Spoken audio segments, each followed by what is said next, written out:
Oh, good morning everybody and welcome to day 2 here at Silverstone, and what a difference overnight can make. It is pretty much tropical conditions today, glorious sunshine here, a little bit of wind, not quite as bad. Now we are about to get underway for our first race of the day, the mini challenge car sport. It is actually still quite cold, to be fair, that's why I've got this on. Right, let's grab a quick chat with Daniel Truman over here.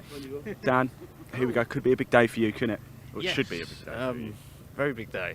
Hopefully we can get it done in race 1. Yeah. Pole took us a little bit closer yesterday, so yeah, fingers crossed, everything's crossed at the moment. But yeah.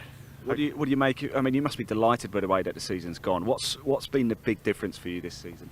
Absolutely, and it's been a bit of season of dreams really in a way. Yeah. But it's the guys around me, and that's family's team, family, friends, partner, sponsors.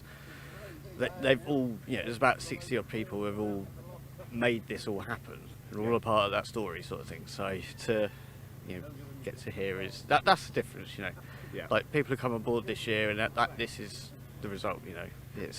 It's made the difference, and we've all come together. Well, we might be seeing you looking very happy in Park Firm at the end of this race. Well, I don't want to jinx anything though. Dan Truman can wrap up the Cooper class this morning. Very early start, of course, lights out 9 o'clock this morning here at Silverstone. He was getting a little bit excited there as well. Let's just move down. I really wanted to grab a word with Freddie Hewitt if I can. As well. Oh, look, there's Freya. Let's go say hello to Freya. Freya, come on, come have a chat with me. Come on. Freya, how are you feeling? All right? Feeling good? Yeah, feeling positive this morning. Yeah. Really positive. Have you enjoyed your season? I have, to be fair. I think it's been a lot more promising than last year because we had a bit of a rollercoaster year last year, but yeah, good. What's been the biggest highlight for you this year? Oh, I don't know. Probably my first podium here at Silverstone last time. That was just a brilliant weekend, 3/3. So Silverstone is good for you. Yeah. Do you like this layout? I do. It's the first time I've ever driven it, and I really like it. Excellent. An expectation for this race 1? Fairly high. I'm looking for a top 3. Yes, come on, Freya. All right, I will see you in Park Fermi on the podium. Yes, first of 3 races today for the Mini Challenge Car Sport. Season ends today for them as well. What a campaign it has been. I want to make my way down and grab a word with Freddie Hewitt. Not quite the season he was hoping for, but has been on the top step of the podium. Sorry, Danny, I'm probably walking a little bit quick here. We'll just move down. There's Ollie Wilmot as well. Let's just grab Ollie as well. For Ollie, very very quick chat. The man here with the second best hair in the paddock here. Ollie's been a bit about that. No, yours is much better. It's been a bit of a season of dreams for you, hasn't it? It has, yeah. It's one of the good ones, and a couple of friends from Switzerland are here as well, so it's nice. It certainly is an expectation this weekend. Just race, have a nice 3 races now and enjoy it. And you can just race with a smile on your face. Yeah. Do you like this layout, Silverstone? I do. Yeah. One of my favourites, yeah. Excellent, good man. And when you do go back to Switzerland, have a safe trip home, won't you? Freddie, not quite, just saying on the walk down, actually not quite the season you were hoping for after the success last year. However, you have been on the top step of the podium, so looking to end this weekend on a big high. That's the aim. I mean, I'm quite happy I beat Ollie in a qualifying session for once. It's been a struggle all season to just get ahead of him in qualifying, so we've done that. Difficult season, had a good results at Brands. So yeah, let's go have one last dance. What's the plans for you for next year? Are you back? That's unknown. Still to me. I've not made a decision yet on what I'm going to do. But yeah, we'll look at it in the winter. Okay, Freddie, thanks so much for talking to us. Best of luck this week. It's great to see you again as well. Let's just move a little bit further up, shall we? Let's just jump over here, shall we, with Jamie's right in the mix here. Jamie, I know you've got your helmet on, so I'll shout. How's your season been? Well, it's the first race of the season for me. Oh, is it? Yeah, I raced last apologies. season. Yeah. Finished second, and I thought I'd come back and play for the last round. Okay, so why such a long time off? Just life. Yeah. Life, yeah. That's fair Needed enough. to focus on life a little bit, and yeah, come back and was fortunate enough to put it up here. I was going to say, no slouch then, are No you? slouch, Eh? mate. You don't lose it, do you? Oh, no slouch, mate. Like borrowing a bike, isn't it? Top man, best of luck. Thanks for talking to us. There you go. I didn't realise it was his first race back. Brilliant stuff indeed. Here's Zach as well. Let's just jump in with Zach, another man who's come back for this one as well. Zach, qualifying yesterday, happy? No. I love it when you're honest. I love it. No, not at all. Okay, so that means we're going to see quite an exciting race from you. Yeah, I hope so. Drive shaft went, so I only got a few laps in, and obviously car I've never driven, so yeah. hopefully, like I've tweaked a bit of the setup. hopefully we're a bit closer to where it needs to be. Yeah. But we'll just see what we can do in this one. If we need to tweak it more, we might get it right by the last race. Fingers crossed. Fingers crossed. Well, look, one thing I could guarantee everybody: Zach's driving is far better than his golf. So let's move on up, shall we? Right, so let's go find some more drivers to have a chat with. We've got Neil up here. I don't spoke to Neil too much here. Sorry, Neil. I'm just trying to work my way around the car door here. How are we feeling ahead of this one? Are we, do you like early morning start for you lot? Well, it's very early for me because I had to go back to Norfolk last night and come back this morning. You went all the way to Norfolk. Yeah, my lad was in a talent show final. So oh, brilliant! How did he do? How did he do? He didn't win. He was a little bit disappointed, but he's hoping that I do today. But what did he do? What was his talent? We'll get back to racing soon. But what was his talent? Piano. He plays the piano. Yeah, he's done a. What did he play on the piano? Robert Miles, Children. Yes, from the 90s. I know that. I remember that well. Yeah, great. Paul Sawyer will know that one as well. Yes, he will. He'll love that. Yeah, and a bit of this K-pop stuff that seems to be going around. You know, if you've got kids, everyone will know what that is at the moment. Yeah. But it's fantastic performance. So. I've got to try and live up to his sort of standards. So let's get to the racing then. Yeah, you've got a bit of a job on here, haven't you? Yes, which is great. I love it. I love it when there's a job on because everyone around me, similar times, you know, the cars are getting closer now on their balance of power and everything. And yeah, really looking forward to it because obviously I've done the Coopers for the last 2 years. And you know, always been battling with Andy Langley, who's loving it this year, isn't he? Yeah. He's had a good season. In my car, it's my car he's racing in. Really looking forward to it, and it's great to have so many more minis out now, and I think it's really sort of snowballing this series. So I think next year will be even better. So let's talk next year then. Are you back? Yes, because we're sponsors anyway. So you know, I'm happy to support Tom in the series. You know, we helped him get it off the ground. And you know, I appreciate the effort he's put into to getting this going. So we'll be there next year with, you know, we've got 5 mini race cars. So how many will be out, I don't know, because we've got a time attack one, but the rest are all mini challenge cars. Well, so, just before we let you go, then, if somebody is watching this and thinking, I fancy a go at this, how does somebody get involved? Give Tom a ring first of all. You know, he's very helpful. He can direct you in any way, you know, to rent a car or to buy a car, or if you need a team to, you know, do some of it, then there's plenty of people that can. So, excellent stuff. Well, look, the cars are starting to fire up. I better let you crack on anyway, and good luck out there. I'm sure you do the family proud. I'm sure you will. Look, I shot that there for you as well. The cars are starting to fire up a little bit, as we can see. This is the first of 3 races today for the Mini Challenge Club Sport. Season ends today for them as well. Also, the season ends for Caterham Motorsport as well. We've got a number of classic touring car races on today as well. There is just one more meeting for classic touring cars. It's just the all-comers meeting at Brands Hatch at the beginning of November. However, we are seeing a lot of titles wrapped up today. It's going to be a day of champions here at Silverstone, and for the first time today, I think it's time to hand over to your commentator to take you through the action for the first race of the day. The first race, 15, yes, 1-5-15. It's the Mini Challenge Club Sport here at Silverstone, and your commentator for the day is the wonderful Dave Goddard.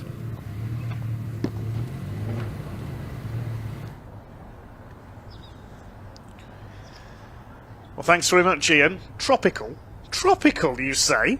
It's blooming freezing in this commentary box. Anyway, good morning, everyone, and welcome to the home of British Motorsport here at Silverstone. We're on the international layout today with the British Automobile Racing Club here on BARC TV, and as Ian says, a non-stop day of motorsport with no fewer than 15 races to get through. We have got the final point scoring races of the year for the Classic Touring Car Racing Club. Their various championships racing in 3 groups. They'll get their races out of the way this morning. We've got the 5 championships for Caterham Motorsport as well. And we'll be kicking off very shortly with the Mini Challenge Club Sport. First of their 3 races in association with Airtech Motorsport, with 3 class titles to be wrapped up today. They could all be wrapped up in the first race taking place very shortly. Then we'll have the Classic and Historic Thunder Saloons together with Boss. That's Blue Oval Saloon Series for everything Ford. First of 2 races for the Bilstein Caterham Roadsport Championship. The Vertex Caterham 310Rs, they were in incredible form yesterday. Pre-66 and pre-83 Group 1 touring cars had a cracking race yesterday as well, with Jonathan Corker and Neil Philpotts fighting for the win. The Dutch Barn Vodka Caterham 7 Championship UK was wrapped up yesterday by Matt Armstrong. Well done to him taking the title there. And we've also got a small number of super touring cars, along with the pre-93 and pre-03 touring cars, plus the Edge Caterham 7 270R Championship. And later on, a single race for the moobob Caterham Academy, our novice racers taking part as well. Dave Goddard here taking you through the action, and alongside me for all Caterham events as he has been this year, and the man doing the number crunching on his laptop with the championship points and so forth, is Chris Hutchinson. Good morning, Chris. Yeah, morning for another full day's racing. In fact, it is a really full day's racing. We've got an awful lot to get through between now and curfew, but a really exciting day of racing. We sort of solved some of the championships yesterday, but we've got a whole ton to fix through today, and that's what I'm busy typing away onto my championship worker outerer, and so that we can get that all in and called as we go live. But yeah, looking forward to it, and yeah, plenty of Caterham action. So we've got the Academy and Roadsport back with us today. They did their qualifying yesterday, but their racing is taking place today. Looking forward to seeing them out on track as well. So we'll very shortly have our first race out onto track, ready to line up. It is pretty cold here at Silverstone this morning, so they'll be eager to get some heat into their tyres. The Mini Challenge Club Sport with Vertex Motorsport. Thankfully, it is a little bit drier than their last meeting over at Snetterton, which in hideously wet conditions saw Andy Langley take a win for the S53 class. S53 and S56 are the two quicker classes. They run combined together at the front of the grid, and behind them we've got the less powerful Class C cars, the Cooper class cars as well. We just heard from Daniel Truman, who's all set to become the Cooper class champion this year. It's looking likely that Ollie Wilmot will take the S56 category, and S53 Andy Langley is unbeaten in that class this year, so he'll wrap up the title here. He is on pole overall for this first race in the number 42 car, the man from Fakenham in Norfolk. Marshall's just getting into position around the circuit then, on this 1.85 mile Silverstone International Circuit, the magnificent wing overlooking the Sir Lewis Hamilton Straits. Let's have a look at the grid then. It's the S53 of Andy Langley on pole alongside number 5 Freddie Hewitt, who we just heard from. They were separated by just under half a second in qualifying yesterday. Ollie Wilmot and Jamie Ringer, first appearance of the season for him on Road 2. John Wyatt in the gold 777 car alongside Zach Blackwell, number 411 on Road 3. Fourth row 53 Neil Clark and 231 Steve Webb. 77 Adrian Lingy and 41 Ian Trundley completing the top 10. Row 6 number 16 Ben Trundley alongside 89 we heard from Freya Belk. On the 7th row it's 219 Chris Johnson and number 7 James Dudley, and 29 Paul Sawyer, Radio 1 disc jockey, starts at the back of the first group, the S-Class cars. Great to have DJ Paul racing again. Then there's a gap of a couple of rows, and we have the Class C cars towards the back, the Cooper class cars, and it is Dan Truman who is quickest in qualifying. It's quickest by over a second ahead of Callum Ainston in car number 146, who will start alongside him. 28 David Taylor, the Scotsman, alongside 14 Chris Aram, and number 2 Adam Kirkland and 266 Jeff Surrey round out the grid. So the first of our 15 races coming up. It'll be a 15-minute race. Dry but windy day here at the Silverstone circuit. So we look down at the first corner at Abbey. Cars go round to the right there, then into a slight left at Farm Curve and up towards the tighter right-hander at Village. Then it's over the link towards Beckett's and the long hanger straights, especially in the Caterham races. You'll see a lot of slipstreaming down there. Then it's into the fast right-hander of Stowe Corner, along the Vale, and then the Club Corner complexer. Square left in rallying parlance, and then a couple of longer right-handers to complete this 1.85 mile lap around the international layouts here at the home of British Motorsport. Cars are starting to make their way out towards the grid. Now they'll line up on the grid, then they'll have a green flag lap, and then it will be a 15-minute race. The majority of the winning has been done this year by Ollie Wilmot, overall the number 70 car. Freddie Hewitt had a couple of wins at Brands Hatch earlier this year. We have actually got one car just doing a couple of laps behind the safety car. It's one of our classic touring car races. Now, you have to do a minimum number of laps in order to qualify to be able to race, even if it's done behind the safety car.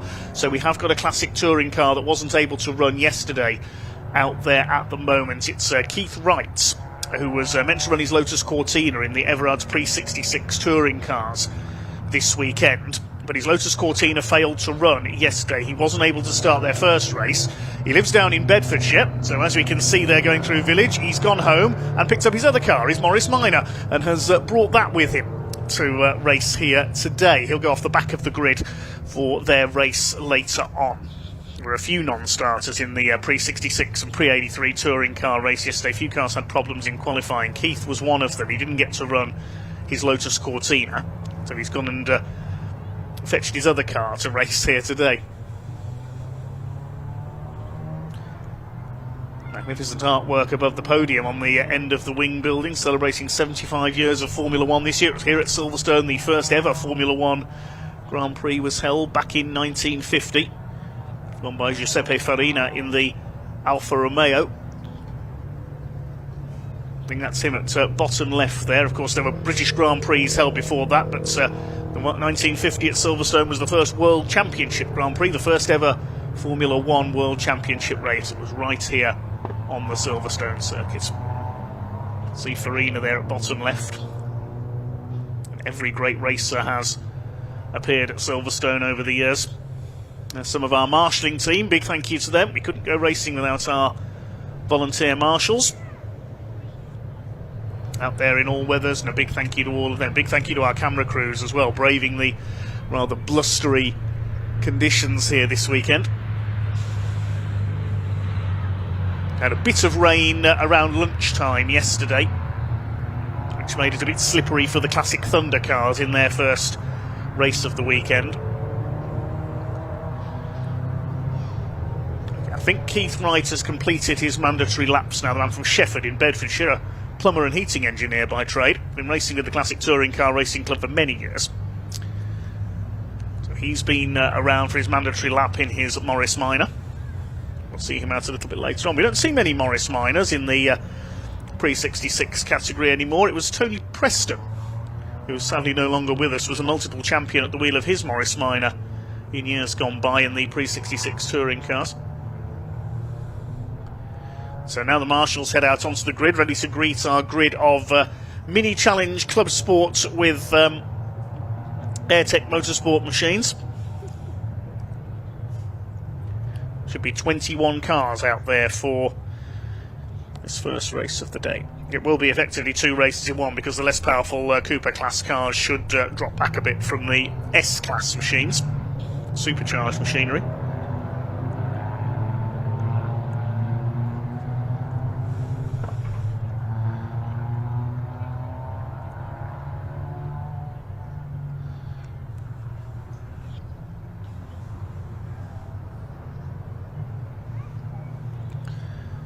A couple of live streams still to go on BARC TV this year. We've got 3 left to run, to be precise.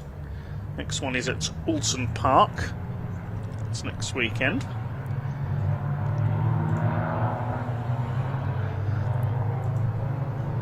Brick Car Endurance Championship will headline that meeting, along with the CNC Heads Northwest Sports and Saloon Cars, Junior Saloon Cars, Track Action Race Club, and the Citroen 2 CVs have their season finale as well. Fresh from Team Lion, taking yet another win in their 24-hour race at Snetterton.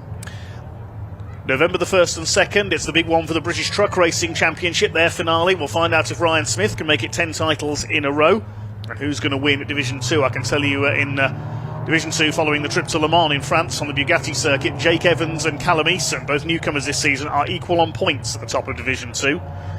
There'll be full support as well from TCR UK alongside the trucks again, as we saw at Snetterton, the Miltech Sports Civic Cup, Junior Saloon Cars, Track Action, and the Virtue Mini Challenge Trophy will all be in action. Huge weekend at Brands Hatch, a big firework display as well.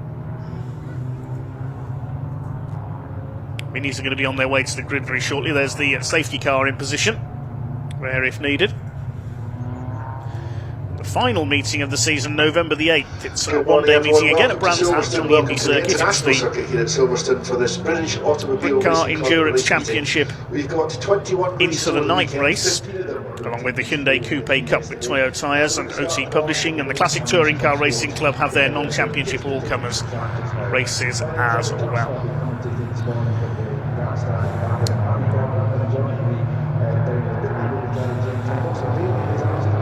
Here come the minis then.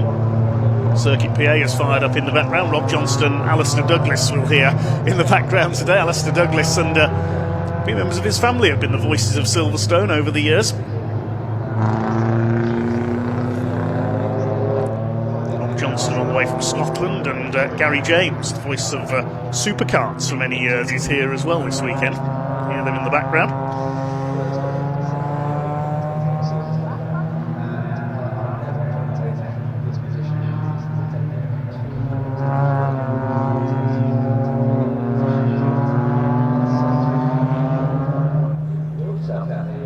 Thanks to all your comments coming in so far. Hi to Carl Brownsell. I'm sure Carl will be at Brands Hatch for the truck racing finale. Hi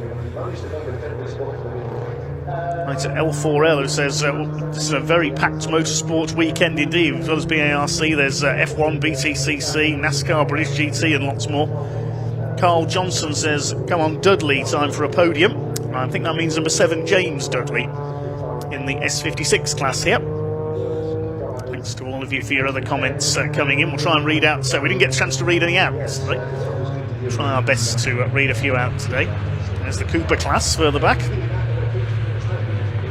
Racing at sunrise here at Silverstone.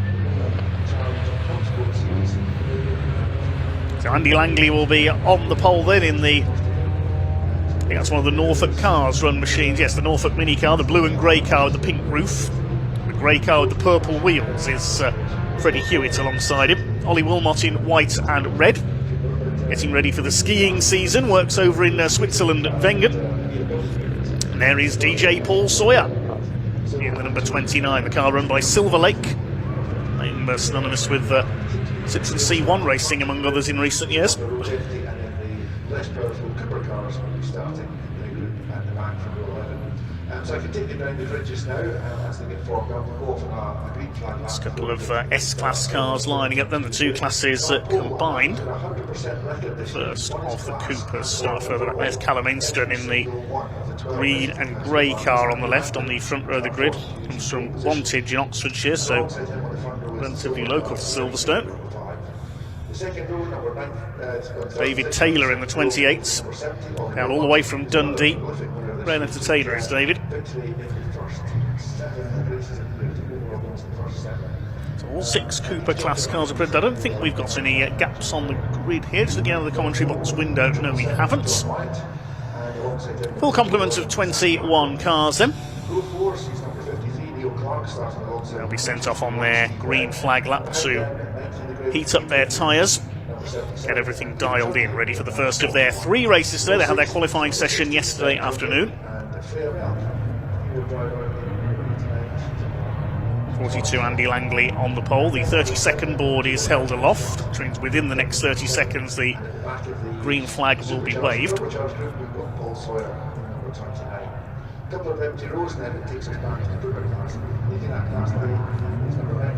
There's the green flag, so the final installation lap gets underway. Dan Truman at the front of the Cooper class, the white and green car. Jeff Surrey right at the back, the blue car with the orange wheels. Failed to race at Snetterton last time out. Everything today will be a standing start, except for the Classic Thunder and Blue Oval Saloon races and the Super Touring Pre-93 and Pre-03 races. They'll have a rolling start behind a pace car.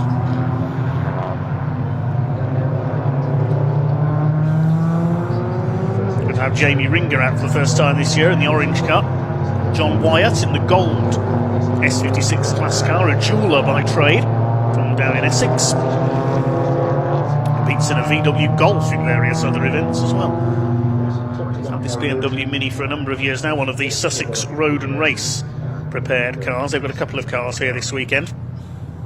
Down the hanger straight under the bridge they come. This is where we'll see plenty of slipstreaming into the right-hander, the very fast right at Stowe Corner. Particularly in the Caterham races, as we saw yesterday. Slipstreaming is the name of the game down the straights. Zach Blackwell in the 411 car. I think he may have had a change of car this weekend, a slightly different livery on his machine. And there are the Coopers. 19 is Dan Truman. Callum Inston, number 146. Dave Taylor, 28.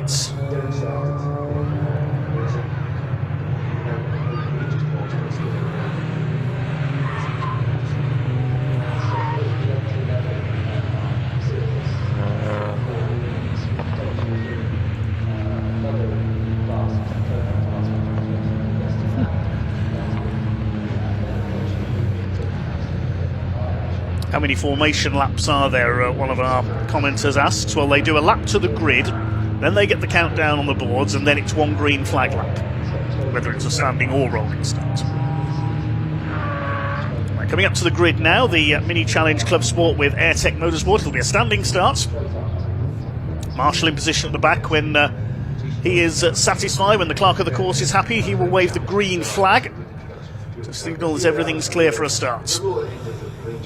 Sun rising over the wing as we get ready for our first race of 15 today here at Silverstone. Andy Langley on the right of your picture on pole. Freddie Hewitt, number 5, alongside him. Watch for Ollie Wilmot in the white car from the second row. The overall winner likely to come from one of those three. But who knows? Anything can happen in motorsport. Here on BARC TV, it usually does. Waiting for the red lights to come on then. The green flag is displayed at the back of the grid. The red lights will be on any second now. The revs will start to rise in these 1600cc engines. Hang on, we've got a problem at the back. Jeff Surrey in the 266 car with a last minute issue. Not too sure what the problem is there. He's talking to the marshal down there. So a problem for Jeff Surrey, who failed to race last time out as well, the Stoke Mini Works car at Snetterton. Is he going to be pushed off the grid? I think he is. Oh dear.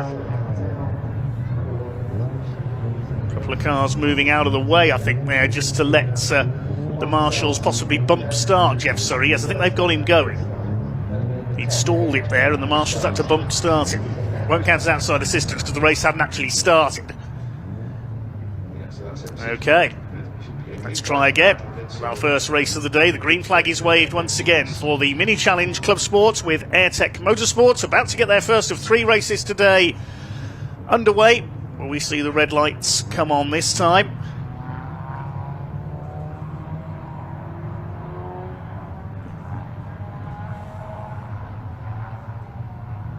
No red lights at the moment. Is the clerk of the course not happy with what was just done there?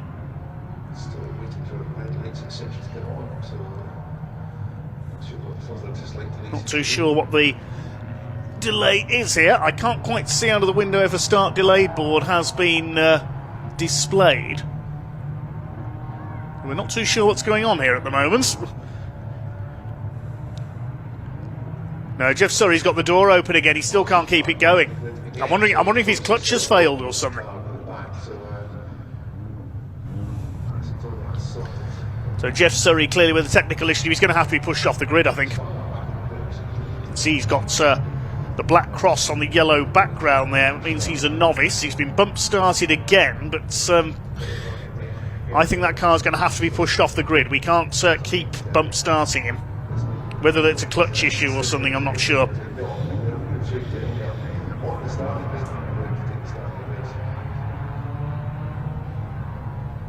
So he may be directed to start from the pit lane if he can start at all. The marshal's going to have to push him through the gate in the pit wall. This may mean the field will have to do another green flag lap because the tyres would have cooled down. So apologies for the delay to the start of racing then, with problems from one of our Cooper class cars. The gate is open in the pit wall right below our commentary box, and Jeff Surrey is going to be pushed through the gates into pit lane.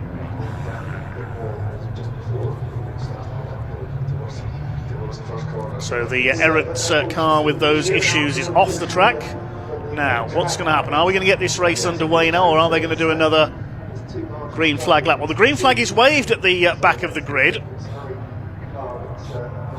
so we may be going to get this one underway. We'll wait and see any second now if the red lights do come on.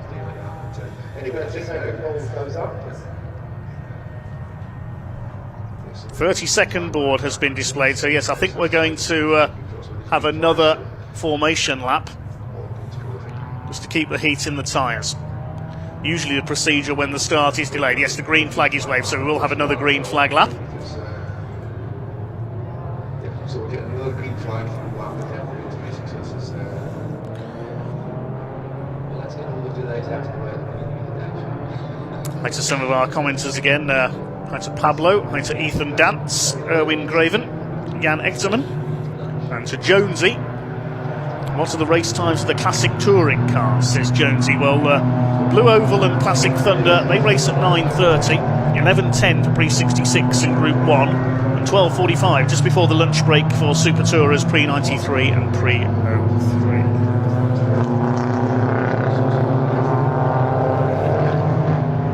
Comment asks, why don't they use the grid boxes to line up? Well, there's various grid boxes painted on the grid here at Silverstone. Some for Formula 1 cars, some for club racing, some for motorcycles. It all depends on which class of racing you're in, so they may not line up with some of them. So a few minutes delay to the start then. We do have an hour's lunch break scheduled in the middle of the programme, so it may cut into that slightly.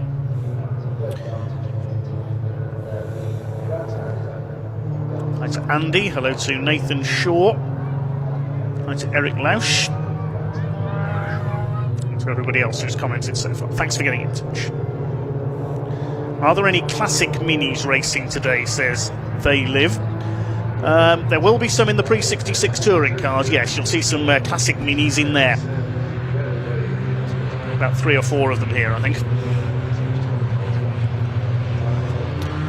Our modern minis, the Mini Challenge Club Sport with Vertex Motorsport, making their way to the grid once again after that delay to the start. Andy Langley on pole, the number 42.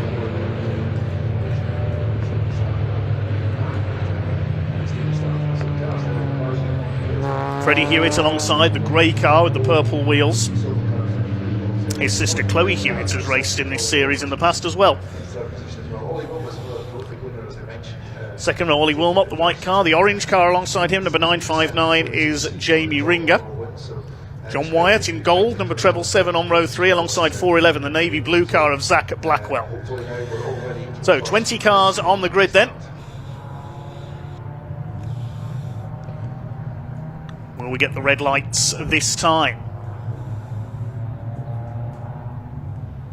May see Jeff Surrey join him from the pit lane, depending on if he's rectified the issue with his car. Green flag is now waved from the back of the grid, waiting to see if the red lights come on. They do so. It's time to go racing here at Silverstone on the international circuit on BARC TV. We're underway and down towards that first corner. It's not the best of starts by our pole sitter Andy Langley. He's been swallowed up, and through into the lead comes Jamie Ringer from the second row of the grid, ahead of Freddie Hewitt. They're already clear into that first corner. That was not a good start at all by Andy Langley, the pole sitter.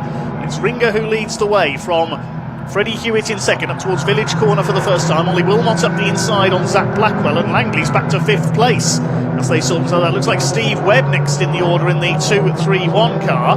So maybe that extra delay catching one or two of the drivers out there. Paul Sawyer's made a decent start from the back of the S-Class split on the grid. Ollie Wilmot runs wide as they come out of Beckett's for the first time, down the hanger straight. Freddie Hewitt's going for the lead on the inside as they go side by side down the straight into the right-hander at Stowe Corner. Looks like Hewitt will have the inside line and will take up the lead running. Ollie Wilmot's going to throw it up the inside into Stowe and into second place, so Wilmot's not hanging about from the second row of the grid. 4th place is Zach Blackwell. Andy Langley is 5th. Looks like Steve Webb up into 6th position as they come round towards the conclusion of lap number 1 of this 15-minute race for the Mini Challenge Club Sports with Vertex Motorsport.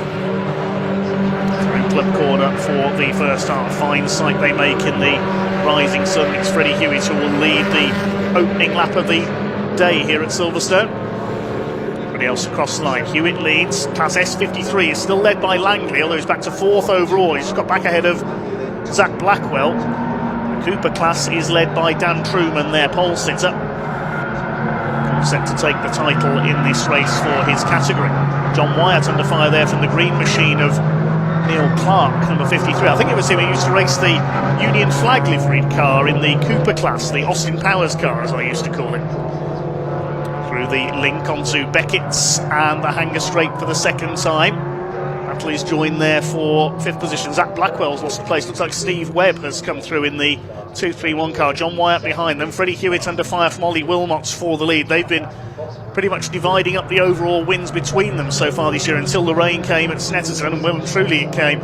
And Andy Langley was able to take a couple of wins there. Perhaps the only man who was praying for rain here today. He's so strong in the west. There he is in 4th place behind Jamie Ringer. Now, did Jeff Surrey join in from the pit lane? Yes, he did, so I'm assuming he's lost the clutch and had to be pushed starting. So 12 seconds behind as a result of that. The back of the field. Leaders complete their second lap out of club towards Abbey once again. Freddie Hewitt under pressure from Ollie Wilmot. 3rd place is Ringer. There's Langley in 4th position. He leads class S53. Second of the S53 class is Blackwell. He's down to 6th now behind Steve Webb.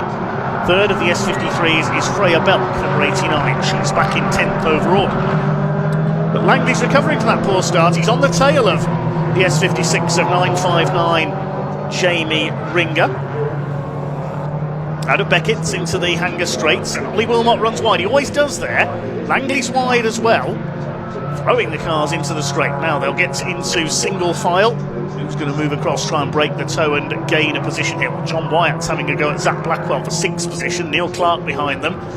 Battle for 9th is between Freya Belk in the 89 and one of the Trundleys, I think that is, 41 of Ian Trundley's in there. Up the inside of both of them, though, comes the number 16, that's Ben Trundley. 2 Norfolk Cars machines, the Trundley boys. And 77 of Adrian Lingy is in there as well, the grey car. Great fight going on in the lower reaches of the top 10. Charging down to the left-hander at club. Tricky to see the numbers on these cars in the rising sun there as they lean on each other slightly. Let's go through to the front of that group. Side by side, meanwhile, for 3rd place between Ringer, and for 2nd place, I should say, between Ringer and Wilmot. So Jamie Ringer's retaken 2nd place. Ollie Wilmot's back to the inside. They go into Village Corner. He won't get through there, though. Freddie Hewitt continues to set the pace. In the Cooper class, I can tell you it's still Dan Truman leading the way. He's down in 16th overall. Freddie Hewitt's been able to pull away very slightly as a result of that dice between Wilmot and Ringer. Ringer back into 2nd place ahead of Wilmot, then Langley in 4th position, then the fight for 5th. Here's Dan Truman. Number 19 has dominated the Cooper category this year. He leads the 146 of Callum Ainston. Chris Aram, number 14, is in 3rd position in that division. Dave Taylor is 4th.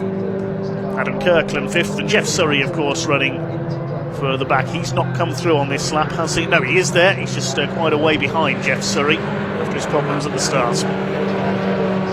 Ollie Wilmot under fire. Andy Langley trying to move himself into the overall podium spots. Langley still leading. Oh, problems there. That's Dan Truman. What's happened there? Something's gone bang. Cloud of smoke, and he's pulling over. Curse of the commentator there. Sorry, Dan Truman. That's a rare defeat in the Cooper class for the number 19, so he may not secure the title in this race. It's Callum Ainston who's now gone to the front. Here's the midfield. There's Freya Belk, number 89. Chased by Adrian Lingy, number 77, having a look up the inside there behind number 16, which is Ben Trundley, running in 9th position. Run wide there coming out of Village. Ian Trundley on the back of this group as well. 4 of them fighting it out. Now this is the battle now for the lead in the Coopers. Callum Ainston has the lead ahead of Dave Taylor, who's got ahead of Chris Aram. Saw this lot battling it out at Thruxton in the summer as well. Great fun, the Coopers. Slightly less powerful machines. 4-6 Callum Ainston comes from Wantage. It's a fairly local driver. Trust that with David Taylor. And there's a very fed up Dan Truman. Great shame for him, the car letting him down. Now hopefully they can get that back out for the 2nd race, which is at 12:15. Not much time to repair the car though. Coming into the Sir Lewis Hamilton straight, and Jamie Ringer's making a move up the inside on Ollie Wilmot to try and take P2 back in. Having a great scrap, these two. Wilmot holds him off. Wilmot, who started his season with 10 consecutive race victories. Look at Andy Langley, great run there out of the first corner at Abbey up towards Farm, but it'll be on the outside line for Village. He slingshots it round the outside. That's brilliant. That's more like rallycross from Andy Langley, the way he flicked that round the outside, and he's got P3 away. Fantastic move by the pole sitter from this race. Didn't think it was possible to go round the outside there. Brilliant from Andy Langley, and now Zach Blackwell is trying to get involved as well. He's got ahead of Steve Webb. Positions chopping and changing all the time behind Webb. It's John Wyatt.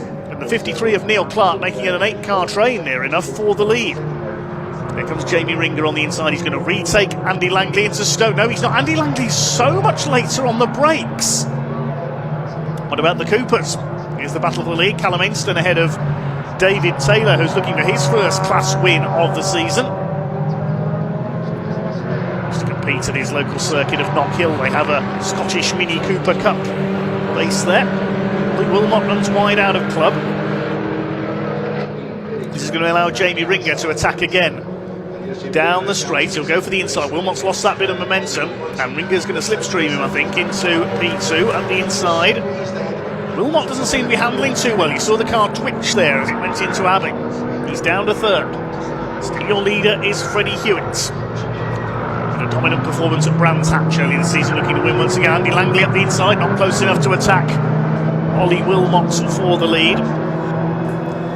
Everybody is still running except Dan Truman. Jeff Surrey's just gone through on the Sir Lewis Hamilton straight. Wilmot attacks again. Andy Langley up alongside him. Langley's retaken third place. A terrific fight for the minor placings behind Freddie Hewitt. He better not be distracted looking in his mirror here. He'll be enjoying this. Look at Neil Clark in the green car now, the 53 with the white headlamp covers, having a go at John Wyatt and Steve Webb. They're side by side into Stowe. Webb on the inside holds the place. This is great stuff. And this lot have got 2 more races to go later on today. We've got just under 6 minutes of this one to go. They come into club. Steve Webb ahead of John Wyatt. Neil Clark bounces over the curb behind them. Leaders just going over the start-finish line now. Gap is down to 0.7 of a second. Jamie Ringer's just done the fastest lap, 1:18.689 for him. I don't think anybody else has lapped under 1 minute 19 yet. So that's an impressive lap for Jamie Ringer as he tries to catch our leader. Ollie Wilmot, meanwhile, is all over Andy Langley for third position.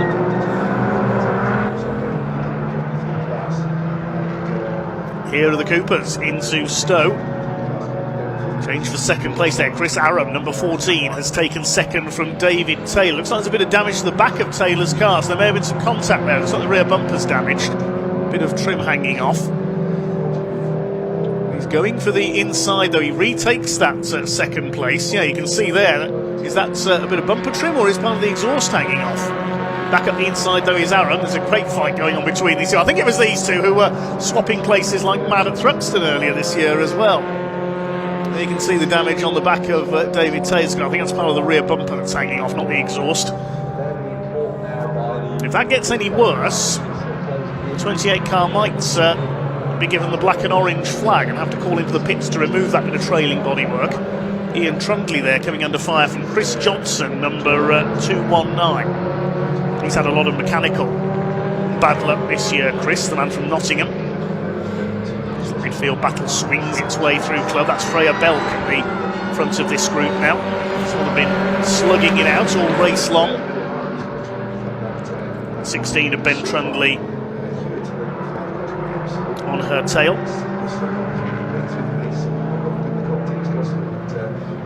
Callum Ainston looking for the Cooper class win. It will be an impressive feat if he does. It's his first ever race, we're told. Paul Sawyer making a move into the midfield battle now. We saw there briefly as well in the background. The white and green car. Radio 1 DJ.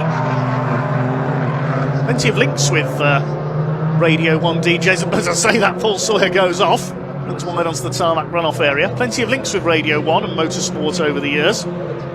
Emperor Roscoe was a big fan of motor racing, among a few others. But never mind that. We'll get back to that in a moment, because look at the way Jamie Ringer is going up on the outside of Freddie Hewitt. He's not going to go around the outside at club, surely. Not quite. And Freddie Hewitt holds the line, coming through the right hand. And there's a gentler right-hander leading up to the finish line. It's a very short burst towards the finish, not much time for slipstreaming as the leaders come up to lap number 2, Adam Kirkland. He'll keep out of the way to the outside. Through towards Adam. Still Freddie Hewitt with less than 3 minutes of the race to go now. Can Jamie Ringer snatch a win on his first appearance of the season? Tyres squealing as they make their way around.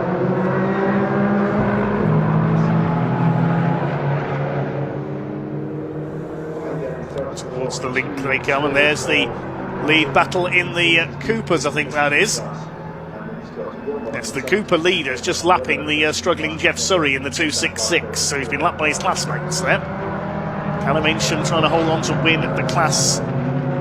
Ainston trying to win the class in his first ever motor race, and up the inside Jamie Ringer has slipstreamed his way into the lead past Freddie Hewitt. Should be last lap this time around. Wait to see if the board is shown from the Marshalls rostrum. There's a black and white flag being shown, so somebody was given a warning for driving standards there. We can't see the number who it is, unfortunately. So here come the leaders. Freddie Hewitt back to the inside. There's a back marker there. Look out, Jeff Surrey. Just about gets out of the way. Jamie Ringer has got the lead as they head over the line. Now, I don't think the last lap board was out, so I think we are going to get 2 more laps, including this one. And look, in the background, Andy Langley and Ollie Wilmot are closing in. Could it be a 4-way fight for the lead again very shortly? This is the second group. Steve Webb, John Wyatt and Neil Clark. Zach Blackwell's in there somewhere as well. There he is. He's in 5th place on his own. He hasn't got anybody to dice with at the moment. It's all happening, and this is just the first race of the weekend for the Mini Challenge Club Sport. This is great stuff. There are your leaders. Now, Jamie Ringer, the orange car, he's caught in behind the Cooper class leaders, and he's trying to weave his way through. Look at that, he weaves across as the Coopers try and swap places. They haven't noticed, I don't think, that the 2 leaders were on them. Callum Ainston, I think, is still leading the Coopers ahead of Chris Aram there, the 2 green cars. A bit difficult to tell them apart at a distance, a very similar livery. So 30 seconds on the clock, it will be last lap this time. Will it be Jamie Ringer, his first race of the season? Will he defeat Freddie Hewitt? I don't think Langley and Wilmot are quite going to catch them because they've got the Coopers to get through, but they won't trip over each other. Through go the leaders. There's Langley in 3rd place, Wilmot in 4th up the outside down the Hamilton Straights. Chris Aram's taken the lead of the Coopers. We can see that the number 14 is now to the front. Zach Blackwell carving his way through them as well. John Wyatt having a go at Steve Webb. It's impossible to know where to look at the moment. There's so much going on. Is the Sussex Road and Race car of Jamie Ringer going to hang on in front of Freddie Hewitt in the number 5? Is he going to slipstream him on the Hanger Straight for the last time? They're coming into the Hanger Straight now, the 2 leaders, and Hewitt's got a good run there. Andy Langley's gone wide, so has Ollie Wilmot. He's gone even wider. Here they come down the straight. Jamie Ringer trying to defend now. Freddie Hewitt trying to get into the slipstream. Ringer weaves across to break the toe.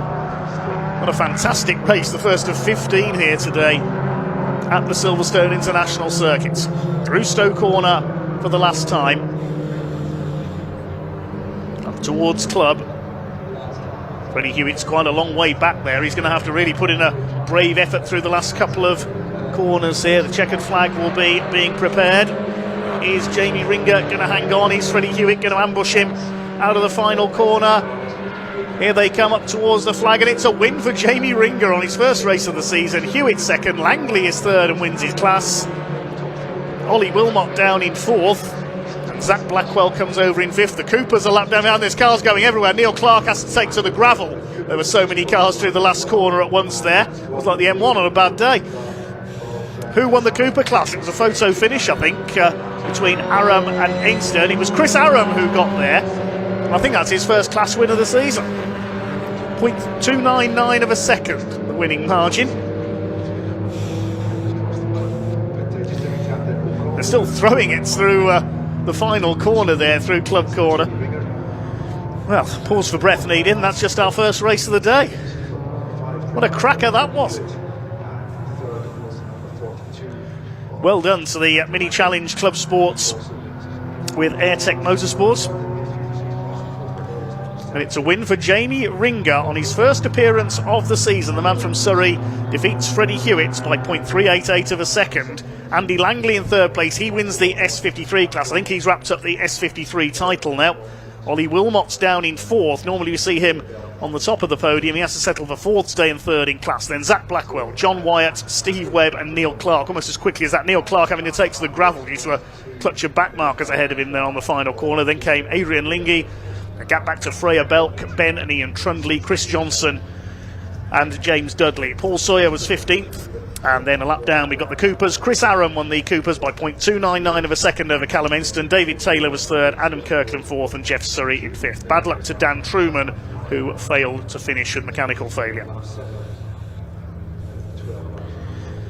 What a superb race to start the day.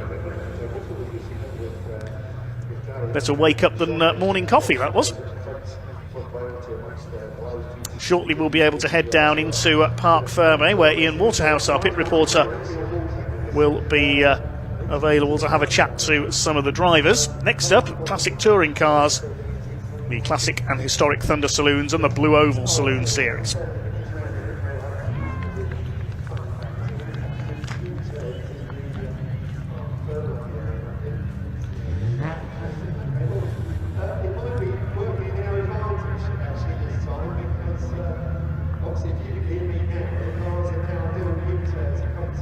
I think we can shortly hand down to Ian in Parc Fermé with our mini challenge races.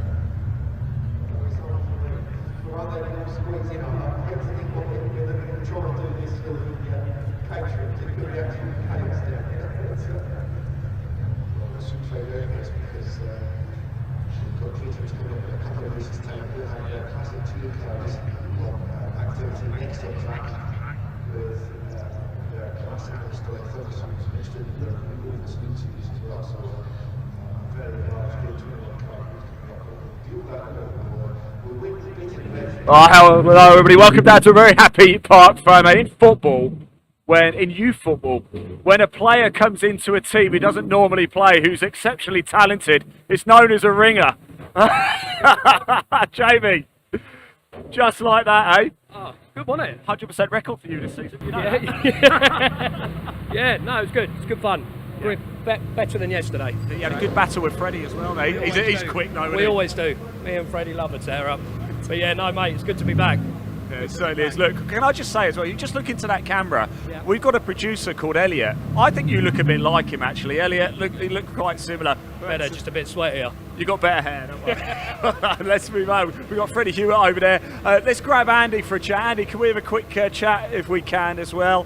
That was a great race, wasn't it? Wow, yeah, it was a terrible start. The worst moment to have the worst start I've had all year, but anyway, came back nicely. You got the class win and, of course, P3 overall. You must be delighted with the way this season's gone. Yeah, I mean, this season's been great for me. I can't complain at all.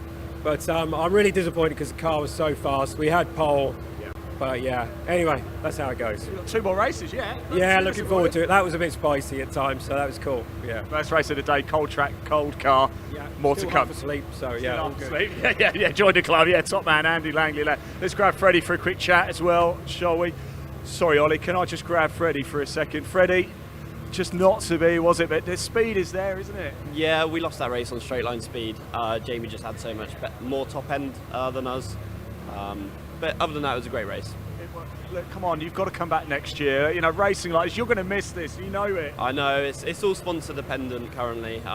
Just budget's not there right now, so we'll try in the winter. There you go. Look, Freddie, thank you so much for talking to us. 2 more races yet. Come on, you can do it. Right, there we go. More action about to come up. 2 more races still to go today for the Mini Club Sport Challenge as well. And we've also got classic touring cars now. We've got the historic and classic Thunder and Boss. So not so long ago, I caught up with a couple of drivers over at the assembly. Let's hear it from them now.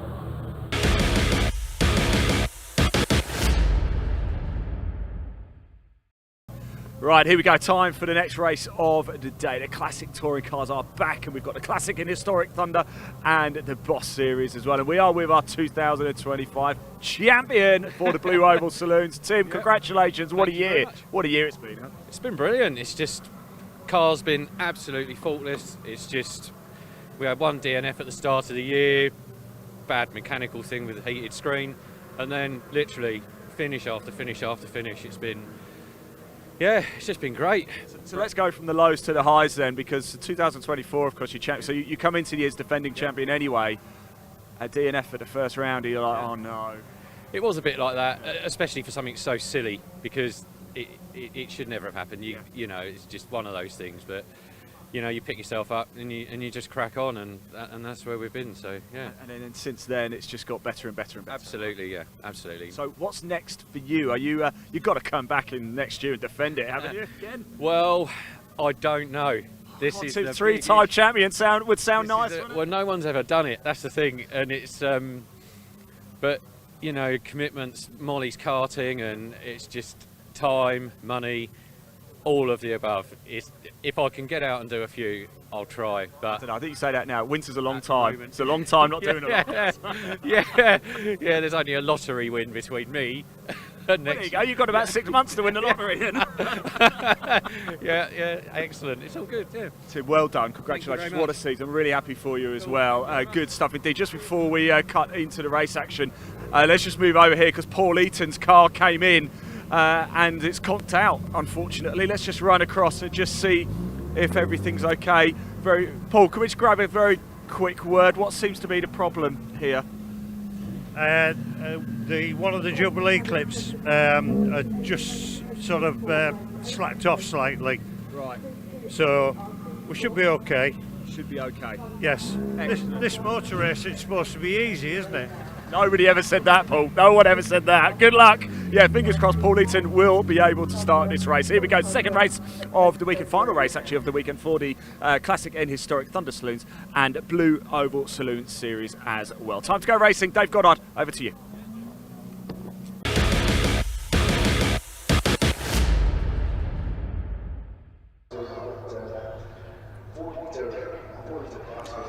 Thanks very much to Ian down there. Hopefully Paul Eaton can make it out for this race, because he pulled off on the rolling lap of yesterday's race. And it'd be a shame if that lovely Marlborough liveried Holden Commodore, the classic Australian machine, did not get to race this weekend. Well, the classes we see now, the PRG Trailers Classic Thunder Saloons, the Ricky Can Aston Martin Specialist Historic Thunder Saloons, and the Burton Power Blue Oval Saloon Series opened the action yesterday, and it was an absolute belter of a race between James Janicki's R32 Nissan Skyline and the 2.6 litre engined Ford Escort Mark II of Piers Grange. They were swapping places like there was no tomorrow. It was Janicki with his straight line speed advantage that prevailed, and therefore with the grid based on the results of yesterday's race, it will be the Skyline that starts on pole alongside Piers Grange, who's the first of the Blue Oval Saloon Series runners. Second row, Anthony Unit in his BMW E46 M3 and the very modified BMW Compact of Kevin Denwood. Row 3, BMW E36 M3s. We've got Sean Morris, number 36, and 441 Ian Bauer, who is the confirmed Classic Thunder Saloon champion. Fourth row, Ross Craig, well up there in his Honda Civic Type R, alongside Neil Wade in a BMW Mini Cooper S with a Honda S2000 engine in it. Thunder Saloons takes all sorts. Row 5, Daniel Gandesha with his BMW M3, and the man we've just heard from, Tim Mizzen, who's retained his Blue Oval Saloon Series title with the Fiesta. Row 6, another couple of Fiestas. We've got Cliff Pellin, number 612, and 141 Rob Taylor. The seventh row, number 4, Melvin Hooker in his beautiful Jaguar XJS, the Bob Tullius Group 44 replica. Alongside Michael Rudge, number 75, he's in a Ford Fiesta XR2. And on the 8th row, 225, Todd Hawkins, who's in a Fiesta ST 150. And then we've got the cars that didn't finish yesterday's race. Alongside Todd Hawkins, you should see Dave Farrow, who's in a BMW 1 Series. He qualified on pole for yesterday's race, the man from EDF Motorsports. We normally see him preparing other people's cars, but was fighting for the lead yesterday, but the BMW let him down. The 9th row, 427 Andy Wilson in the V8 engine Mercedes C63. That's one of the old Superstars series, Euro V8 series cars. First one we've seen race in Classic Touring Car Racing Club. It looks brilliant. It sounds like an absolute brute. And sadly, Andy had some problems with it yesterday while he was fighting for a top position. So watch for him coming through if he's on the grid today. And he'll start alongside 23 Joey Binks in the Duckham's liveried Ford Cosworth RS500. The Sierra unfortunately went flying off at Abbey yesterday. I think he had the front suspension collapse, which must have been a pretty scary moment. But the Carl Jones replica touring car should hopefully be back out. Hopefully Paul Eaton will complete the grid if his repair is affected in the Holden Commodore. We have had a few cars withdraw, after problems yesterday. We don't have Craig Owen, number 9, with his Sierra Cosworth. He broke down in yesterday's race. We won't have Jazz Sapra, number 40, with his BMW M3. His engine blew up in yesterday's race. He pulled up in a cloud of smoke at Club Corner. We've also lost 144 Stuart Kay, the chairman of the Classic Touring Car Racing Club. His triplex Ford Capri broke its clutch yesterday, so he's out for the weekend, sadly.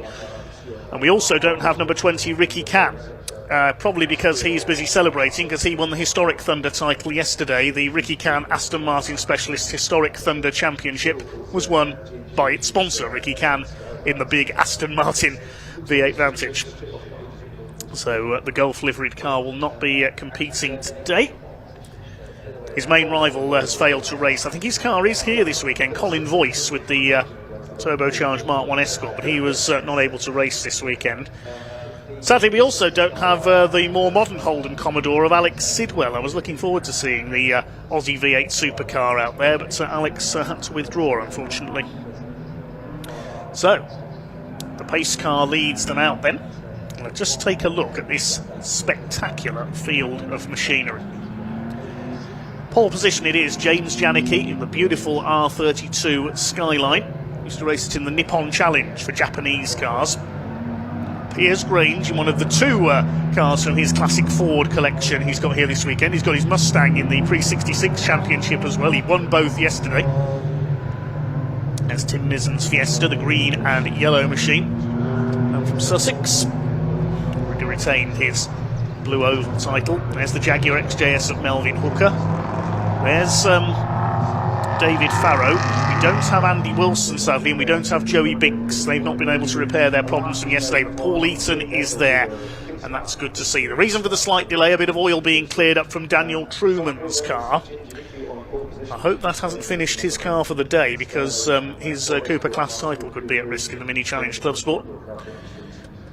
So they will line them up, I think, on the grid for another lap, and then it will be a rolling start. We'll wait and see if they do line up on the grid. We'll know when they're about to unleash them, because the light will go out on top of the pace car.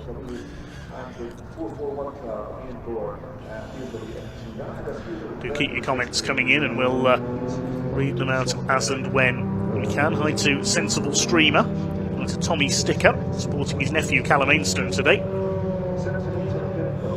Andy Man says, sim racing minis this afternoon, just the thing to get me in the mood. Best of luck to you with that.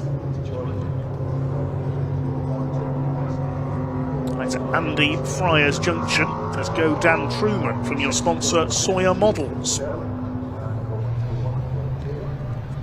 That's Dan sadly dropping out of our previous race. James Janicki, that's me looking Nissan Skyline. Quick but can be fragile. We know the championships have already been won. Historic Thunder goes to Ricky Can for this year in the big Aston Martin that we saw racing yesterday. Classic Thunder's been won by Ian Bauer in his BMW M3, the Castrol liveried car. There's a more modern BMW, David Farrow, in that stunning looking 1 Series. Blue Oval has been won, as we know, by Tims. So Paul Eaton gets some laps in today. I first encountered Paul racing in the Eurocar Championship back in the 90s. Remember those? The space frame V6 Ford Mondeos. Used to race on the Mile Oval at Mallory Park. It was kind of UK NASCAR style racing, and some may remember that Paul Eaton was the car that ended up over the barriers and in the lake in the middle of the track at Mallory Park. It was certainly a lucky escape for Paul. Many will have seen Paul's daughter Abby Eaton racing over the years, the former W Series champion among her many other achievements, one of Britain's leading female racing drivers, certainly one of the world's leading female racing drivers, Abby Eaton. Yeah, Paul Eaton moving into position. And looking at the back of that car, that's what you call a rear spoiler, isn't it? Nearly as big as the spoiler on the back of James Janicki's Skyline. So watch for Paul Eaton coming through from the back. Sadly, we don't have the other two cars that I was going to be looking for coming through from the back. Andy Wilson's Mercedes and Joey Binks in the Sierra Cosworth. They've not been able to repair for today, unfortunately. But the battle we had yesterday, basically the format was James Janicki would blast ahead down the straights and Piers Grange would zap him through the twistier section going into Village Corner and towards Beckett's. Janicki would get him back down the Hanger Straight, rinse and repeat. I'm really looking forward to this, the final championship action for these cars this season. Of course, they're out at Brands Hatch on November the 8th when we have the all-comers handicap races. And some may remember a couple of years ago when we had a trio of Trabants on the grid for that one. I'm not joking. We had a trio of Trabants on the grid, one of them driven by motorcycle legend and TV presenter Guy Martin. Sadly, they had to be black flagged because, being Trabants, they were just a bit too slow for safety.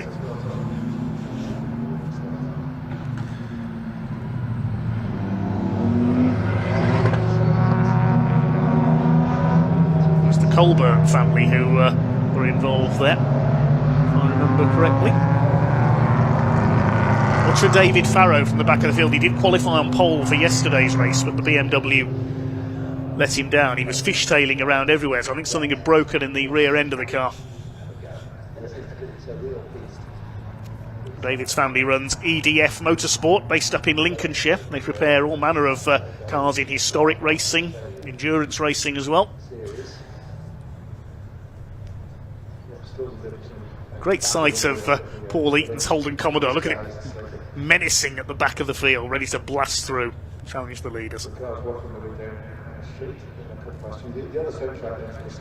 But can anyone stop the top two from yesterday?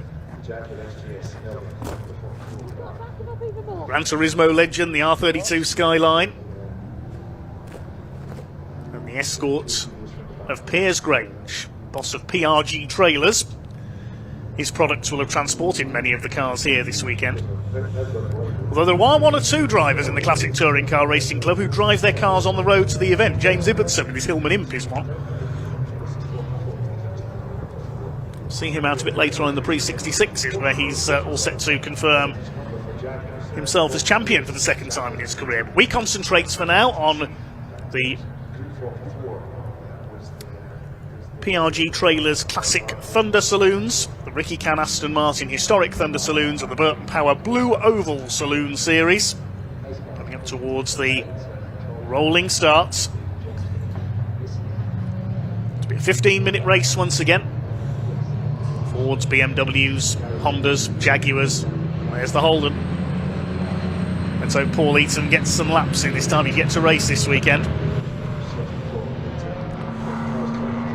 Here we go then.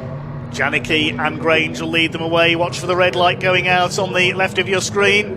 Revs are up. And away they go. Here we go, down towards Abbey Corner for the first time. It looks like it's Janicki who'll just about keep his advantage. Piers Grange keeping up on the outside. No, the escort gets around the outside and Piers Grange into the early lead. A great start by the Silver Machine.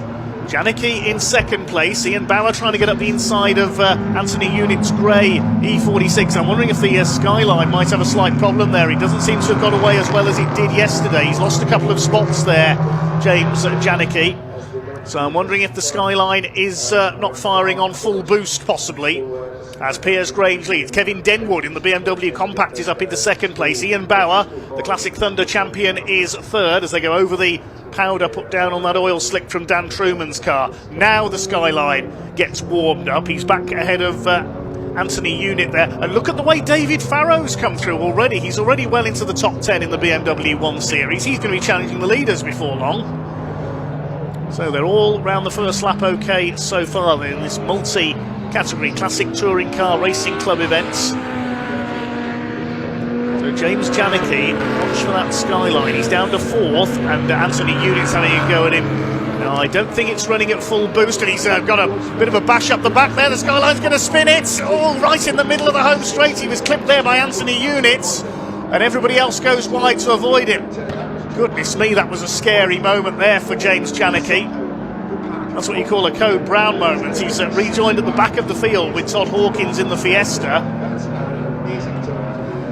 So let's see if the Skyline can make its way back up the order then. That wasn't intentional there. The Skyline was just slower off the corner than Anthony Unit was expecting, and he just clipped the back of it, sending it into a spin on cold tyres. So the field starts to settle in then. Farrow's up into about 4th place already in the 1 Series there. There's Anthony Unit. Daniel Gandesha in the orange M3 is behind him. Then Ross Craig. Neil Wade in his BMW Mini-based special. And here comes Paul Eaton. Power of the V8 tells out as he rumbles past Sean Morris and Tim Mizzen in one move. Wonderful to look at, isn't it, the Holden Commodore? It's a shame we haven't got any of the other Aussie cars here for him to battle with. We saw Andy Robinson out at the start of the season in his Ford Falcon, the Shell Helix livery car. So he's not appeared since, sadly. Daniel Gandesha coming under fire from the Honda Civic Type R of Ross Craig. His father Ian used to race in the classic Thunder Saloons with a BMW M3 CSL a few years ago. And the Skyline fishtailing again. Well, this is not the British Drift Championship, it's classic Thunder Saloons, but James Janicki is sideways everywhere. Let's hope he can hold it together. We do not want to see that car spinning out into a barrier or walloping the pit. Have a look what his lap times are at the moment. He's in the 125s at the moment. Meantime, the leader is still Piers Grange ahead of Kevin Denwood. Grange is 5 seconds up the road already. Here comes James Janicki. Let's see what he can do down the Hanger Straight. He charges past Neil Wade and Sean Morris. Following in the wheel tracks of Paul Eaton's V8 engine Holden at the moment. Now, whether that knock from Anthony Unit has deranged the rear suspension geometry slightly, I'm not sure. That might be why he's sliding about. So Piers Grange leads. Ian Bowers now up into 2nd place with 6 seconds down. He's got ahead of Kevin Denwood. Unit is 4th. David Farrow's BMW 1 Series is 5th.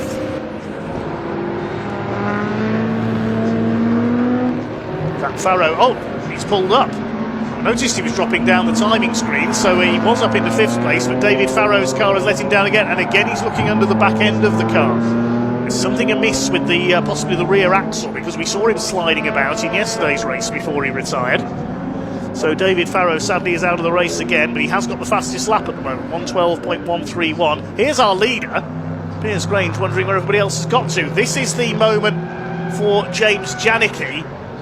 Goodness me, that was scary. How Anthony Unit missed him there, and how everybody else missed him as the Skyline spun back across. I don't think it was because of the results of that contact, you know, because that had happened a few moments before. And it was as Janicki put the power down. It might have just been cold tyres that sent him spinning. See it again here. There was a little tap there. It's hard to tell whether it was that contact that sent him round, or whether as Janicki tried to put the power down he went around. But he was very, very lucky not to get some big contact there as the rest of the pack bore down on him. We'll see where the Skyline has got back up to. He's back up into P6 now. There he is, chasing Ross Craig down the Hamilton Straight. Behind him is Paul Eaton. Then Gandesha and Morris, the 2 BMWs. Neil Wade rounding out the top 10. Grange leads by over 7.5 seconds. Janicki has now done the fastest lap, 1:11.862, so he's got the Skyline dialed in now. And Sean Morris in the Bastos liveried car, looking like the cars that raced in Super Touring in Belgium, among other places, in the mid-90s. Gets past Daniel Gandesha. There's David Farrow's car pulled up. Can Janicki come through and catch the leaders? He had his arm out of the window there momentarily. Who's he signalling to?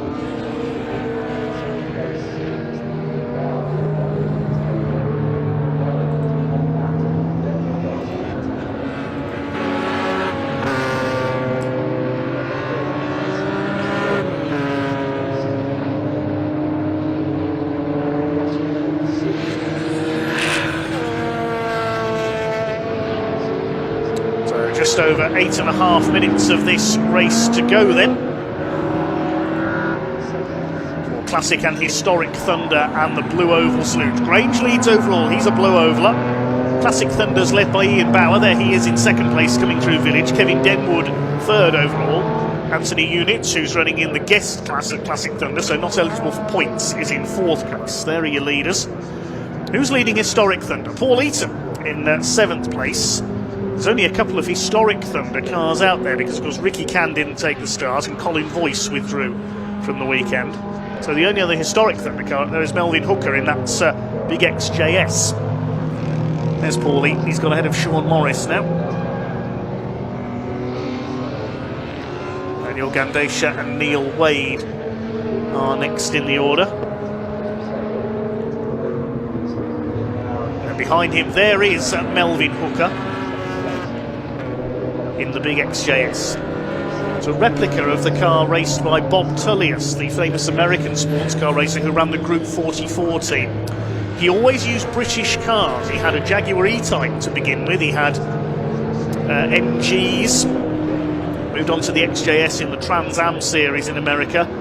Even ran a Triumph TR7 for a time, and then went on to run the Jaguars in the early days of, well, IMSA GTP as it was known in America, later to become Group C worldwide, of course, and Jaguar synonymous with Group C success.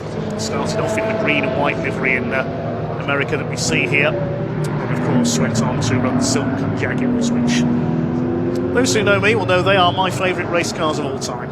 It was great to see them in action a couple of years ago at Donington. Here's the battle for second place. Kevin Denwood, the former Kumho BMW champion, or Ram Air BMW championship as it is now. It's now racing elsewhere. He's on the tail of Ian Bauer. A double champion this year. Yesterday secured both the Classic Thunder Championship and the Pre-93 Touring Car Championship. Was taking on the Super Tourers in yesterday's race as well. Ian Bauer's car in the livery used in the Italian Touring Car Championship in the 90s by Emanuele Naspetti and Fabrizio Di Simone for the CBM BMW team, with the Castrol sponsorship. Kevin Denwood closing him down in the compacts. James Janicki has the fastest lap once again, 1 minute 10.84. Now, how far behind Anthony Units is he? It's 2.5 seconds down at the last lap.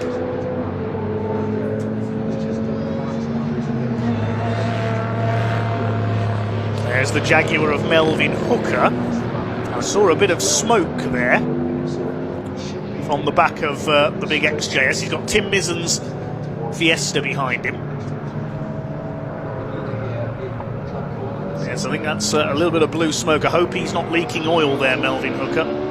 Here's our leader. Don't see much of Piers Grange because he's away and gone in front. He's leading by nearly 11 seconds now in the 2.6 litre engined Mark II Escorts.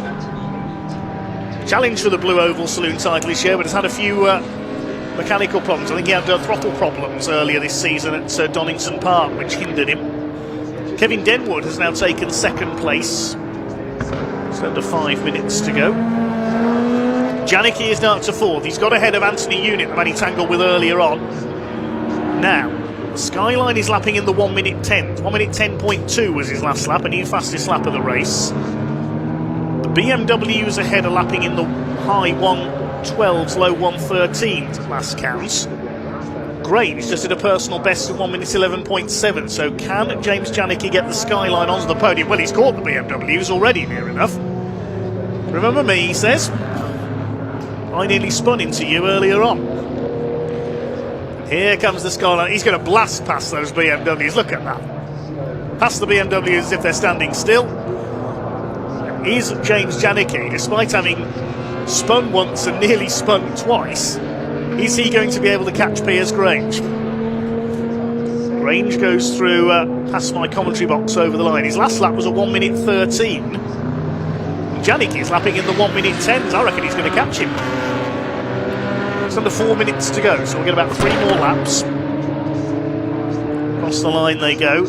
Janicki at 1 minute 11.4 that time through. So the gap is, let's have a look, 13.9 seconds. It may be a little bit too much. It might just run out of time to bridge the gap here. James Janicki. Ian Bauer fighting back on Kevin Denwood. Anthony Unit in the background with his E46, the newer shape M3. They're about 12 seconds clear of Ross Craig, who's next up in the Honda Civic.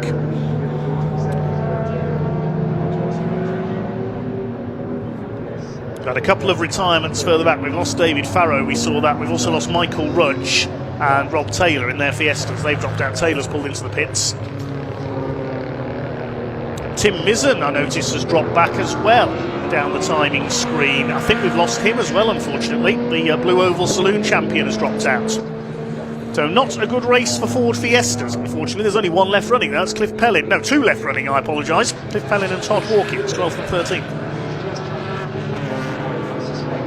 So Mizzen out of the race. That will only be his second retirement of the year, I think. He's been unbeaten in his class other than the opening 2 rounds of the year at Donington Park. So which class is he in? He's Class D, so that will be Todd Hawkins' first class win. Neil Wade in the Honda-powered Mini, chased by Daniel Gandesha. So Gandesha's dropped back a bit as well.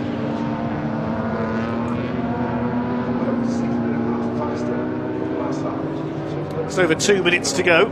Paul Eaton ahead of Sean Morris. That's the battle for 7th. There's Todd Hawkins, still going in the one of only 2 Fiestas left running. It's the gap between the leaders now, 12.3 seconds, so I think Piers Grange has managed to get himself enough of a gap to hold off any late charge by James Janicki. Paul Eaton battling it out, Holden versus BMW. There's Ross Craig's little Honda ahead of them.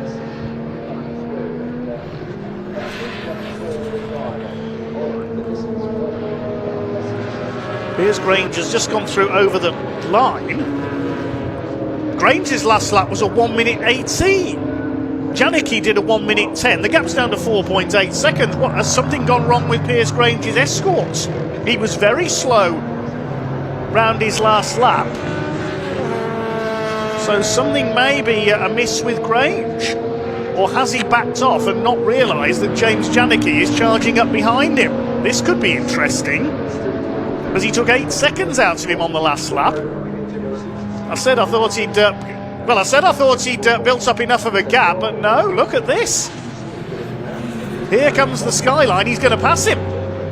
There's problems for Grange. The Skyline up the inside in the Stowe, and James Janicki, having had 1.5 spins in this race on cold tyres, has just retaken the lead. Extraordinary. You can't predict anything this weekend. So has Piers Grange got a problem? Or has he just backed off a little too much? 20 seconds on the clock. Will we get checkered flag this time? No, we won't. There is 1 lap to go. Through comes James Janicki. Another lap, another fastest lap, 1:10.168. Grange does a 1:17.1. There's something amiss with that escort. What a recovery by James Janicki. Goes out of the window again. Is he saying thank you to the back markers for letting him through, possibly, because Melvin Hooker was there? So what a bizarre conclusion to this race. Now, where is Piers Grange? Is he still going? Yes, he is. Kevin Denwood could take second overall here. And he goes on to the grass. Goodness me, that was a dicey moment. Grange didn't see the BMW there. That could have taken them both out of the race. What an extraordinary race for the classic and historic Thunder Saloons and the Blue Oval Saloon Series. Grange, I think, will keep going to win the Blue Oval Saloons because there's only 2 other Blue Oval Saloons left running, and they're at the tail of the field. So James Janicki, who a couple of laps into this race was facing the wrong way in the middle of the Sir Lewis Hamilton straight, is coming in to win. There's the checkered flag. What a recovery. And he wins by a very large margin as well. Kevin Denwood comes over in second. Third is Ian Bauer. Fourth is Anthony Unit. And Piers Grange limps home in 5th position. Last lap was a 1:27. What went wrong for Piers Grange? What a shame for the escort pilot. He's had so many issues with that car this season. Here's the battle for 7th place. Ross Craig comes over in P6 and a class win. He'll be pleased with that. And Paul Eaton will top his battle with Sean Morris. Janicki ends up the winner by 6.6 seconds. Here comes Daniel Gandisha chasing Neil Wade. It looks like the Mini is going to top that battle. They charge over the line together. The final finisher will be Todd Hawkins in his Fiesta. We'll try and find out what's happened to Piers Grange there. Just as I mentioned his problems at Donington this season, I wonder if his throttle has played up again.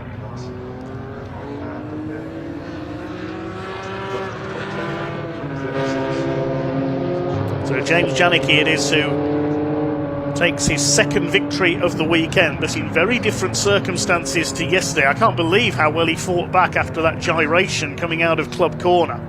He was very lucky not to be T-boned as he went around there. But he wins by 6.6 seconds over Kevin Denwood in second place, Ian Bauer a class win in third place, and the next 4 drivers also win their classes. Anthony Unit, Piers Grange, who does make it home, and he wins the Blue Oval Saloon Series, split Ross Craig and Paul Eaton with class wins. Paul Eaton wins the historic Thunder split as well. Sean Morris 8th ahead of Neil Wade and Daniel Gandesha, then Melvin Hooker, Cliff Pellin and Todd Hawkins, and they were the only finishers because we lost Tim Mizzen, Rob Taylor, Mike Rudge and David Farrow. A race of attrition there for the Classic Touring Car Racing Club Classic and Historic Thunder and Blue Oval Saloon Series. You can't take your eyes off any of this for a second. Let's head down to Ian in Parc Fermé in just a moment.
Look at this over here, this is what it means.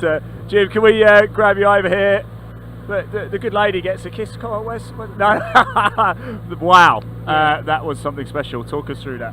How did you do it? I don't know, to be honest with you. I got clipped on the rear quarter and it spun me 360 degrees, and I just thought, oh no, please don't hit the wall. And then, yeah, I sort of thought, right, just got to go for it, innit? Some girl, this, isn't she? She's done well. She's done well. I'm really beginning to think it's a thing that if I just don't bother talking to you in the morning, we'll be all right, yeah, won't we? Don't tell the old woman. Come on, mate. That's right. Well done. I'm so happy for you. A pair of wins. Wow, unbelievable. Did you want to say anything to anybody? Better say hello to the kids. Yeah. Because otherwise they'll have you. There you go. Top man, well done. Well, he's doing you proud, I tell you. Wow, what a drive. Let's move around a little bit. I think we've got a little bit of time. I did want to see if I could find... Where's Piers Grange gone? There's his car. There's Piers over there. He did... would you grab a quick word with Piers? Piers, I thought you had it, and then Jim just comes back from nowhere. Well, I had a fuel issue, that's why. I was 12 seconds ahead at one point, just pulling a second a lap. It was great. I thought that's enough gap to do it, and there was like that was on lap 14. I got, I think, a 12-second gap, so I thought no problem. But then it started misfiring, and I think it's a fuel-related issue, so it just wouldn't pull, and that's when they just reeled me in there and they all went past. So I'll let you in a little secret. It might be my fault, because when you had that 12-second lead, I actually wrote your name as first over, so I think it was my fault. You jinxed it, didn't you? So sorry.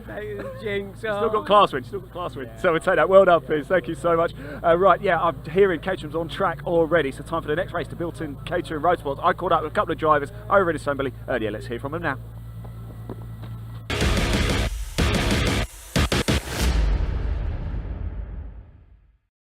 Right, here we go. Let's get to some more Caterham action here. The Bilstein Caterham Roadsport Championship about to get underway. I'm going to catch up with my good friend Dan Crawley down here.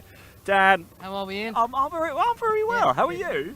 Annoyed that I'm back here. Okay. Yeah, but that's good for us. Yes. Because that means you're going to put on a show. There'll be some overtaking, definitely. Yeah, it was annoying. I was on for a really good lap. I reckon we was about P2, P3. Okay. Compromised by fellow competitors, shall we say. But yeah, no, it should be good. Lots of overtaking. What do you make of your season, Dan? Are you a bit sad it's coming to an end this weekend? Very sad. Season's been amazing. We've learnt a lot. Fingers crossed sponsors keep me going for next year, but if not, no, this will be the last, well, the last weekend, so yeah. But no, I don't believe. I think I've got a feeling we're going to see you on the grid next season. You'd be back if you can? If I can, I'll be back, and yeah, 270 or 310 would be the plan, so. Yeah. Well, we're going to have our eye on you in this race. Put on a show for us, won't you, Dan? Thank you so much indeed. Let's just quickly pop over to Ivan over here and say hello. Ivan, it's good to see you again. How are we feeling ahead of this one? Okay, yeah, really excited, yeah. Have you enjoyed your season? It's been brilliant, yeah. I think enjoyed it much more than Academy. I think because of the tyres and the better handling, just gives you more confidence, and then another year experience. So yeah, thoroughly enjoy it and recommend it to anyone. It's brilliant. Yeah. Are you looking to stay in the Caterham camp for 2026? No, so I kind of thought about it. Might do, still undecided. I'd probably definitely do Spa and guest there, but now I've got a lot of other things I need to do. So yeah, so 50-50 at the minute. Come back, don't go. Look, best of luck. Enjoy the race and enjoy the rest of the weekend, won't you? Thank you so much. Right, time to get racing for the Bilstein Caterham Roadsport. Dave, over to you.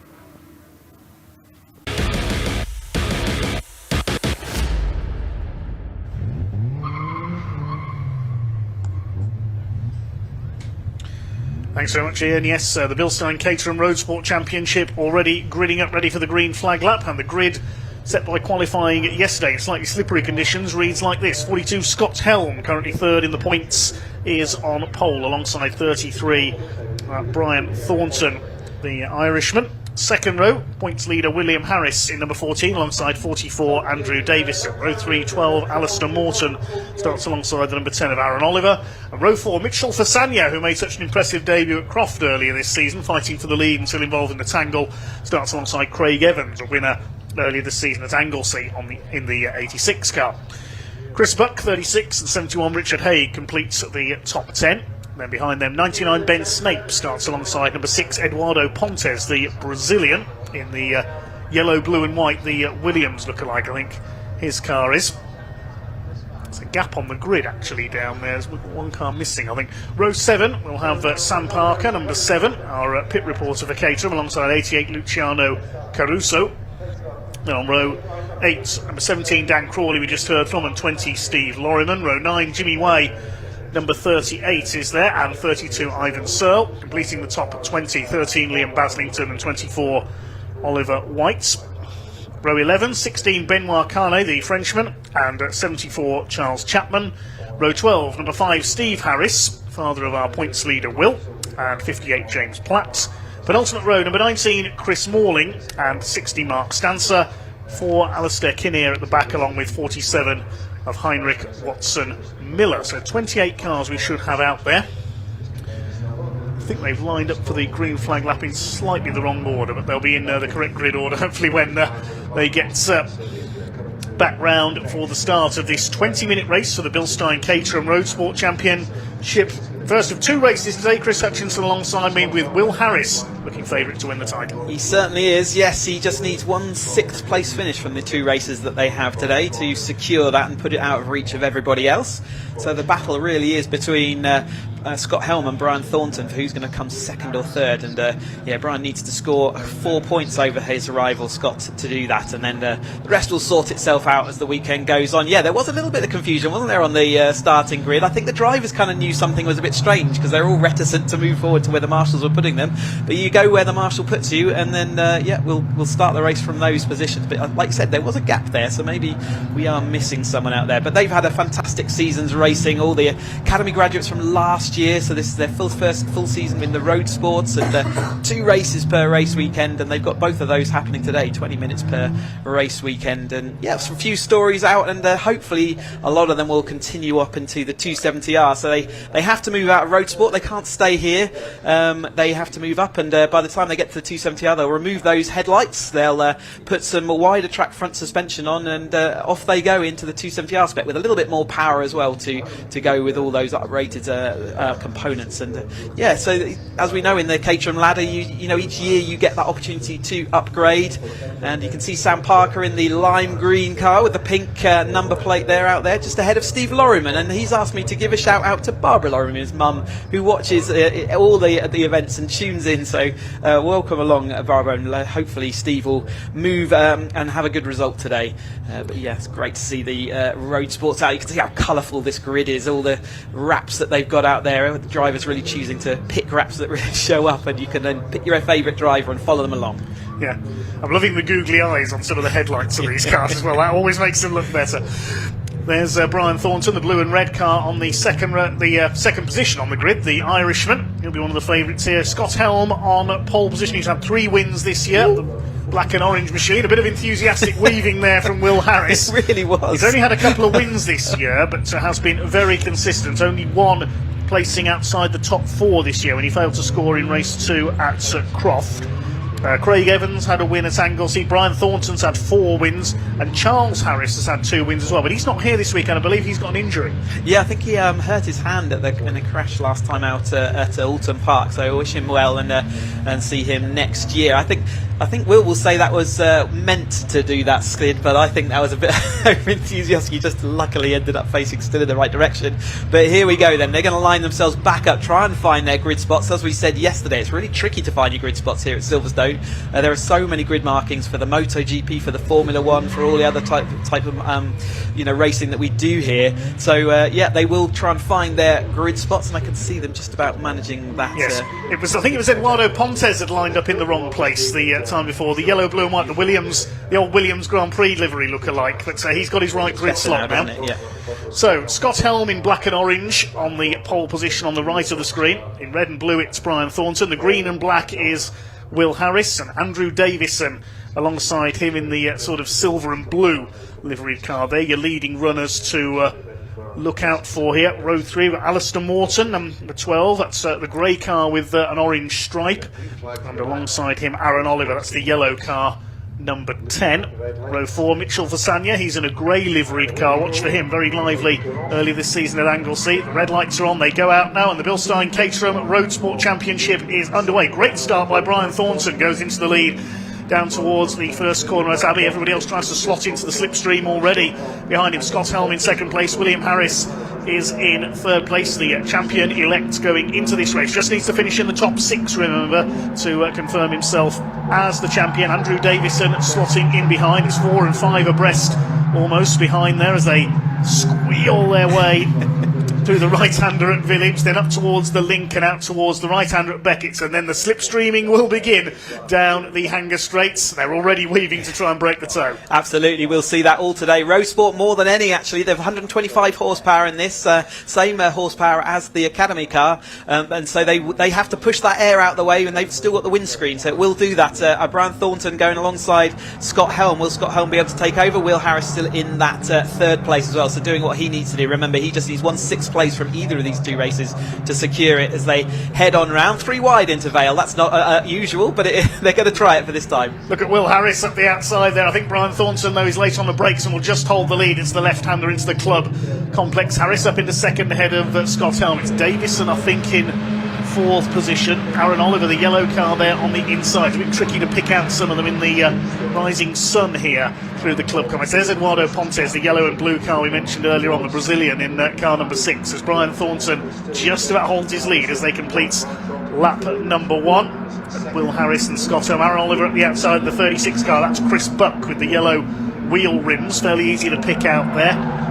So they start to charge the way through. Sam Parker's going well. I noticed there on the inside. She's made up a few spots, gained about 3 places from her grid slot. Great opening lap from Sam there, yes, in that number 7, the lime green, in the Caterham drift colours. You can come and drift a car with Sam as one of your instructors with the Caterham Experience team.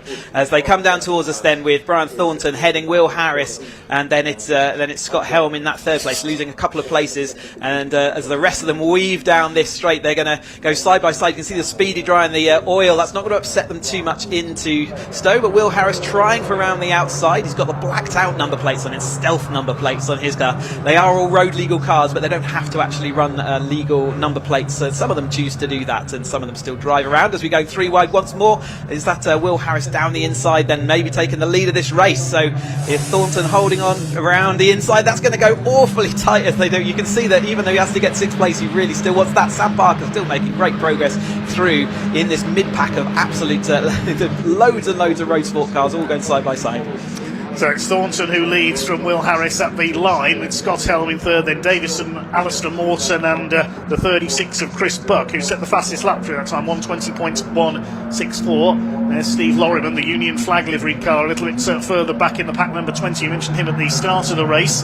There's Alistair Morton having a look up the inside, trying to take P4 away from Andrew Davison. The first 3 have broken away very, very slightly there as they head out towards Beckett's once again. The leader runs a little bit wide there. Everyone's very wide, in fact, Brian Thornton. And now we're going to start to see them doing what I call the rattlesnake down the straight here. One side, then the other, as they weave around to try and break the toe. Great stuff. Look at this, 4, 5, almost 6 wide as they come down the straight. Alistair Morton in the middle. Andrew Davison might come out ahead. And who's this charging up the inside? That's Craig Evans. Yes, the 86, the black and white car. And the 88 in there as well.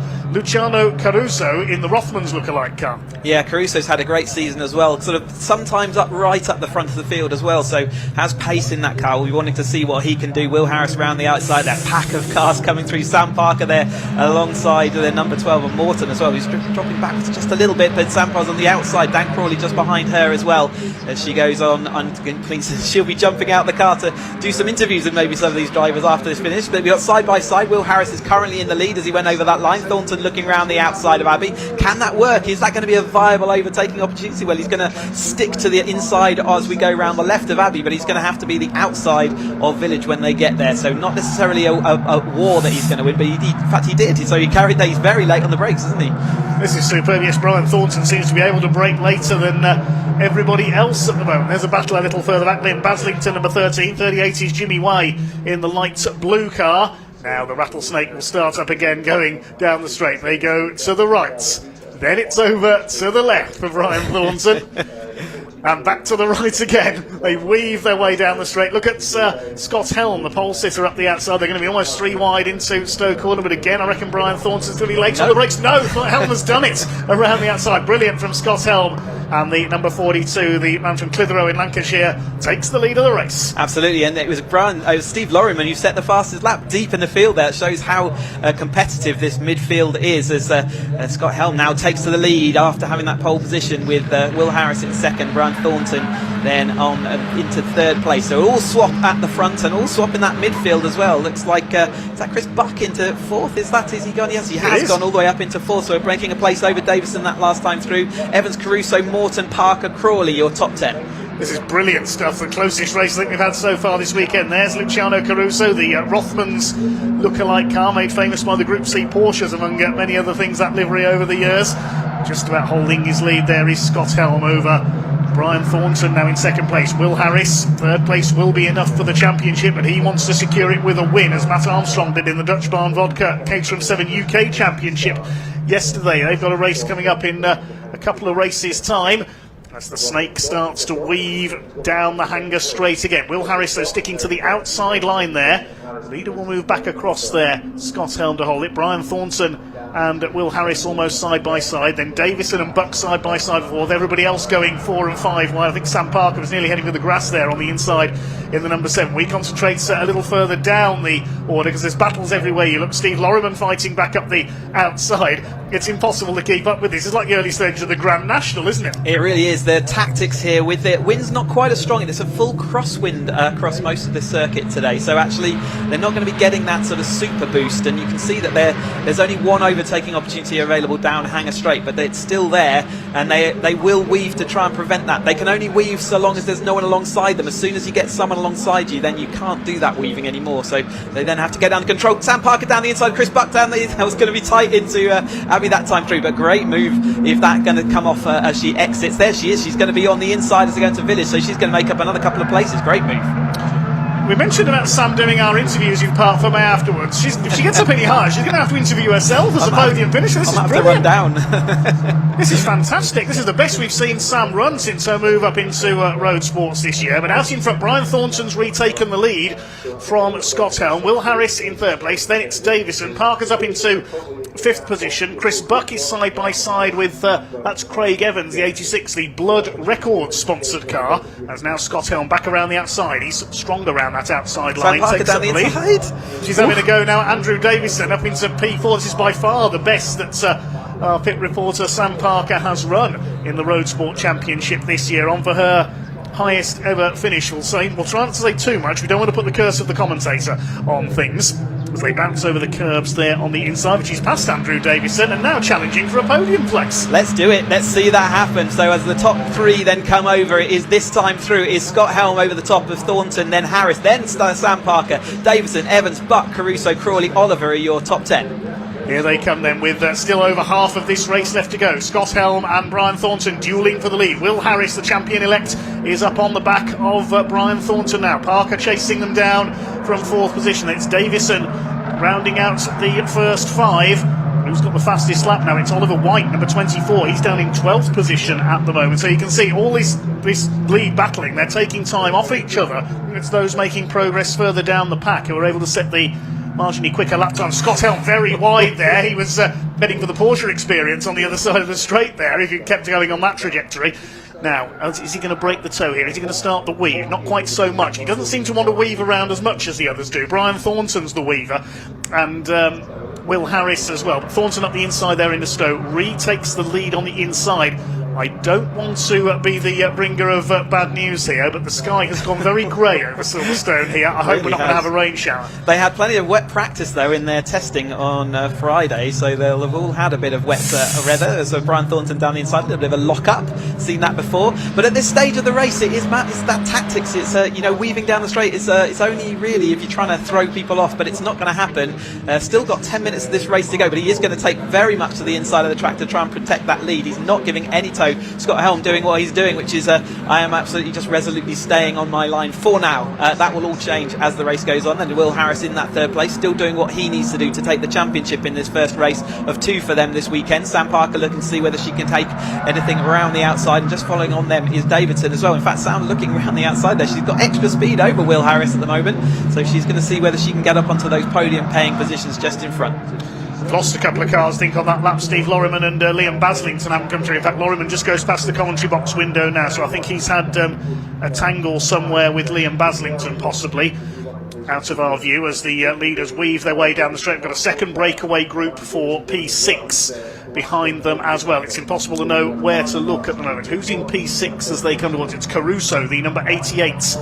As it stands at the moment. Craig Evans is in there, the 86 car, had a win earlier this season. The 17 is Dan Crawley, we heard from him pre-race. Chris Buck has been swallowed up back into that group as well, and Aaron Oliver in the yellow number 10 car. Behind them, Alistair Morton, the number 12. This is the P6 fight, the second group, the first breakaway of 5 cars up ahead of them. 24 getting involved, that's Oliver White, the car that currently has the fastest lap of the race, gained a couple of places on that previous lap, and Sam Parker's taken the lead. How did that How's she done that through Where there? did you do that? Absolutely fantastic to see that. Sam Parker in the number 7 then leads this road sport field as over the top of Thornton, Harris, Helm, Davidson, Caruso. We were watching those pack battles, the traditional pack badge battles going through, and Sam Parker now leads this race. They must have tripped up each other, but great move to get there. As you say, Oliver White down in that 8th place, taking that fastest lap point at the moment.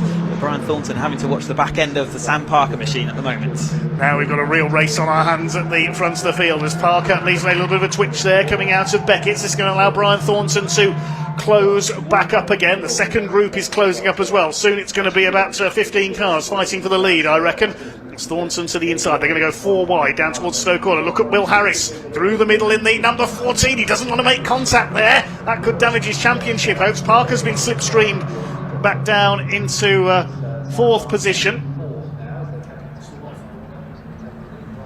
Here they come then up towards Club Corner. Brian Thornton has the lead ahead of Scott Helm. Parker side by side with Will Harris. Parker comes out with P3 around the outside. That's where she's stronger, I think, around the outside at the club section.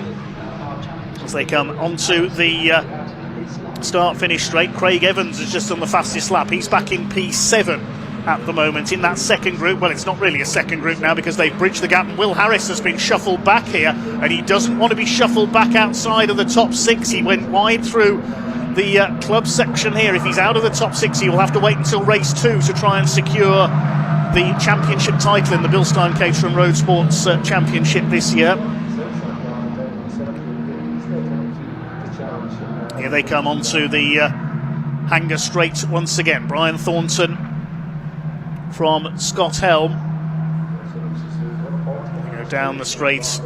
Helm might try and weave across to the outside here.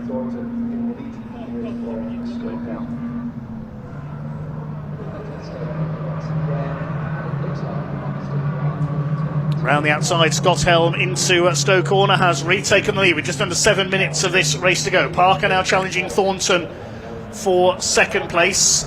Behind her is Andrew Davison in the 44. Those 4 have broken away slightly from Will Harris, and nervous times for Harris. He dropped back on that last lap. He was very briefly outside the top 6.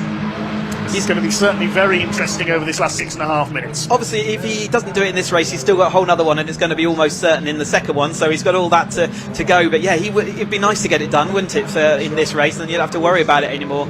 So it is still now Thornton over the top of Helm, and then Sam Parker in that 3rd place with Davidson following on in that 4th. Davidson happy to sit in that sort of a trailing and watching position. Sam Parker nicely down the inside there. It's going to make a position up over Thornton, and over Helm, and nearly did the Thornton as well in the one move. Very late.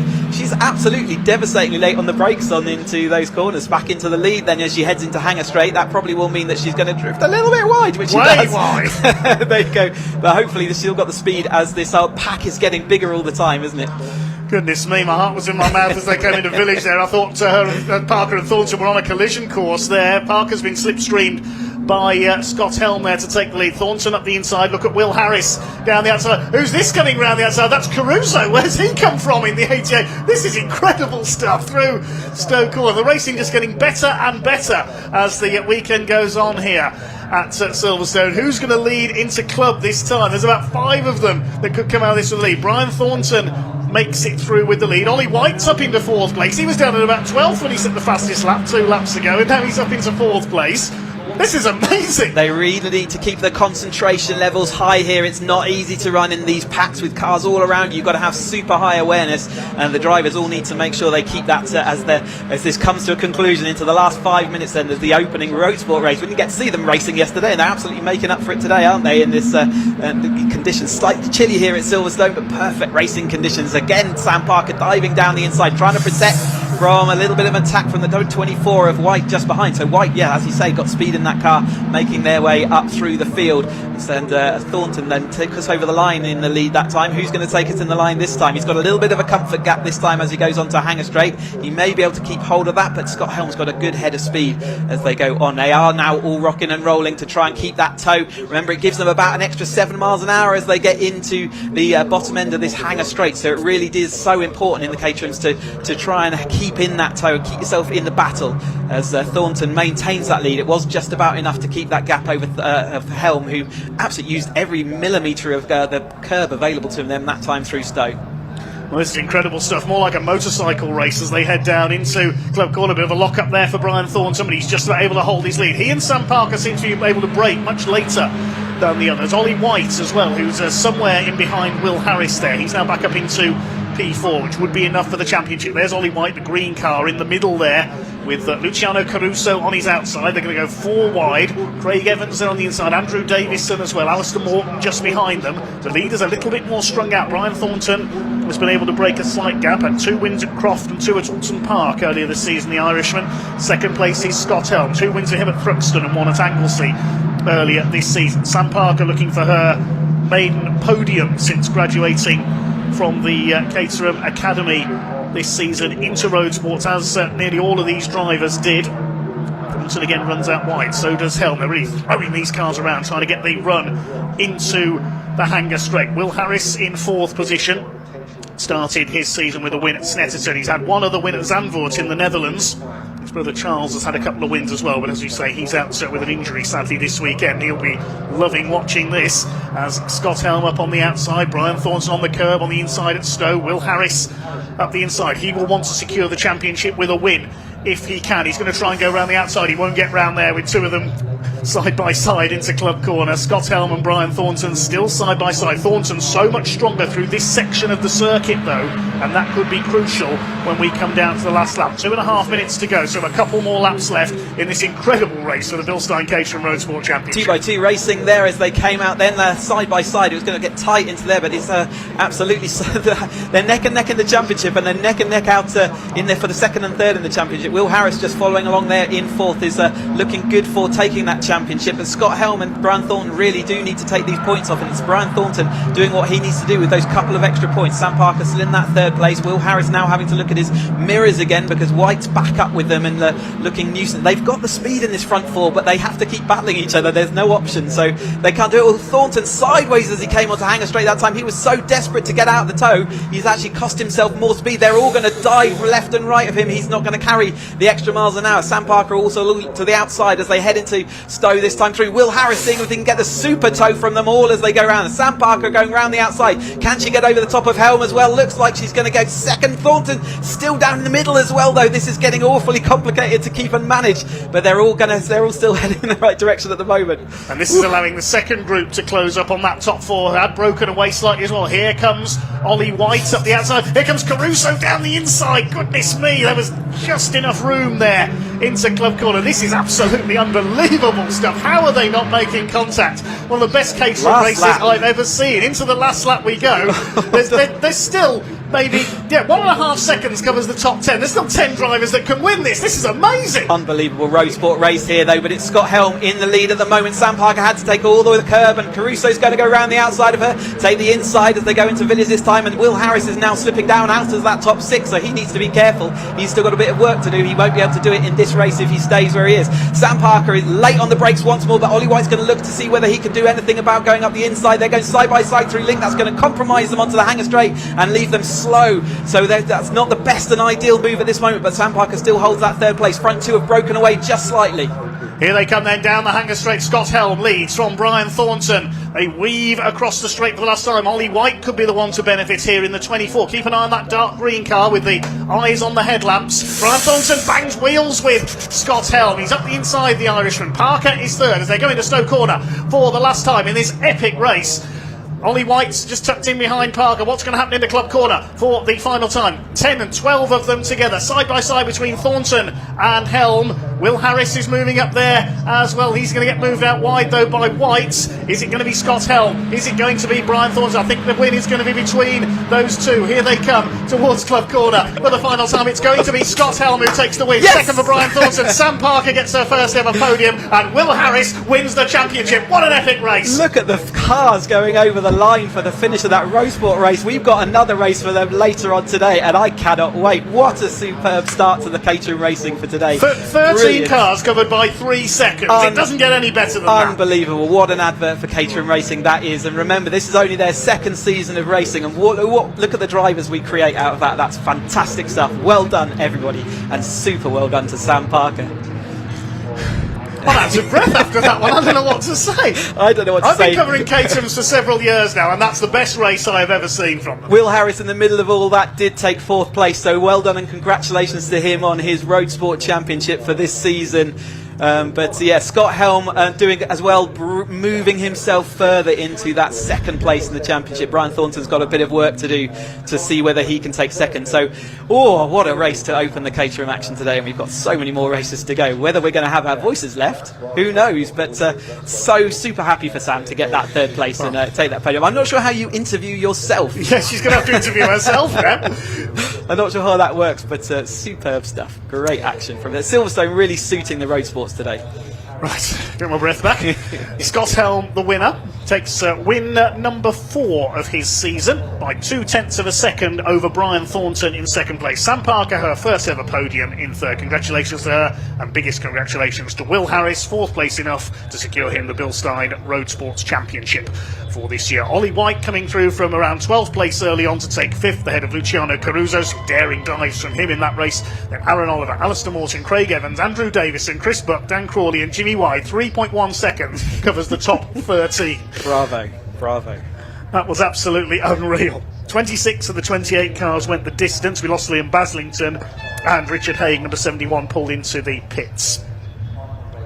There'll be a lot of celebrations down in Parc Ferme after that one. We'll hand down in just a moment. I'm going to get my voice back.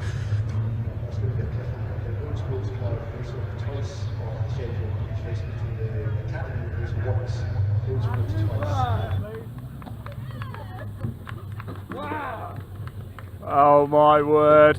Sam Parker. Just soak it in, Sam. Soak it in. We'll grab you in a minute. Let's have a chat with Scott here first of all.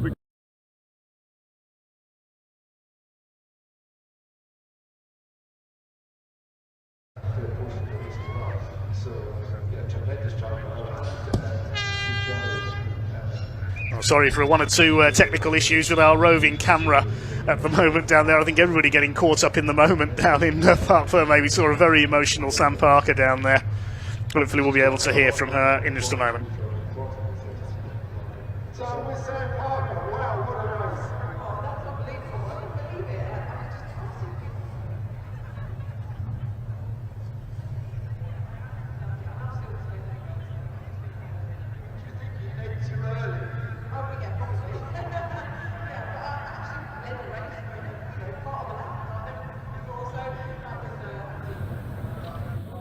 Yeah, so I just had a bit of an issue with the camera. We just spoke to Scott. He is absolutely delighted with that. What a race. Brian here as well. Brian, that was unbelievable. Finally, a different interviewer. Yeah.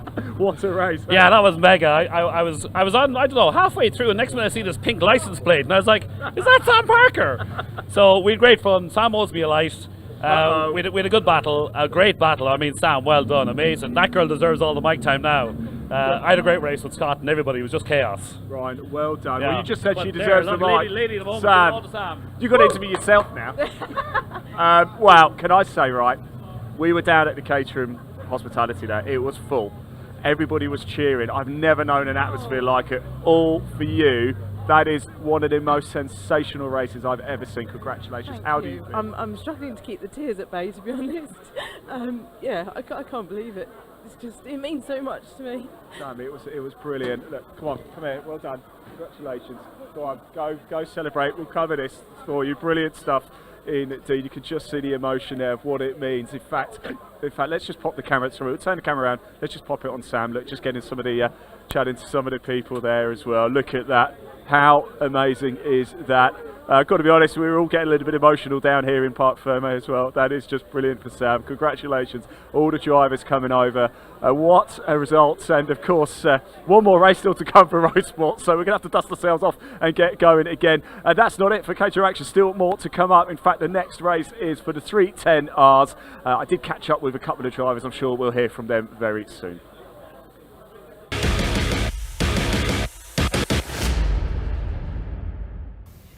Right, here we go. Time for the 310Rs for Caterham Motorsport. James Ensign here. He's just been watching the live stream on his phone. I've just caught you.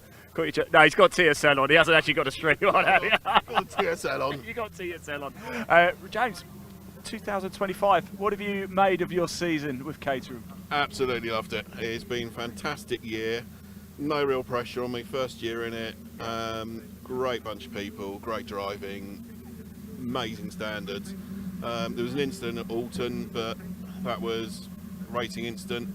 But other than that, everybody's got on really, really well. So what's been the big difference for you? Let's cast your mind back to the first race of the season to now. What's been the biggest difference in you? No pressure. There's been no pressure on me. They class me as a pro against people who've been doing it 5-6 years. So I can just go out there, have fun and enjoy it, which is what we're all here for. Picked up a podium through the year, picked up a couple in when I did the grads one, and just loving it, absolutely loving it. Yeah, really good experience. I think one of the most overused words when it comes to Caterham is the toe, but for a reason. And Silverstone is one of, there's other circuits where perhaps it doesn't quite have the same impact. Here though, I imagine, I've heard it's worth at least a second down the back straight there. It's worth a second down the hanger straight. Yesterday there was an incident in front of me. I lost the lead pack.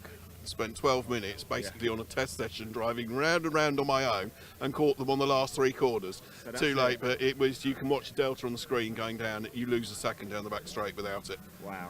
One tiny little error and it could be. It wasn't my error, somebody else's error, me avoiding them. There's a little bit of damage on the back of the car, but other than that it was just avoiding them, but then I lost it all and just drove around for 12 minutes on my own, very lonely.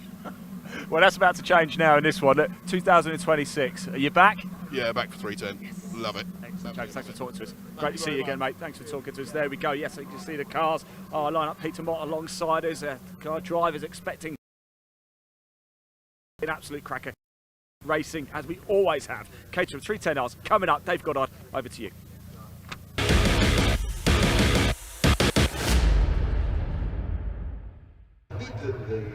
The race that we're about to see now is Charlie Lower on pole position, car 21. Cars coming to the grid then for our next race for the Vertex Watches Caterham 7 310R Championship. Let's see if they can live up to that incredible road sports race. It's Charlie Lower, number 21 in pole position. This grid set by the second fastest time by each driver in the qualifying session yesterday. Lars Hoffmann, the German in the Motul car, starts alongside him, the number 70. Second row, number 16, Philip Bianchi, and 77, Harvey Lawrence, the AM champion this year. Failed to finish yesterday's race, though, so looking to make up here. Number 50, Paul Goldstein on row 3, alongside 88, Ryan Wilby. Then we've got on row 4, we've got number 84, Andy Murgatroyd, and 96, Peter Mott, who was on pole yesterday, but his second fastest lap, only good enough for 8th on the grid, so he just got that one perfect lap in yesterday's session. Completing the top 10, just heard from number 20, James Emson, and 40, Steve James completes the top 10. Row 6 got number 5, Ben Lopez Appleton, had a spin at Beckett's in yesterday's race, which hindered him somewhat. And 67, Richard Coop alongside. 44, Rob Lowe, and 65, Solomon Rogers. On the penultimate row, on row 8, we have 66, Ollie Kibblewhite, and 22, William Coop. Cars moving away then for their green flag lap, and the championship, well, it was all done and dusted at Alton Park in the previous round, wasn't it, Sir Chris? That's right, Taylor O'Flanagan is our 310R champion for this year. Lars Hoffmann secured his second place in the championship yesterday, so it's all about third place in the Pro-Am for today, and Charlie Lower needs to still be outscoring Bianchi by another 2 points over the next 2 races, so Bianchi really does want to get in front of him and stay there. In the AM championship, Harvey Lawrence is our AM champion, and I think Peter Mott has also done enough for second, so it's all about the third place in the AM championship as well, to see who's going to take those podium spots at our awards ceremony a little later this year. And yeah, as you say, the qualifying for this race is the second fastest laps, so that's the unique for this series in the Caterham ladder.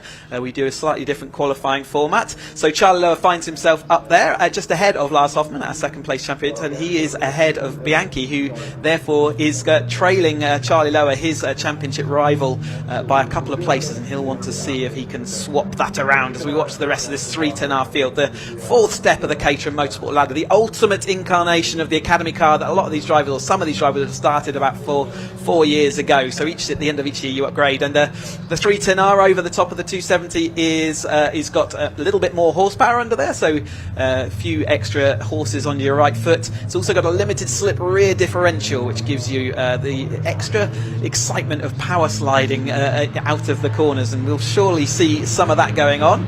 There's Goldstein going through our thing, so we've got some drivers joining us for this this event, the final event of the 2025 season, to see how they get on. But good to see Harvey Lawrence right back up there in the field. He had a DNF yesterday. This qualifying system has saved him, and he's right back in that mix. So can he end his amateur year with another? Maybe an outright podium would see him, would be a good result for him, wouldn't it?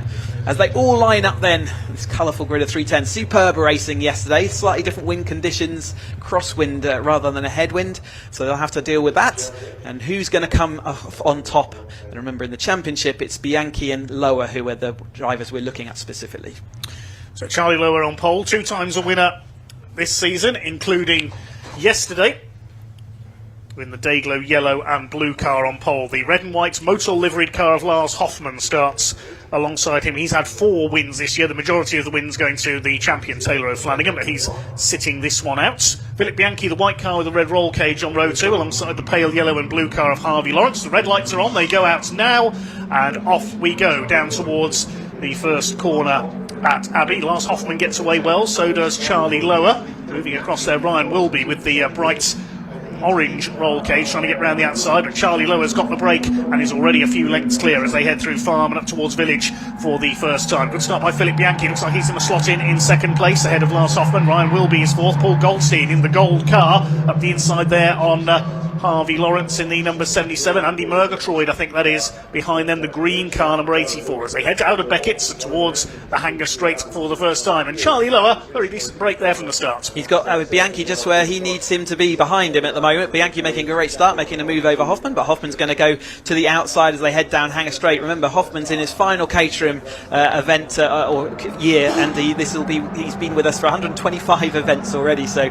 thanks to all his support, and we wish him well for the future, and hopefully we'll see him back at some point in future. As they head down into the Vale then, Charlie Lower still maintaining that lead, but this time over Hoffmann. So many times we've seen that this year. Bianchi holding on in that 3rd place again. He's been there for so much of the season. Super consistent driver, just hasn't made it onto that top step of the podium just yet. Can he do it this weekend, as we've got Sol Rogers in his battle with the number 40 there, going through that Sir James going through. Charlie Lower, though, that little gap that he had, it's all evaporated and will continue to do so as Goldstein looks down the inside of Wilby, but Wilby's got the outside momentum, so he'll take that position up into village. Paul Goldstein, the man who combines various Caterham championships, including sometimes in the same weekend in the gold number 50 car. He's the Caterham Graduates Sigma 150 champion this year, won that at Snetterton a few weeks ago. He's on the tail of Ryan Wilby as they fight for 4th place. Philip Bianchi, the man from Malta, desperate for his first win here, and somebody running out wide there. And on the grass as well, that was the number 44, the striped car, that's Rob Lowe. He's recovered that. Andy Murgatroyd weaving about like he's on a green flag lap there at the back of this group, having a go at a couple of cars there. It's around the outside, Charlie Lower and Lars Hoffmann side by side. Bianchi in 3rd place, then Goldstein's got through on Wilby up into 4th place after Wilby's momentary loss of momentum there, nearly a loss of control at the top end of the Hanger Straights. The wind is certainly affecting them here, isn't it, down those straights, as Bianchi goes through for 2nd. And it is a side wind as they come onto the Hanger Straight, so yes, any strength of wind there is left today. It's slightly less blustery than it was yesterday, but it's still blowing out there, and yeah, it will knock those cars slightly offline, and if there is a gust at the wrong time, they only weigh half a tonne, these cars, 150 horsepower, that's why the 310 horsepower per tonne sort of comes into the naming of the series, so it's quite a significant amount of power in a very light car, and certainly they make the best of it, don't they, with absolutely flying around this Silverstone International Circuit, and yeah, looking to see how they go. Murgatroyd there ahead of Peter Mott, so Peter Mott is solid, I think, in that 2nd place in his amateur class, so he should be with us at the awards ceremony a little later in this year. They've taken that super wide line for Charlie Lower. I think that's almost a little bit too wide there. He's lost a bit of speed to the following cars as they head onto the straight. He's going to tuck to the inside. He's going to say, if you're going to go past me, you're going to go on my outside, and I'll try and hold it to the inside of Stowe. Bianchi gets that done even before they get into it, and in fact there's a chance for that 2nd bite of the toe cherry as they go into Stowe this time. and then Hoffman sweeping around the outside, but Bianchi absolutely resisting, but that's going to give Charlie Lower the momentum down the inside this time through. And Paul Goldstein says, OK, if you're going to fall over each other, I'll take all three of you. He's up on the tail of the leaders now. Lower has managed to hold his lead. Here comes Goldstein. He's going to get the positioning right, or try to, for the exit of Club Corner here to possibly move up into second. No, he stays third. Bianchi lost out there and goes down into fourth place. But the bigger loser in that little contretemps was Lars Hoffman. He's down to fourth. Sorry, it's Bianchi in second place. My apologies, got them the wrong way round there. Fifth place is Ryan Wilby. Harvey Lawrence in sixth. It's Charlie Lower, man from the southeast of England, who leads the way, looking for win number 3 this season, win number 2 of this weekend. Bianchi just wants a race win. He's been trying so hard all season, the number 16. Goldstein on his tail. Here comes Hoffman back into the mix as well. It's been an absolute ding-dong between Hoffman and Taylor O'Flanagan for most of this year. They pretty much divided up the race wins between them, with the exception of last time out at Alton Park, as the snake begins to writhe down the straight again. Charlie Lower starts to move across, but then he doubles back again. He's trying to outwit his opponents. Yeah, very loose onto the start-finish straight. He likes a rear end waggling away, does Charlie Lower, but this looked just a little bit like he can't get the power down as he comes out of that, well, I think it's called the loop, isn't it, or the link. In fact, it's Beckett's by the time they get onto the hanger straight, so he just can't get the power down there as they go side by side once more. Goldstein trying to go around the outside. A bit of a rear lock up there from Charlie Lower's car. Again, that car at the rear is very unstable at the moment. Hopefully that will come to him as the tyres warm up in this chilly Silverstone air. There's our AM champion in Harvey Lawrence just chasing down Ryan Wilby just in front of him. Here they come over the line, completing lap number 4 then, with just over 14.5 minutes to go. Through the right-hander at Abbey, then through Farm and Village. The link is the little left-hander that takes them through onto the Grand Prix circuit, linking the international circuit, because of course the Grand Prix layout after Village turns left and goes up the Wellington straight through the loop. This is the link now, this little left-hander here. Then they pop out through onto the Grand Prix circuit once again, onto Beckett's and the hanger straight. Charlie Lower still leads. Bianchi now in second place. Third is Hoffman.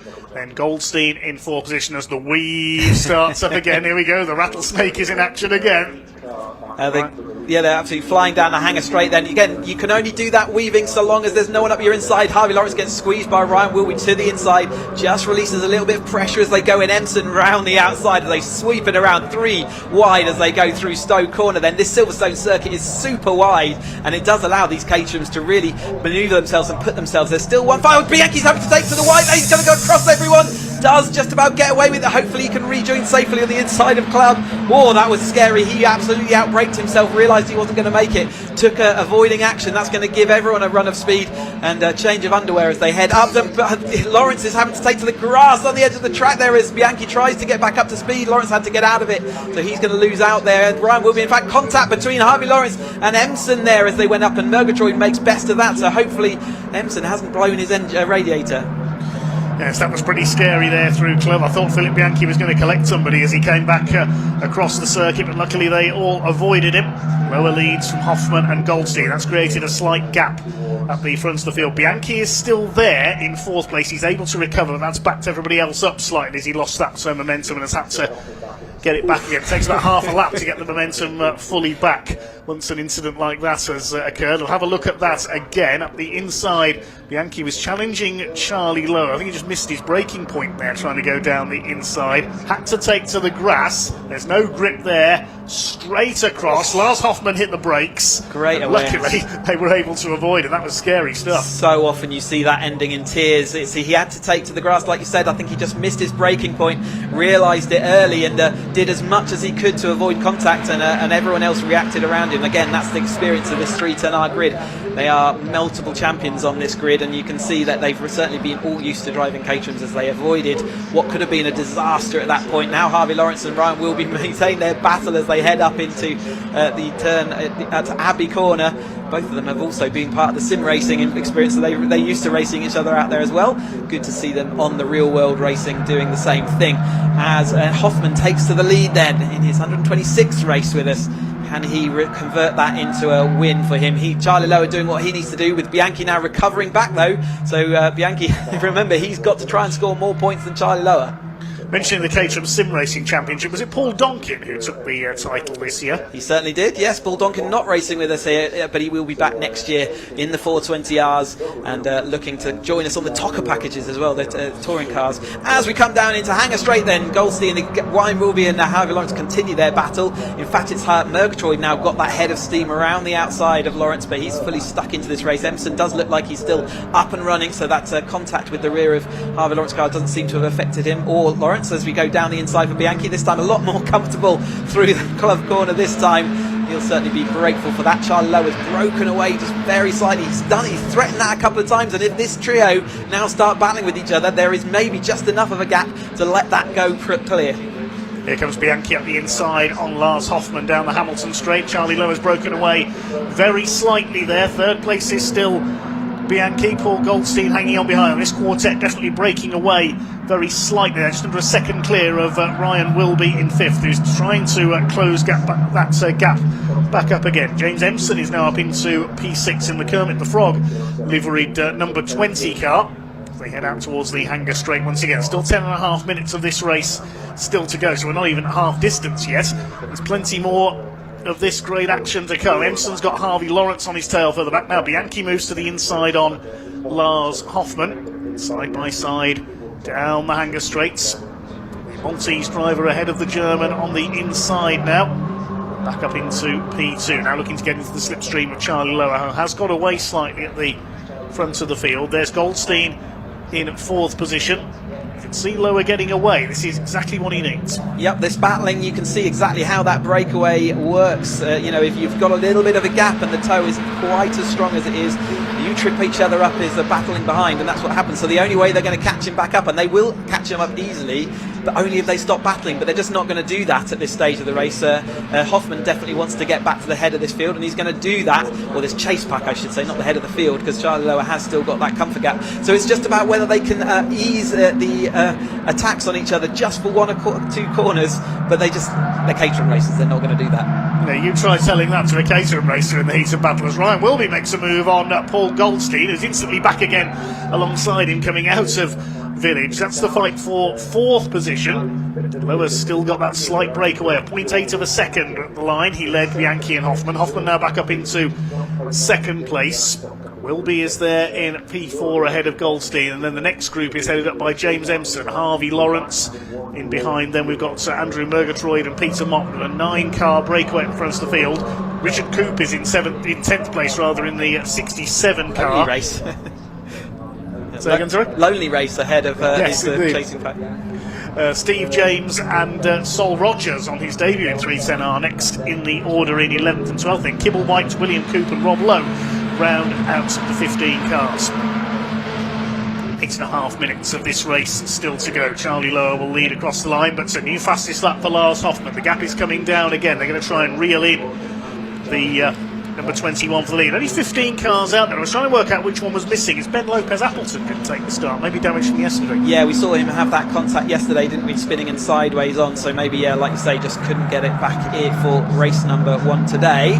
But as they head into Village then this time through, there's Peter Mott, our pole position sitter from yesterday. And I think, as I said, it might have been a surprise to him, but he's solid in that second place now in the AM Championship. So he's had a successful weekend. Charlie Lower leads all the group then back onto the Hanger Straight. Hoffmann has closed that gap. He's sort of headed this fiddle field, and they did calm the battling just enough to actually catch back up. So Charlie Lowe fully back in that run. That's intelligent racing by them all to get that done. Bianchi's going to look to see whether he can go down the middle of all of them. He's got to swoop to the inside, but he's going to be slow on the exit, and that will mean that Hoffmann's going to look around his outside as they go into the left-hander at Vale this time. But it's going to be Charlie Lowe still leading this, has led the most of the laps so far, but Bianchi now has hauled on all the anchors, and the rest of this pack all still firmly involved as they go nose to tail. Rather than the Roadsport, which was a clump of cars, they're all nose to tail in this 310R, but at coming in at 7 minutes to go, there's still plenty of opportunities to make moves and make position changes. They're trying to weave their way down the Sir Lewis Hamilton straight now. Bianchi has a quick look to the inside on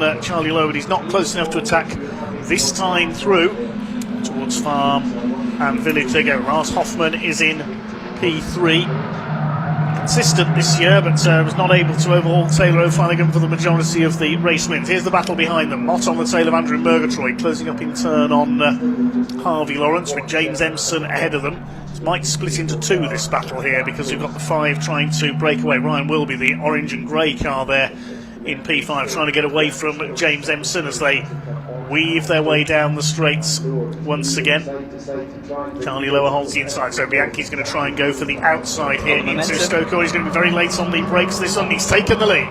Great move. Just you can see the draft kicking in just at the end, timing it really nicely there, the gap, and just had the momentum, sweeps around the outside of this, absolutely wide circuit compared to a Caterham. You can probably fit 6 cars wide, and they'll probably try it at one point. Bianchi late on the brakes, a little puff of smoke as the Toyo AAAR sort of complained. It was just at the absolute limit of what it can do, but Charlie Lower now finds himself in the unusual second position for a little while at least, and Hoffman now looking to see whether he can drag on through Goldstein and hoping that he can get up into that third, the overall podium. Certainly looks like he's trying, but he's instead he just sort of moved to the inside, and that made a defensive mood over the top of Wilby, who's sort of settled in there. Wilby was threatening for that podium, but is sitting in that 5th place right now. Bianchi leads it then as they go into Village. James Empson trying to close down Wilby. There's Harvey Lawrence still in 7th. He leads the AM class, but only just ahead of Andy Murgatroyd, who's on his tail as they go out towards the Hanger Straight once again. Just under 5.5 minutes of this fantastic race for the Vertex Caterham 7-3-10R Championship to go. The leaders are very wide there coming through onto the Hanger Straight. Maybe a bit of a gust of wind there possibly as Charlie Lower goes to the outside on Bianchi, who slots in behind him. Will try and get the toe back again before they reach Stoke Corner. I think he's going to do it. Hoffman's going to try and barrel down the inside as well. Harvey Lawrence still under fire from Murgatroyd up on the outside. James Empson just ahead of them. So it's 8, possibly 9 of them still together here at the front of the field. Charlie Lower up the inside is going to try and hold the lead into Club, and he's done so. Bianchi will try and fight back on the inside. The place you want to be on the tail of the leader is coming down into Club, and then try and hold it on the exit through this right-hander, because there's not much of a run to the line, you can see there. It's only a very short sprint. It's not like Zandvoort where you can slipstream 3 other cars on the run to the line. You've got to make your move. Well, that last corner, what was Paul Goldstein doing there? Swooping out just to see whether he could put off Lars Hoffman. You'll take more than that to put Lars off. He's seen it all over his career. But as they can, really the Vale is the last overtaking opportunity, and we'll see that as the race comes to an end. Brian Wilby got forced over the sausage curb that time. Empson round the outside. Murgatroyd still in that. The 2 green cars following one another. Kermit heads the plain green. But as it is Bianchi out front then over the top of Charlie Lower. They've got a little bit of a gap over Lars Hoffman. That will close up as we go into the Stowe for this time. I think they've done 12 laps already. This will be 13th time they're going to head round Stowe Corner already. It's rapid, they turn laps around here, isn't it? It's the shortened circuit, under 2 miles. It's 3 kilometres around here, and just a little bit of gradient, but the most thing is it's super wide and super fast in a Caterham. Yeah, quickest lap so far by Andy Murgatroyd, as he did yesterday. 1:15.722 is his fastest lap of the race so far. They're all lapping in the 1:15s, the leaders at the moment. Well, the 1:15s, 1:16s. They go around Stowe Corner about 75 miles an hour, so it's that's over motorway speed. Can you imagine? And if you look how steep Stowe as a corner is, you're unbelievable when you come and ever see. If you ever get to drive around it, think about doing it at 70 miles an hour. As Charlie Lower heads then into the lead, and there is Empson overtaking Ryan Wilby, who's fallen away from that group, but Empson was well wide that time. Yes, Wilby will get back through there. 75 mile an hour through Stowe Corner. I'd struggle to achieve that down on the straights here at Silverstone, for goodness sake. But that's why I commentate, and these guys get on with racing. The Caterhams, and a wonderful job they do as well as the leaders come through. Beckett's once again. Charlie Lower runs out wide, gets the curb on the exit. Now try and get the launch down the straight. Is he going to go for the weave again? Yes, the rattlesnake starts up again with Philip Bianchi on his tail. Pull to the outside here. Which way's Hoffman going to go here? He's going to go for the inside into Stowe Corner. Andy Murgatroyd over the back of Wilby. Empson still fighting with Peter Mott, who started to come on strong in the closing stages, and now Harvey Lawrence has fallen to the back of this group, as up towards Club Corner they go. Who's going to come out of this with the lead? It is Bianchi, but he only just gets on the brakes in time again there. He's taking some real risks into the Club complex. Just over 2 minutes to go. He needs to outscore Lower. He knows exactly what he's got to do. Lower's on that charge, At the moment, he's increasing his lead if he stays here, but with 2 minutes to go, we're going to get at least this lap and another one, so he's still got work to do. I think that toe's getting stronger down Hanger Straight. They're able to make the move a lot quicker and a lot earlier. There's going to be a little bit of tactics going on to Hanger Straight to find these drivers know enough that they will not necessarily want to lead going onto that Hanger Straight, and at that point it's anyone's game as to who is going to get forced into taking the lead, and that's what they'll end up doing. But Hoffman's still in that third place. Goldstein has solidified fourth place for now. There's Rob Lowe. There's a battle further back. Rob Lowe along with Oliver Kibblewhite and William Coop. This is the tail of the field, P13, currently held by the red and white candy striped machine, faced by the blue car of Oliver Kibblewhite, a relatively new convert to the 310R category. Penalty pending for James Empson. Yeah, I can see the black and white flag being held up by the marshals down here at the start-finish straight. Side by side, though, for our second place with Bianchi now losing out points to Charlie Lowe. It really is swinging backwards one way and the other in this battle for third place in the championship. Charlie Lowe, though, defends to the inside. Ryan Wilby's got nowhere to go, but there's an awful lot of Caterhams trying to fit in a space that's not really wide enough for all of them. They do try and sort it out. Bianchi's going to lose out, though. He's dropping all the way back down. Hoffman's also fallen back away at the moment, so Bianchi really doesn't need that as he goes heading off onto what will be the last lap. I can see the last lap board being hung out by the marshals. Okay, here we go then. Paul Goldstein has hit the front, but was that a ploy to get the slipstream further round the lap, letting somebody else through into the lead? We've seen it before. You've got to know when to time your finishing move towards the front of the field. A bit like the draft in a NASCAR race. You've got to time it into the last laps. Well, in NASCAR you have to hope it doesn't go into overtime, because Caterham races don't. It'll be a checkered flag this time by. Look at the way Ryan Wilby's moving up there on the outside as well. Charlie Lower lunges down the inside. Goodness me, I thought he and Paul Goldstein are going to go off towards the barriers. Is that too soon? Well, he's now in the lead and he doesn't really want to be there as they head down the Hanger Straight then, so he's now going to have to defend from everybody who's going to fan out across here. Goldstein, is he going to take this win from everyone? A little bit of a wobble in the middle of that at 120 miles an hour. You don't want to do that. Bianchi looking around the outside. He's got to try and get ahead of Charlie Lower as they head into the final corner. Far last overtaking opportunity. Let's hope they all get through here in one piece. This could end in disaster. Goldstein on the inside of Lower. Here's Ryan Wilby. Goldstein's going to overshoot. He goes out wide. Ryan Wilby's come through into the lead. He hasn't led any of this race so far. What a crazy last lap for the 310Rs. And it's going to be Ryan Wilby who comes in to take the win against all the odds. There's been contact there. Bianchi's got damage. A rubbing tyre there as they cross the line. But it's Wilby who wins from Lower. Goldstein. Andy Murgatroyd wins the AM class. Bianchi 5th. Lawrence 6th. Hoffman down to 7th. The Peter Bonnet. What a crazy finish. Unbelievable race for the 310R. So yeah, Goldstein just had to get the brakes on in time, but you can see the stress. He had to, he pushed it too far and he ran out of road, and that meant Wilby came through. I think he'll be chuckling to himself, oh, that's looking like a tyre rubble. No, in fact, that's an engine. Yeah, Kibblewhite's engine's gone bang on the last corner. That is big. I hope there's not oil over that, but he better pull off to one side, I think, pretty soon. But just on the last lap. But yeah, Murgatroyd up into 4th. It really did all swap around, but Lower did everything he needs to do. He now moves into that 3rd place, so Bianchi's going to have to do some extra work in the final race. Here are the unofficial results. So Ryan Wilby picks up his first ever Vertex Caterham 7 310R Championship victory. The man who was down in 7th in the points coming into this weekend. Charlie Lower 2nd and Paul Goldstein takes 3rd place. Andy Murgatroyd an excellent 4th. That's his best finish of the season so far. He wins the AM category. Philip Bianchi relegated to 5th. There was a bit of contact into club. There was no way they were all going to fit through the club complex in one piece on that final lap. Harvey Lawrence takes 6th ahead of Lars Hoffman, who got shuffled back to 7th. Peter Mott 8th. Then James Empson got a 5-second penalty for exceeding track limits. He gets relegated to 9th. Sol Rogers completes the top 10. Then Steve James, Richard Coop, Rob Lowe and Will Coop. Richard Coop got a 5-second penalty as well. And Ollie Kibblewhite, the final finisher, his engine letting go on the final corner. Sounds in the background like Sam's still busy drinking the sparkling whatever it is, yeah, but we've got cars going into Parc Fermé, so let's go and hear from Ian from some of our drivers in that race.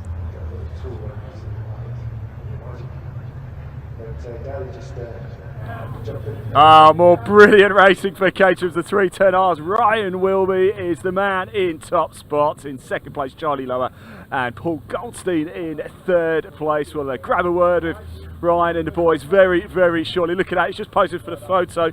Just stop the car from rolling onto us over here.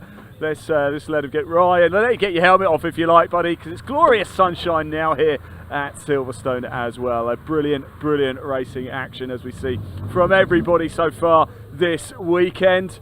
And here we go, a delighted Ryan will be. Ryan, these Caterhams, you guys always put on one hell of a show, don't you? Oh yeah, it's some epic close racing, especially around here. It just keeps everyone together and makes it really interesting. Yeah, it's good. P1, how does it feel? Awesome, like really pleased. Yeah, been working hard all year and learned a lot from these boys. And yeah, my coach Ben Lucas like telling me to push and go for things. I'm finally putting it together, so it's good. Yeah. Enjoy this one, won't you, Ryan? Congratulations, buddy. Brilliant stuff. Where's Charlie Lowe? Has run off somewhere. Actually, is he over? Where is Charlie? I think he's over here. I think that's Charlie. Charlie, let's grab you for a quick chat if we can. Charlie, happy? Very happy, yeah. I think that's closed the gap a little bit to third place, so yeah, more than happy. I knew last lap was going to be chaos again. I just kept my nose clean and I was happy with a second place. Oh, good, because I wasn't sure when you came over. I couldn't tell. I'm trying to work out your facial expressions. I'm thinking, did he think maybe he should have got top spot? But you know. No, we're just playing for points at this point. So close to the end of the season, we've got one race left, and me and Phil got one point between us. So I knew it was going to be fireworks to the end, so I just lifted off, played the safe mood, let everyone have the kind of problems in front of me, and then just worm my way through.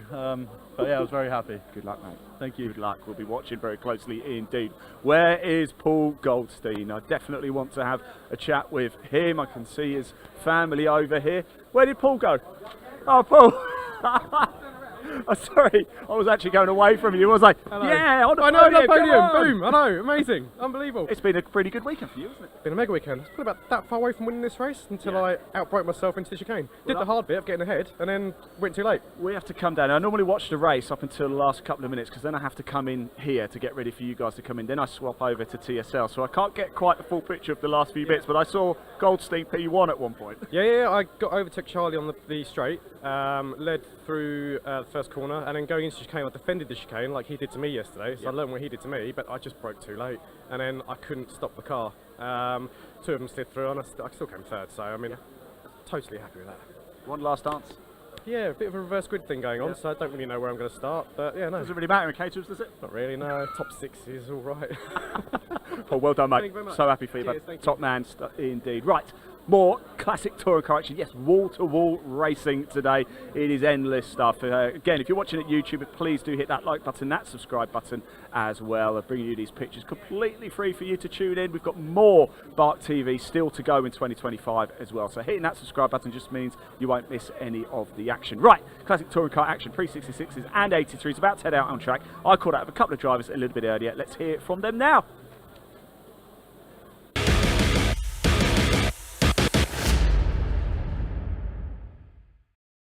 Right, here we go. Time for more classic touring car action here. The pre-66s and pre-83s. We've got Brian Bedford over here. Let's just jump in. Hello, Brian. How are we? It's good to see you. Are you feeling confident this morning? Well, not really, no. Oh.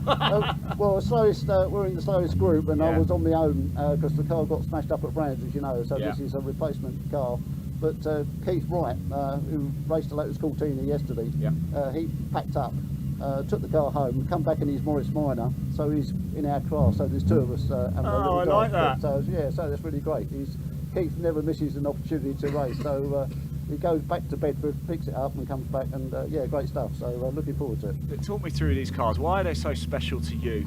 Well, it's an era thing, you know. I was born in 1950, so these cars were around when I was sort of quite young, you know, and you got an affiliation with them, you know, and a friend of mine races a Morris Minor.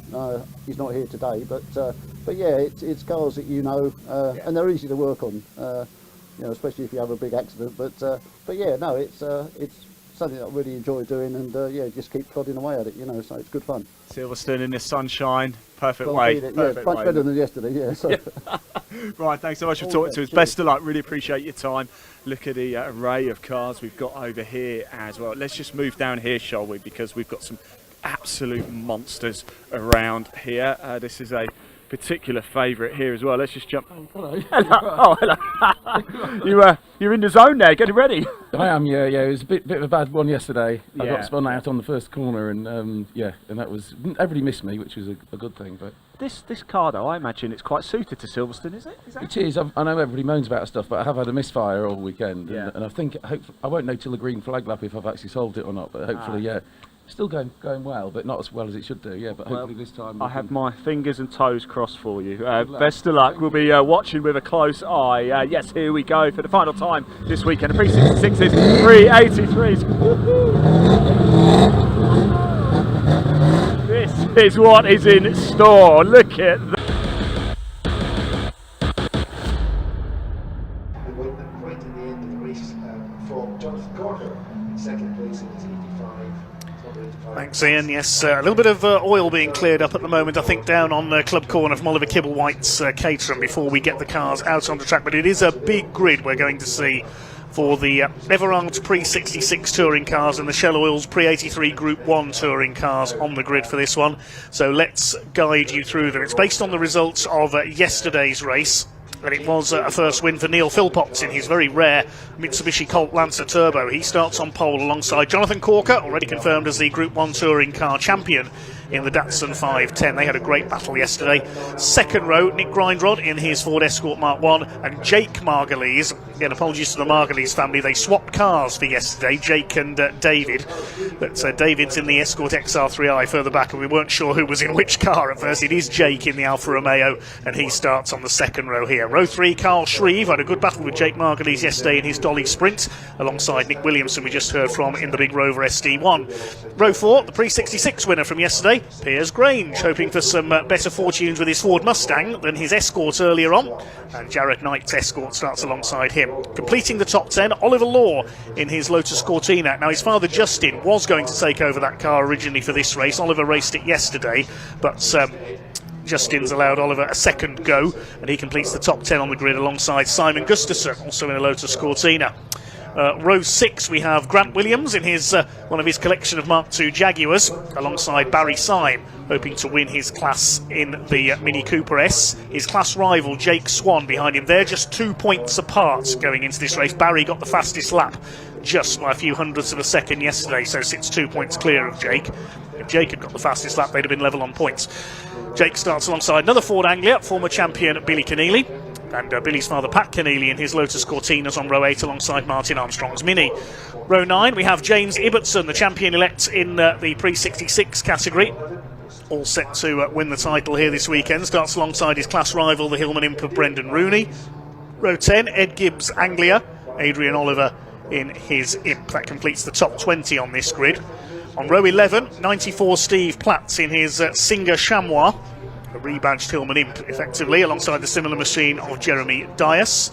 Then on row 12 we will have Brian Bedford, who we heard from earlier in the Austin A40, and David Margulies in the Ford Escort XR3i. We're told it's the first time that David has ever raced a front-wheel drive car this weekend in that Escort. Then we get to row 13. These are the cars that failed to finish yesterday. Bob Bullen with his Mark 1 Escort starts alongside Andrew Hack in his Mini. Row 14, Robin Slater's Escort. That went up in a cloud of smoke yesterday. I'm not sure we'll see that car out there. Mike Broadway in the Jaguar XJ6 Series 1 alongside him. And then we've got some cars that failed to start yesterday. Reese Cannell's Ford Capri, hopefully he's out there. Mark Osborne will be quick if the Dolomite Sprint is out there from row 15 coming through the field. Row 16, hopefully we'll see Phil Waller out there in the Hillman Avenger. He and Robin Slater currently fighting for their class title in the Group 1 touring cars. Tony Davies takes over from brother Mike in the family Mini, number 21. Starts from row 16. And row 17, as we heard earlier, Keith Wright has swapped his Lotus Cortina that failed in qualifying yesterday for his Morris Minor. And we'll start from row 17. Andy Foyle in the replica of the Audi 80 that a certain Sterling Moss raced in period in the early 80s. I believe Martin Brundle raced those cars as well. Andy's elected to start from the back of the grid. It's the first run out for that car this weekend. A couple of cars have withdrawn from yesterday. Ant Astley, the Cornishman in his Ford Mustang, had problems in qualifying yesterday. He's out for the weekend, sadly. No Stuart Kay, the Triple X Capri, that broke its clutch yesterday in the Blue Oval Saloon race, so he's not able to race here. As we say, there were a couple of cars that had problems in yesterday's race and in qualifying, so hopefully we'll see as many of them out as possible from the back of the field. The Pre-83 Group 1 Touring Car Championship, that is done and dusted. Jonathan Corker has won the title in the Datsun. Only 3 defeats for him this year. He was beaten twice by Nick Grindrod at Pembrey and once by Harry Hickton, the Mini Challenge racer, sporting British touring cars, out in his father David's Opel Kadett at Donington earlier this year. Jonathan Corker with an unassailable lead coming into this weekend. Class A, there's only been 1 entry in Class A this season for the bigger engine cars, Mike Broadway's Jaguar, so he's secured the title there. I believe Nick Williamson has just about done enough to win Class B in the SD1 over Neil Philpott's Mitsubishi. Jake Margulies has had a couple of class wins there as well. Stuart Kay had a class win at the start of the season at Donington. And also Charles Rainford, the British touring car racer with BMW, made a guest appearance at Brands Hatch early this year and had 3 class wins over the course of the weekend. Class D for the slightly smaller engine cars, it's between Philip Waller and Robin Slater, but both of them failed to score yesterday, except for the point for fastest lap for Robin Slater in his Escorts. But I'm not sure we'll see Robin out here because his Escorts engine went up in smoke. Phil Waller, meanwhile, failed to start in the Hillman Avenger. And the only other contender in Class D this season has been James Dunkley, the former Blue Oval Saloon champion, in his new Mark 1 Fiesta. We've not seen him out for a while. Hopefully we'll see Mr. Bacon, named after his line of business, out next season. Runs a food business in Worcestershire, specialising in bacon and other meat products. Can I just say thank you to all the marshals having to lay an endless trail of speedy dry onto... they've worked hard today putting all the dust down, haven't they? And this one they're having to work their way quite a long way up the Lewis Hamilton straight to get that all tidied away. I think it was it Kibblewhite's car we saw letting go. And but yeah, ever so on behalf of all the drivers, just let me say thanks to all of the marshals out there for everything that you do to let us go racing, including putting down copious quantities of this speedy dry. It's not a short distance. It may the camera really foreshortens that, but they're a long way up past our commentary box, still laying that down. Really did drop most of the contents of that engine, didn't it? If you want to join the marshalling team in the UK, look up the British Motorsport Marshals Club online. You can also look on the BARC website, barc.net, find out how you can volunteer as a marshal. Various events run taster days for new officials around the UK, where you can learn the trade and go out on a marshal's post during the afternoon's races to find out what it's all about. It's certainly not just about waving flags, as we've seen this weekend. No, it's so important. Unless you've driven over an oil slick or even just a line of oil on the track, you wouldn't realise quite how slippery it is. Unbelievably slippery, and then obviously it sticks to your tyres as well, so it causes you problems. And the speedy dry really does make that situation a whole lot better. Although you do get clouds of dust, and this next grid are going to have to work their way through what is going to be an awful lot of dust as they head around this final part of the lap. So you can see the dust being put down there and swept into the track surface. Still might be a bit slippery for these touring cars in the early laps. We've just been presented with cups of tea. Thank you very much indeed to our support crew.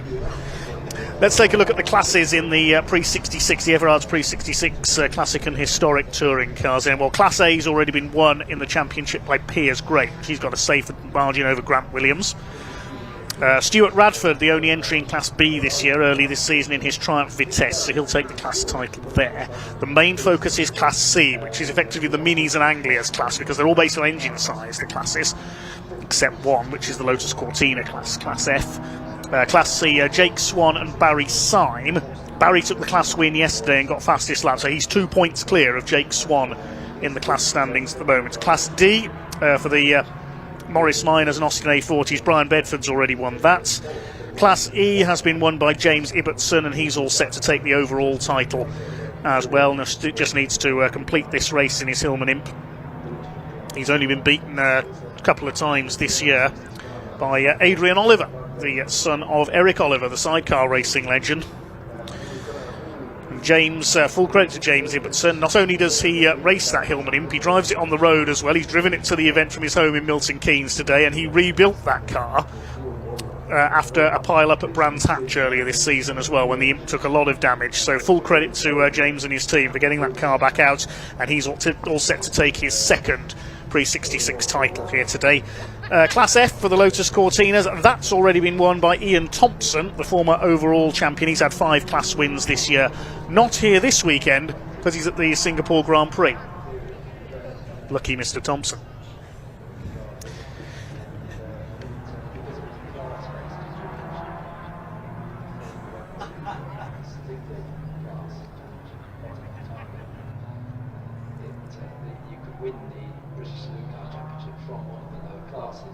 Last person to do that was John Cleland in his Class C Vauxhall Astra, because the faster cars, the Class A cars, were the Sierra Cosmos, the RS 500s, and they were all battling each other and winning races. So thanks again to all the marshals, and thank you to all of you for your patience while the oil slick is cleared up from Oliver Kibblewhite's engine. Yeah, with all the clouds of dust, you wouldn't want to get it down your throat, would you? As you're driving around, it can, they've just really been working hard. To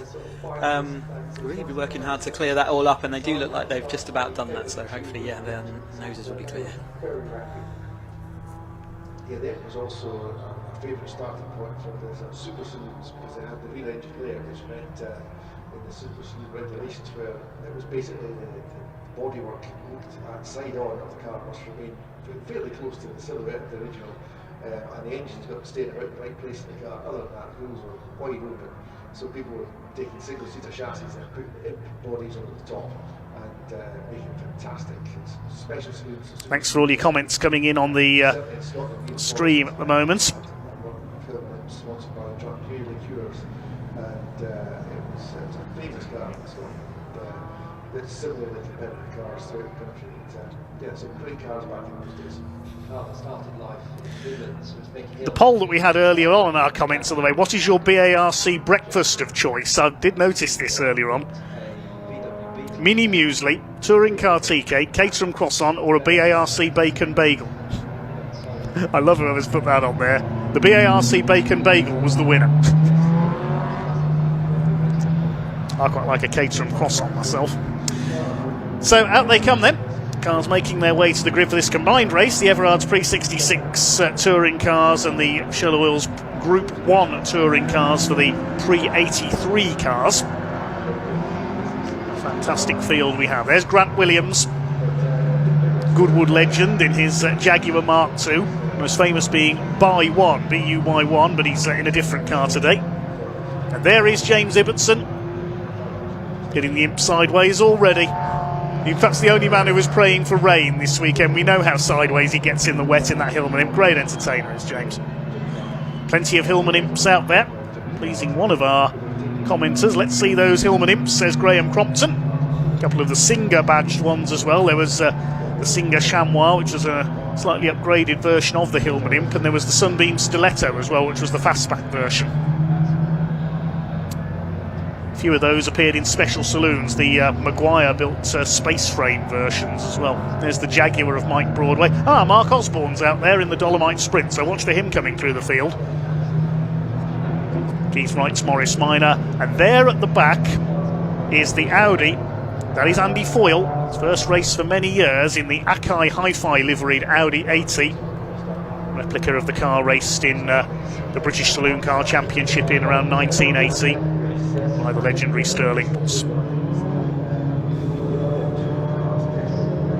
David Margulies in the Escort XR3i. Are we missing any cars from the back of the field there? I'm not sure if Phil Waller's there in the Avenger. We'll have a look as they come through. There's Barry Syme in the blue Mini and Jake Swan, the black Ford Anglia. They're fighting for the Pre-66 Class C title. James Ibbotson's listening to me, throwing the imp sideways there. Let's have a look further back. Is there anyone absent? Bob Bullen's got the Escort back out, the orange car. Used to race Ford Anglias for many years, did Bob? He pulled up at Club Corner around this point on the track yesterday. Front of the grid currently pulling into line, ready for the green flag lap. The Lotus Cortinas, Oliver Law, former junior saloon car racer, third generation racer, father Justin, famous for his exploits in Group C Jaguars. Won the time shootout at the Goodwood Festival of Speed a few years ago in one of the Jaguars prepared by Don Law Racing, the team set up by Oliver's grandfather, Justin's father. Barry Syme in the Mini, former single-seater racer from Scotland. Pat Keneally with his newly green liveried Lotus Cortina. You'll notice these cars as well, most of them carrying Scale Extric stickers of varying ages. The club does have a tie-in with Scale Extric, and in coming months and years you can buy some of these cars in Scale Extric form. You could be racing your very own Classic Touring Car Racing Championship in your front room. How cool is that? The Imps pulling into line in front of the commentary box at the moment. James Ibbotson alongside Brendan Rooney in the number 91. Next into line will be Ed Gibbs in his Ford Anglia. Adrian Oliver, yes, he's there. Steve Platts in the Singer Chamois. Jeremy Dias in the other Singer there, yes, he is. Robin Slater is back out. I can see his Escort on the grid, the number 73. So if he picks up points here, I don't think Phil Waller's there. So what's the margin? I think it's 11 points between the two of them. But as there's only a couple of entries in Class D this weekend, the most that Robin Slater can pick up, I think, is 8 points if he wins and gets the fastest lap in the class. So I think Phil Waller has just about done enough, if my maths are correct, which admittedly it often isn't. Pole position, it is though Neil Philpotts, Mitsubishi specialist, raced the Mitsubishi Starion in Classic Thunder for many years, now out in this very rare Colt Lancer Turbo, the black car on the outside of the front row. Jonathan Corker in another car unique to UK racing, the little Datsun 510 alongside him. They had a stirring fight yesterday. Nick Grindrod, the man from Birmingham, on the second row of the grid. Began racing on the short ovals in the Midlands, Birmingham Wheels Raceway, Hensford Hills Raceway, some of my local venues. I first saw him in the Grand Prix Midgets class in a converted Formula Renault single-seater of all things. He went on to race Legends cars, then pickup trucks. He's done Mazda MX-5s, the Citroen C1 Endurance Series, Caterhams. There isn't much Nick Grindrod hasn't raced over the years. And now out in this beautiful Ford Escort. Alongside him is Jake Margulies in the Lavant Straight Classics Alfa Romeo GTV6, the Andy Rouse lookalike. 1983 British Saloon Car Championship. Andy won in the Alfa, the Bailey ICS sponsored car. It was the managing director of ICS, Bailey ICS PLC, Pete Hall, who began racing it before beginning his long association with Andy Rouse. Piers Grange, the first of the pre-66s in the Mustang.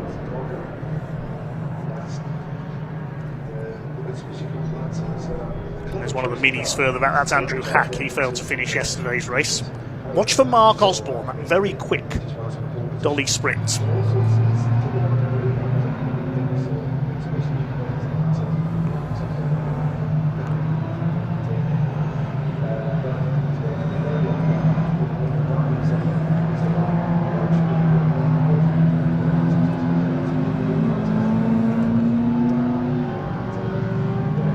Cars that failed to finish yesterday towards the back, or the cars that didn't start, but Andy Foyle in the Audi there, electing to start from the back as it's a new car this weekend, the Audi 80 Sterling Moss replica.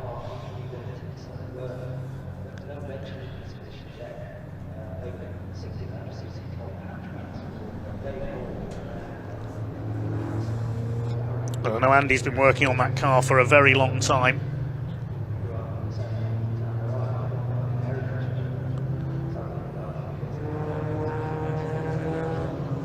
This will be a 15-minute race, a standing start.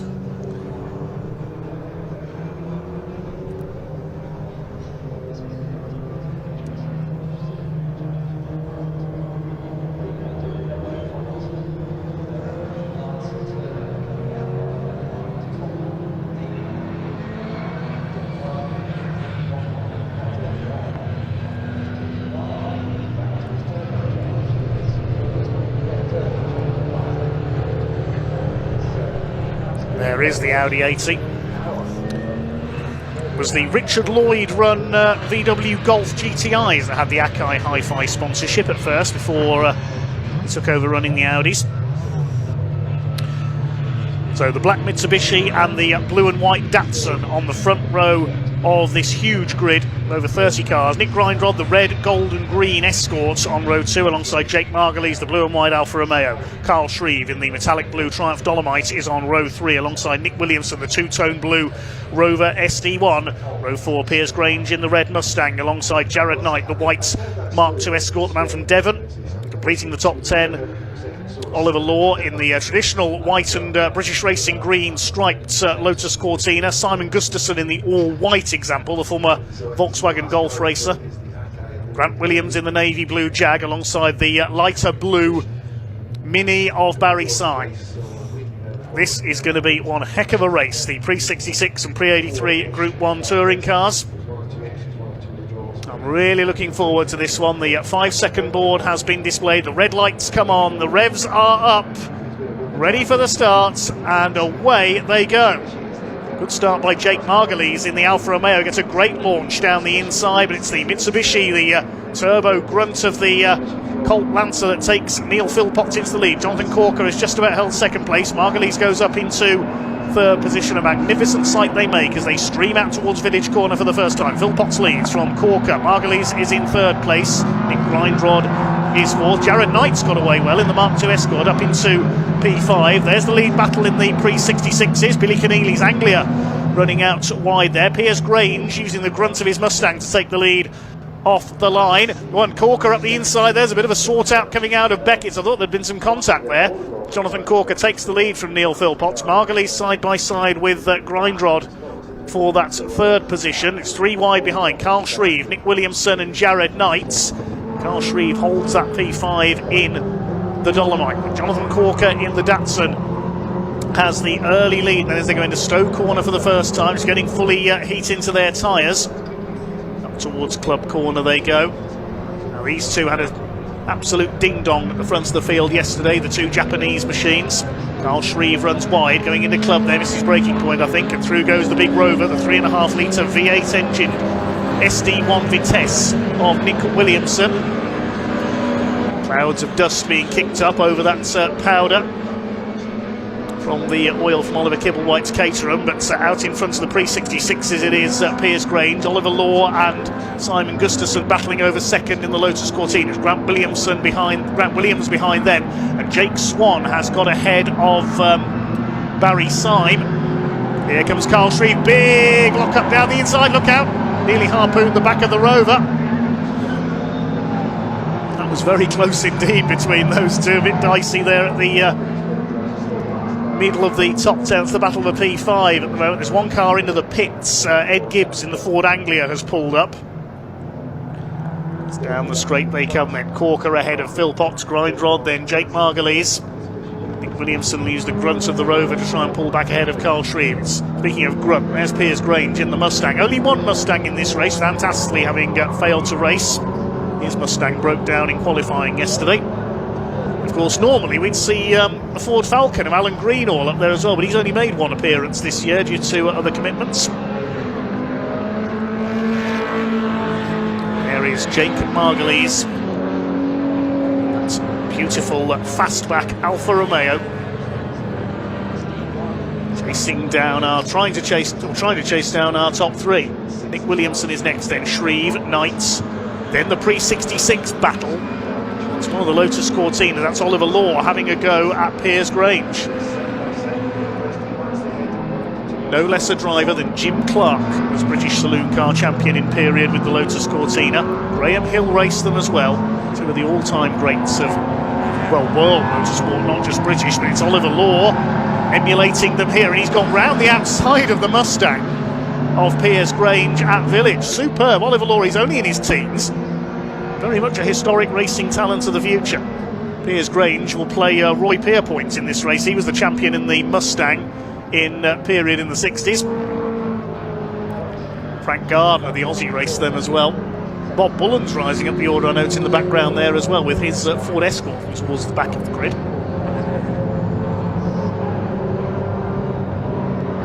Who's leading the battle in Class C? Is it Swan or Simon? Swan on top at the moment. It will all depend on the point for fastest lap as well.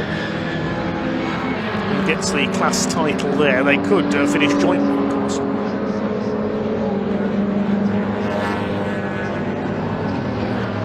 Piers Grange running a little bit wide there. He battles with Oliver Law. He's got the Mustang back ahead down the straight, but Oliver Law leans on him there. That's how Jim Clark and Roy Pierpoint would drive them, certainly. Great stuff.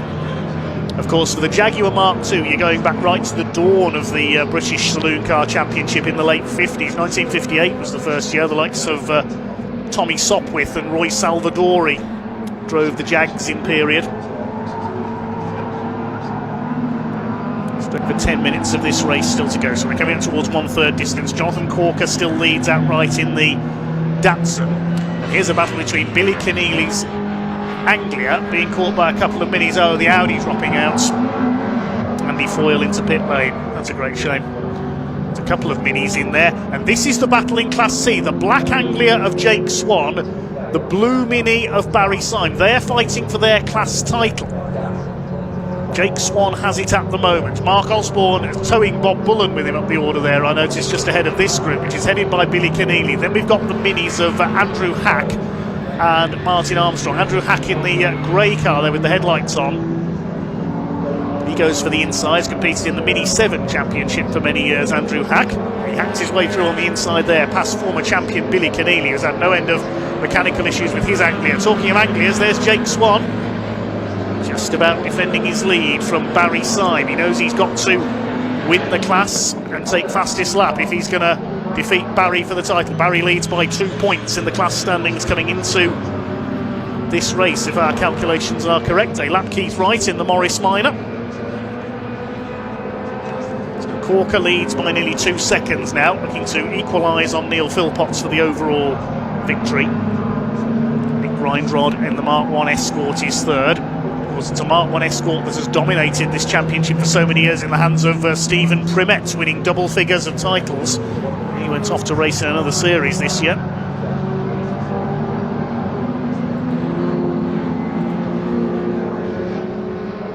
Lotus Cortinas continue to monster up onto the back of the Monster Mustang. Further back in the order, Mike Broadway already secured the Class A championship in Group 1 touring cars this year with that lovely Series 1 XJ6, battling it out with David Margulies in the Escort XR3i. There towards the tail of the field, it is, as we said earlier, David's first time racing a front-wheel drive car this weekend. Here's Grange, continues to battle for the lead of the pre-66 cars. There's Oliver Law behind him, Simon Gustafson in third with his Lotus Cortina, and Grant Williams hanging on to their tails as well. Dr. Grant Williams in one of his collection of Jaguars. Jag 400, I think, is the one he's driving this weekend. Behind him is the Swan Syme battle, then Mark Osborne, who's risen through from the back into P14. So there's good scraps everywhere you look. On the minis, that's Andrew Hack has got past Billy Keneally. There are the Hillman Imps. James Ibbotson is heading for the Pre-66 Championship. He's ahead of Brendan Rooney. They're a bit further back in the overall order. They're P20 and 21 overall. Adrian Oliver in the maroon Imp is third in that class, Class E, for the smaller engine cars. If only the Hillman Imp had been released before the Mini came along, it might have been a much greater success. The car built at Linwood in Scotland. Chasing after the Minis here, Pat Keneally's green Lotus Cortina is in there as well. Jonathan Corker, meanwhile, still leads this race. He's 2.2 seconds clear of Neil Philpotts now. Andrew Hack, Billy Keneally and Martin Armstrong in the green Mini there continue to fight it out.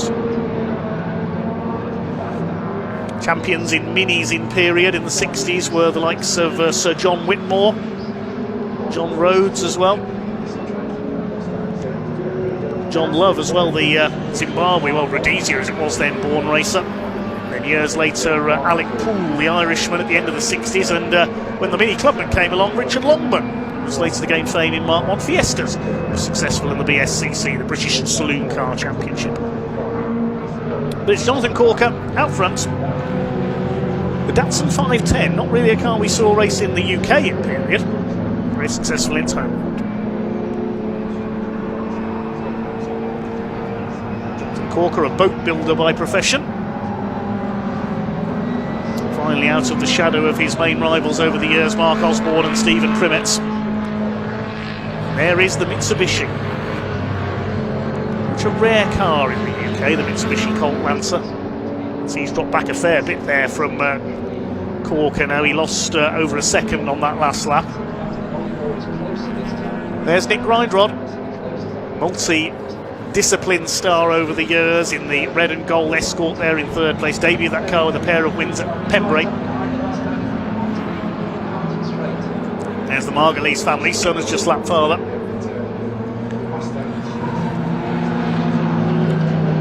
Everybody's still going in this one, apart from Andy Foyle. Oh no, we lost Ed Gibbs early on, didn't we, in the Ford Anglia into the pits. There's Jared Knight having a good run in P6 in his Mark II Escort. Much more famous as a rally car, of course, the Mark II Escort. Carl Shreve ahead of him in the Triumph Dolly Sprints. Some of the UK's all-time greatest saloon racers raced Dolomite Sprints. Jerry Marshall, Tony Dron, even Andy Rouse early in his career.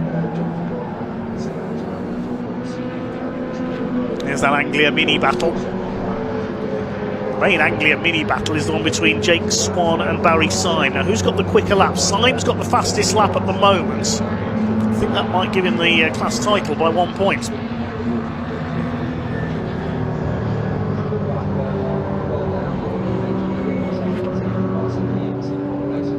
Nick Williamson still ploughing on. A bit of damage to the front of the Rover from yesterday. He got spun on the first corner. There's Grindrod and Jake Margulies, separated by 2.5 seconds.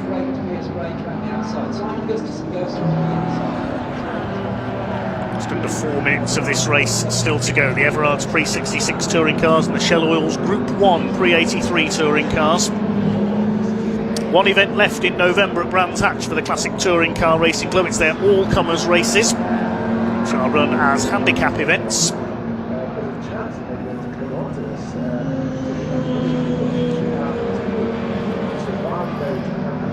The second, third and fourth place battle. Carl Shreve in fifth, Jared Knight in the Escort 6. They've slapped one of the imps there.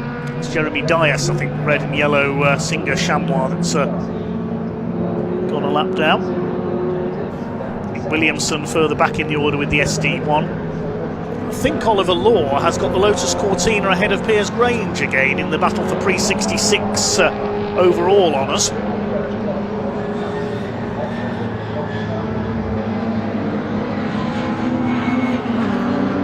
They're in 8th and 9th place. There's Grindrod, he's still in P3.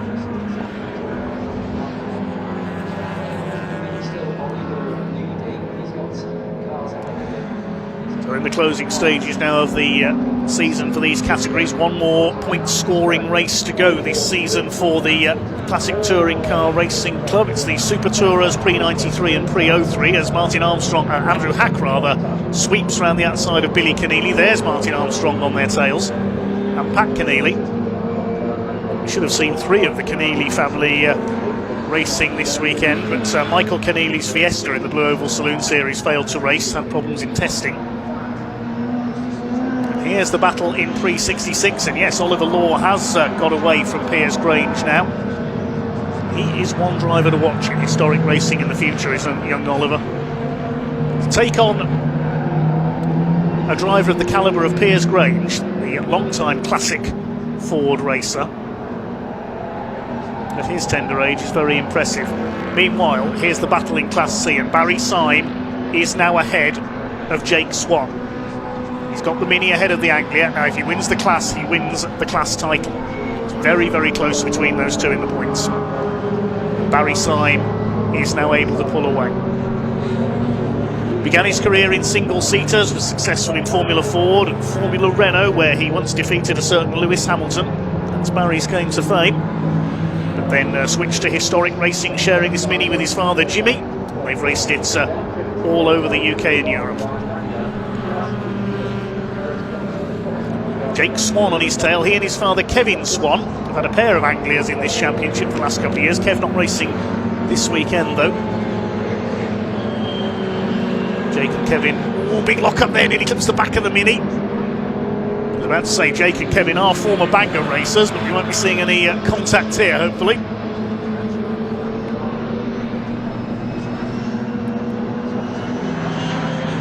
So less than a minute left on the clock now. We will be on the last lap. As we work out where our leader is. Grant Williams past Bob Bullen. I think that Escort might be in trouble again. I think he's slowing up, unfortunately.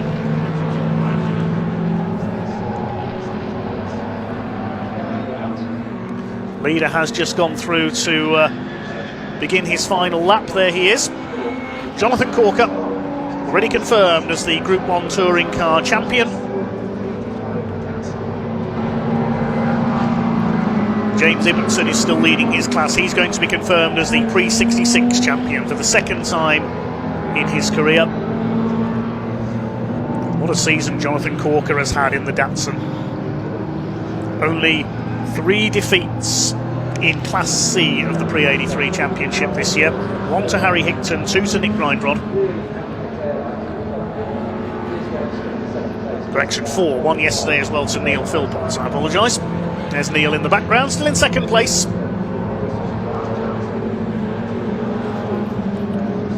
Here he comes down into Stowe for the final time. Resplendent in the period works Datsun colours, seen on the likes of the 240Zs in GT racing.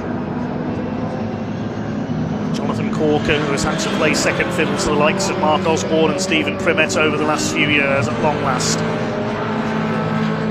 is going to be confirmed as the Shell Oils Group 1 Touring Car Champion.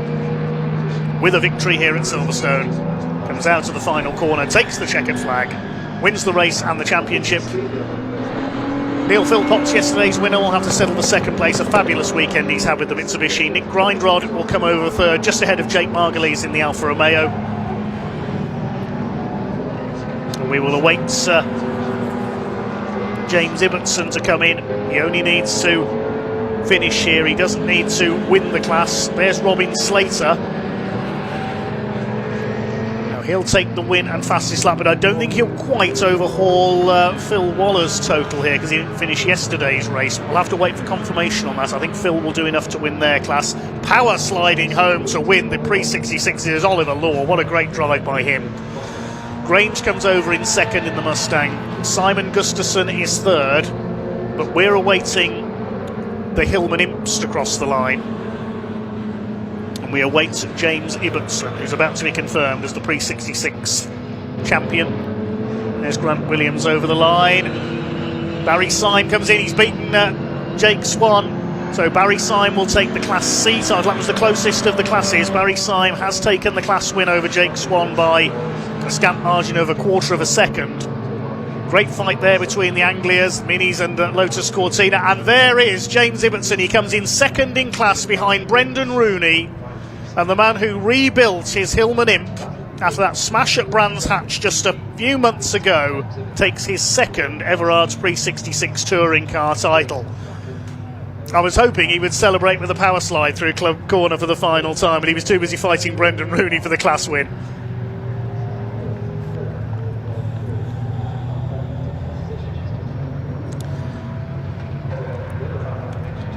30 of the 32 starters went the distance in that one as well. Excellent stuff. There is James Ibbotson, flashes the headlights in celebration. The provisional result then, Jonathan Corker wins the Pre-83 Group 1 title. 7.5 seconds clear in the end of Neil Philpott with Nick Grindrod in third. Jake Margulies an excellent fourth in the Alpha, and then Carl Shreve and Jared Knight. Nick Williamson. Oliver Law wins the Pre-66s overall, defeating Piers Grange in a straight fight. Very impressive indeed from the young gun. Simon Gustafson next. Mark Osborne from the back, making it up into P11 ahead of Grant Williams. And Barry Syme wins the Class C title in Pre-66 provisionally, beating Jake Swan by less than a quarter of a second over the line. The other class winners, Brendan Rooney wins the Hillman Imp class, Class E, but James Ibbotson second in class will be enough for the championship. Robin Slater wins Class D of the Pre-83s. We'll have to wait and confirm if he has done enough to overhaul Philip Waller. I think he's just a few points short because of the lower entries in that class. Mike Broadway wins Class A. David Margulies wins Pre-83 guest class, and Brian Bedford, already confirmed as Pre-66 Class D champion, wins there. Let's head down to Ian in Park Ferme to celebrate with our champions.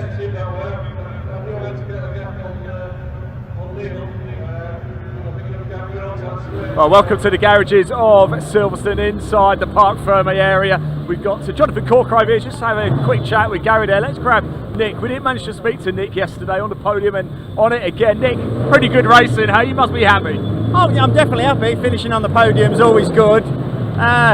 Just still need a Japanese car.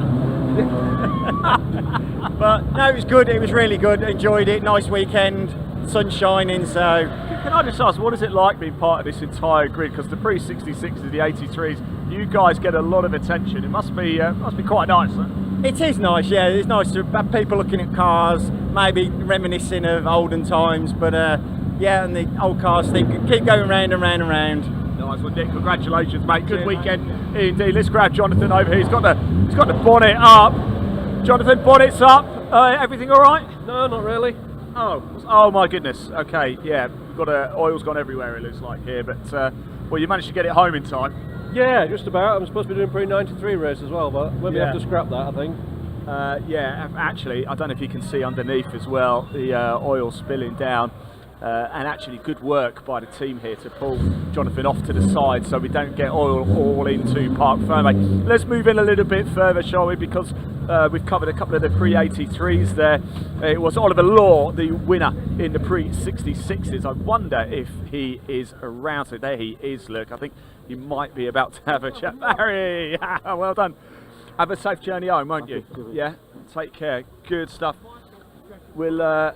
Sorry, can I walk and talk with Oliver? Gary, we'll bring him down for you, but I'll walk and talk on the way. Is that all right? Oliver, pretty special weekend for you, huh? Yeah, that was awesome. Good race with the Mustang, and it's tricky to get past them. Thank you. Sorry, we're doing this sort of on the fly a little bit, aren't we? But look, I'll let you go chat to Gary. Well done, congratulations, good stuff. Let's grab Grant over here, 4th place. So close in the end. Oh, Simon, I wanted to speak to you. Yeah, did you? Good weekend. Oh, lovely weekend. Sun came out in the end. Yeah.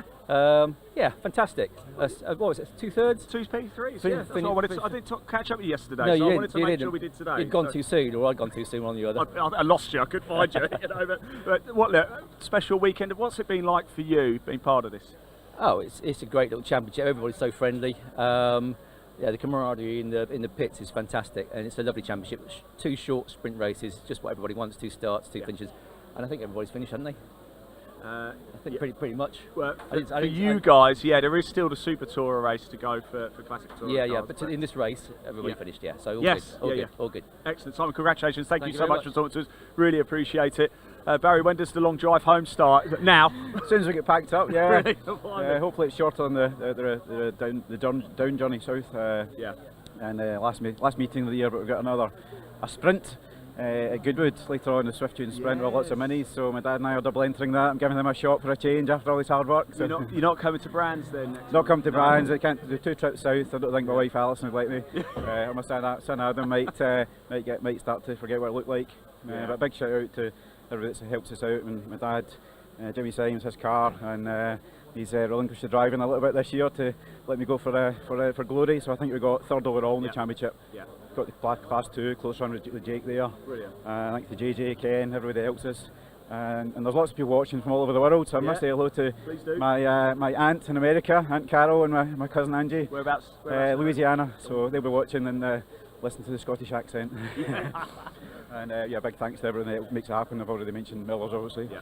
And Swift Tune, District Energy, the Glencairn Group, everybody who makes it happen, because it's not just what you see on TV here. It's there's a lot of blood, sweat, and tears. It's a fraction of it, actually, isn't it? Yeah, a lot of money as well, and the time's a main commitment for us. I mean, obviously every journey is a long one for us, but we relish it, and we'll come back for more next year. Always got a smile on your face, Barry. Have a very safe journey home, won't you? Hopefully Yep. see you next year as well. Let's just grab Grant. I think hopefully we've got a minute or so.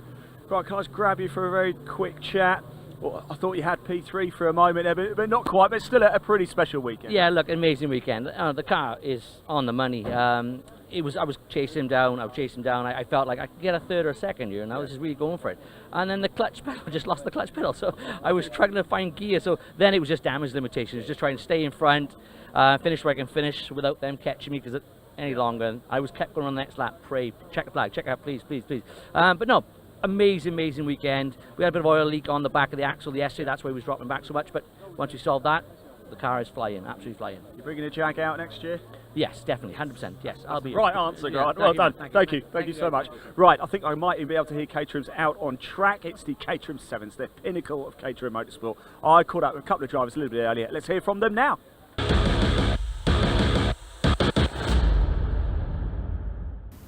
Right, here we go. It's time for the Dutch Barn Vodka Caterham 7 Championship here at Silverstone. Glorious sunshine. We couldn't even ask for anything better to round out the season. Let's have a quick chat with Steve down here, shall we? Steve, you look like you're in the zone here. Are we feeling good? I'm not sure if I'm in the zone or falling asleep. It's one of the two. Getting a little 40 weeks in before the race, eh? Yeah. What have you made of your weekend? It's been a challenging return, obviously. So I've not had any time in the car, and then we were wet on Friday, so no dry running in it either, which, you know, I know these cars, it shouldn't be an issue, but then we had a few little car issues in the race yesterday, so I didn't want to, I'm not in it for anything this weekend, didn't want to hurt the car, so we brought it in, checked it over, it was misfiring a bit, so anyway, we think we've got to the bottom of the problem, so hopefully I've got a fully functioning car again, and we'll see what we can do. So no pressure here, but we're expecting an eventful race, an exciting race. Keep hearing that, exciting, let's go for that. Yeah, I don't want to say, exciting. Steve, thanks for talking to us, best of luck, enjoy it, won't you? Really appreciate it. We've got Duncan over here as well, let's just quickly jump in with him. Duncan, look like, what have you got there? What you got TSL on, have you? No, I was watching the racing right now. Oh, good man. Yeah, no, I really like classic touring cars. Oh, it's fantastic, great I time. know, I really want to drive an old Cortina. They'd be so much fun. Well, there we go. Anybody from the touring car boys watching? Here we go. Look, talking about that though, Caterham's, they're something special too, aren't they? I mean, yeah, especially this is my second day in a 420, so I mean, I've just absolutely loved it. I mean, I had a bit of an incident yesterday. Well, how have you found it? A bit of a baptism of fire? No, actually, I found the car really quite straightforward. Yeah. It's the routine compared to the lower categories. The routine is so much more vigorous and formulaic. You know, you have a certain amount of time where your tyres are in the working window, whereas for a 310, you have to just go out and set it up. So I've been finding that a bit more difficult, but the car itself is just. There's a reason why it's a pinnacle of Caterham Motorsport. It's a fabulous car to drive. Well, look, I really appreciate the insight there. That is great stuff to know. Enjoy the race, won't you? One day we'll see you out in one of these classic touring cars as well. Hopefully. Top man. Enjoy it, won't you? Thank you so much. Yes, here we go. Time for the pinnacle of Caterham.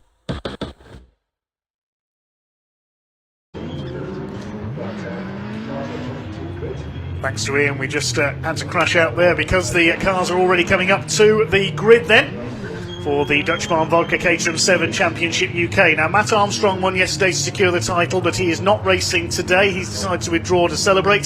So it's Harry Senior, number 28, on pole, alongside number 9, Harry Cook. Greg Monks and Chris Fraser on row 2. Row 3, Carl Jones and Jake Swan. Not the same Jake Swan we saw in the Ford Anglia in the last race. Monty Hine and Dale Head on row 4. Tom Eden and Craig Story on the 5th row. Row 6, it's James Hall and Mike Evans. Row 7, Mark Kendall and Gary Curtis. The 8th row is Chris Welch and Justin Armstrong. Row 9, Steve Metcalf and Duncan Mallet. And Stephen Nuttall, we just heard from, had problems yesterday and a bit of contact.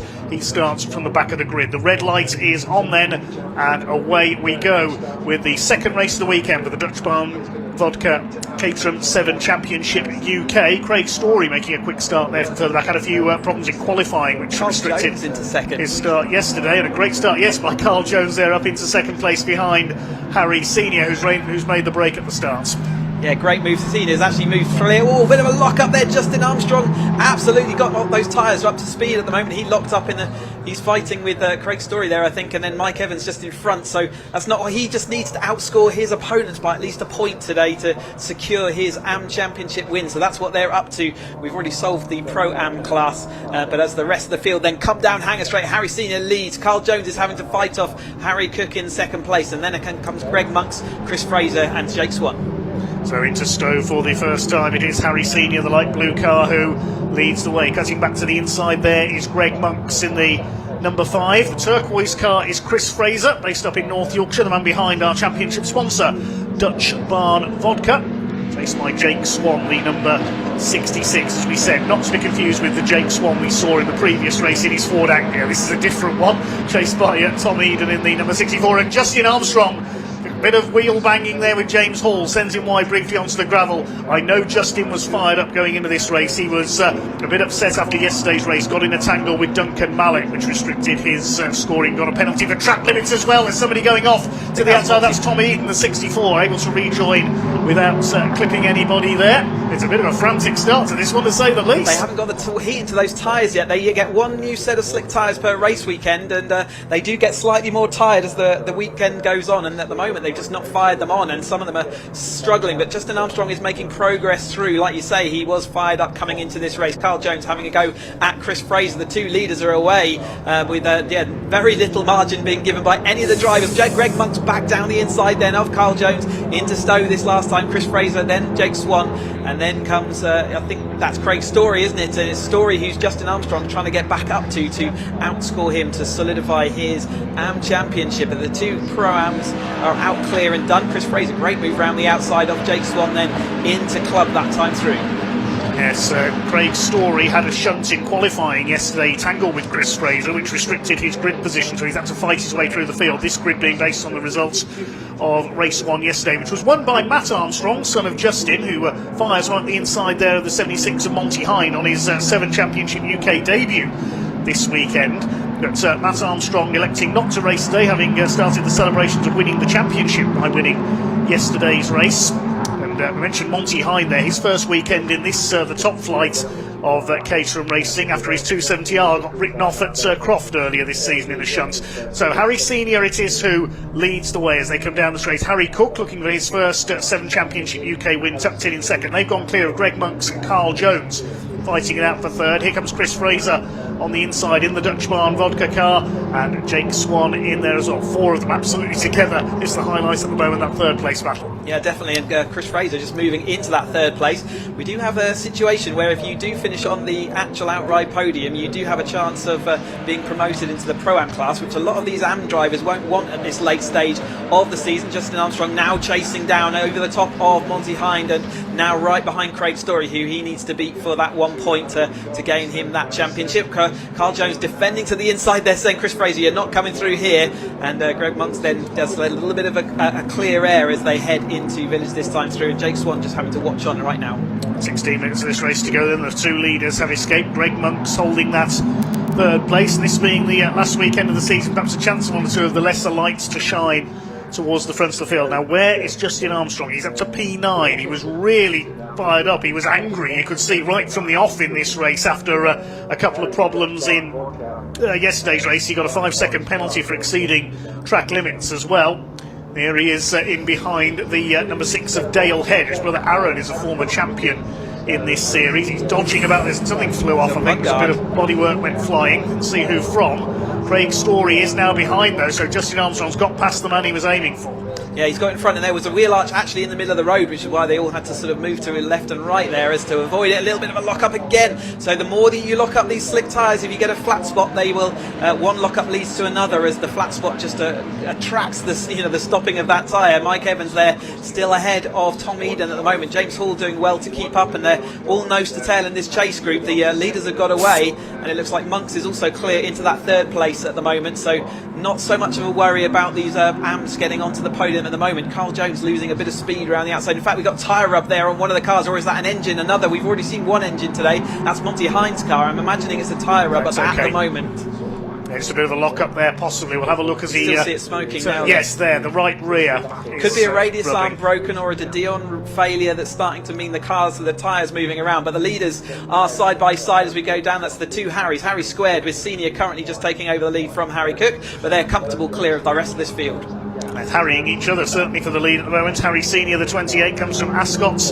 Harry Cook from Wimborne in Dorset in the black and gold machine, trying to chase down Senior. Harry Cook has yet to win in the championship this year. He's been in every position, I think, except first this season. Harry Senior has had 6 wins up to now by my records. And there's Greg Monks going clear in third. This is the battle of fourth and the AM class lead. The way Justin Armstrong is hurling that car through the field here in the early stages, he could win this. He could get there, yes. Again, he's going to try to get to the front of this field and then no further, because he doesn't want that outright podium that's going to cause him problems. There's James Hall, I think, fighting with Duncan Mallett, as Duncan Mallett's getting to grips with this car, as you heard. So quite a few little drivers being out there for the first time, learning this car ahead of next season when they get to do an exciting season, including 3 appearances on the touring car package. So they're going to get some good promotion, and I'm sure they'll find that very exciting as the drivers drift wide. Carl Jones extra wide, using a bit of the grass there onto the hanger straight. It's definitely not going to be good for grip and speed, and he's going to have to now move to the inside to defend from Chris Fraser, who's going to get over the top of him. Meanwhile, Justin Armstrong and Swan are side by side. There goes Mike Evans down the middle of in fact that's Tom Eden and Duncan Mallett down the inside, and he does manage to squeeze through 270R, or it was a track sport when he won championship back in 2019, I think. In fact, it was a bit before that, 2017. So as the drivers then come down into one of the biggest overtaking points of the track into Vale, there's Craig Story. He's the man that needs to be in front of Justin Armstrong, and he can see Justin Armstrong disappearing up the road in front of him. James Hall under fire there from Stephen Nuttall coming through from the back of the field. He's raced in a whole variety of Caterham series over the years. Stephen Nuttall in a variety of cars as well. Good to see him back in the championship this weekend. Failed to finish yesterday's race, which is why he started from the back. Justin Armstrong under fire from Jake Swan, but in turn attacking Carl Jones. This is great stuff. Dale Head and Craig Story in behind them. Saw them banging wheels a lap or two ago. So the two Harrys have got 4 seconds clear of the rest of the field now. Somebody running out way wide onto the grass there. That was Jake Swan, yeah, in the white car there, just throwing out wide, and again not helping his speed onto the back straight. Yeah, Steve Nuttall, a bit of a legend in Caterham Motorsport. He's, I think, the only driver to have won every single step of the Caterham Motorsport ladder, which isn't easy because you only get one chance at Academy and Roadsport, but he did it, and then he completed the rest of the field back in 2021, I think it was, he won the 420R grid as well. So Steve Nuttall, yeah, a bit of a legend in out there, but Duncan Mallett there chasing down Story. Jake Swan's licked his wounds after drifting wide and is slotted back in line. There's Duncan Mallett ahead of Mike Evans and ahead of Tom Eden. We can see he was responsible for that wheel arch in the middle of the hanger straight now as well. It's come off Duncan Mallett's car, the number 4. So we're coming up towards half distance now. 0.64 of a second in between Senior and Cook at the front of the field. Harry Cook has got the fastest lap of the race, 1 minute 10.044. Greg Monk's still there in third, just under a second clear of the battle for the AM lead, held by Carl Jones at the moment. Carl's first appearance of the season here at Silverstone. It's turning out beautifully for him. Onto the hanger straight they go. He's just ahead there, hidden behind Greg Monks from our point of view at the moment, just ahead there of Chris Fraser in the turquoise machine. Then we've got Justin Armstrong, who's risen through from the back. Dale Head attacks Craig Story further back, with Jake Swan recovering from his slip up a lap ago, trying to get up the inside as well.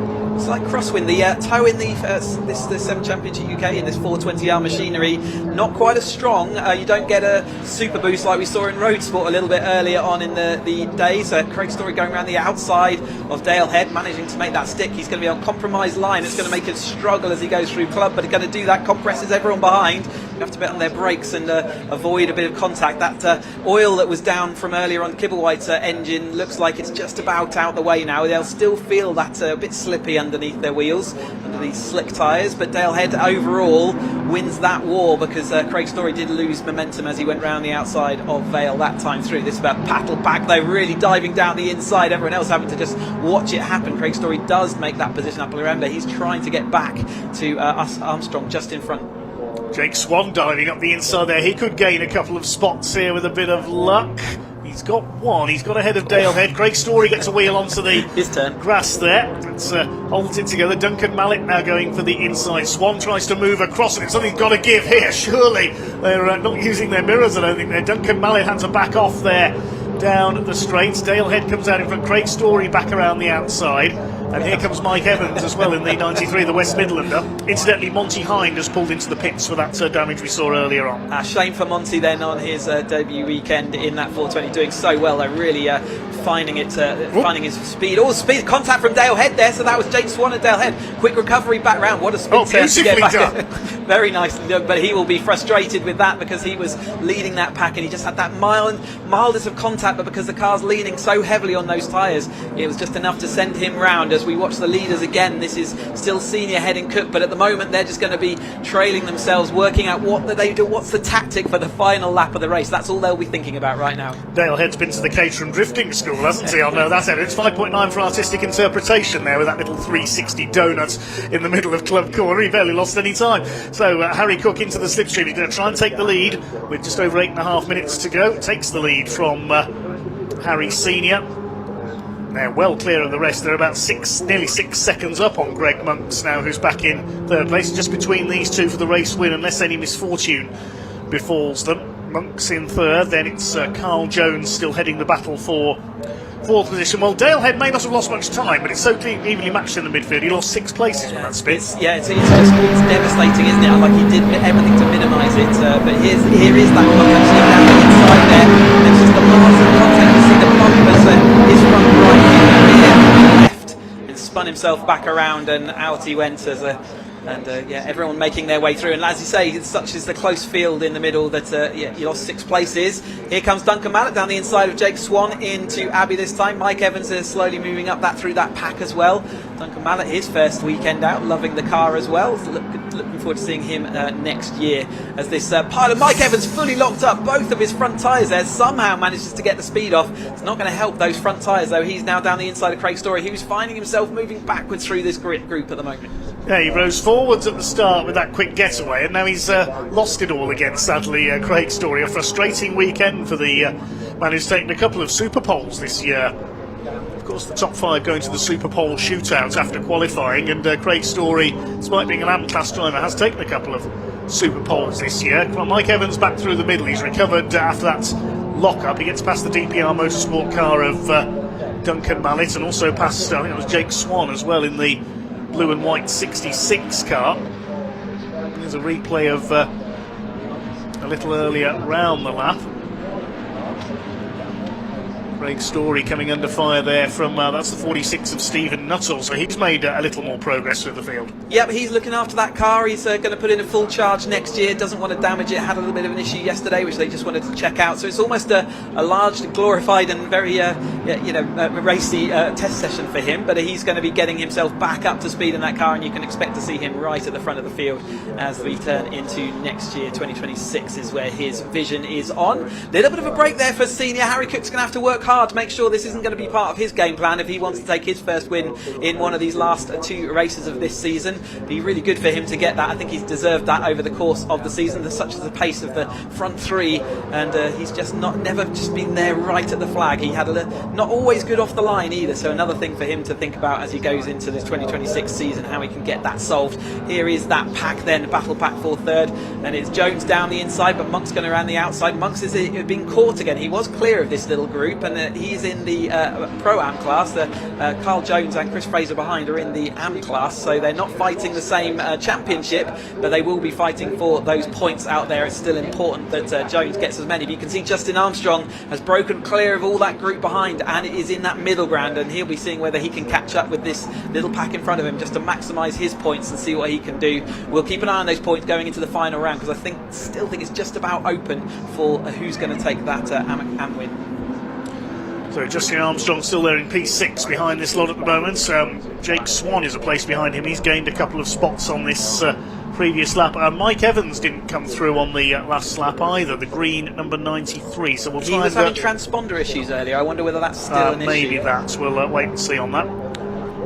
Just seeing whether I think I can still see a nose cone in that group, tucked behind Jake Swan. And, yes, there he is. Yeah, so he is still going. Yeah, he was having transponder issues in qualifying. It looks like that's still not solved. Here comes Duncan Mallett side by side with Jake Swan as they come down. Craig Story looking down the inside of Mike Evans, who's still firmly in that battle, but getting squeezed out. In fact, we've got Spinner really wide out there. Everyone had to take desperate avoiding action around the outside of Stowe. Lost time momentum. Got Dale Head right back into the action now, but that would have been a scary for all those drivers. They were on his outside as he lost the rear of that the car.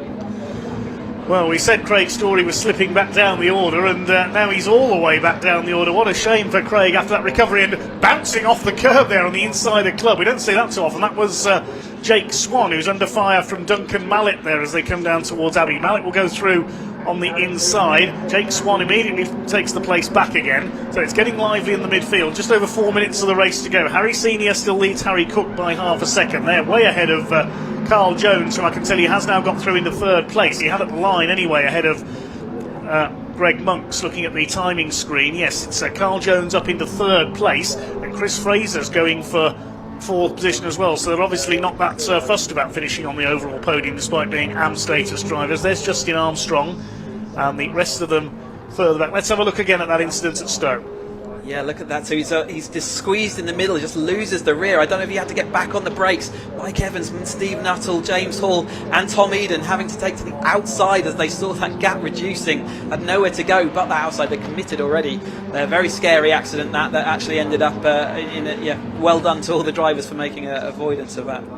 Greg Monks is now back up into P3 overall, but Greg has a pending 5-second penalty. Okay, so that is going to be interesting then for those front group of Jones currently. Will take that overall win. I think that's fine from his perspective. Chris Fraser still trying to do everything he can to maximise his points. According to my if they finished as they are now, according to my charts, then Justin Armstrong has done enough. So he'll be probably not fully aware of all the situations, just be still trying to drive forward. Our two leaders well down and into Stowe already as we watch Greg Monks coming towards us in that Pro-Am class, followed by the two lead AM drivers. That's Carl Jones and Chris Fraser. A little bit of weaving, but there comes Carl Jones to the outside then. He's going to see whether he can take that outright podium. He'll certainly take that trophy happily as he's a return into this 420R category with great panache. Yes, confirmation. Greg Monks 5-second penalty for exceeding track limits incoming at the end of this race, so his demise from third place is inevitable unless he can pull more than 5 seconds ahead of Jones and Fraser, which I would say is unlikely over the final 2 minutes of this race, to say the least, as they have been virtually stuck together all race long, these three have. Jones up the inside. It's his first appearance of the season, so he'd be happy with an overall podium. He does go through past Greg Monks. Chris Fraser's going to have a go as well.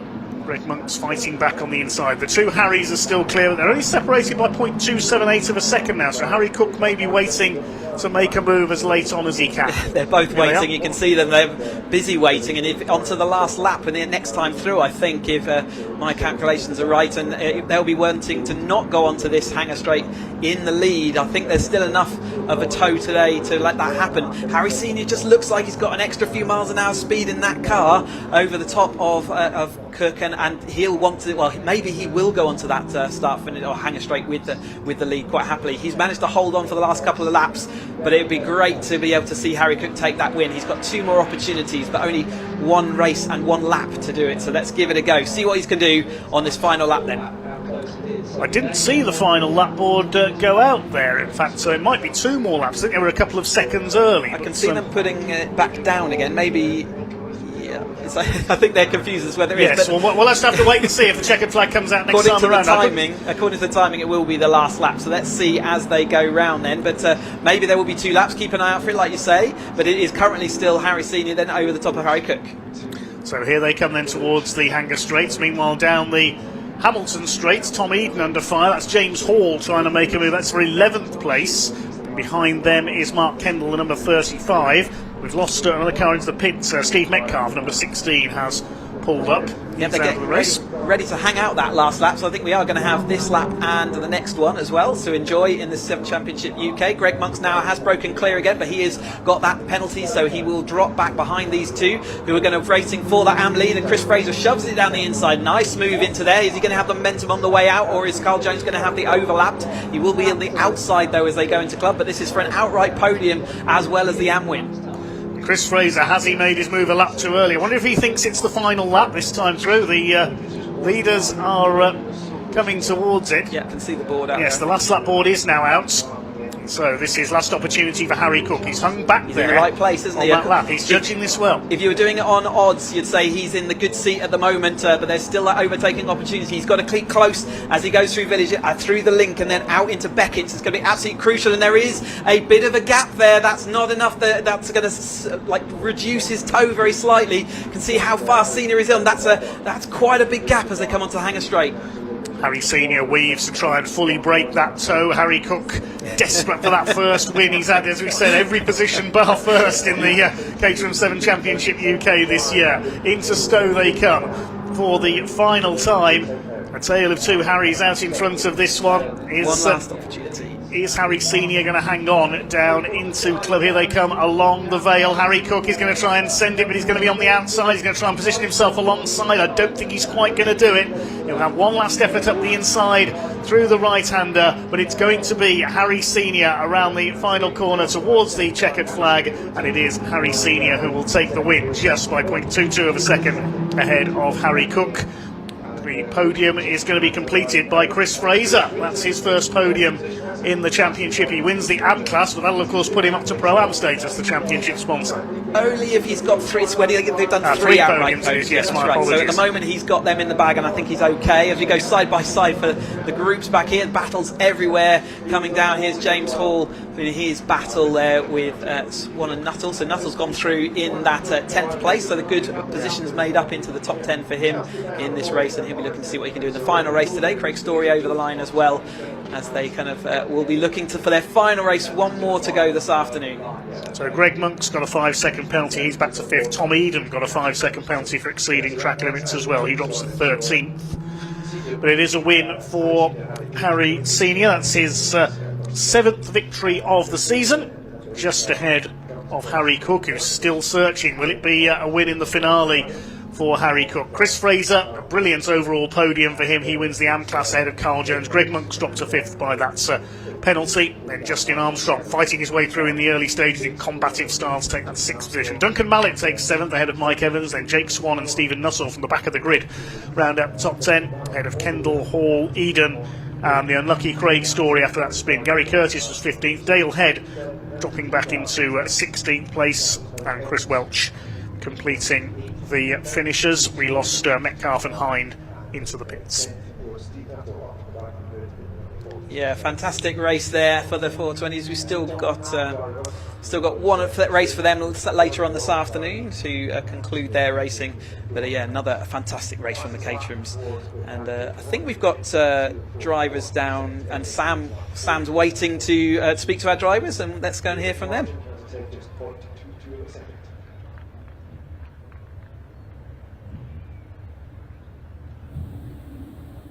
Absolutely brilliant race for the 420R Championship. Absolutely mega brilliant. I thought Harry Cook may have got his first win in the series this race, but it's all to play for in the final round, so he can still do it. But Harry Senior just did enough to keep that gap. So let's go and have a word with Harry. Harry, congratulations. I'll let you take your earplugs out. Congratulations. We were thinking maybe, because Harry positioned himself just right, didn't he, on that last lap, but you pulled a little gap, so it was just enough. Yeah, I mean, we had it was close. I had my guys on a pit board and they gave us a T0, which normally means the last lap. So I think we fought as if it was the last lap for the last 2 laps.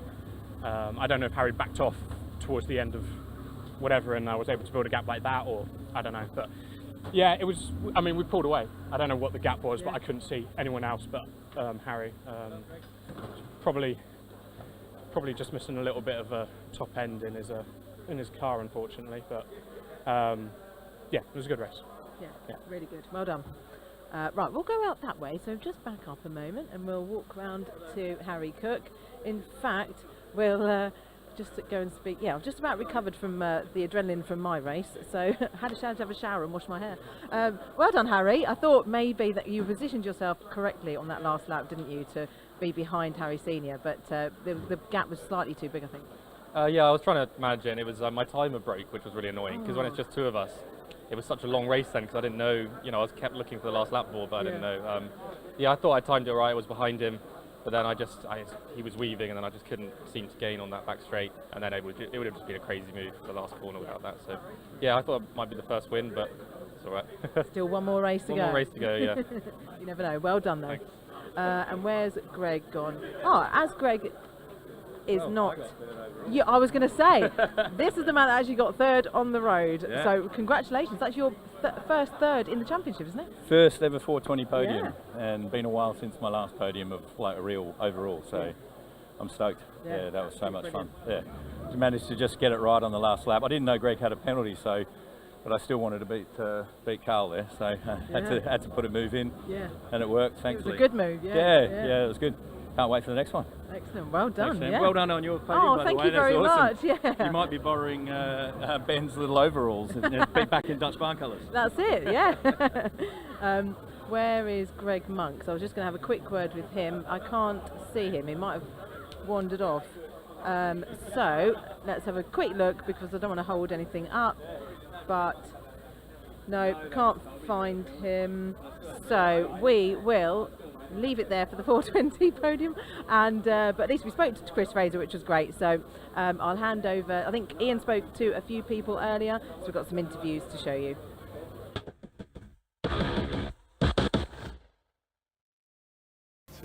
Right, I'm with a delighted Chris Aram down here, our Cooper class winner from race 1. And, well, that's got to build some confidence for race 2, hasn't it? Yeah, it's a little bit, to be honest with you. Now it's just hitting me, and that's getting a bit emotional now, to be honest with you. Yeah, it's all season let it been out, working. Chris, come on. No, I'm not going to start crying to you. No, all season been working towards this, and unfortunately, like Dan had a bit of an issue up front, who we've been fighting against all season, so I'm hoping he's all right, but it didn't look too good. So, but yeah, we managed to come through. I was holding third for most of the race.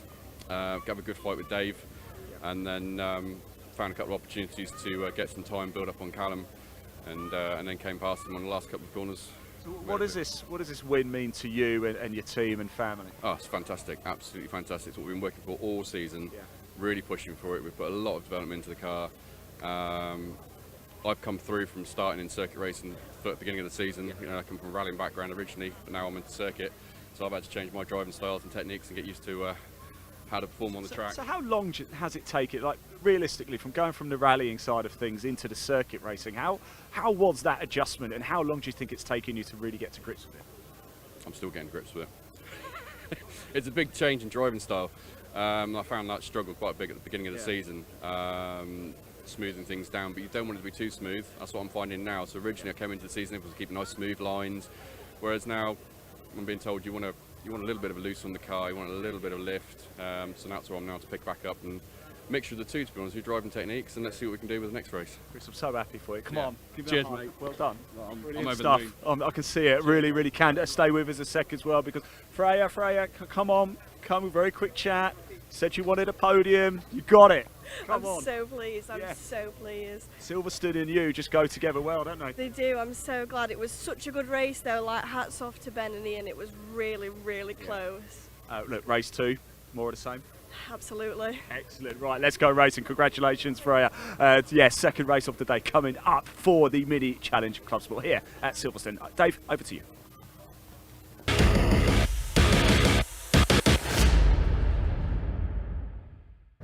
Won the first race, of course, from 32 at number 5. Thanks so much, Ian. Yes, the car's just pulling onto the grid now for race 2 of the weekend for the Mini Challenge Club Sport with Vertex Motorsports. The grid again split into 2 groups, the S-Class cars in S53 and S56, and the Cooper Class cars, Class C, starting from the back. And I can tell you that the Cooper Class points leader, Dan Truman, is not there at the back of the field after his engine went up in smoke in race 1.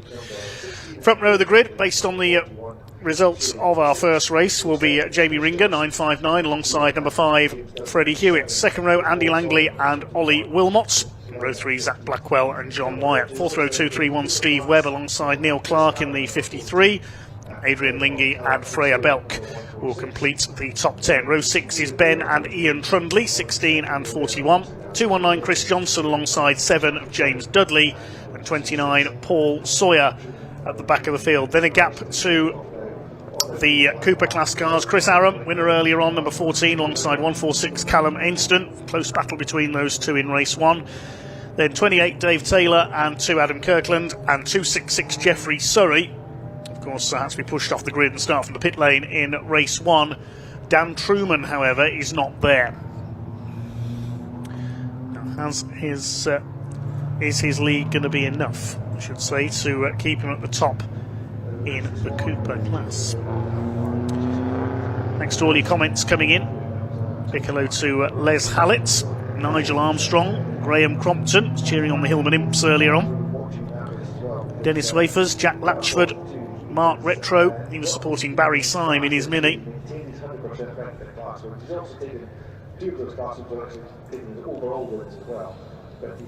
That's more modern Minis out in this one.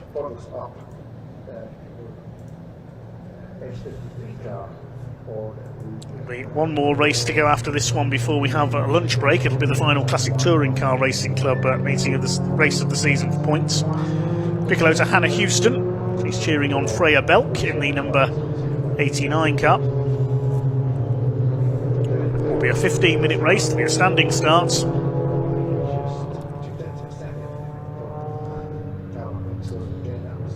Can Jamie Ringer make it 2 out of 2 in the Sussex Road and Race Car?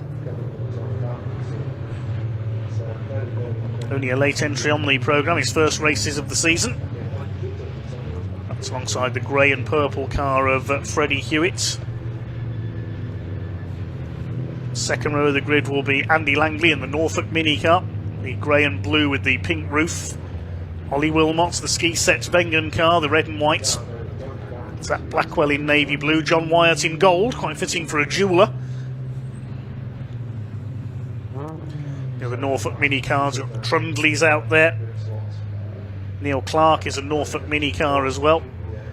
Jeffrey Surrey from Stoke Mini Works, BMW Mini Specialist, will start at the back. Hopefully he'll get off the line from the grid this time rather than the pit lane.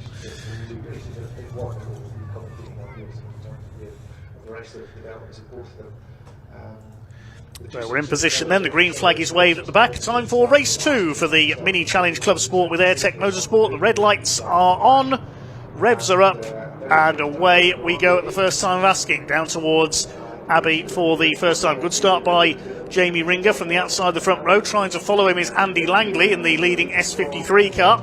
He's going to sweep around the outside of Freddie Hewitt, stay second, while Ringer's already got a very clear lead as they head up towards Village for the first time. Freddie Hewitt's held second. Ollie Wilmot's going to have a go up the inside into the right-hander at Village, trying to take third from Andy Langley. Zach Blackwell is fifth. John Wyatt's got away well into sixth position in the treble 7 car. The rest of them sort themselves out behind. We'll pick up who's leading the Coopers as well as they hit the hanger straight if we can. So here they come into the hanger straight. Ringer leads the way then. Looking further back in the order, looks like it is once again Chris Aram leading the Cooper class, with Dave Taylor has got away well into second place, the Scotsman. Here comes Ollie Wilmot having a look around the outside of Andy Langley. Had to go up the inside into Village, couldn't quite get alongside, but he sweeps to the outside. Has he gone in too deep there? I think he has. This could leave the door open for Zach Blackwell in the navy blue number 411 car. It's Jamie Ringer who leads, chased by Freddie Hewitt. Andy Langley leads the S53 class up there in P3. Freddie Hewitt all over the back of the race leader. They come round to complete lap number 1 of his second race of the weekend for the Mini Challenge Club Sports.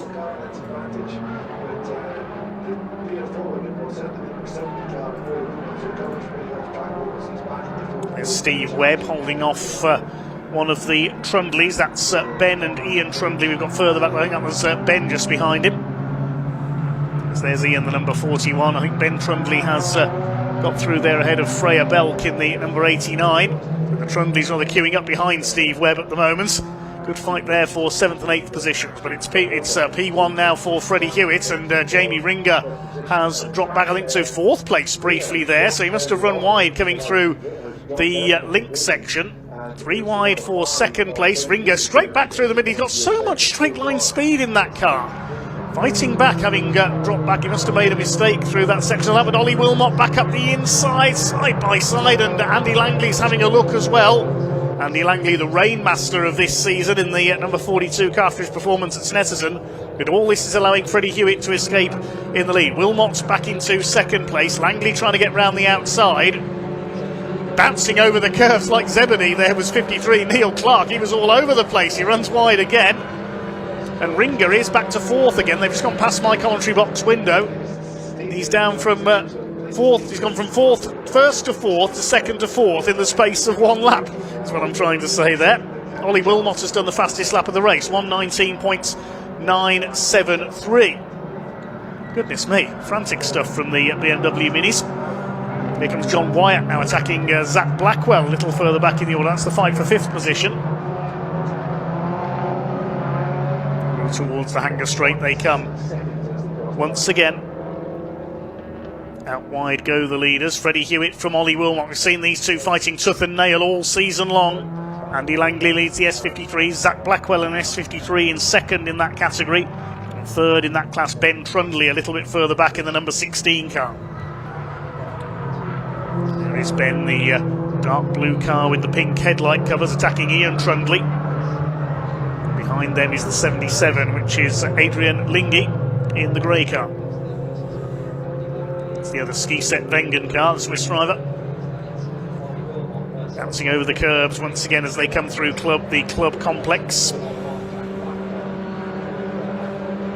We get towards 1/3 distance, this 15-minute race. Plenty of time for things to change. As yes, Adrian Lingy runs out a little bit wide there. That's Freya Belk, the number 89, for another class podium. Plenty of changes in the midfield.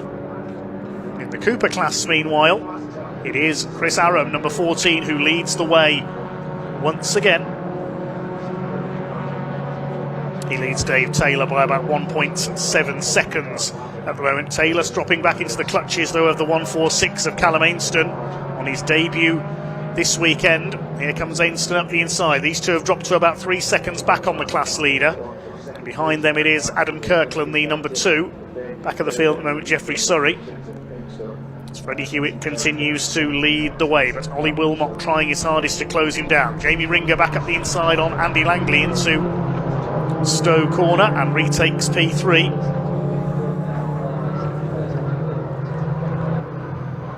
Zach Blackwell still holds P5. The main battle is for 3rd at the moment. Can Ollie Wilmot reel in his arch rival from this season, Freddie Hewitt? Penultimate race of the season for the Mini Challenge Club Sport with Airtech Motorsport, of course, at the start of November. Here on BARC TV at Brands Hatch, we will have the finale of the Virtue Mini Challenge Trophy for the quicker cars. The top class of all of the Mini Challenge, the John Cooper Works cars, supporting British touring cars this season.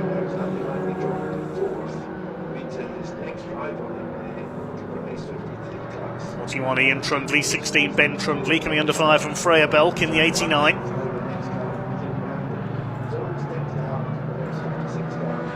Here comes Callum Ainsham attacking David Taylor side by side. Bit of door handling together, quite a lot of door handling together as they come through Club Corner.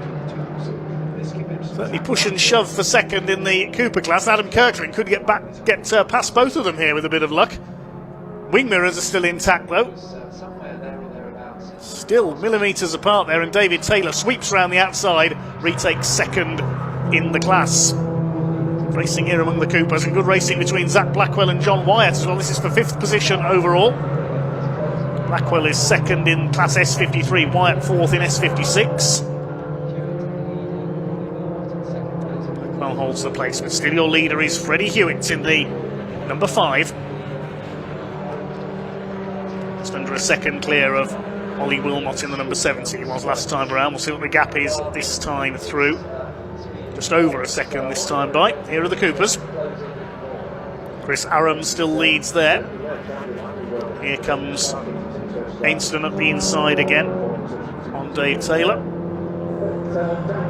Adam Kirkland behind him. Such a shame we don't have Dan Truman out there as well, because he was taking the fight to some of the S53 cars earlier this season.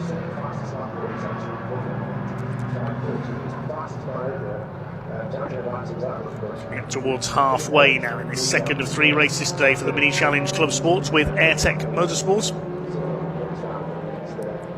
Coming up to lap Jeffrey Surrey. John Wyatt trying to line up a move there on Zach Blackwell. Behind them is Neil Clark. The battle further back there, James Dudley, the black and red car on the tail of Paul Sawyer. The Radio 1 DJ in number 89. Number 29, sorry. 89 is Freya Belk. James Dudley goes through. I mentioned links with Radio 1 and motorsports and radio in general. Like Emperor Roscoe, he's a big motorsport fan. Johnny Walker, who appeared on BBC National Radio in years gone by. He was a stock car racer. Principally at Wimbledon Stadium. An older shot in years gone by. Sadly passed away at the end of last year, Johnny Walker. Noel Edmonds, of course, always been a big motorsport fan. His links with the Le Mans 24 Hours over the years. And, of course, everybody knows about DLT.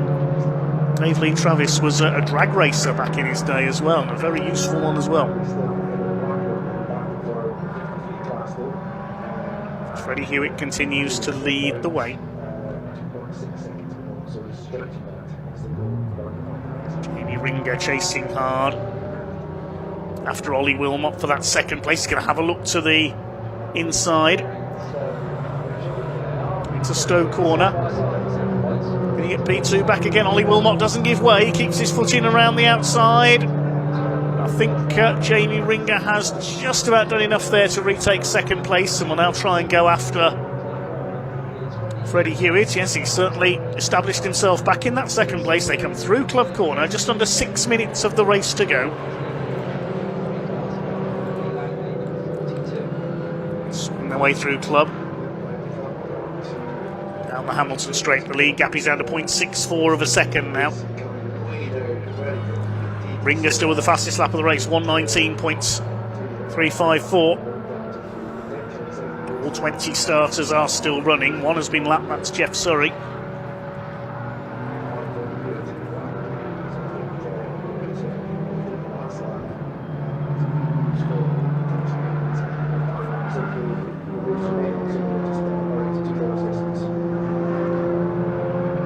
Running out a little wide there, the race leader Freddie Hewitt.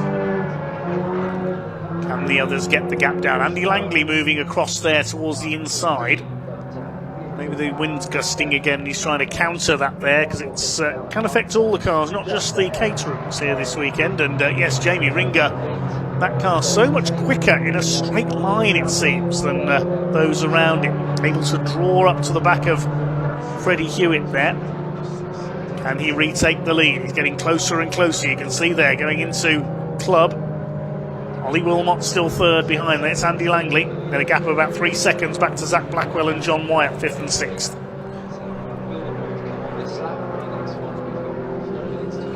He's closed right up on Hewitt now, and is he going to have a go here into Abbey? He's thinking about it. He's pulling out. Jamie Ringer up the inside, and he retakes the lead. Great stuff from Jamie, the Sussex Road and Race car. Freddie Hewitt is fighting back. This race really coming alive in its closing stages. Ollie Wilmot's not far away either.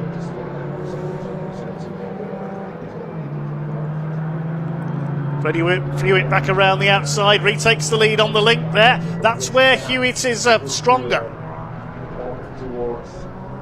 Jamie Ringer is stronger in a straight line.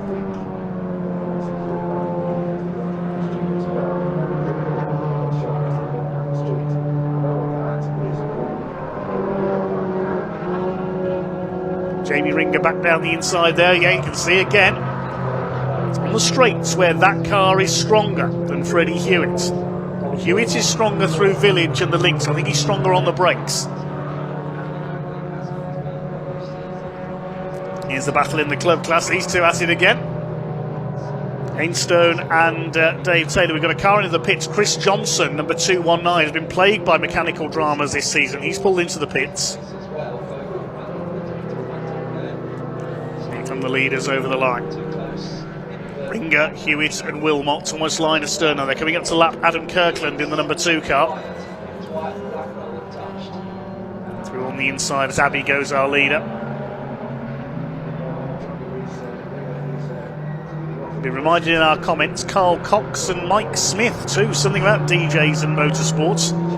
Yes, Mike Smith, of course, a TV and radio presenter, and competed for several seasons in the British Touring Car Championship, and with all due respect to him, did become something of a one-man crash video.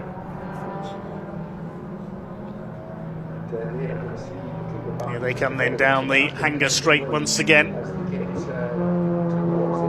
Ringer back in front now of Hewitt. There's 2 minutes of this race to go. Can Jamie Ringer hang on for win number 2 this weekend? Coming up on the Coopers to lap them.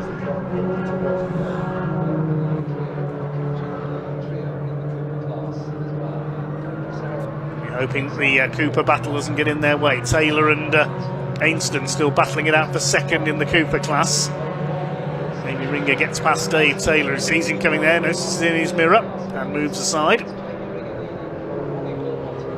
Hewitt and Wilmot trying to close back up again. Ollie Wilmot in the slipstream there of Freddie Hewitt, almost being towed back up to the back of Jamie Ringer's car. I think we've got one more lap to go after the one they're on. There's the Cooper class leader, Chris Aram. Needs to keep on his mirrors here with the 3 overall leaders coming through to lap him. Jamie Ringer just squeezes through there on the link. Gonna have to be careful here, Chris Aram. Well, they're right nose to tail there. I think Wilmot almost pushing Freddie Hewitt there as they came through Beckett's.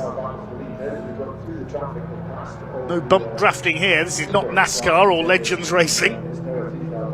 Ollie Wilmot's going to go to the outside here. That's Caterham style down into Stowe Corner. Is he going to get around the outside of Freddie Hewitt? They've been about this close all season so far. No, Hewitt turns it back and holds that second place. Will be last lap at this time.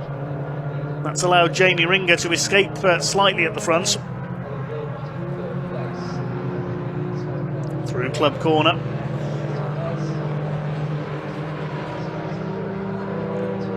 Lapping Jeffrey Surrey. Over the line they come. Only 10 seconds left on the clock now, so it will be checkered flag this time. Ringer leads by 0.9 of a second. He's been able to pull away. Had a better time of dealing with the back markers there, among other things. Hewitt's still there in second place.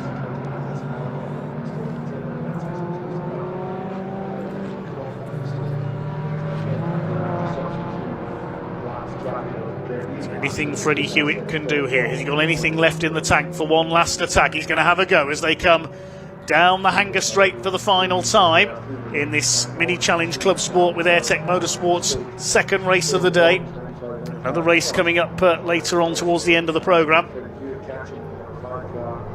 Down towards Stowe. I don't think Hewitt's going to do it. He's going to take an audacious move into Club Corner for the last time. There's Andy Langley. He's all set to win the S53 class once again.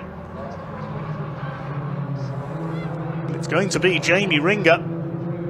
Freddie Hewitt is not quite going to catch him. As for the Coopers, Callum Ainstone was very close with number 14 of Aram, I noticed in the background there. There's the checkered flag. The win goes to Jamie Ringer for the second time today, just 0.8 of a second ahead of Hewitt. Wilmot is third.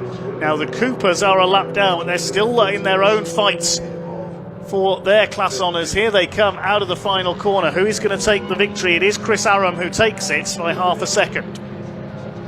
Adrian Lingy holding off Steve Webb there out of the final corner with Ben Trundley behind them. It's for 7th place. Andy Langley 4th behind Hewitt and Wilmot. So John Wyatt was 5th. He topped his battle with Zach Blackwell. John Wyatt, and then behind them Zach Blackwell in the number 4 Vodka, Paul Sawyer across the line in 13th place. One car that hasn't come through is Neil Clark. He's pulled into the pits on the last lap, so he's had a problem on the last lap there, the 53.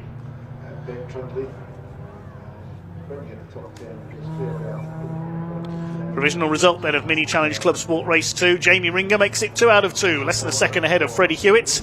They were swapping the lead throughout. Ollie Wilmot having to settle the 3rd place. Andy Langley wins the S53 class in 4th, ahead of John Wyatt and Zach Blackwell.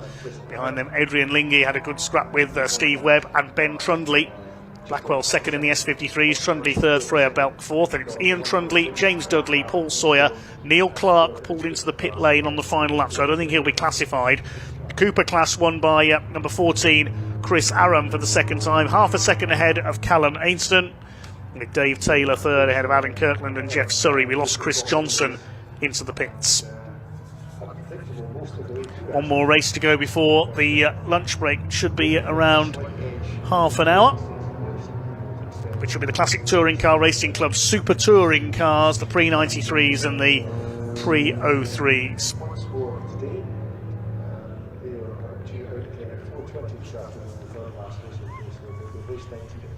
Just waiting for the cars to pull towards Parc Ferme then. And it'll be over to Ian in a moment to talk to them. I think the cars have just arrived actually, they've just arrived. It's been a slow in now. They've just arrived now at the pit garage, so the racing garage just in a few moments. Yes, everybody, in come the cars now. Let's watch them as they come in. They're just going to make their way round, do a loop, and park in front of Gary down here so we can have a quick chat with him as well. So we are going to have a quick chat with Jamie Ringer as he comes down. Where has he gone? Yeah, he's supposed to come down here, isn't he, Gary? What's he doing down there? Here he comes, Jamie Ringer, a 100% win record as he makes his way down towards us still very slowly. Definitely quicker on the track, isn't he? He's only had 2 races this season. He's won it both so far. Here he is, Jamie Ringer, showing us how it is all done. Yes, Freddie Hewitt in P2 again. This time it's Ollie Wilmot who takes 3rd place in the S53s. Andy Langley continues a winning run there. Zach Blackwell coming home in 2nd place. And in the Cooper class, Chris Aram also makes it 2 from 2 here today. There is still one more race to go a little bit later for Mini Challenge Club Sport. But let's hear from Jamie. Just let him get his helmet off. Jamie, the 100% win record continues, doesn't it? We'll let you get your helmet off and then we can hear from you. And almost a little bit of case of deja vu there again, really, having to get the job done on Freddie. Yeah, oh mate, Freddie's flat out. But yeah, I think my drive shaft went halfway through, so I fell back a bit and I don't know, it sorted itself out, whatever it was. Got a bit of tape on it, bit of duct tape on it. Until the wheels fall off, mate. One more to go. One more to go. Yeah, one more to go. Eye on the top prize again, surely. Yeah, well, we'll see. I'm just here for the fun, mate. Win, lose. Top man, I love the attitude. Nice one, Jamie. Thank you so much. Freddie Hewitt over there. Let's just grab Ollie for a quick chat, shall we, as well? Having a quick chat with Zach there. Zach's had a P2 in class. Well done, Zach. Nice podium in class. Ollie, podium overall as well. Happy? Very happy. It looked like we weren't going to be out because we had a little bit of at the Parc Ferme, we had a little issue, a little misfire. So we shot back, did it, and we're out, and P2. What can you say? Brilliant, well done, congratulations, buddy, indeed. Right, let's move a little bit further down. Super, I think we might have a little bit of time to see who else we can find. Oh, Callum, I wanted to talk to you earlier as well, actually. It's not been a bad day, is it? Not bad for my first race weekend, to be honest. I think I'm doing all right. You're doing more than all right. Yes. Have you got a big enough trophy cabinet at home? I hope so. I'm going to have to build one, aren't I? You don't have one, do you? No, to be fair, I didn't expect to be anywhere near the front, to be honest. Like, complete novice to this, and it's just, I just picked it up really well, so I'm really happy. I mean, it turns out that being a half-decent sim racer makes you a half-decent racer, doesn't it? So does this mean then that 2026 you're going to come back? I will be. This is a taster. So this was just a see what it's like, because I've never been in any race series before, believe it or not. And yeah, so this was just a taster to see how I got, and I was expecting to put all around at the back, to be honest, but I'm Seg 2 P2s today. I'm super chuffed. And you come from sim racing, you say. What sort of sim racing were you doing? So I competitively sim race with VRRC. Yeah, I know. So I've raced with the likes of some of the Virtue Mini guys. I did the Virtue series. I've just signed up to do the M4 GT3 series, which I've missed 2 weeks because of this. But yeah, I'm okay in that. To be fair, I finished mid-table. There's a lot of good races in that. So I got the opportunity to have a go in a real life car, and I thought, why not? And see how much I can take across. And I've took to it like a duck on water. I was just about to say that. Callum, well done, buddy. Yeah, congratulations. Good stuff. Still one more to go. Can he make it a third podium in a row? Right, so cars are on track. It's time for more classic touring cars, the Super Taurus Pre-93s and O3s. A little bit earlier, I caught up with a gentleman who it's going to be his last ever race. Let's hear from him now.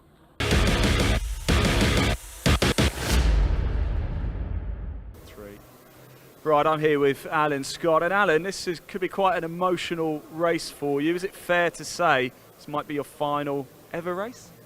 I'm afraid I think it is. I decided for my 75th birthday to race at Brands Hatch and Silverstone, and the car's going to stay in the UK. Hopefully someone else will continue on using it in this series, which is a great series. So what next for you? Is it just retirement from racing because you're from New Zealand? Are you going to go back? Are you going to stay in the UK? No, we lived here for about 16 years back in the 80s and 90s, and I was in motor racing in the engine, TWR engine division there. But no, we live in New Zealand. We've got grandchildren there now, so life changes. Well, New Zealand's absolutely stunning, I have to say. I have been, so I can certainly vouch for that. Look, the car, tell us about the Mazda. What's it been like to drive? It's a great car. Roger Dowson, sadly a man no longer with us, he built it back for 1995.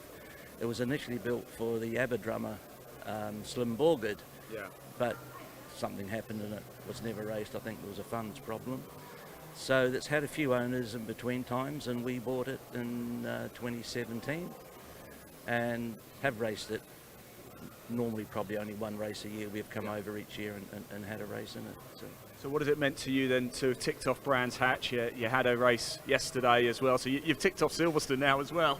Yes, I have raced at Silverstone on the Grand Prix circuit before, but you know, coming from a country like New Zealand at the opposite end of the world, as a young boy you hear of Brands Hatch and Silverstone and things, and you don't ever think you'll get there.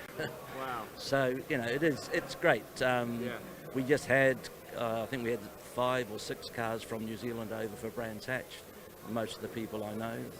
So yeah, it's a bit of a journey, but it's almost a pilgrimage for with our association as a country back with McLaren and those guys in Formula One.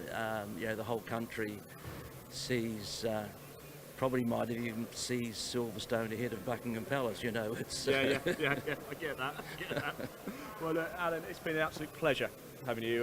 We have really enjoyed having you over here, so thank you so much. Thank you for coming out to play, and enjoy your one last dance, won't you? I will, thank you very much. Thank you. Alan, take it away and enjoy.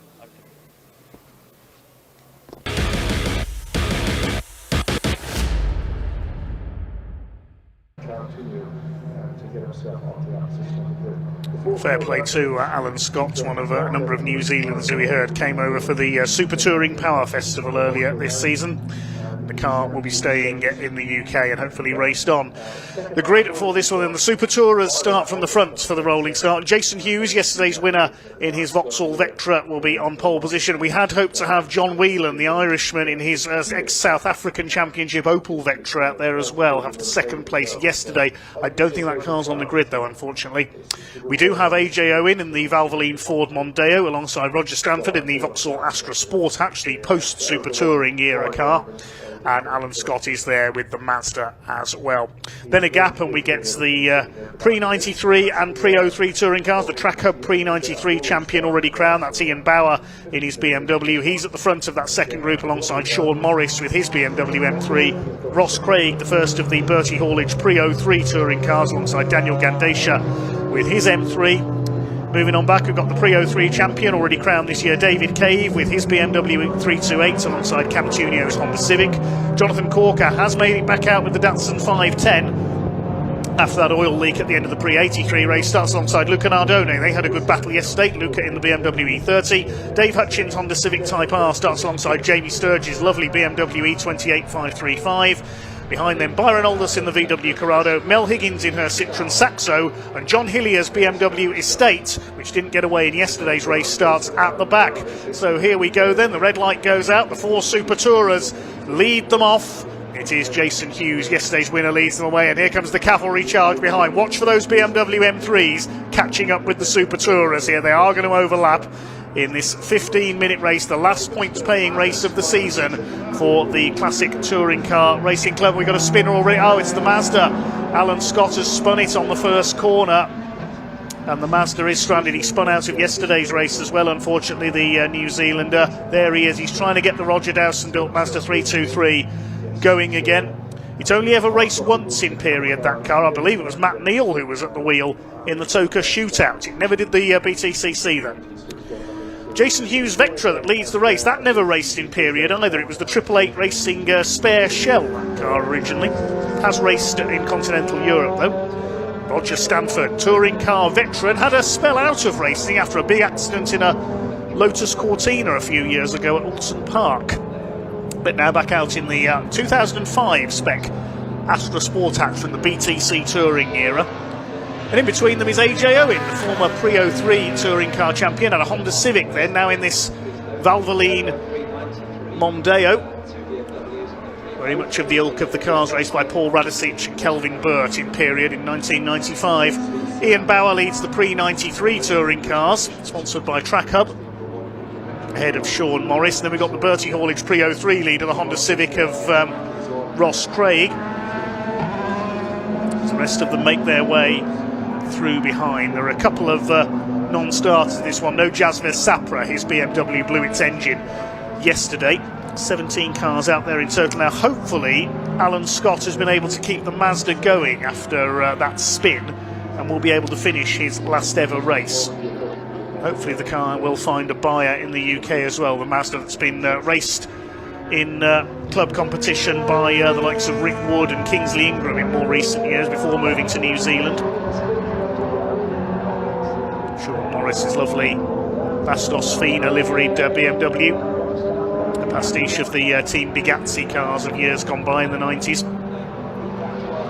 Ian Bauer passes Roger Stanford, so Ian Bauer in the Emanuele Naspetti Italian Championship lookalike BMW wants to play with the Super Tourers again. He did beat them a year or two ago at Brands Hatch. Here he comes up on AJ Owen. He's had one win in that Mondeo. That was the Super Touring Power last season when he beat Colin Sauter's Peugeot 406 on the line. Sean Morris passes Roger Stanford. Roger used to race one of the Bastos Fina liveried BMWs. That was an E30 M3 that Roger had. His son Jack raced one with him as well. They had a pair of identical cars. Jack busy with work these days and doesn't have the time to race, I don't think. Further back in the order, there's Daniel Gandesha's M3, chasing Cam Tunio in the Honda Civic. He's raced Hondas for many years now. The Prio 3 Championship, sponsored by Bertie Haulage, that's led in this race by Ross Craig, ahead of Cam Tunio. Third in Prio 3 is the blue BMW in the background of David Cave. He's already secured the championship. Ian Bauer, 2 championships for him this year, Classic Thunder and Pre-93. Having a good scrap here with AJ Owen in the Mondeo. It's here at Silverstone that Paul Radicic took the first win for the Valvoline Mondeo. That was on the national circuit though, as opposed to the new international layout. It was the last year that, it was the first year that Andy Rouse was solely car preparer and not driver in the Mondeos. He retired from driving at the end of 1994. Kelvin Burt came in to replace him alongside Paul Radicic, the New Zealander. Then, of course, the Rouse team moved away from Ford after that, and it was a much poorer couple of years for them in 96 and 97, the Mondeo team. Paul Radicic moved on to Peugeot, then went on to race in Australia. Sadly, his career ended by injury suffered in a crash at the Bathurst 1000. There's Luca Nardone, the Cardiff-based driver, in that lovely John Player Special liveried BMW E30. In Australia, where the BMWs ran in those colours. The great New Zealander Jim Richards ran his BMW 635s in those colours. There's our Prio 3 leader, Ross Craig, in the Dazzle Camo liveried Civic. Must have taken ages to make the wrap on that car. great looking machine. He's in 6th overall. 4 laps completed. Jason Hughes still out in front ahead of Ian Bauer. He's now 2nd overall in the BMW. Well, he was 2nd overall. AJ Owen having now got back ahead of him. As you know, Bauer is back in front, so we pick up the 2nd place battle, but they're 9.5 seconds down on the Vectra of Jason Hughes. Jason, who of course competed in British touring cars in period. Sean Morris having a go with the Super Tourers as well.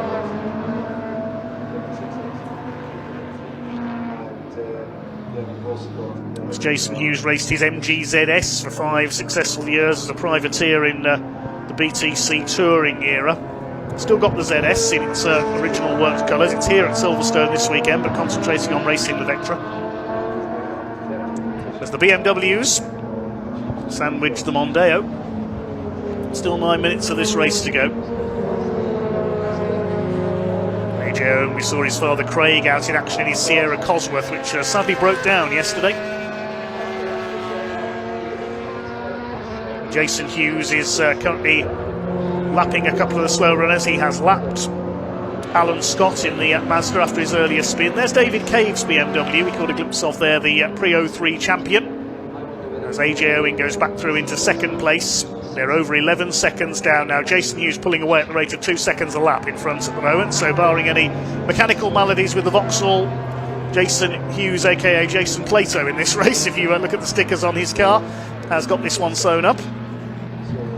An interesting battle for 2nd. Pre-93 touring car BMWs against AJ Owen's Ford Mondeo. It took a long time, the Owen family ironing out gremlins with the Mondeo. But it all came good with that win at Brands Hatch last year by a scant margin ahead of Colin Sauter, a long-time Ferrari racer in his Peugeot 406, another ex-Paul Radicic car. Bauer trying again.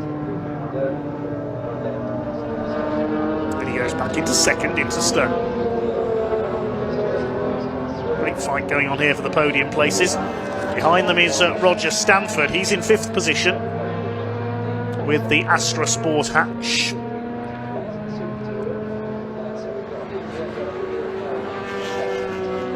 Fabrizio Giovanardi, who raced most famously in that Astra. They're going up to lap not only Alan Scott but also Mel Higgins at the wheel of her Citroën Saxo. It's her debut in the Classic Touring Car Racing Club this weekend. Lapping a few seconds off the pace, but learning all the time. Owen and Bauer go either side of the Mazda there. There's David Cave, he's running in 9th place. As the Astra Sport hatches I was looking at there, it was Giovanardi came in the year after, didn't he? He came in 2006 into the British Championship. 2nd year of the Sport hatches. Moving on, we'll look further down the field. There's Jamie Sturgis, lives next door to Thruxton Circuit, in the BMW E28 M535, the Motul liveried car. And he's got Byron Aldous in the VW Corrado on his tail. You can see very many of those in circuit racing. They were popular as a national hot rod, the space frame Corrados on the short ovals. Usually with a 2-litre Vauxhall-based lump under the bonnet. Second place battle rages on. BMW, Ford, BMW.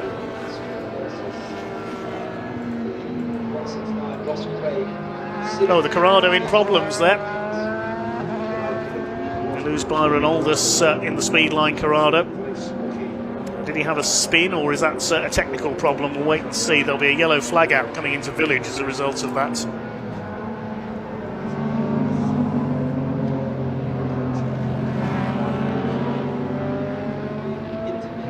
Looks like the Corrado is parked up there, so problems for Byron Aldous. That's unfortunate.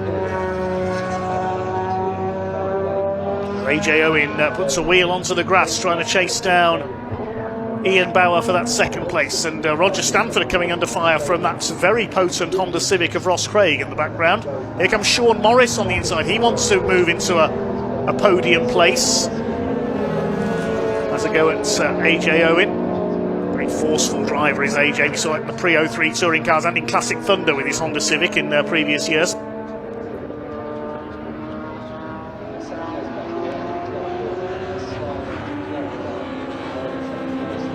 Those runs a little wide there, bit of understeer for AJ Owen. They're losing a bit of ground to Ian Bauer now. These three are 15, nearly 16 seconds down on Jason Hughes, our race leader. Here comes Ross Craig having a go at Roger Stanford. Ivan Muller and Colin Turkington also raced the Astra Sport hatching period. And in the cars were passed to the likes of Arkas Racing, the team of the Turkish driver Erkut Kizilirmak. Remember him? Martin Bell raced one of them as well, normally a BMW man back in the mid-2000s in the BTC touring era. Jonathan Corker's Datsun I've just seen out of the window as well. He's still going, he's in 10th place. 1 place ahead of John Hillier, the BMW Estate. Didn't see that car yesterday because it's had problems at the start.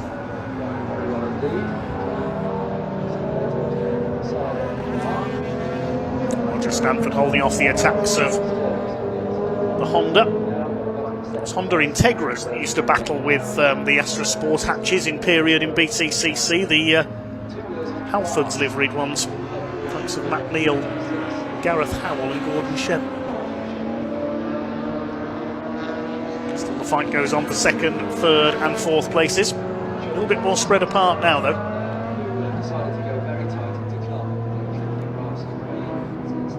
Jason Hughes is all set to take the win. The Corrado has dropped out. 393 Class D. Give you the roundup of the class winners at the end of the race. There's a lot of them in this race with 3 different championships and all their subclasses out there. That Mondeo does seem to be understeering a little, just running a bit wide there. And there is Alan Scott still going in the Mazda, number 7. Daniel Gandesha sweeps around the outside of him. He's in 7th place. Scott, of course, after his spin earlier on, is a lap down.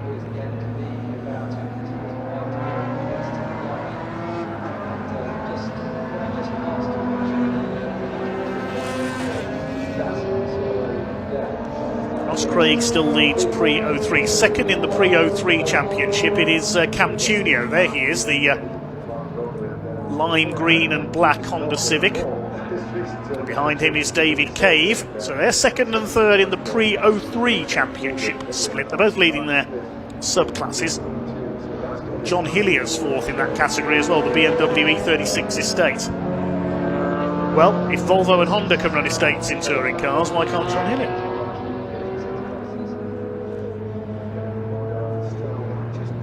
So we've got just over 2 minutes of this race to go.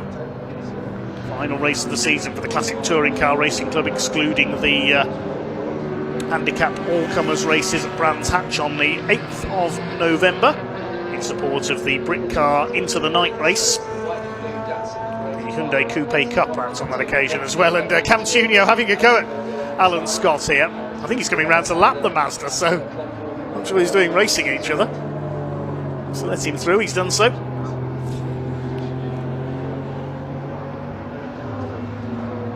Tunio has raced various Honda Civics over the years, principally down at Brands Hatch, his local venue, lives just down the road from Brands. Well, we haven't seen much of Jason Hughes in this race. He's coming up to lap Mel Higgins, that's our debutant in her Saxo. Similar to the cars we see in the Junior Saloon Car Championship, of course, they'll be out on our next couple of weekends of BARC TV. Mel just moves aside there, the Doris Archer Motorsport car, and lets Jason Hughes through.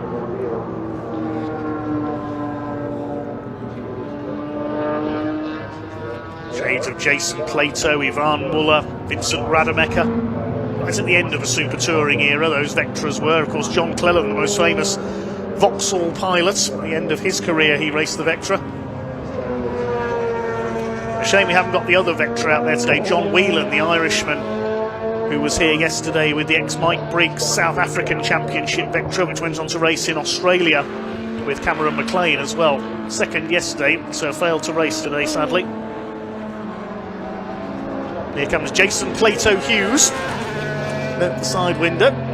Of course, we heard recently that Jason Plato will be looking to launch his own team in BTCC next year.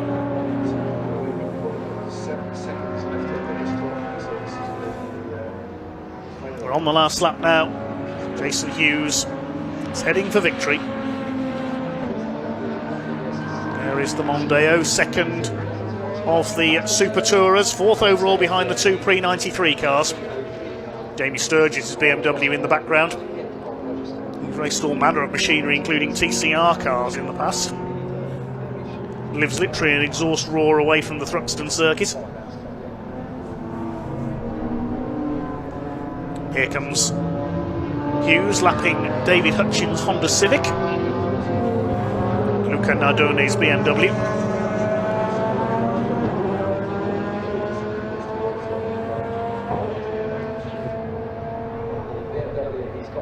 Wonderful ambassador for the Classic Touring Car Racing Club is Jason Hughes. And he's coming in to complete his double. It will be checkered flag this time. Out of the final corner, Jason Hughes completes his double in the Super Tourers here at Silverstone. Flashes the lights as he crosses the line.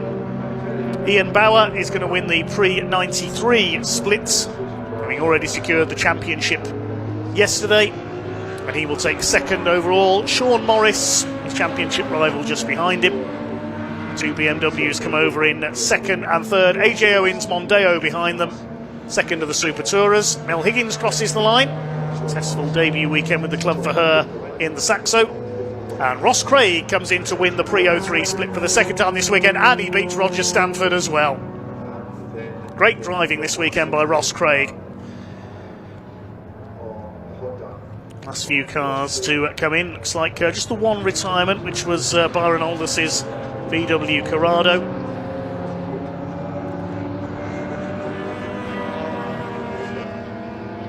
Here comes Cam Tunio. Across the line behind Daniel Gandesha. They're 7th and 8th. David Cave comes over in 9th, wins his class. And here is Alan Scott, the New Zealander, in his last ever motor race at the wheel of the Mazda 323. Great to see him racing it here in the UK. Comes in to take his final checkered flag.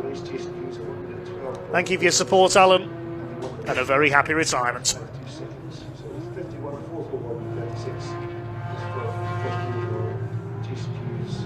Wonderful to see the Mazda 323 Super Tourer out there. A unique car. And hopefully we'll go to a good home and continue racing. Provisional results then of our final Classic Touring Car race of the points scoring season. Jason Hughes, the winner, takes the Super Touring category ahead of Ian Bauer, who wins the pre-93s, and Sean Morris with his BMW, 20.5 seconds the winning margin. AJ Owen in the Mondeo 4th. Ross Craig wins the pre-03s, sponsored by Bertie Haulage, in 5th position.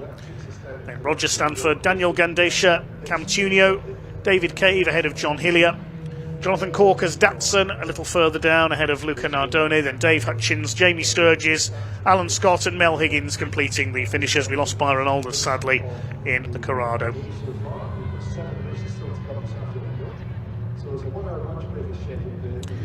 So that takes us into the lunch break, which should be about half an hour. And we will hand down to Ian in Parc Ferme shortly to have a word with some of our Classic Touring Car racers. We'll see them back out on November the 8th for the all-comers races at Brands Hatch.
Yeah, everybody, welcome to a very happy Park family. Super Tourers have gone straight through because I didn't want to speak to AJ, it's a shame, but having said that, we've got Cam here instead, P2 in class. That was a pretty good race, huh? Brilliant race, that had a great start.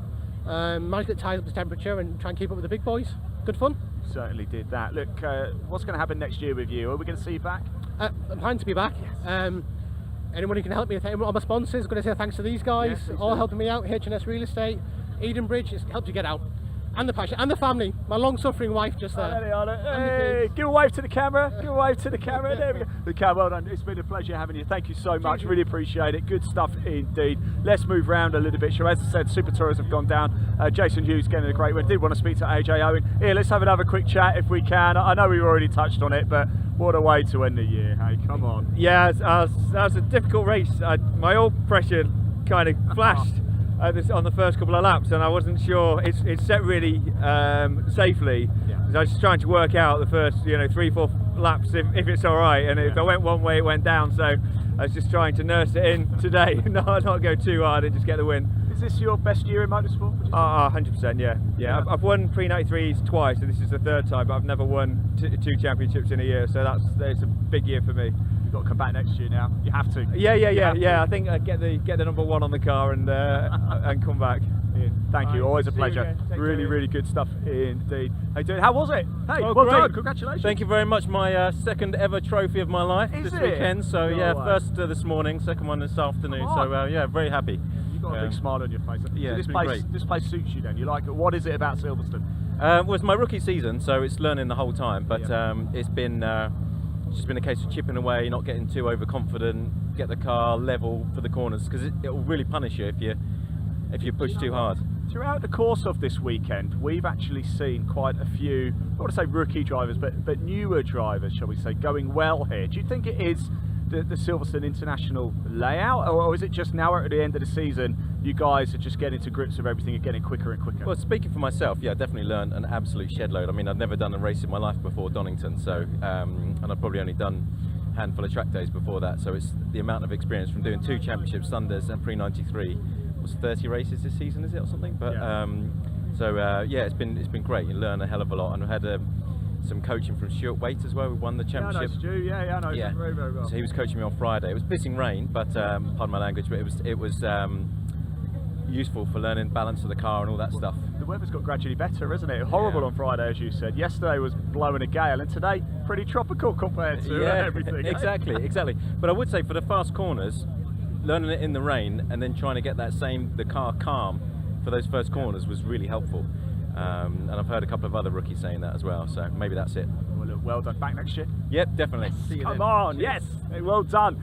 That was Daniel there. Let's just keep moving on, shall we? Let's make our way through. Stay with us, actually, if we can, because what I want to do, we're into lunch break now, so don't worry, you're not missing any on-track action. I do want to see if we can pop down the garage and see if we can find any of the Super Tourers, because listen, this is how busy it is through here.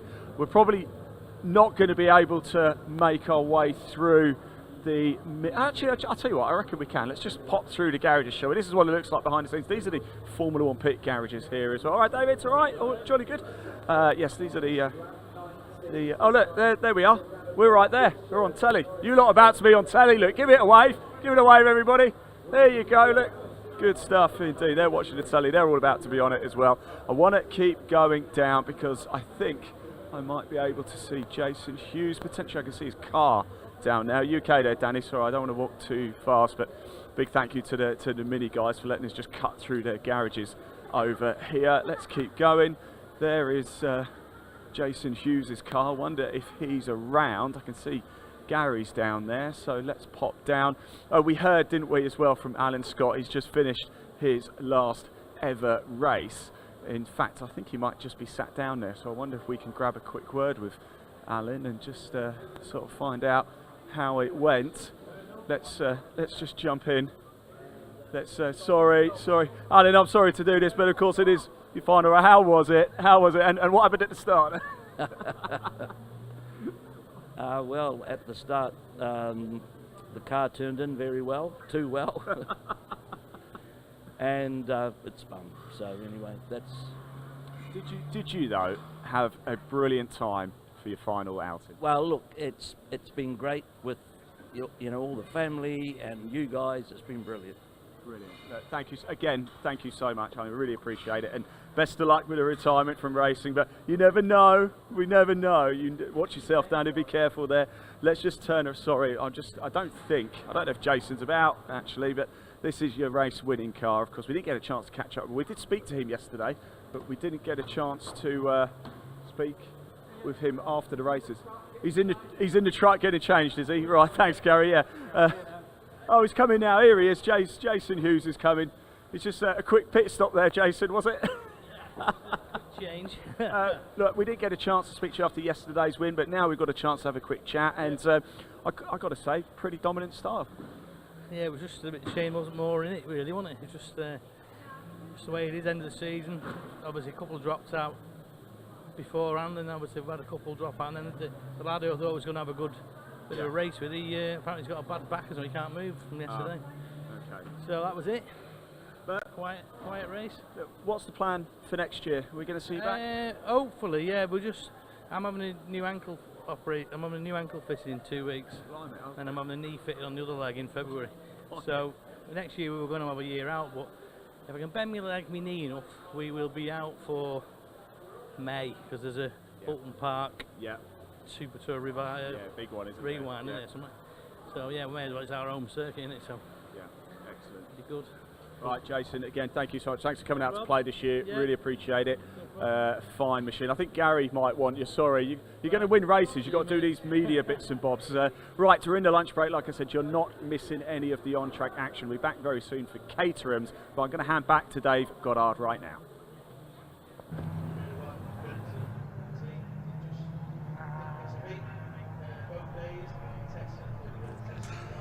Well, thanks, Ian, but our lunch break is currently in progress. We get about half an hour for lunch. We'll get back underway in about just over 20 minutes from now with the Edge Caterham 7 270R Championship. Let's get another look at what Ian's been up to down in the paddock, shall we?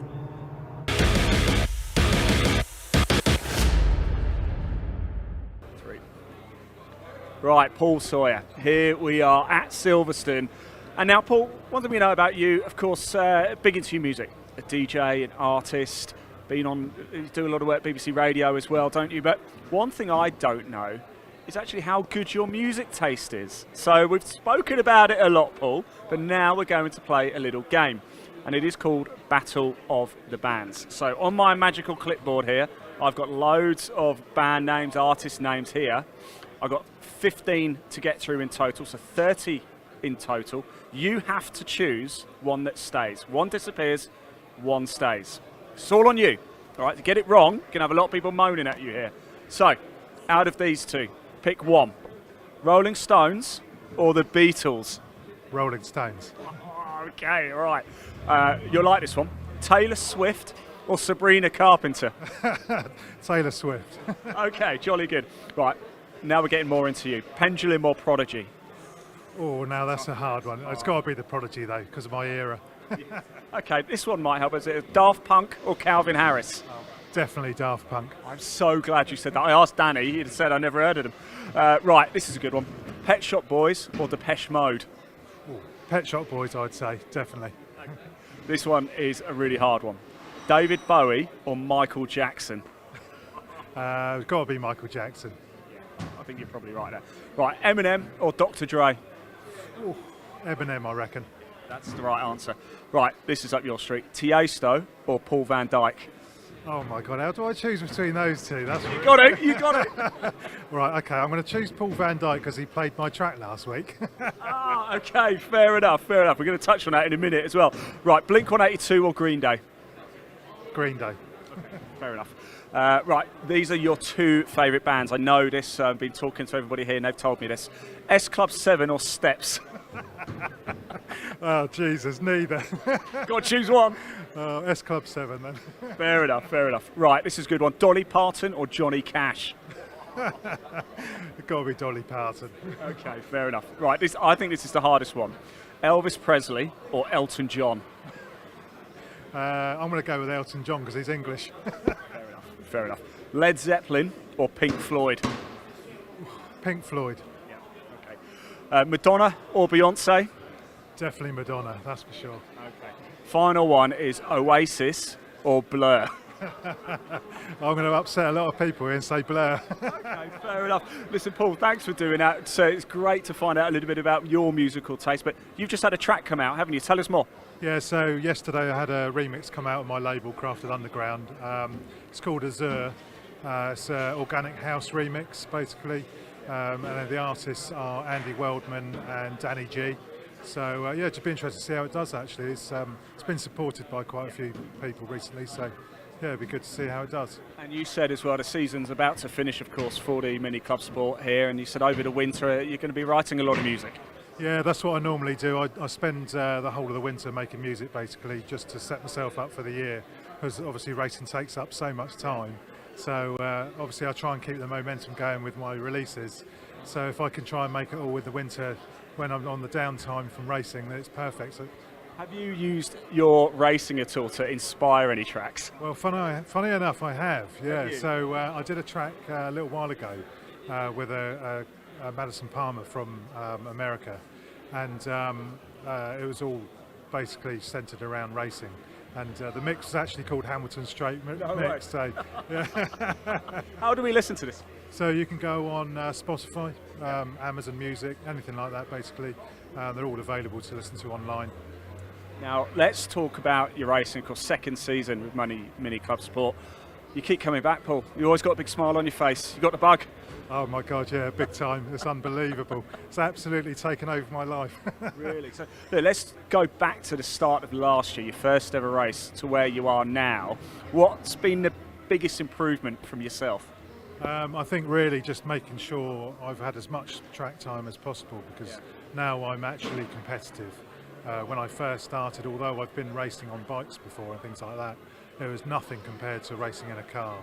Just getting amongst everybody and taking chances and trying to get up there and be fast, and you know, and now, you know, this year I'm getting podiums, so you know it's paying off finally.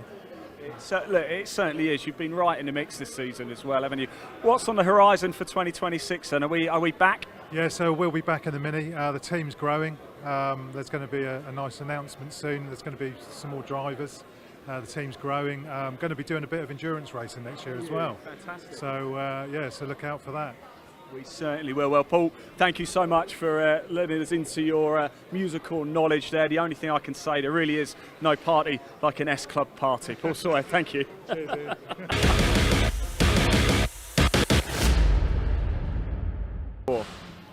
Right, David Taylor, it's great to have you here. Now, the whole season is almost complete. That means your reactions should be absolute pinpoint right now. We've got the ruler challenge we're going to do with you and a number of other drivers across the paddock here at Silverstone this weekend. It is very, very simple. I'm going to drop it, you've got to catch it, and whatever you end on is your score. We have the very glamorous Sophie. Sophie, come here. Sophie, come here. Sophie, don't want to be on camera. Sophie's going to write it down. David Taylor is up first. So you are going to set the benchmark for everybody else. Okay, so hands out.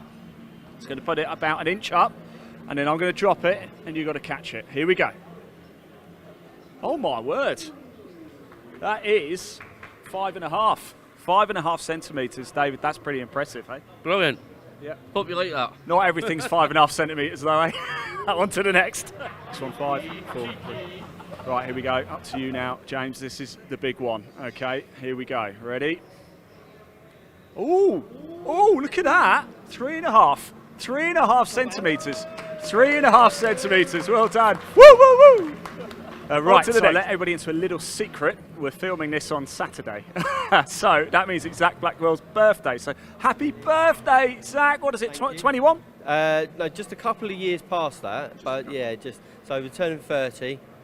I've got 9 years of experience of 30, but yeah, join the club. Right, ruler challenge now. Okay, so very, very simple. You've had the full season now, pretty much, so you should be in. This is my second race this year. Well, you know, no. You're in tip-top condition. Getting all the excuses in. Actually, what you don't know as well is I bumped into Zach in the pub in Bracknell a couple of months ago, wasn't it? Yeah. So, Really like good playing badly at golf, I was. Yes, yeah, he was. Right, here we go. All you got to do is catch it. I'm going to put it about an inch above your hands. But you can do both if you like, whatever you're more confident doing. Right, keep your hand there. I'm going to put it there, and you've got to stop it. Here we go. Okay, not bad, not bad. That is 13 centimetres. That's not bad, Zach. Well done. Okay. Good to have you back as well. You feeling good? Yeah, feeling good. Like in another new car. Like borrowed this one for this weekend, so should be fun. Iron out a couple of problems in practice, but hopefully we'll get it together in quali and go and have some fun. I look forward to seeing you at the sharp end. Where's the birthday cake as well? There'll be some around somewhere. All right, I'll come find you. Top man. On to the next.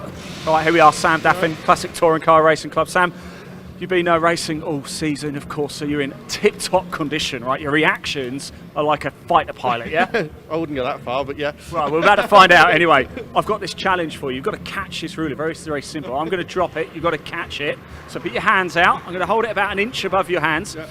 And as soon as I drop it, you've got to catch it. And whatever centimetre you're on, that's your score. Okay, you ready? Yeah. Here we go. Well, not bad, not bad. That's 15 centimetres. Well done, Sam. Enjoyed the season? Yeah, it's been a good season. Had a couple of issues, but we'll next year, isn't it? And of course, you've got Silverstone and Brands Hatch still to come. Sam, thank you so much for doing that. Don't worry about it. Right, here we are. Stuart, right, hello. It's great to see you again. Thank you, mate. You get taller every time I see you. I've got my platforms on.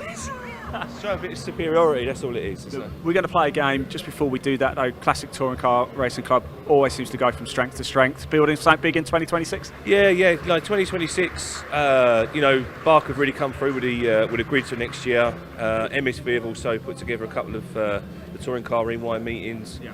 We're on the retro meeting with at Thruxton, so yeah, some real big meetings next year. So and already a lot of interest. So I'm really pleased with how it's going. Thruxton's a good track, isn't it? It's great, yeah, it's great, and it really does. It's when it goes well, it goes well. When it goes wrong, it really goes wrong. So, but yeah, well, I'm really looking forward to it, and thank you to Bark for letting us be on their retro meet. Fantastic. Right, Stuart, well said indeed. Right, it's a little test of your reactions here. Okay, right. I've known you for a few years. And, oh my word, wow, this is getting serious. Okay, I'm going to hold this about an inch above your hands. I'm going to drop it and you've got to catch it. And whichever centimetre it ends on, that is your score. Okay, so you can. You want to do it like that? Are you sure? This way? Yeah, sure. If we do it like that, it might make it a bit easier. Okay, are you ready? Here we go. You can put your hands closer together if you want. Yeah, I've got to be an inch above. Okay, here we go. It's really hard, this. Here we go. Oh, wow. It's about 32, that one, Stuart. Thank you so much. Mate. That was. Thanks for turning up. 5 to the next one. Right, Ross. All season long, you're a fine specimen of a man. Do you know, like, you look ready, you look fit, and you look like you've got lightning fast reactions. Is that right? Is that a good assessment? I try my best. Yeah, we minimised the beers in the pub last night. So yeah, we think we're ready for today. Yeah, look, enjoying it. Just a 7 then. Right. Yeah. We're going to play a little game. Okay. Okay. I'm going to hold this up about an inch above your hands. Okay. I'm going to drop it. You've got to catch it. Okay. Okay. Whatever it lands on, that's your score. Okay. All right. Okay. Are you ready? Here we go. Ooh, not bad. 12 centimetres. Give it a go. Listen, you enjoyed the season? Yeah, it's been really good. We have a disappointing season because we blew our dad's engine up. So, yeah, we did have 2 cars out, but unfortunately we're down to 1. So we've got lots of plans to get back out next season with that car. But the Honda's been great. Yeah, Line Concept Engineering Honda's been fantastic. Really enjoyed it. So yeah, we're back in next year. Oh, I love that. Back next year. Ross, thank you so much. Top man. On to the next. Okay, AJ Owen. Right. You're a man who's, congratulations by the way, just got married as well. So you look like you're ready. You look like you've got good reactions. You're a fast man, aren't you? We try to be, when it behaves, but yeah, that's how we get on. Listen, I've seen you out on circuit. I've seen a bit of footage of you behind the wheel, and you're lightning fast with those hands. Now we're about to find out just how fast you are with your hands. This is the ruler test. I'm going to hold this about an inch above your hands. You've got to catch it, and whatever it lands on, that's your score. Okay, very simple. Here we go. AJ Owen, bang. Oh, not bad, not bad. What's that? We'll call that 16 centimetres. He's definitely not 16 inches. Anyway, AJ, thanks for talking to us. We'll see you soon. On to the next. Right, Dave, here we go. I'm going to play a little game with you if that's all right. Okay. I mean, listen, I'm looking at you and you look like a fit young man with quick reactions. Is that a fair assessment? I'll go with that, yeah. I'm hoping so. I don't know now. Well, we're about to find out live on air. Okay, so this is a ruler. What I'm going to do is hold it about an inch above your hand. You've got to catch it. That's simple. Okay, here we go. Ready? Ooh, not bad. That is 10 centimetres. That's pretty good. You are 10 centimetres. Well done. Are you happy with that? Yeah, if you say it's good, yeah, I'm happy with that. Yeah, brilliant. It's not the best, but it's okay. Okay, I'll take that. Excellent. Yeah. Look, happy with how things have gone in 2025? Yeah, so far, yeah. It's the first time out in, well, it's Rick Kerry's V8, so I'm driving that for him this weekend. It's the first time out for it. It's a great car. It's just brilliant. It does everything you want to. I've done some other stuff this year as well, a bit of brick car, some Fun Cup stuff. This is a good little series though, this. I quite like this. And it's got a bit of everything, which I enjoy. Very popular, good grid size. Yeah. So you can't fault that, so it's brilliant. So I don't know, I think the weather might be changed as well, which I'll be alright with. As you're a bit of a jack of all trades behind the wheel, what are we looking at for 2026? I mean, I've got some things in the pipeline. I've still got my E46, which I raced in brick car. I've got that. I've got a couple of things GT-wise. I mean, we're looking at a bit of John GT4 stuff. I mean, this is for sale, but it'd be nice if I could get out in this a few more rounds next year as well.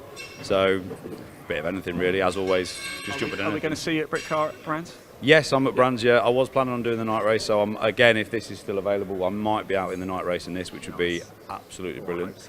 So, yeah. But we'll see. But yeah, I'm at Brands, so we'll see what happens. Top man. I'll see you there. Brilliant. Excellent. Right, James Dudley. Okay, thanks, Ian. Yes, for you.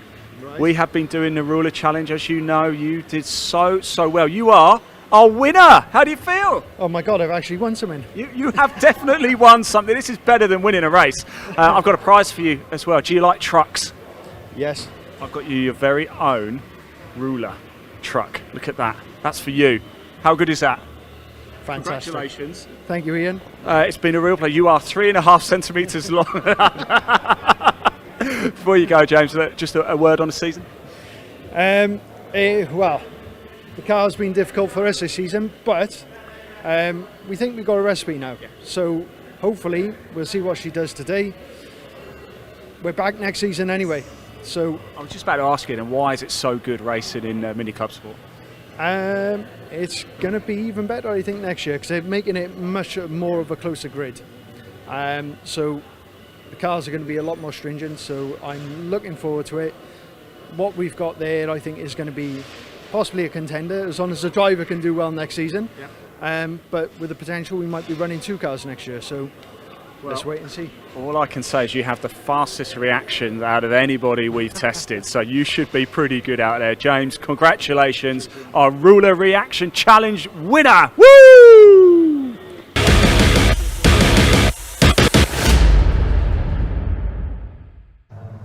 Start the race around 2 o'clock, so a very short lunch break indeed for everyone, but we are quite close to... So cars being lined up on the grid then, ready for our first race after our slightly shortened lunch break after a couple of delays earlier on. It is the Edge Caterham 7 270R Championship, the third rung on the Caterham ladder. Second race for them this weekend on the grid based on the results of yesterday's race. So it is Louis Darling who goes into pole position alongside Ben Wheatley, the champion-elect. Second row of the grid we have 15 Nick Sampson alongside the number 8 of Django Jones. Row 3 Henry Speaks, number 37 alongside the 78 of Nick Heighton. Andrew Bailey and Harrison Cavers, who came through from 14th on the grid yesterday, line up on row 4. And Andy Palmer 63, Lee James 71 completing the top 10. Row 6 of the grid, 48 Jasmine Shaw alongside 72 of Christian Bond, who's making the move up from the Caterham Academy this weekend. Behind them we have got number 29 Scott Darling and 23 of Gary Cross. Andrew Mackay, number 65, starts alongside Chris Hicks, making the move up from Road Sports in the 52 car. 25 Chris Coates and 62 Anne Hall on row 9.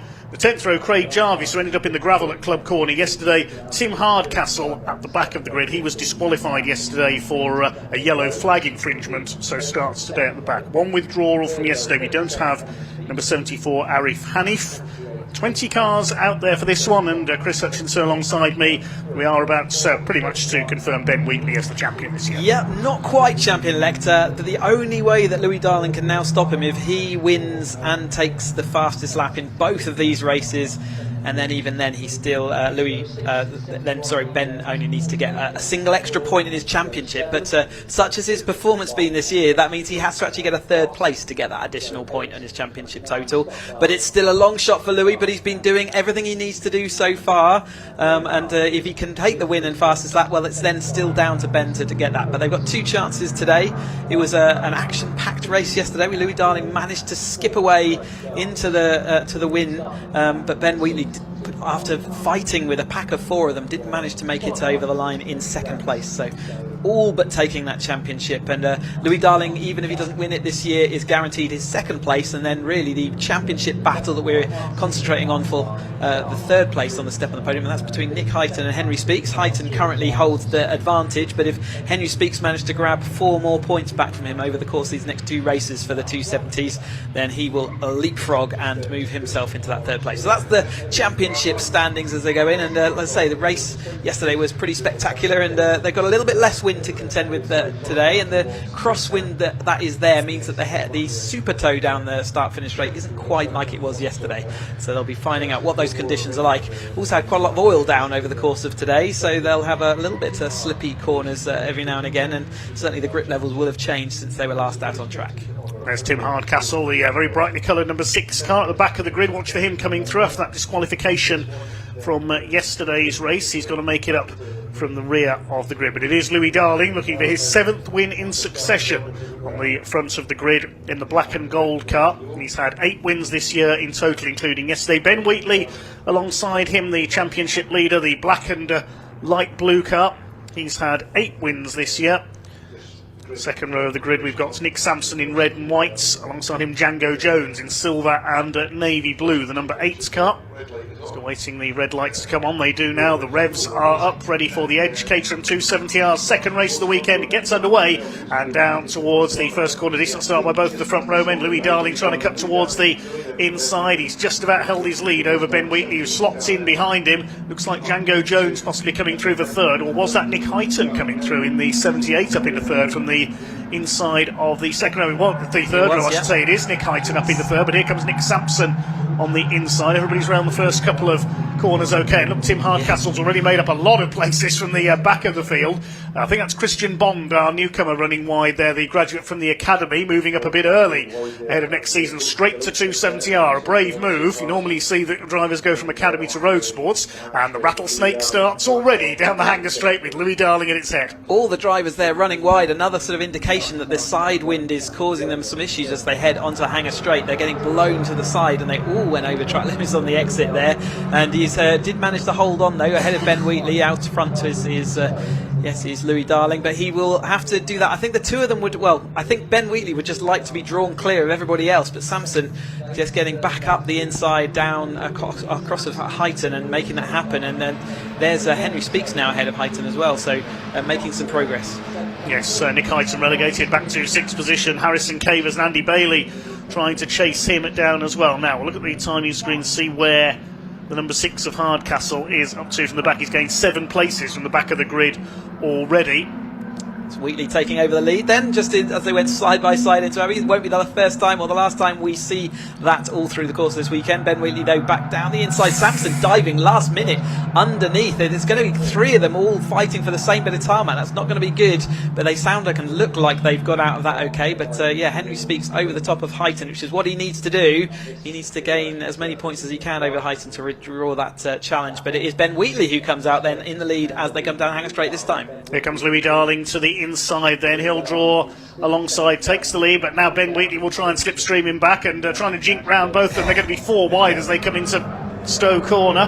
Further back in the order, Andy Bailey goes side by side with Harrison Cavers. Now who's going to come out of all that with the lead? Because you can't go get fit 4 into 1 around Stowe Corner very often. Who's it going to be into club? It is still Louis Darling who leads. Sampson up the inside. There's going to be a bit of contact there possibly. Ben Wheatley goes 3 wide with him. He can fit 3 abreast through club corner. I've never seen it done before though. And Nick Sampson, I think, has come out of all that with the lead. He has, just as he goes over the line there, he is just in front. The whole pack are trying to overtake him though as they go up into this corner. Absolutely as busy as it was in the early part of yesterday's race. Really frantic stuff. So it's Louis Darling back down the inside, scampering into that first place, and he was able to pull clear of the field ahead of by the end of the first race, just due to the fact that they were all squabbling.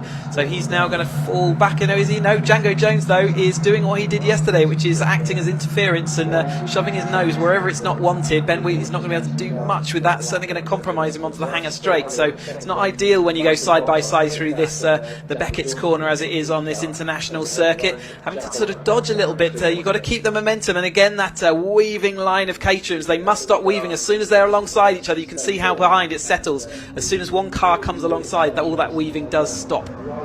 So out the inside, Nick Sampson will lead in the Stowe corner ahead of Django Jones. This time, Louis Darling trying to fight back around the outside in the Williams Motorsports car.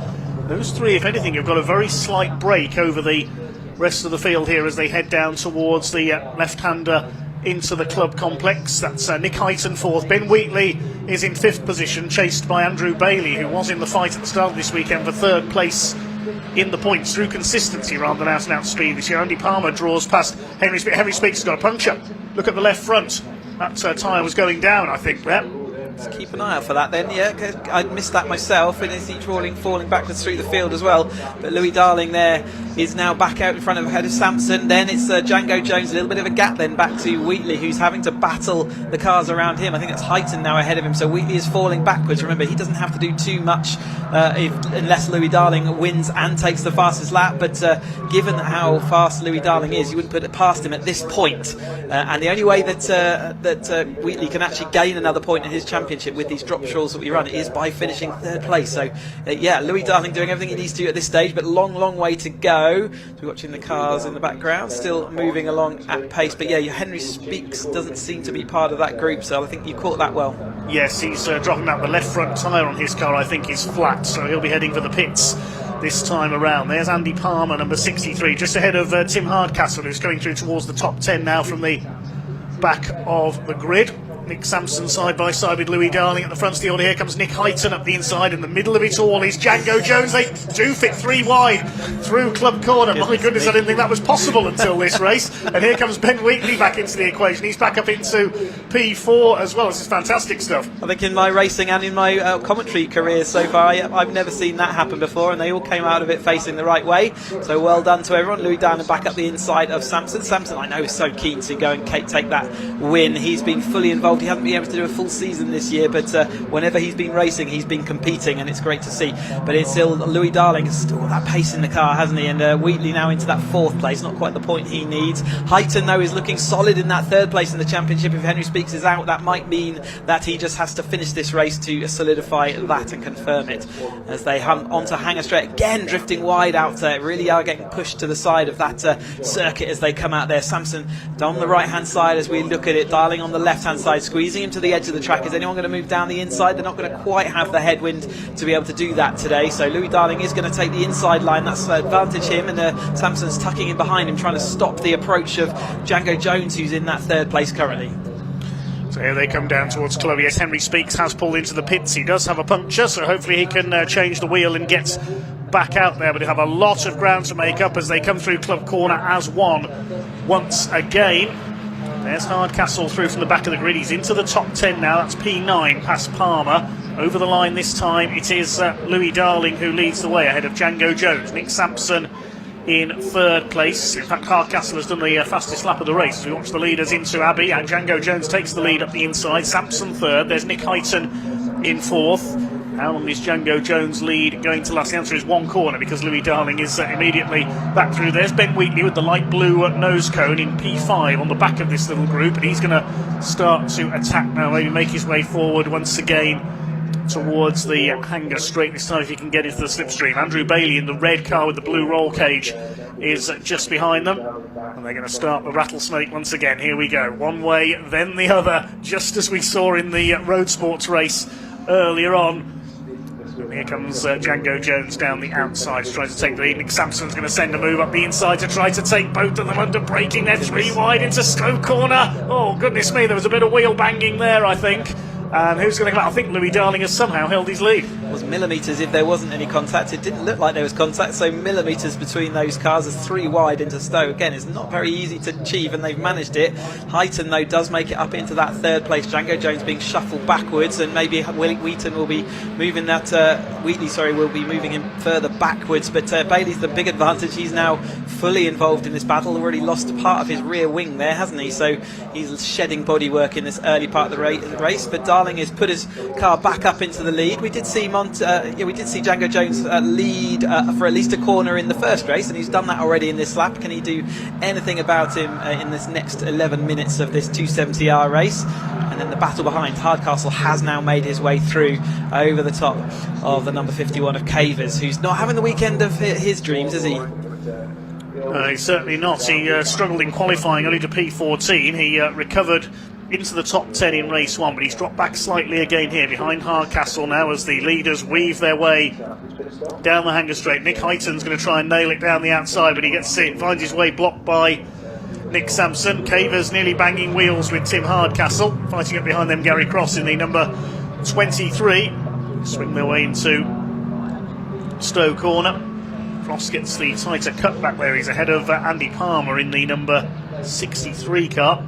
Henry Speaks, I can tell you, is going again as well after his pit stop as Django Jones goes side by side with Nick Sampson. That's for P3 now. It was. It's a bit of a sort out there coming out of club. There's the second group headed up now by Tim Hardcastle, and here come your leaders. Darling, Heighton, Sampson, Jones is the order at the line. Andrew Bailey at the inside now taking Ben Wheatley for 5th, but Wheatley fights back. A few hand signals going on there from Wheatley as well. I didn't know whether he was saying go past or don't go past. I think he's probably saying, yeah, keep off for now, let's go catch up with groups in front. I think that's what his hand signals meant. I don't think Henry Speaks is too far off the lead of these cars. I think he's almost a lap behind, so he will have to be careful that he doesn't become interference on this battle as they goes on. But is that Henry Speaks? I think it is. He's at the end of the hanger straight, whereas they're just starting they're rocking and rolling down the hanger straight. It makes the course ever so much longer than it needs to be, but such is the speed difference. So about 7 to 8 miles an hour at the end of the hanger straight here. That's why you get the overshoot, and as the rest of the field come on through, and you can see how deep this 270R battles all the way through. So we've got just under 10 minutes of the race to go there. That's Chris Hicks, the pink machine, who's making the move up from the Road Sports Championship this weekend, ahead of a full season in 2026. He's got Andrew Mackay on his tail in the LFP Motorsports at number 65. Now they're battling for P15, but at the sharp end of the field, who's going to lead across the line this time? Looking at the timing screen, it is Nick Heighton who has taken the lead. Here they come, with Sampson in second place, Louis Darling moving back to the inside. Then it's Django Jones. There's Wheatley and Bailey hanging on behind them. These 6 are just under 4 seconds clear of the next group, headed up by Gary Cross. It's all about this half dozen at the front of the field. Nick Heighton just about defending his lead. They're just fanning out all over the circuit, aren't they? This Silverstone circuit, I think it's something like 15 to 20 metres wide, and Caterham's certainly not that wide, and it's why they can position their cars anywhere. There is still obviously a fastest racing line, but as soon as you actually get to the tactics of racing, a lot of the times it's easier or better to defend down the inside, but it does slow everyone up, and this is why we get these cars and these little bunch packs of racers as they go through in the course of the race. We're going to go 3 wide this time. Heighton on the inside, Sampson in the middle, and we've got Louis Darling round the outside, and it's Sampson and Darling who are going to carry the momentum over the top of Heighton. In fact, Darling carries the momentum all the way around the outside. The outside of Stowe turns into the inside of the Vale corner, so it looks like he's going to make that work out for him, and he's going to take the lead back once again. And Wheatley's round the outside of Heighton. Is Heighton going to lose another place? And we've got a car locked up down the inside, shoving their nose out. Django Jones just shoving his car again where it's not wanted. Wheatley having to take the sensible course of action and back out of these issues. Remember, he's only if Louis Darling takes that fastest lap, and he doesn't have it at the moment. It's currently held by Sampson with a great 17.1, so it's going to be tough for Louis Darling to do as much as he needs, and if he doesn't get that fastest lap and the win, then he can't take the trophy away from Wheatley in the last race of this afternoon. As we go and watch the 63 then of Palmer, we saw him having a couple of spins or issues going out wide, didn't we, yesterday, so good to see him facing the right way, in ninth place at the moment for Palmer.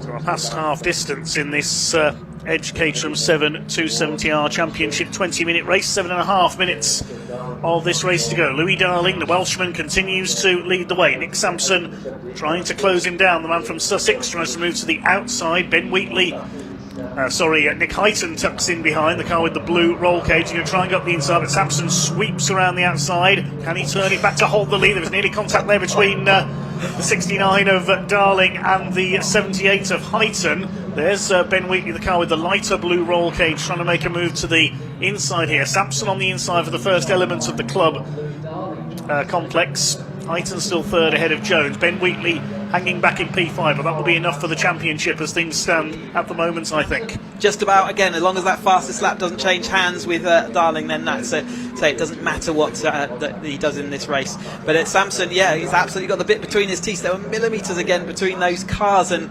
it can only work like that if they maintain their full concentration for this full 20-minute race. But Louis Darling is back in front again, doing as much as he's in control of at the moment. He might need to think about at one point slipping behind the rest of them so he can go and get that fastest lap, but might be beyond the sort of thought process when it's so packed. If you leave one place open, it's not likely that everyone will gobble it up. And now only half of a hanger straight behind speaks, so as we watch the rattling and rolling happening again, Hardcastle's coming across that gap, isn't he, ahead of Palmer. It's going to be tough for them to get all the way to this lead group by the time, but as he comes down the hanger straight, you can see he's just about going to catch up with the car in front of him, which is Cross. There's a move being made further back in the order, which is the 48 of Jasmine Shaw. She's having a go at 72 Christian Bondar, man who's moved up from the Academy. Of course, the moobob Caterham Academy Championship has their finale, the next race on our programme, in fact. And here are your leaders. That's the club, the exit of club towards the Sir Lewis Hamilton straight now. Completing their 9th lap, it is Louis Darling who still leads the way from Sampson. Hyton in third place. They weave across the straight once again. What's Ben Wheatley pointing at? Is he saying this? I'm taking the line to the right at the next corner, or what? Is he signalling to his rivals, that's where I'm going? I remember touring car drivers used to do that. Yes, he is moving to the right here, Ben Wheatley, but he won't be close enough, I don't think, to attack for a position as Nick Sampson moves to the inside, leans on Louis Darling. Darling keeps his foot in and keeps the lead. Yeah, there's very simplistic messages normally come out with hand signals, don't they? And that one looked a little bit more complicated, so not sure exactly what he was signalling at that point. But Louis Darling did what he needed to do then to take back Sampson. These two are quite determined to both be in the lead of this race all at once. And now it's looking Wheatley side by side with Hyton, and it's Django Jones in that third place. He'll be wanting to see whether he can get on that podium. Louis Darling down again inside, and he's going to drift Sampson out wide, so he has to give that place back. Django Jones seeing everything he can do. He went to the outside. Is he going to have a look down the inside? They've been very late on the brakes into there. It has Django Jones. Is he going to get it stopped? He does. Sampson tucked up. A great stuff from Bailey round the outside of Hyton then, but that's going to be tough for side by side going his club, and that's Wheatley again. He's going to have to back away from that. There's just no risk of, he can't risk it.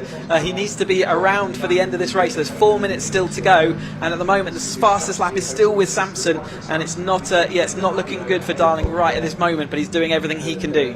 Well, now Nick Sampson has the lead as well as the fastest lap, looking for his second win of the season. Nick Sampson, he hasn't had a full season this year.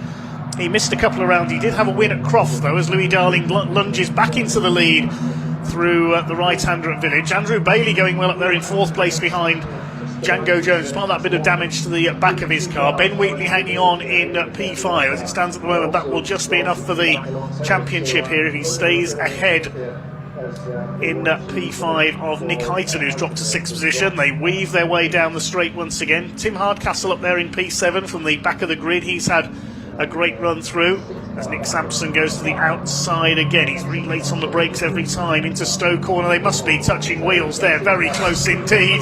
No mud guards went flying. You couldn't have fitted a sheet of paper between those two coming through Stowe Corner there, and Louis Darling has still just about got the lead. 3rd place is still Django Jones. Wheatley's up into 4th place. Andrew Bailey's been dropped back to 6th behind Hyton. Yep, so it's still absolutely as close as you like for this front group. 3 minutes of the race left to go. At this point, Darling in the first race had disappeared off the road. He's not got that all his own way. Sampson has got the pace in his car as well, going to go side by side, going to take over the lead as he heads into Abbey there, and now Django Jones going to put his car down the inside once more. That's going to be the outside of the next bend, but he is putting his car everywhere it's not wanted, and Wheatley's still there. You are, yes, to go down the inside there. Darling still holding on. He's going to have to hope now that Django Jones and Sampson fight, which they are doing. But again, the fastest lap is still not with him, and he needs the win and the fastest lap to have any hope. It doesn't matter what Wheatley does if he doesn't get the win and fastest lap. Here they come then down the hanger straight once again. Nick Sampson and Louis Darling seem to be the most likely candidates for victory in this race. They're still side by side. Are they going to go wheel to wheel through the corner? Look at Ben Wheatley up the inside in the 53. Had a big look there. He's in P3. He's got ahead of Django Jones. He wanted the lead there to try and make sure that there's 2 minutes left on the clock. This is going to be close. Now, Ben Wheatley, has he been just keeping his powder dry here, I wonder? Is he getting ready to attack to try and win this race? Here they come down towards, they go through Club there. That's the battle behind them. Gary Cross still ahead of Tim Hardcastle. Lost a couple of places on that last lap. He's come across that gap, but he's not going to get the front group, is he? As we watch, they're chasing packs. Yes, there's plenty of pack racing further down the order. It's the lead battle where it's all going on. Ben Wheatley still holding that P3 ahead of Django Jones. Nick Heighton P5, P6 is Andrew Bailey. These slots are just over 3 seconds clear of Cross in 7th place now, as still Darling and Sampson continue to slug it out for the lead of this race. They'll be coming around to start their final lap this time. Another race to come later on, of course, for the Edge Caterham 7270R Championship. They're the last race on the programme, so even if Ben Wheatley doesn't manage to win the title here, he'll have another chance later on, but it is looking good at the moment. As Nick Sampson goes to the outside on Louis Darling. Darling looking for a remarkable 7th consecutive victory and his 9th in all for this season. But here comes Wheatley again up the inside. He won't get there. Nick Sampson going for win number 2 this season, while Ben Wheatley looking for his 9th win of the season as well. Yeah, it's amazing the run of form these two have had. Wheatley started the season out of the box really fast, and then Darling has just been absolutely nailing the tail end of this season. That's why they are in this championship battle together. But it looks like they were over half a second, off of the fastest lap that they need last time through. So still not looking good, even though he's in the best position he can be, and he also needs the fastest lap.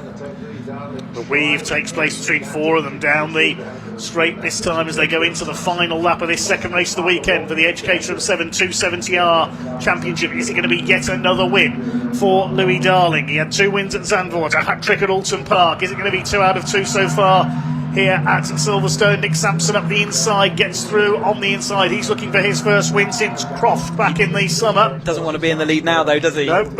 You don't want to be leading at the top end of the hanger straight, and that's where Nick Sampson is. I wonder if Louis Darling just let him through on the inside there to get the slipstream. They're coming up on a back marker, which I think is Craig Jarvis, about to be lapped in the number 4. Side by side as they come down the straight. Louis Darling pulls ahead. Is this where we're going to see Ben Wheatley go for the big lunge? Louis Darling's trying to move to cover him off. Nick Sampson will try and throw it around the outside. There's millimetres between the two. This time there's definitely contact between the two of them. There must have been there. I think they interlocked. I don't think there was. That was remarkable. I thought they were both going to go flying off, but they've held it together. Watch for Wheatley up the inside of both of them here into Club. Oh my goodness me, he's not going to get through there, surely. Sampson's come out with the lead. Wheatley's going to try and go round the outside. He goes off over the curves. I think Nick Sampson has just about done it, and Louis Darling's winning run is going to be ended in the closest fashion possible. Nick Sampson, I think, has squeaked it.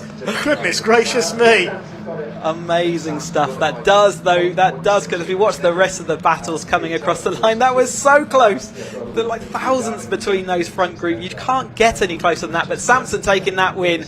Darling doesn't quite do what he needs to do to defend the championship, so Wheatley is now the 270R champion. Darling is second, and I think that probably also confirms Nick Heighton in third. We've just had to go to the timing screen there. 0.168 was the margin of victory for Nick Sampson. Win number 2 of the season for him, ahead of Louis Darling. His winning run comes to an end, and Ben Wheatley in third place. That is enough to wrap up the Edge Caterham 7 270R Championship for 2025. Django Jones was 4th, and Andy Bailey beat Nick Heighton home for P5. Well done Tim Hardcastle as well, P7 from the back of the grid after his yellow flag infringement yesterday.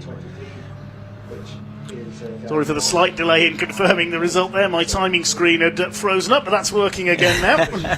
There we go. So yeah, Sampson though taking the win and the fastest lap to boot as we watch the tail end of this 270R grid coming across the line. But yeah, Sampson, fantastic to see that win as well. Now and ruining that run of Darling, who's had it kind of all his own way, but not easily all his own way. He's had to fight for every single bit. But Wheatley, that by want of that really fast early start in the season, has managed to hold on and solidifies it ahead of the final race, which we've got one more race for them later on this afternoon. I'm looking forward to that. They've put on some great shows. Of the early season, a little bit crashy-bashy, wasn't it? A little bit incident-filled, and now they're right back up there showing what they can do.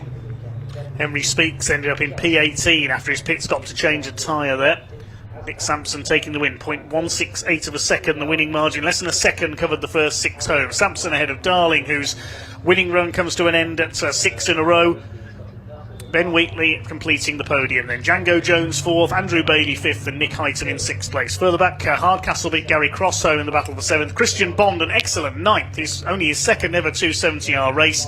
And Harrison Cavers rounded out the top 10 ahead of Palmer, Shaw, James, and Scott Darling, Darling Senior. All 20 cars went the distance in that one. I think we can hand down shortly to Park Ferme.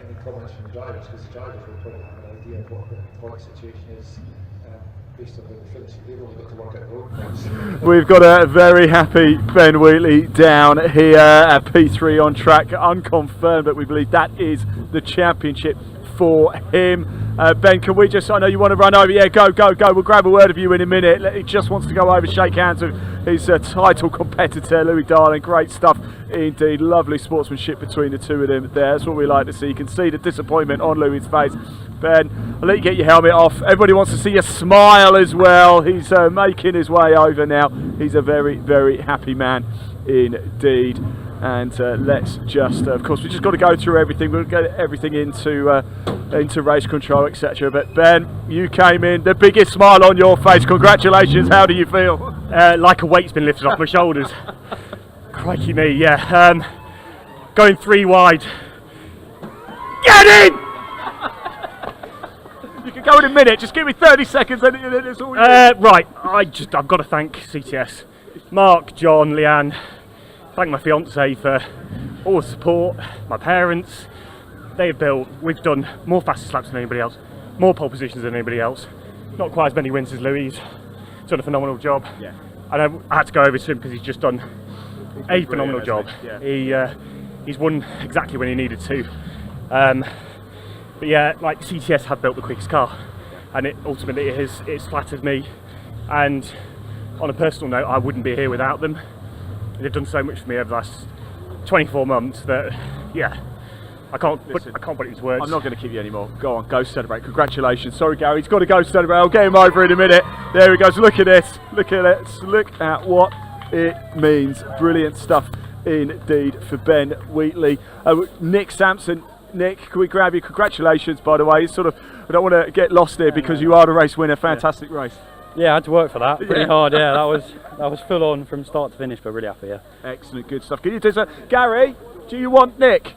Yeah. Do you mind having a chat over there as well? Thank you. We'll grab Louis as well for a quick chat. Louis, commiserations, but you have been sensational this season.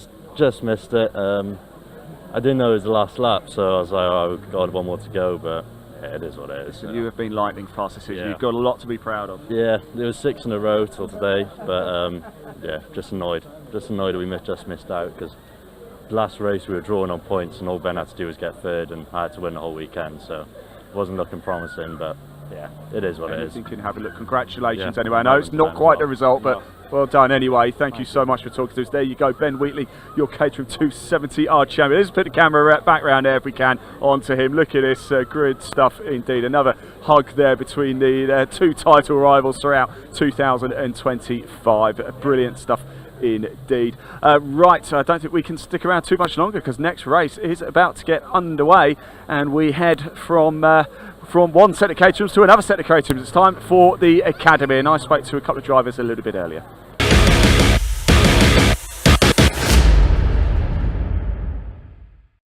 Right, here we go. Time for the Caterham Academy race. Looking forward to seeing these cars out on track. We've come to speak to Frenchie. Look down here. One thing, I love the number plates on these cars. James, how are we doing? Very well, thank it's you very good, much. good to see you. Yes. I'm a big fan of the colour of this car as well. We've spoken about it before, haven't we? Yeah, actually? gets a lot of comments. Yeah, really love the wrap. People seem to love that satin kind of finish on it. So it looks fantastic. Now look, Georgie over there, she said you've qualified a bit higher than usual. Yeah, no, really happy to see myself here. Seems to do all right in the wet with the qualifying, so hoping we might get a little splash of rain, but I don't know if we're going to. Seems like it's probably going to be dry. Got pretty much 0% chance of so that. Mind you, haven't said that. You never know in this country. Look, what have you made of your season? It's been the best thing ever. I mean, honestly, it's been phenomenal. Everyone says it's kind of the best thing they've ever done, and it's really lived up to the hype for me. It's been wonderful. Absolutely loved it. Made so many friends. And can't wait to do it again next year in Roadsport. So you are staying then. Was it always going to be Caterham's for you? I don't know. It's hard to say. I've wanted to race for a few years, and this just seemed like the best package to do it with. So yeah, it's kind of destiny, I guess. I've found myself here. So P12, what can we do from here? I'd love a top 10. I mean, that's been my dream since I started to pull that off. If I can, it'd be wonderful, but let's just see. It'd be nice just to race here. Silverstone's amazing. Just being here is special. So yeah, it'd be really cool. James, best of luck, mate. Really appreciate it. Top care, man. thank you. Enjoy the race when you're very, very...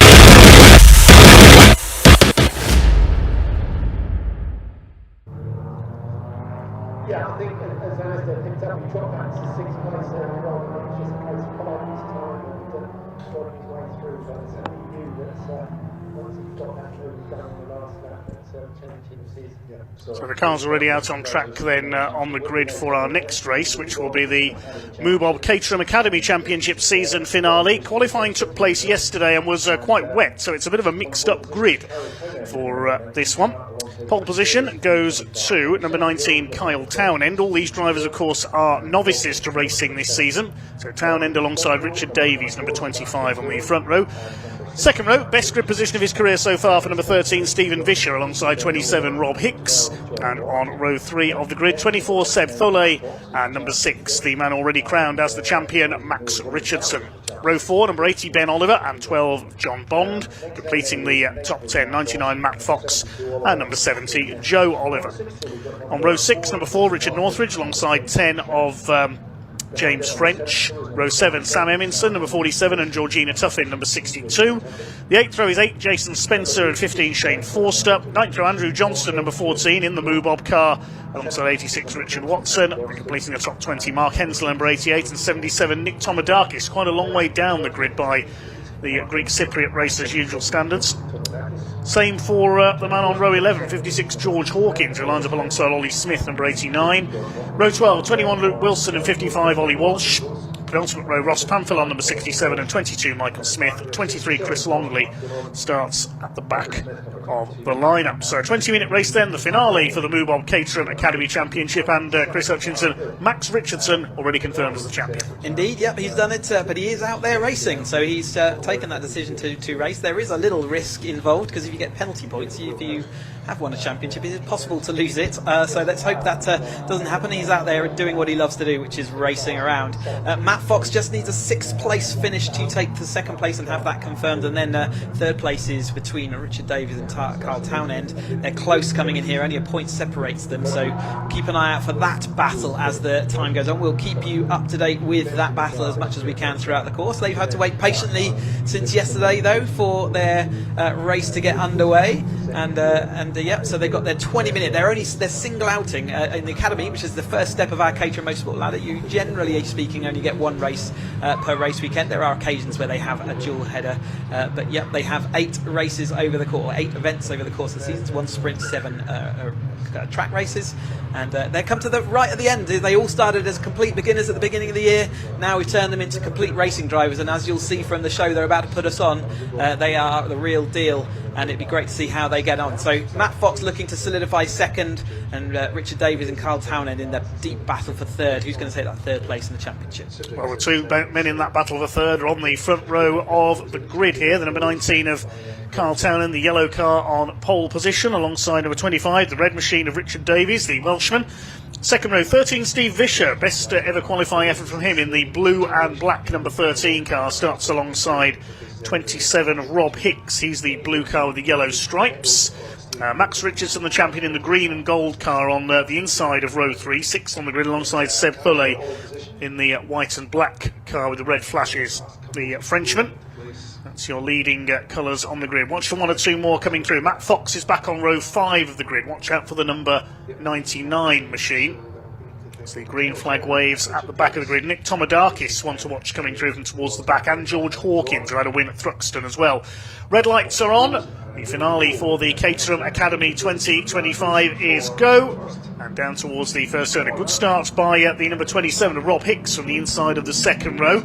Tries to get the run into the first corner, but doesn't quite manage to do so. It looks like it is our pole sitter, Carl Townend, who has held his lead. They're all through Abbey OK for the first time. All these drivers on a level playing field at the start of the season. And it looks like it's Richard Davies who has taken the lead on the run into Village for the first time. There's Matt Fox, the yellow car, trying to move up on the outside. 1 or 2 cars running out a little wide for all these drivers. The first time they've raced on the Silverstone International Circuit. Richard Davies runs out way wide through our first run into the Hanger Straight. It looks like possibly Stephen Vischer who's up there giving chase.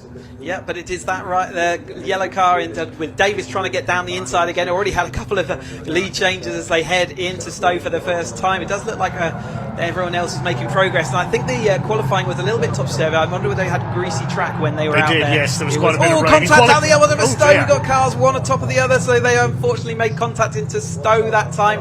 Everyone on their wheels, and now we've got cars into gravels, plenty of wings. We're going to have maybe a red flag to make sure that all happens. They don't like to do live snatches at Silverstone. They can do them, but keep an eye out for the safety car, depending if they want to keep to the schedule as well. But yeah, contact at the end of Hanger Straight. We'll figure out who it is that's dropping down that order. It looks like it's Vischer, Thulle, Oliver B, and there's plenty of drivers dropping down the order at that point. Yeah, Ben Oliver was definitely involved there. He was the car that was in the gravel, the number 80 car. It's a great shame because he topped qualifying for a long time yesterday. As Kyle Townend has the lead. Max Richardson, the championship leader, is up to 3rd behind Richard Davies. There's Ben Oliver's car in the gravel trap. There's bits of bodywork everywhere.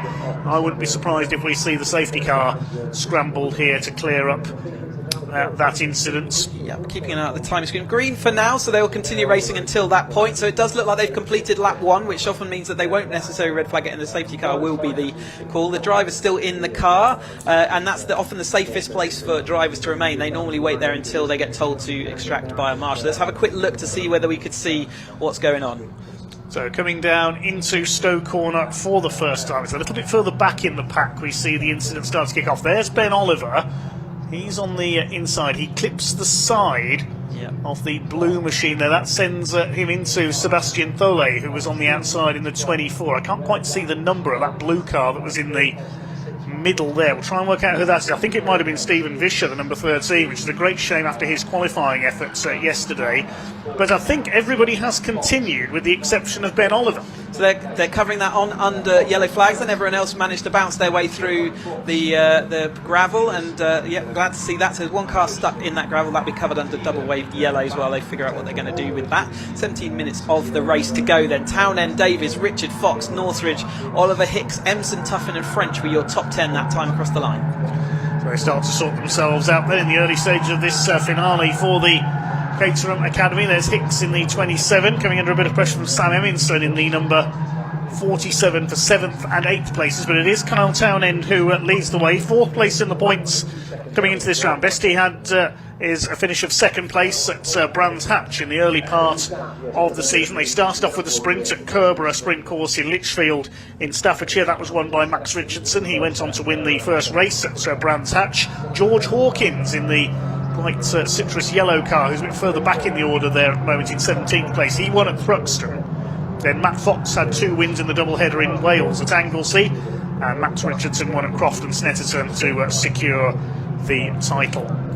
So Carl Townend leads the way, then Davies in 2nd, and Richardson already confirmed as the champion in 3rd. Matt Fox, after a slightly lacklustre qualifying effort in P9 on the grid, is up to 4th. Yep, Townend. Oh, got another spin. That's the number 62, I think, spinning in the packs. That's Tuffin going rotating in the Jaws car.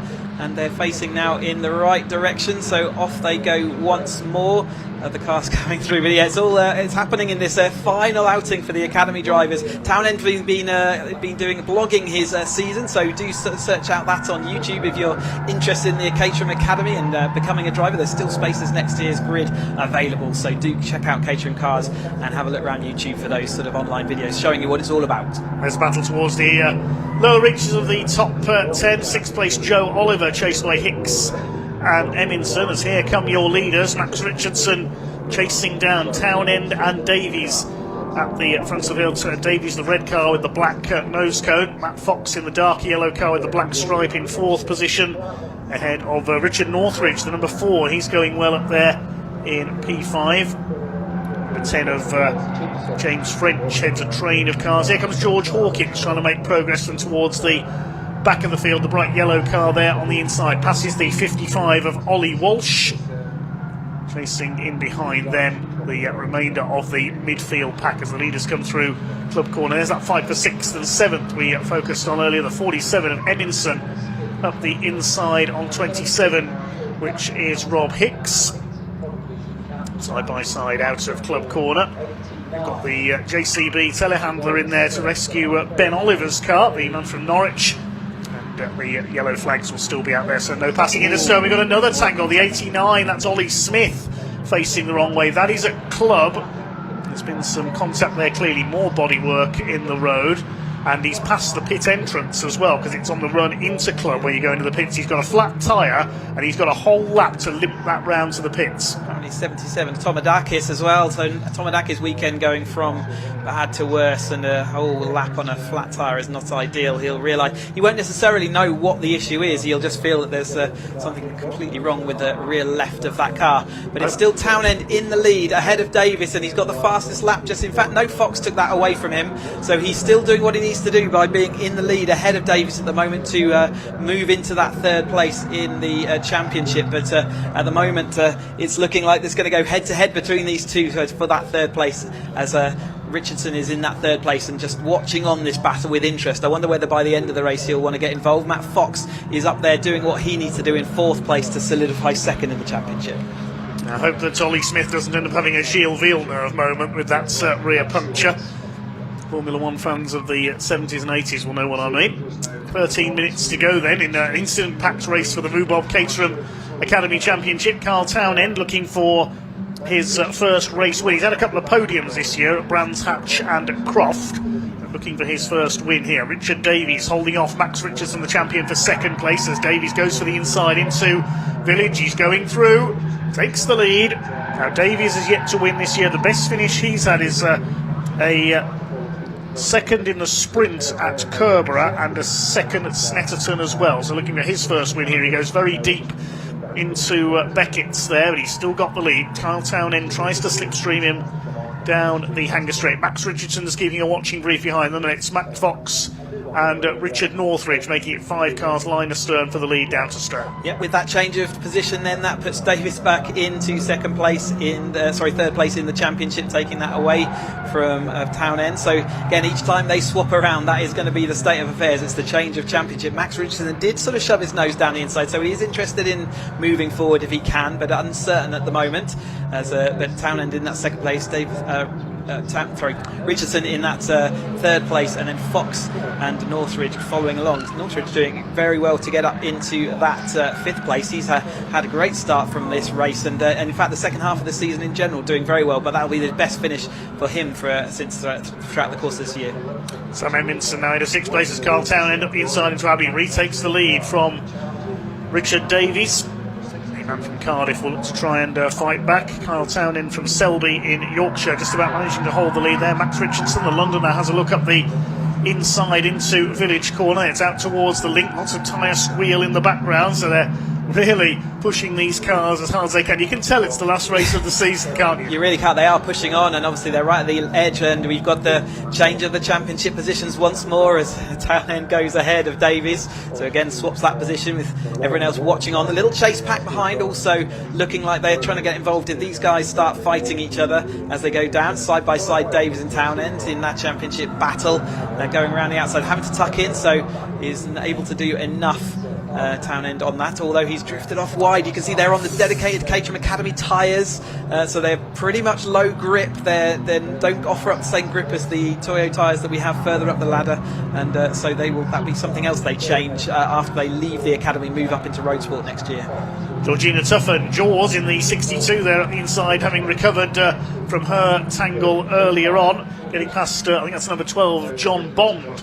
She's battling with there. This isn't further down the order for P16. There's battles everywhere you look, just like any other Caterham race. Richard Davies goes for the inside into Abbey, doesn't quite get alongside. There's Bond ahead of Tuffin, and who's that in behind them? The red car with the yellow cage. I think that's 21 of Luke Wilson, the man from Kent.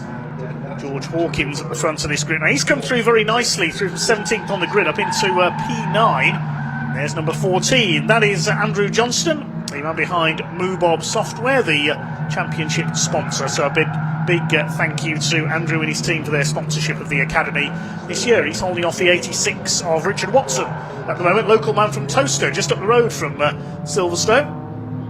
Literally about 5-10 minutes drive along the A43. I wonder if he's driven his race car here. Some of these drivers do, don't they? Yep, they're absolutely road legal cars. They're able to do that. There's Max Richardson down the inside, then Matt Fox as he goes into Stowe that time through, making a position up back into that third place after having lost it. But yeah, they're absolutely road legal. You can see the road legal number plates that they drive on as well, and some drivers do choose to, and they can choose to drive to all the races, and the car is perfectly capable of it as well. It's an amazing little machine that you can race it all day and then just drive home at the end of the day. What else can you do that in? Well, I wouldn't be surprised if the man from Toaster has come here in his race car, Richard Watson, this weekend, because it'd probably take longer to load it and unload it than it would to drive it, would to transport it here. So let's see what Richard Watson can do here. The local man, he's 13th at the moment. There he is, the green car, just ahead of number 10 of James French. Spoke to him pre-race.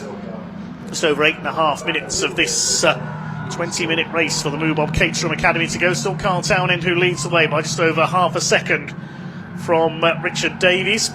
Max Richardson in third position. We'll see nearly all these drivers most likely move up to the road sports category next season. They'll convert their cars and move on up. That's how it all works on the Caterham ladder. Of course, one of our Academy drivers this year, Christian Bond, has already moved up straight up to 270R for a tryout this weekend. Quite the step up, that, isn't it? It's straight into the frying pan, that one. It's an extremely big step up from the single race weekends, as we've got Richard Davies falling behind Max Richardson now. Townend is actually disappearing off up the road, so again he's doing what he needs to do to take that third place in the championship. And in fact, he's led most races, most laps this weekend, hasn't he? But it's not these laps you need to lead, it's the final one. And Max Richardson now deciding he needs to get after Townend out in front if he wants to end his season on a winning streak, and that's what he'll want to do, just like Matt Armstrong did in the 420s earlier this weekend. And Davies now having to follow him, and maybe if Richardson has got the speed, then he will drag them all through. But no, they're going to battle it out, so they're not going to help with their their endeavours of catching up Townend at the moment. Leaders up to 1 3/4 seconds now for Kyle Townend over Max Richardson. Townend has just done the fastest lap of the race, 121.233 for this 1.85 mile circuit. Richard Davies still holds that second place. He's retaken Max Richardson at the start of the lap there at Abbey.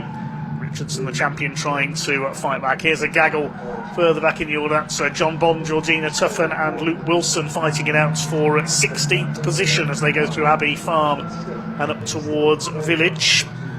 Incidentally, all the cars that were delayed earlier on that first lap schmozzle down at Stowe, we only lost Ben Oliver, and Ollie Smith has now dropped out with that damage he sustained at Club.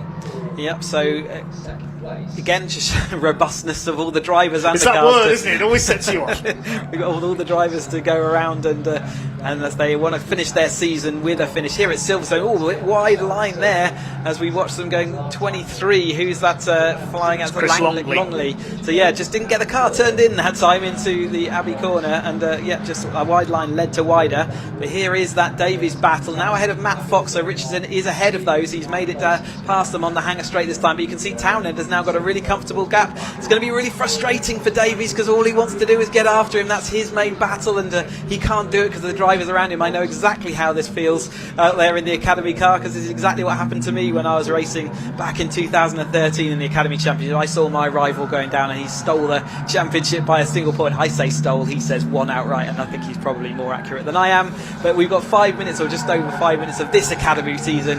As the years go on, it's great to see all the Academy drivers do their thing. Townend doing his thing out there, clear of this group. Davies doing as much as he can in second place, but it's not going to be enough if Townend finishes where he is.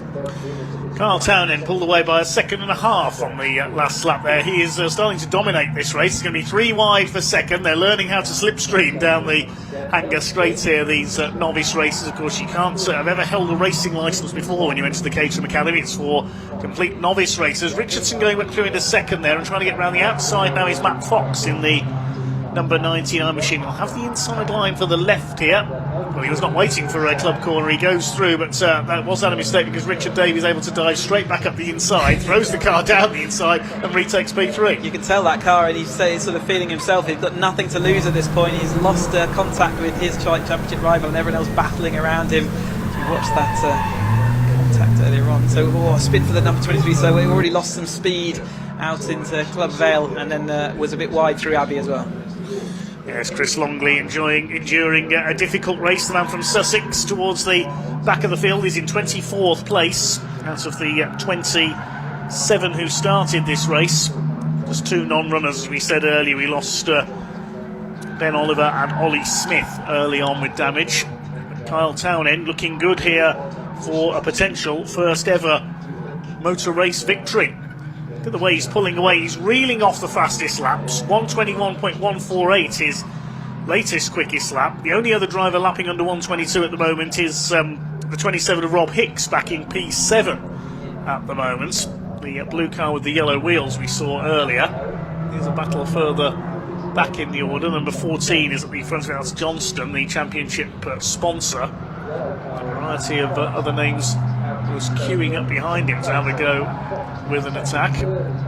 10 of French moving down the outside there. To the right-hander at Stowe. We've got 3.5 minutes of the race still to run. Johnson ahead. So moobob, the championship sponsor, title sponsor, that's his car there, enjoying and finishing off his season in style here at Silverstone on the international circuit, going along the main wing, start finish straight. A dream for many of these drivers to race at Silverstone, where they see all their Formula One fans out there as well watching as we go. They come off the line with the sun streaking down on the Lewis Hamilton straight today after what was a tricky conditions, and still is with the wind out there, but at the moment they're all making the best of it. Side by side there, the 55 up the inside, that's Ollie Walsh battling with Andrew Johnson. They're going to try and make it 3 wide into Village. I think that's James French having a go up the inside in the number 10. 55 and Walsh holds them all off. Good scrap here in the midfield, but he runs wide on the exit. Johnston says thanks very much, goes back ahead. Here's the battle towards the sharp end of the field. Matt Fox has now got past Max Richardson and Richard Davies, so he's up into second place while that was going on further back. Need to be in a yellow car today, don't you? Townend out front, Matt Fox now in second, so Northridge is going to want to see whether he can do anything in his yellow car to make it 3 yellow cars on the top steps of this podium. But at the moment it's Davies versus Richardson, and again another has been going through the course of this season, has been doing yellow cars always go well in a Caterham, to say, and in fact Richard Northridge has my easy up. That's such as the yellow brotherhood that goes on. He's got my easy up that I used to use as well. So this is the ongoing Academy brotherhood that goes on, especially in yellow cars. Surely it'd be cheesy up with your nickname. Exactly. So we're coming into the final 2 minutes of the season for the moobob Caterham Academy then, with Carl Townend looking set for his maiden victory. Matt Fox in second place. Now, is it going to be a yellow car top 3? Are we going to see Richard Northridge move through onto the podium? He's got to get past Davies and Richardson to do so. Somebody running wide there. The number 77, that's Nick Tomadakis. It's been a very quiet race for the previous podium finisher. He's right down in P19 at the moment. He's got the number 8 of Jason Spencer on his tail, and Mark Hensler, number 88. That's the car painted in the sort of TVR flip purple. It's very nice indeed. Yeah, Tom Adakis won't want to remember this one, but hopefully we'll see him back with road sport tyres on here. Often good to see how different drivers react to those things. We've seen with the pace in that car that he's certainly got everything he needs. Just Silverstone International is not going to go down as his favourite track, I don't think, as he heads off through. But across the line last time, it's still Townend, 5.5 seconds, 5.5 seconds clear. Only second person who sort of scampered off into the distance. Louis Darling did it in the 270 race, the first one that we had of the weekend, but he's managed it as well, so well done to Carl. Main battle is now for third because Richard Davies and Max Richardson nose to tail. Davies up the inside as they come down towards Abbey. Matt Fox has established himself now in second place. There's a couple of back markers around as well. Just have to be careful they don't trip over them. Davies back up the inside, retakes third from Max Richardson. Kyle Townend continues to pull away. His lead gap is 5.457 seconds. He's still lapping in the high 121s, as is Matt Fox in second place, the two yellow machines. They make their way past Longley, who's obviously had those two interesting, the spin and then the issue going wide out of Abbey. So they've managed to accommodate him, and he gets dispatched out the back as they then look to the next back marker. Obviously, as that always plays, that's Smith just ahead of Fox there going down the Hanger Straight. It always acts as a problem. You see them coming, and you hope that they have seen you as well. And generally speaking, Silverstone's wide enough that that's going to be fine for these drivers. But yep, Davis, I think, is now, we're probably having to concede that he's not going to get Townend unless Townend makes a mistake as he comes out here in his bright yellow machine, the number 19. He started the season so quickly as well. The checkered flag is being shown out there, so he crosses the line. He takes that win over the line ahead of his championship rivals. Richardson takes that second place over the line, and then in third place was Richardson was third place after Fox going second. So Kyle Townend takes his first ever race win. Congratulations to the number 19, the man from Selby in Yorkshire. Matt Fox comes over in second, concluding a very successful season for him. He will finish provisionally runner-up in the championship. And champion Max Richardson already confirmed, taking third place ahead of Richard Davies, with Richard Northridge not quite making it a yellow car clean sweep of the podium. He takes P5 ahead of Sam Eminson, with Rob Hicks in 7th place. Joe Oliver is 8th. George Hawkins coming through the field for 9th, and number 15 of Shane Forster rounding out the provisional top 10. Just waiting for the last couple of cars to come over the line before we confirm the result. Then we just lost a couple of cars there. Ollie Smith tried to limp the car back to the pits with some damage, but it proved impossible, and Ben Oliver in the gravel at Stowe following that tangle on the first lap. So the Caterham Academy for 2025 comes to an end, and top of the class is London's Max Richardson. Started the season with a win at Kerbera, then one at Brands, runner-up at Thruxton behind George Hawkins, a couple of second places at Anglesey behind Matt Fox each time. At Croft and Snetterton he was a winner. He rounds off his season with a safe third place here at Silverstone, but it is a win for Kyle Townend, his first ever victory, and well done to him by 6.25 seconds as well. That's a huge margin in Caterham terms. Yeah. Second going to Matt Fox, and third for Max Richardson. Yeah, it does confirm that third place in the championship as well, so well done to him. Commiserations to Richard Davis. Davis has to settle for 4th in the race and the championship. Richard Northridge in 5th, then Eminson, Hicks, Oliver, Hawkins and Forster. Ollie Walsh 11th, Seb Tole recovering well there from that first lap tangle to take 12th. And then James French and Richard Watson, with John Bond completing the top 15. 25 of the 27 cars went the distance. And that does conclude the Academy season. Then they'll have their graduation ceremony at the awards night in the winter. Yeah, and we will see them next out at, they're going to be, they're going to have their Kerbera Sprint on May the 9th, so that's the next time we'll see that. But Ian's got the drivers down in Parc Fermé, so let's go and hear from our drivers after that final race for them, and let's look forward to seeing them again next year.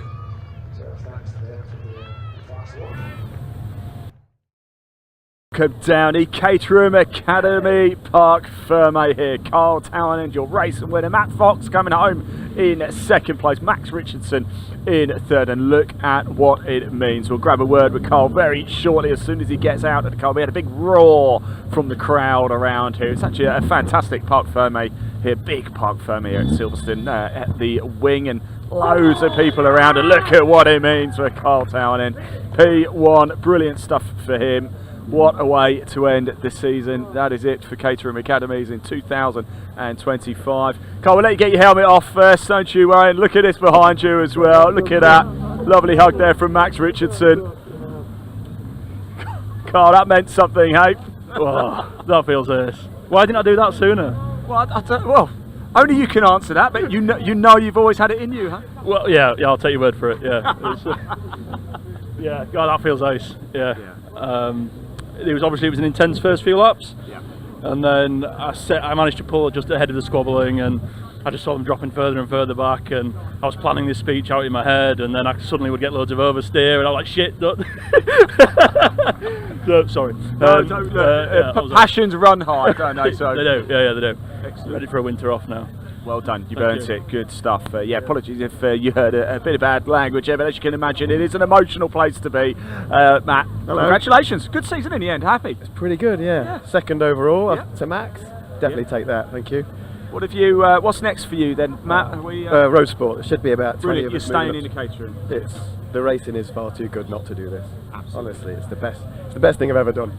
Got a sneaky feeling it might be a name to watch next season. Well, I'll put a bit more effort in. See if I can get back on the top spurt. You'll get there. You'll get there. Thanks for talking to us. Well done. Congratulations. Let's move over. Max Richardson is the man we want to talk to. What a year it has been for him. Here he is. Max, what a year it's been, mate. Congratulations. And you've got to come back next year, though, sticking with Caterhams? Yeah, I hope so. Nothing planned at the moment, but if I am back racing next year, it's back in a Caterham of some sort. So tell me, what's been the big difference for you from the start of the season? You've worked through, you've been sublime all year to where you are now. What's been the big thing you've learnt this year? Racecraft. You know, the first couple races, at Thruxton, I came second at Thruxton because I just didn't play my cards right. I was leading going into the last lap, always a rookie error, and then I let George get ahead of me and, pull in on the inside early on. And if I'd have done that race again now, I'd have known more. So it's the racecraft. Like today, I let Rich through into turn one, so I'd have him on the straight, and I thought that's the best way of trying to get to P3. So that's the sort of stuff you learn. But I've also become a better driver as well. But it's been good. Can't wait to see you next season. Well done. Congratulations. Good stuff indeed. Max Richardson there. And look, this is what I mean when I talk about an amazing park family. Look at all of the people around. This is for every single race throughout the course of the weekend. We have had swaves and swarms of people hanging around. Handshakes all round. Hugs, kisses, you name it. We've had it all. We're not done yet, though. I'm delighted to say we've got more Caterham action coming up for you now, and we've got the Bilstein Roadsport Championship final race of the season for them. I caught up with a couple of drivers a little bit earlier, so let's hear from them now.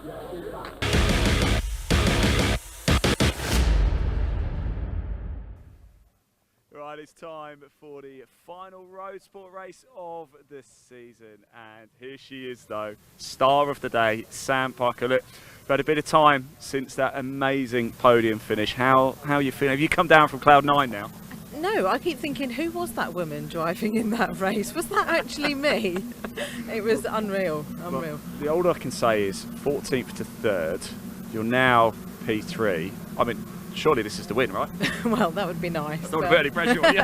But, Brian and Scott and Will, I don't know if he's racing because obviously he's won the championship now, but they drive fantastically well, so they're really hard to get past, and I enjoy racing with them. So, yeah, we'll see. Just want to enjoy it. It's the last one, just want to take it all in. Well, what a season, Sam. I'll let you get ready anyway. We'll see you in Parc Fermé a little bit later. I did want to speak to Oliver White. What a race he had as well, by the way, a little bit earlier today. Let's just move ourselves up a little bit, shall we? Scott Helms just walking right in front of us. Got Brian Thornton up there as well. Let's just have a quick chat. Oliver, how are we doing? All right. I wanted to come over and have a quick chat because you had some race in race one. Yeah, it was good fun. Lots of fun. Good fun. Yeah, 20th to 5th, so I can't complain. Yeah. What can you do in this one? I mean, 20th to 5th, so 5th to 1st is nothing really, is it? That sounds like a plan. Yeah, absolutely. What have you made of your season? You enjoyed it? Loved it. Absolutely loved it. Gearing up for 270 next week already. Brilliant. So, yeah, really looking forward to it. Excellent. Best of luck out there. Thanks for talking to us. Really appreciate it. Right, let's get going. We've got a rogue spongelet here running away. This wants to get involved in the race as well. Still a little bit breezy here at Silverstone, but a fantastic final race of the season for the Bilstein Caterham Roadsport. Coming up, Dave Goddard, over to you.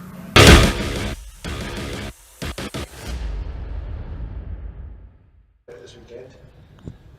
We get 2 races, because this is the second of 2. Yes, thanks very much, Ian. And, well, the chance, I was going to say a chance for the road sports to let their hair down a bit in the last race of the season now that Will Harris has won the championship, but I think they did that in great fashion earlier on.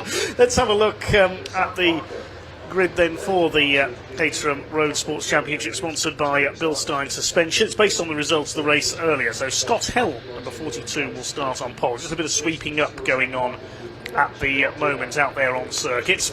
Brian Thornton will start alongside him, and Sam Parker up there on row 2 alongside the champion Will Harris. Row 3, Ollie White, what a run through the field he had earlier on. Likewise, Luciano Caruso, they line up on row 3.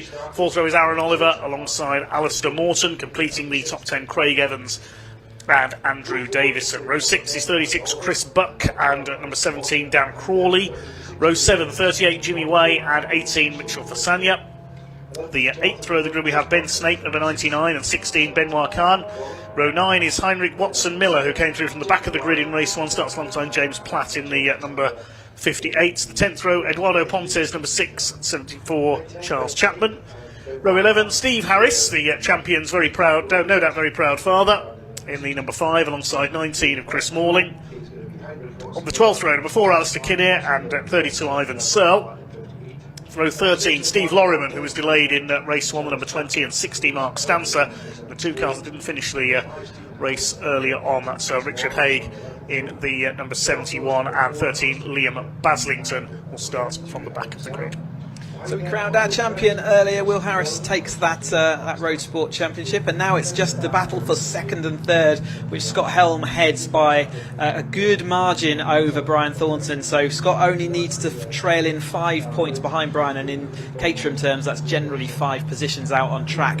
The only time you get an extra point is for fastest lap, or if you win the race you get a 2-point gap over your nearest rival. So Brian Thornton's got it all to do if he wants to take over from Scott Helm, but they've both got 2nd and 3rd solidified, so it's just what order they're going to finish it in. Scott Helm looks like that's it for him. But yeah, our interest in the commentary box, Sam Parker in that 3rd place and really looking fast out there in race 1. Can she reignite that speed and have a little chance to be right at the front and move away from that? So there's all those possibilities, and we'll see how that goes as they come down then towards us. These Road Sport grid, a massive field of cars like last year's Academy graduates all graduating into this Road Sport. It's the 2nd step of our motorsport ladder. They strap on the Toyo 888Rs. They have tyres, and that gives them the most significant increase. The only other thing they get is a rear anti-roll bar and a brake bias valve adjustment. So not much, but it makes quite a significant difference in speed around this international circuit. For instance, it's over 2 seconds a lap difference just by that want of those minor upgrades. And a lot of these drivers finishing off their Road Sport season will be thinking towards 270s, and we've seen how much action there was in those as they move into their 3rd year of racing. So this is going to be an absolute belter, that's all I can say, after the race earlier on, which is the best Caterham race I have ever had the pleasure of commentating on. This is going to be something really special indeed. Number 19 there, Chris Morling, making his way forward to the grid. He's a fair way down the points chart, but it doesn't matter. He's here to entertain us, as all these drivers are. Pole position then goes to Scott Helm, the black and orange number 42, starting alongside Brian Thornton, the blue and red number 33, the Irishman. Sam Parker in the sort of citrus yellow car with the pink number plates. She's alongside number 14, Will Harris, in green and black. Some more interesting lineups going on. I can't see Will Harris on the grid. He may well. I think he's sitting this one out. And that's a choice you make, because the only thing you can do is cost yourself a championship. If penalties come into play, you can cost yourself points. So yes, he's not going to come into play, so that's one less person for the front group to have to deal with, no doubt, as these cars get put into their grid spots. Again, you can see how many grid markings there are. There are the yellow little square markers that we're working with today for the 2x2 grids that all the Caterhams end up using. And thanks again to every single marshal out there for all the jobs they do to help us go racing, let us go racing, all volunteers out there, and many, many thanks on behalf of all the drivers here and all the organising teams and committees as well. It's great stuff. Last couple of cars just being pulled into line at the back of the grid. There's Steve Lorriman, the number 20, the Union flag liveried car. Hello to Barbara Lorriman, who'll be watching. Indeed.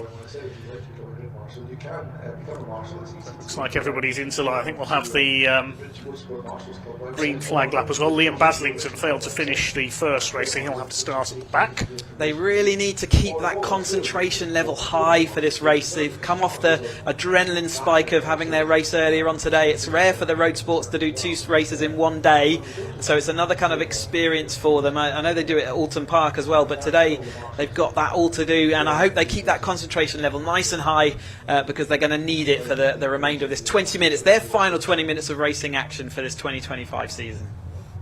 This is going to be something very special indeed as the green flag waves to begin the final installation lap.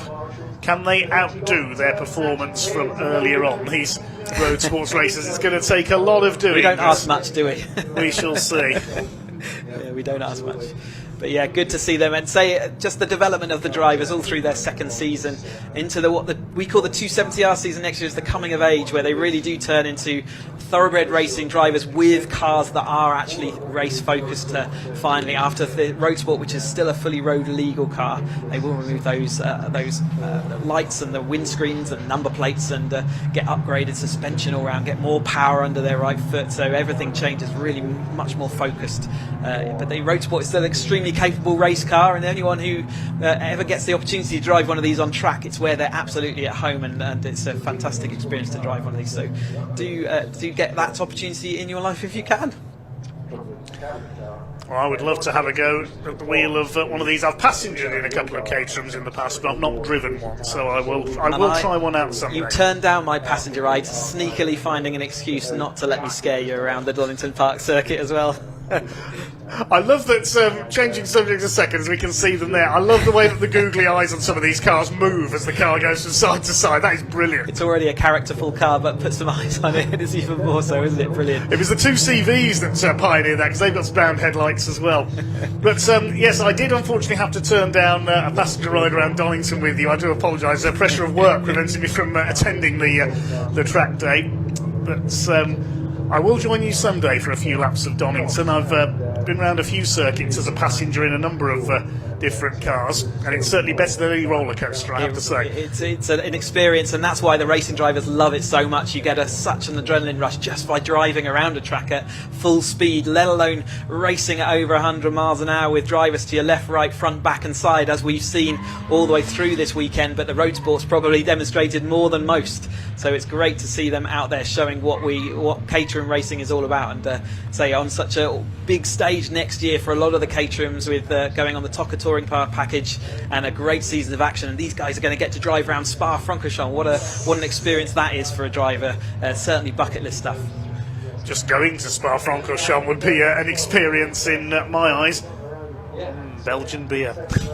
Indeed, and it's a lovely circuit to be at, surrounded by all the forest and the valleys that it exists. But you can see the cars in this sunshine that we got blazing down enough. What a lucky weekend of weather we've had, considering how it could have been. It was looking like it was going to be a soaker. Friday was an absolute washout with the testing, but we've got away with it. Just had strong winds to contend with, which in a Caterham is no small thing, given that they only weigh half a tonne. They do get blown around by these winds, and they've all been managing very well with that, no doubt. So giving you the leading colours of the first couple of cars on the grid. Will Harris, you can see, he's not there. He's decided to sit this race out now. He's secured the championship. Ollie White could be one to watch here, I reckon, on row 3 in the sort of khaki green car alongside Luciano Caruso, the Rothmans liveried machine. Let's keep an eye out for that Scott Helm and Brian Thornton battle as well. Here we go, the red lights are on. The final race of the season for the Bilstein Caterham Roadsports Championship is go, and off they go down towards Abbey for the first time. Great start by Scott Helm. The pole sitter will take the lead into the first turn, trying to get around the outside is Brian Thornton. Sam Parker slots in P3 in the yellow number 7 car. They're all away cleanly, and up towards Village for the first time. It is Scott Helm who leads the way, looking to complete his double today here at Silverstone. Thornton in second place. Parker has held that third. It's looks like Ollie White trying to get around the outside there, up into fourth in the green machine. A couple of cars running out wide there towards the back of the field. Have we had a spinner in there? No, just a couple of cars going over. Oh, we have. Oh my goodness! Oh, as that's happened, we got cars one on top of the other. The 47 of Heinrich Watson Miller on top of, who was that underneath him? I hope he's okay. I didn't spot who that was, but it's going to take a little while. Hopefully that roll cage has done everything it needs to. There's a side impact bar as well there to prevent that. But yeah, one car lying on top of that at the moment. 20-minute race. Wonder whether, yeah, so it sounds from our cameramen like everyone's looking okay in that pile of Caterhams that we saw. Hopefully there is a safety car has been released. So yeah, that will keep it all under control. They'll separate those cars and yes, we'll get going again once they've managed to put all of them back on the floor. That's what you call a pile-up, isn't it? In every sense of the word. I've not seen that before. The man on the top was Heinrich Watson Miller in the 47 car. The number 19 of Chris Morling was involved. Now, who's that underneath the pile there? It's a green car. I think that's the number 4 on the right, which is Alistair Kinnear from the back of the grid. Yeah, there's a...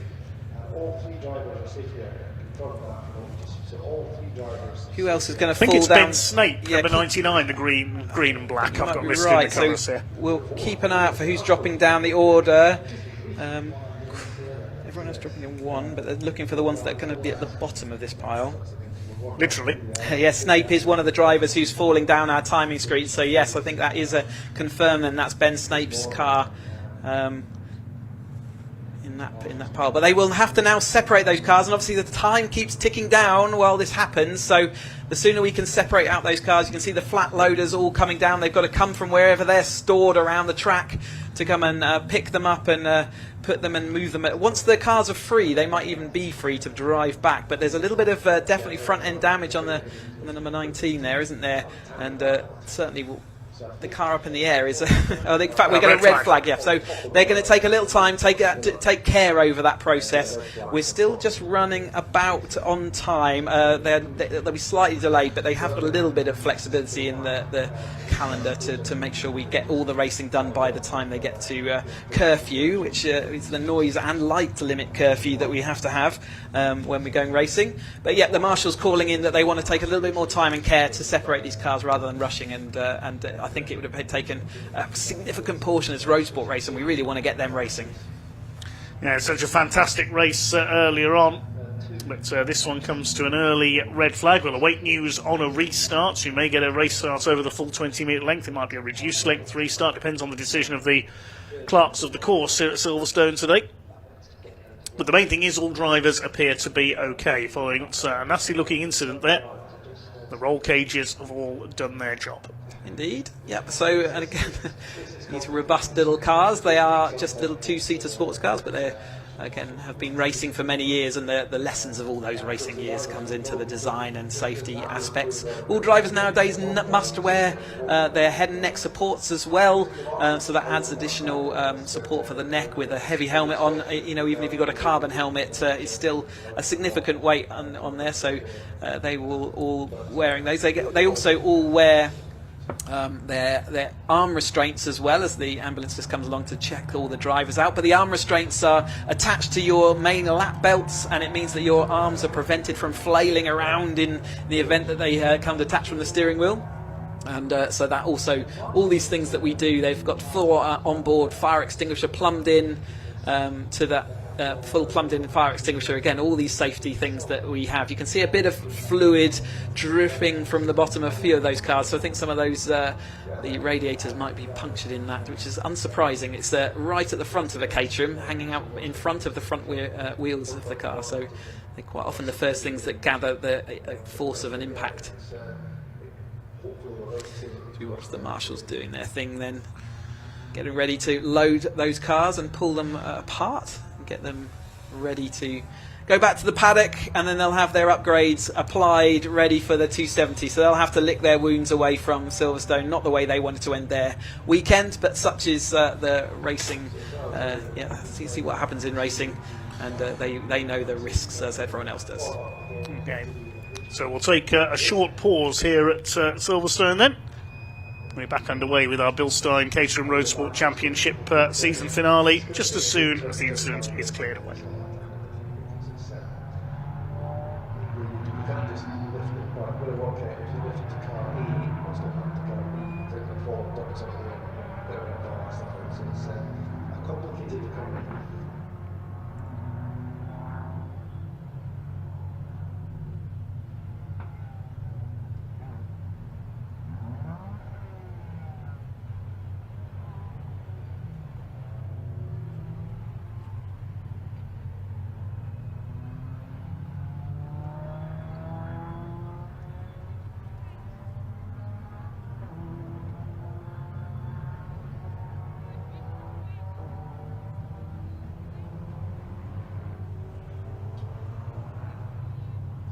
So just checking through the book regulations for Caterham Motorsport Championship. So if the rating is red flag with less than 2 laps completed by the race leader, which is the case here, then the race will be declared a no contest and all available cars will restart from their original grid positions. And anyone who can't take the restart,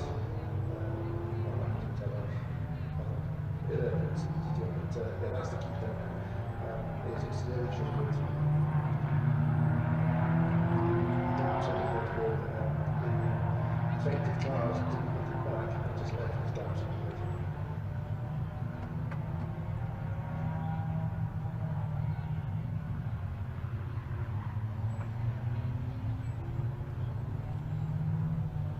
So that's exactly what's being formed up by the efficient grid marshals. You can actually see that they're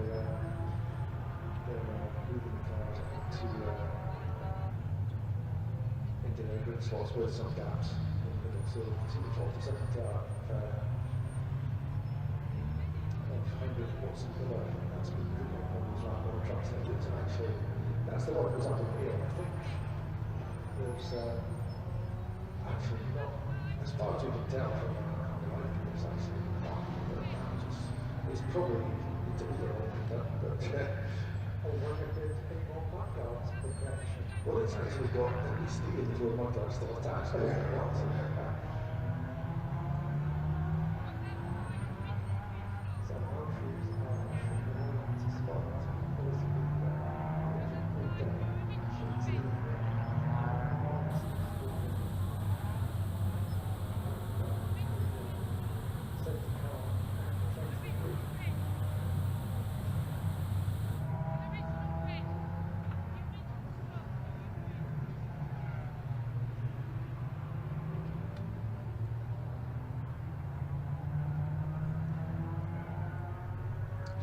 So this is race 17 that we're technically starting on 21, so we've got 4 races to follow. With the Vertex Seven 310Rs after this race, then the last appearance of the mini challenge Motorsport competitors for 15 minutes before we go into the final 2 KTM races, the Dutch Vodka 50% Championship UK for 20 minutes, and then 20 minutes of Edge Caterham 270Rs to complete what's going to be an amazing weekend of 21 races.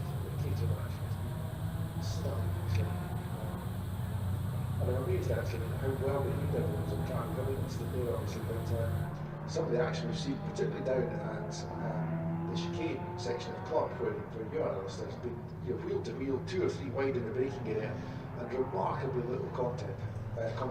Yes, absolutely. Right up to this point, we've had some 5, 6 cars all coming in at the same time, one on the inside, locking up. You think, oh, it's going to be an accident, but no, they all avoided each other. We had one coming together in the Academy race, which looked quite sizable impact for both cars. One had a puncture, 2 feet round, good off down, I think. The other car was carried on, got over the ground and carried on. So they did go strong, but that's the only really major contact incident we've had here at Club. There was the incident at Stowe, which I realised afterwards when I saw the recovery crews empty. The car that went off into the gravel at the beginning of a couple of races ago. It was actually underneath the barriers after Stowe Corner, where I can't see there, it's down behind the grass bank. So it came to rest all the way around Stowe Corner, through the gravel, and then up against the barrier, right at the exit of the corner, almost into Vale. Yeah, so that was a long accident at high speed, that one, but again, everybody on everything else. So the car that was underneath the wreckage is actually being pushed away on its wheels. It's taken a fair bit of cosmetic damage, but it actually mechanically doesn't look too bad. And the last car now just been lifted away, so we're very close to getting going again, and there's a bit of fluid and mess to clean up. Obviously there's a couple of cars burst radiators in the impacts there, but yeah, very efficient job done by the marshals down there, so thanks for them for keeping the show going. So we're in the resets now, so the safety car is still on the grid, so I don't know if we're going to get a further lap at the safety car before we then restart the race. Or if the safety car might just clear off and who can do it. I suspect that's what might happen actually. But as this is a complete reset, we will get, in any case, a green flag up before the racing starts.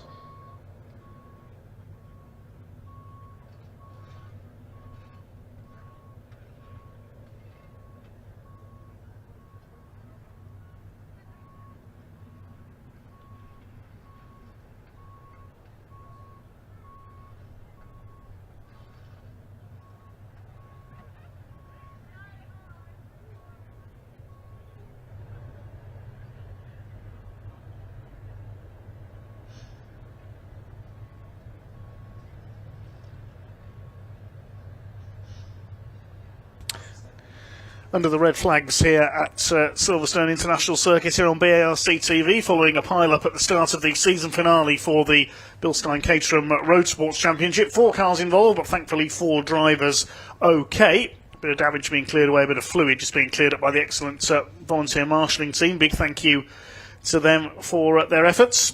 But Chris Hutchinson alongside me. This is the season finale for the Caterham Motorsport Championships this season, and the new calendar already out for next year, I'm told. Yeah, we've already got the 2026 calendar up and running, so we, the Academy and all the drivers are having a fantastic season. But before I get into that even, it's also the last race weekend for Simon Lambert in charge of Caterham Motorsport. He's now moving on to the BARC for a really good role, so Alex Jones is going to take over into that sort of head of a motorsport role, and he's been shadowing for the final part of this season, so great to have them both. But I know the whole team would want to wish Simon all the thanks for there he is on the left of our screen, and Alex is the person taking over is just next to him chatting away. And so thanks ever so much to those two, and for Simon, and wishing him the best of luck in his role. And obviously BARC, we're fully involved in that club, so no doubt our paths will cross as the years go by. But yeah, the calendars are already out, so the Academy start next year with a sprint on the 9th of May in Kerbera. They've got the 20th of June, they're going to Donington for a double header, so their first ever race weekend is going to be a double header. What a fantastic start to the season. They go off to Brands Hatch Indy, Knock Hill for a super header where we run in both directions over the course of 2 days, and then the Snetterton 300, and they're going to finish up back here on the 3rd of October at the end of their season. The Road Sports start in Cadwell Park on the 11th, 12th of May. They head off to Croft, Spa, Francorchamps, Donington Park, Alton Park, and then they've also the Knock Hill super header and Snetterton at the end of their season in September. And then we've also got the 270s following that same formation through. 310s are very slightly different because they are excitingly going to be joining the TOCA touring car package on the 9th, 10th of May at Brands Hatch Indy. Cadwell Park, they're going to start their season on the 11th, then into that TOCA race. Then they're also off to Spa, Donington, Alton, Knock Hill and Snetterton. And finally the 7 Championship UK, very exciting season, starting off on the 2nd, 3rd of May in Croft before heading off to Spa-Francorchamps for their away trip. Alton Park is going to form on the Foster's track on the 18th of July, a single day where we're going to have plenty of Caterham action. Then they have 3 TOCA support races starting in Knock Hill on the 8th and 9th of August, 22nd to 23rd of August at Donington Park. They'll also be with the touring cars. They have an away trip with Snetterton 300 on September, and then back to Brands Hatch GP. I think that's the first time in an extremely long time that if ever that the official Caterham Motorsport ladder has been on the Brands Hatch GP circuit, and they're going to be doing that in front of the crowds with the touring cars as well. So after what was a spectacular race for them this year with the touring car, I know they were a crowd favourite with all the crowd out there really sort of demanded that we had more Caterham action, and we can't wait to show them what we can do next year. So yeah, all those dates are up on the CaterhamCars.com, so if you want to check out and join us on the banks, and we'll obviously be covering all that on the YouTubes as well. So great stuff that we're ready for that final season. We're nearly, or ready for next year, but we are nearly ready with the final race of this season. See Simon sprinting back up, never has work done. He's going over to Harris there just to give him a clue as to what's going on. They're just telling the drivers what's going to happen, and it looks like it is going to be a full restart. We're still showing 20 minutes on the timing screen, so it looks like a full race restart for this. They've gridded them up in the same order, minus those cars that we're missing. You can see gaps up and down the grid before they get this underway. But they will have the full 20 minutes then of action, and then this will be their final action for this race weekend. Got a little bit more, a few races after that. In fact, still got 5 races to go, so still plenty of racing action before the curfew is called today. Yeah, missing 4 cars from this restart. Alistair Kinnair, number 4, 99 Ben Snape, 19 Chris Morling, and 47 Henrik Watson-Miller with the 4 cars involved in that pile-up on the first lap at Village. It was quite literally a pile-up with Heinrich Watson-Miller ending up on top of Ben Snape, but thankfully the roll cages did their job. All the drivers were okay. And it looks like the restart, the clock has changed to 15 minutes, so it'll be a 15-minute restart for the Bilstein Caterham Roadsport Championship. Last man has left the grid, so we've now got the cars ready, lined up. Resplendent out there with the wraps of their colour scheme. So Sam Parker there in the middle, in the green and the pink. What a result earlier on, and still looking to see what we can do as we go to this. It is the Roadsport Bilstein Caterham Roadsport Championship. Yeah, they'll all have all their engines fired back up again. They're just shutting the gate on the pit lane. So we are really getting ready to, they'll get shown the 1-minute board, the 30-second board, and then they'll have a green flag. There won't necessarily be a minute between them setting off, but that will be their green flag lap, so they get to see the condition of the track again. Obviously, we've got the fluids, but they're well off the racing line, so they won't come into play for anyone on the racing surface. And then they'll get to green flags from all the marshals posts. That's one of the reasons that you do your green flag lap. You can re-familiarise yourself with all the track conditions and also where the flags are waving, and all the flag boards nowadays, so you get the flashing lights that also complement the flags that are around the circuit. And then they can get their 15-minute race, so slightly abbreviated from the full 20 minutes they'd normally get. Just awaiting the all clear from the clerk of the course then. The gate onto the track from pit lane, halfway through the pit lane, has closed, so the marshals are back in position. Just awaiting the signals from the gantry once the clerk of the course is happy that the circuit is clear up at Village, and all the recovery vehicles are back in position. The drivers, as a precaution, will be taken for a check-up at the track medical centre.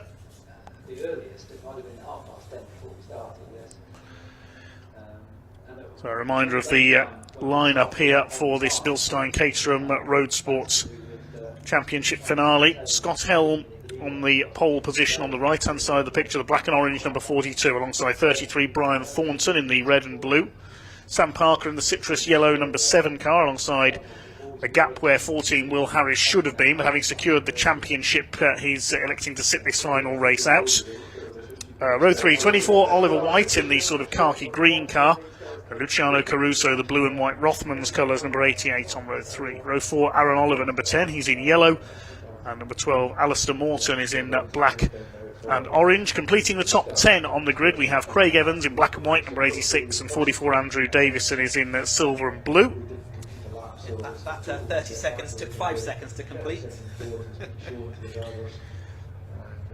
And the car's surely about to move off now for their green flag lap. There is the green flag, and here they go.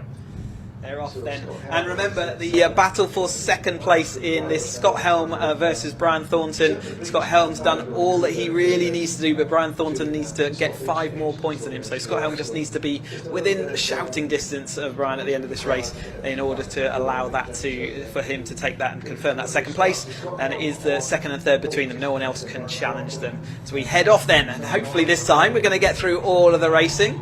But Sam Parker got a great start. So anyone who made good progress early on, like Luciano Caruso, I think had made up quite a few places. Unfortunately, he's got to do it all again, because it is as if that race never happened, and it is 15 minutes straight lights to flag for them now. And Sam Parker also making a good solid start in third. She'll have to do that once more to keep that going as they head off around once more. 1.85 miles around the Silverstone International Circuit on the Buckinghamshire and Northamptonshire border. I've noticed the fashion in this championship is for upside down number plates as well. The pole sitter Scott Helm, his reads help me when the car is upside down, which I think is brilliant. Steve Harris has got lost written upside down, and there is another one. It's Liam Baslington, I think, but I can't read that one, unfortunately. I can't tell you what it says. No, and yeah, as they say, this is one of the only two. It's only the Academy and the Roadsport that actually have those number plates. Another chance for you to have a bit of personalisation there. A lot of them do choose to run with their fully road legal number plates, but it is yeah, at the moment, yeah, most you can just run a blank or can say whatever you like, basically. But you have to run with those number plates because they, believe it or not, have an aerodynamic effect on the car. So it is part of the regulations that you must start the race with those number plates firmly attached. Thumbs up from Gary James down below us in the pit lane there, the pit reporter for the circuits commentators this weekend. Gary, voice of a number of forms of club racing. His specialist area is supercar racing. We've seen them on our live streams in Silverstone in the past, and they make motorcycle racing look sensible, I have to say. And Caterham racing look sensible. And that's something, isn't it? Yeah. Yes, the supercarts will be back out next season on BARC TV, I am sure. The car's now coming up to the grid for this 15-minute restart for the Bilstein Suspension Caterham Roadsport Championship.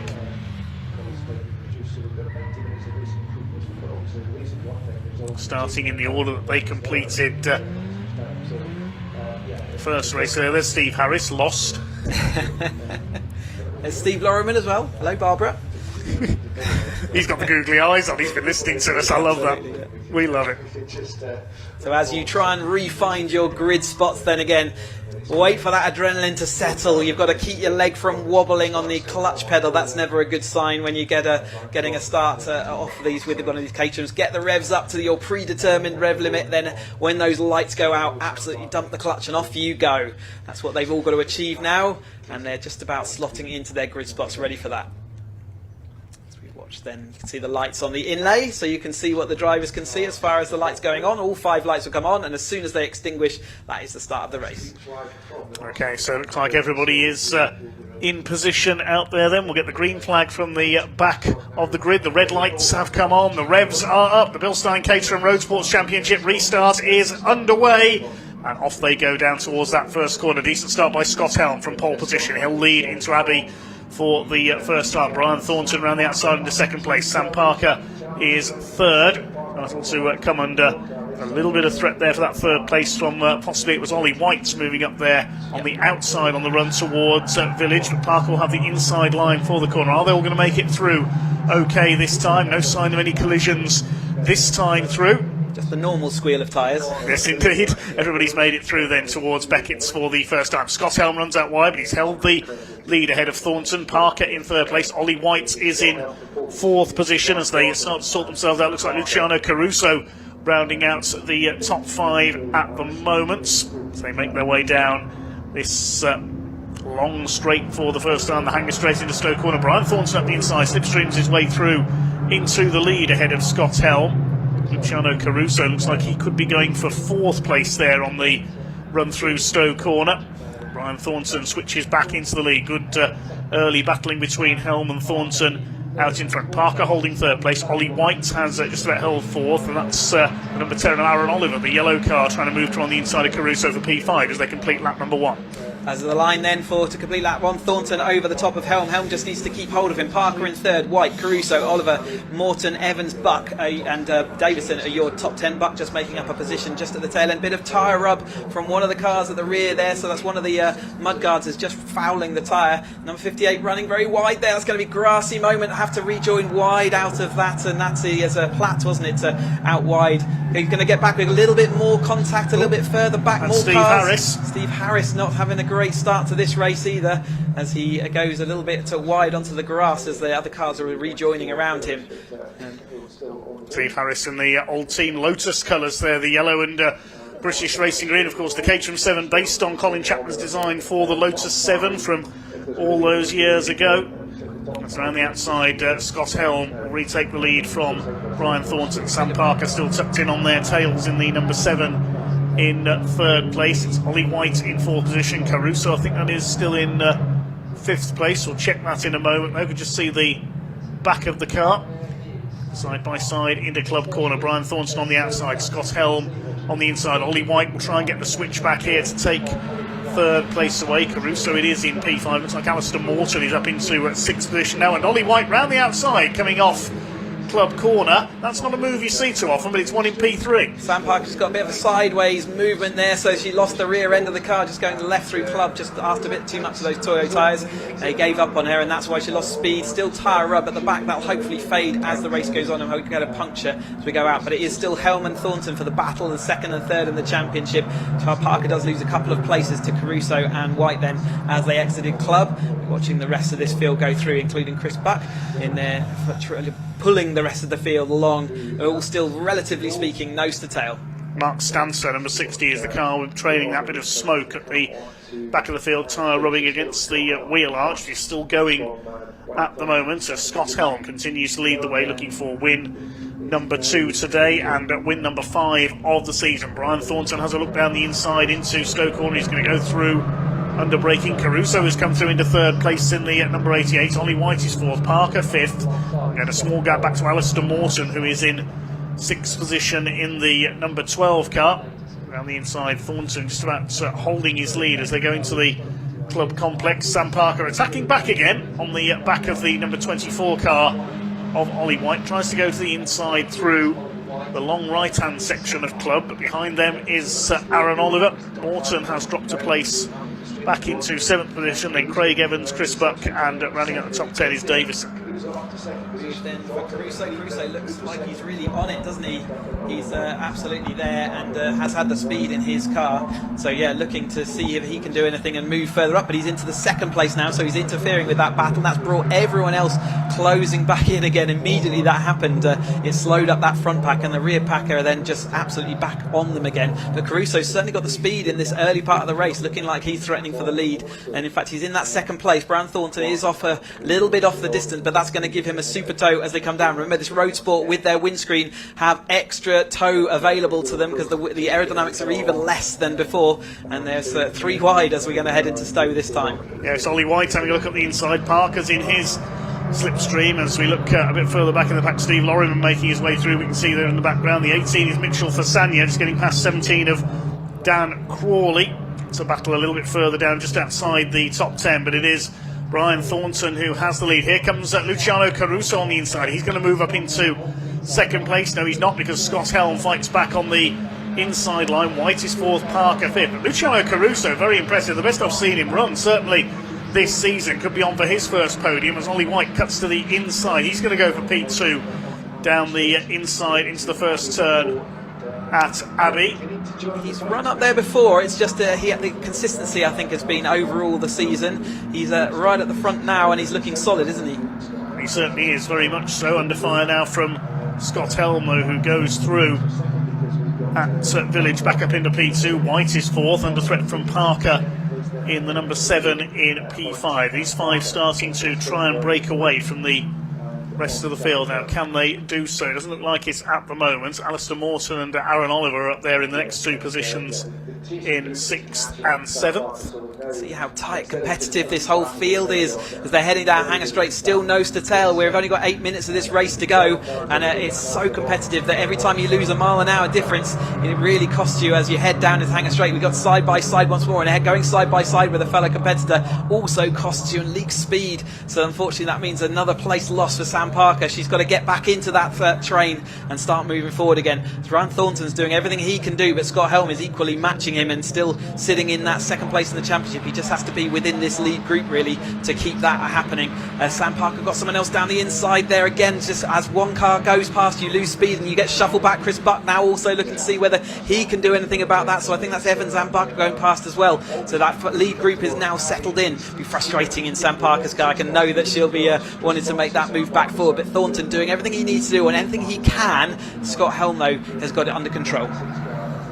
Certainly has at the moment. He led by 0.8 of a second at the end of the previous lap over Brian Thornton. The A bit of smoke there. That's Andrew Palmer, I think, is it? No, that was a similar looking car. It was Craig Evans, sorry, number 86. Palmer's a similar looking car in another one of our classes. Apologies for that. So Craig Evans just locking up a little coming out of Village there. The train of cars heads... no, that's more than just tyre rub. That car is in trouble. He's pulling over, Craig Evans. It does look like engine smoke, doesn't it? And I think he better pull off to the side. That's going to be leaking oil like we saw with I can't remember who it was now, but someone earlier on lost an engine. Although it is tyre rub. You can see the tyre arch, but it's a significant tyre rub, and actually probably enough to give a puncture. You can see how it generates that friction. Above the sidewall. Yeah, the friction is causing that to happen. So he'll probably pull into the pits at the end of this Vale complex. Deciding that he didn't want to continue with the risk of that as we watch this front pack go 2x2x2 on around the first corner. Then it's got a little bit of a pause, a pregnant pause before the chase pack comes along, and it's Morton, Caruso, Oliver. Fasania is still in there in that sort of heightened roll cage, so doing well to come back, and sort of someone who hasn't done the full season but has injected himself a little bit of dust kicked up there by by Helm in second place. So we watched Oliver still coming down the inside, absolutely squeezing the number 12 of Morton to the inside there, not really giving him any space or room to manoeuvre. Morton, another driver who came into this race with very limited experience and has put his grey machine right into the battle as the season's gone on. So down the straight they come then. Brian Thornton looking for his 5th win of the season. Stays ahead of Scott Helm, who looks to the outside. Ollie White side by side for 3rd place there with Alistair Morton, looking for, could be the 2nd podium of his season, I think it was. No, 3rd podium, so he was on the podium in both races at Dawson Park. Lorryman at the inside taking the 38 of Jimmy Way, the blue and orange Golf lookalike car. Jimmy Way's one driver that has just not had the weekend he wanted. Is really close in that front group once more. He won't be remembering Silverstone International with a lot of happiness. He's certainly not performed like he has in other rounds. Him and Chris Buck both a little bit further back than they have been in recent racing, but the pack comes towards us rapidly. Side by side for the lead, back up the inside. Brian Thornton's turn to lead into Abbey this time around. Caruso shadowing them in that 3rd place as the weather has greyed over a little bit once again. The sun has disappeared back behind the clouds. Perfect racing conditions though, nice cool air. The engines love that, the tyres love that, the drivers love that. It means that you can push and push and push, and you're not going to overheat like we have at some of the races earlier in this year where it's been absolutely sweltering hot. But here at Silverstone you've got nice cool air, and in fact rather too much moving air is the only complaint I think you'd have. Other than that, it's been perfect racing conditions as Scott Helm has drawn clear or level with Thornton and has now taken the lead. So all that pack together, and in looking like a Caruso, still looking like the driver that wants the lead the most at the moment. It's taking a tighter line there. Just over 4.5 minutes to go in this 15-minute restart for the Bilstein Caterham Roadsports here at Silverstone. And now coming into play is Alistair Morton. Tries to get a look up the inside there into Club on the back of Caruso. Parker's dropped down towards the lower reaches of the top 10 now, chasing, that's Mitchell Fasania ahead.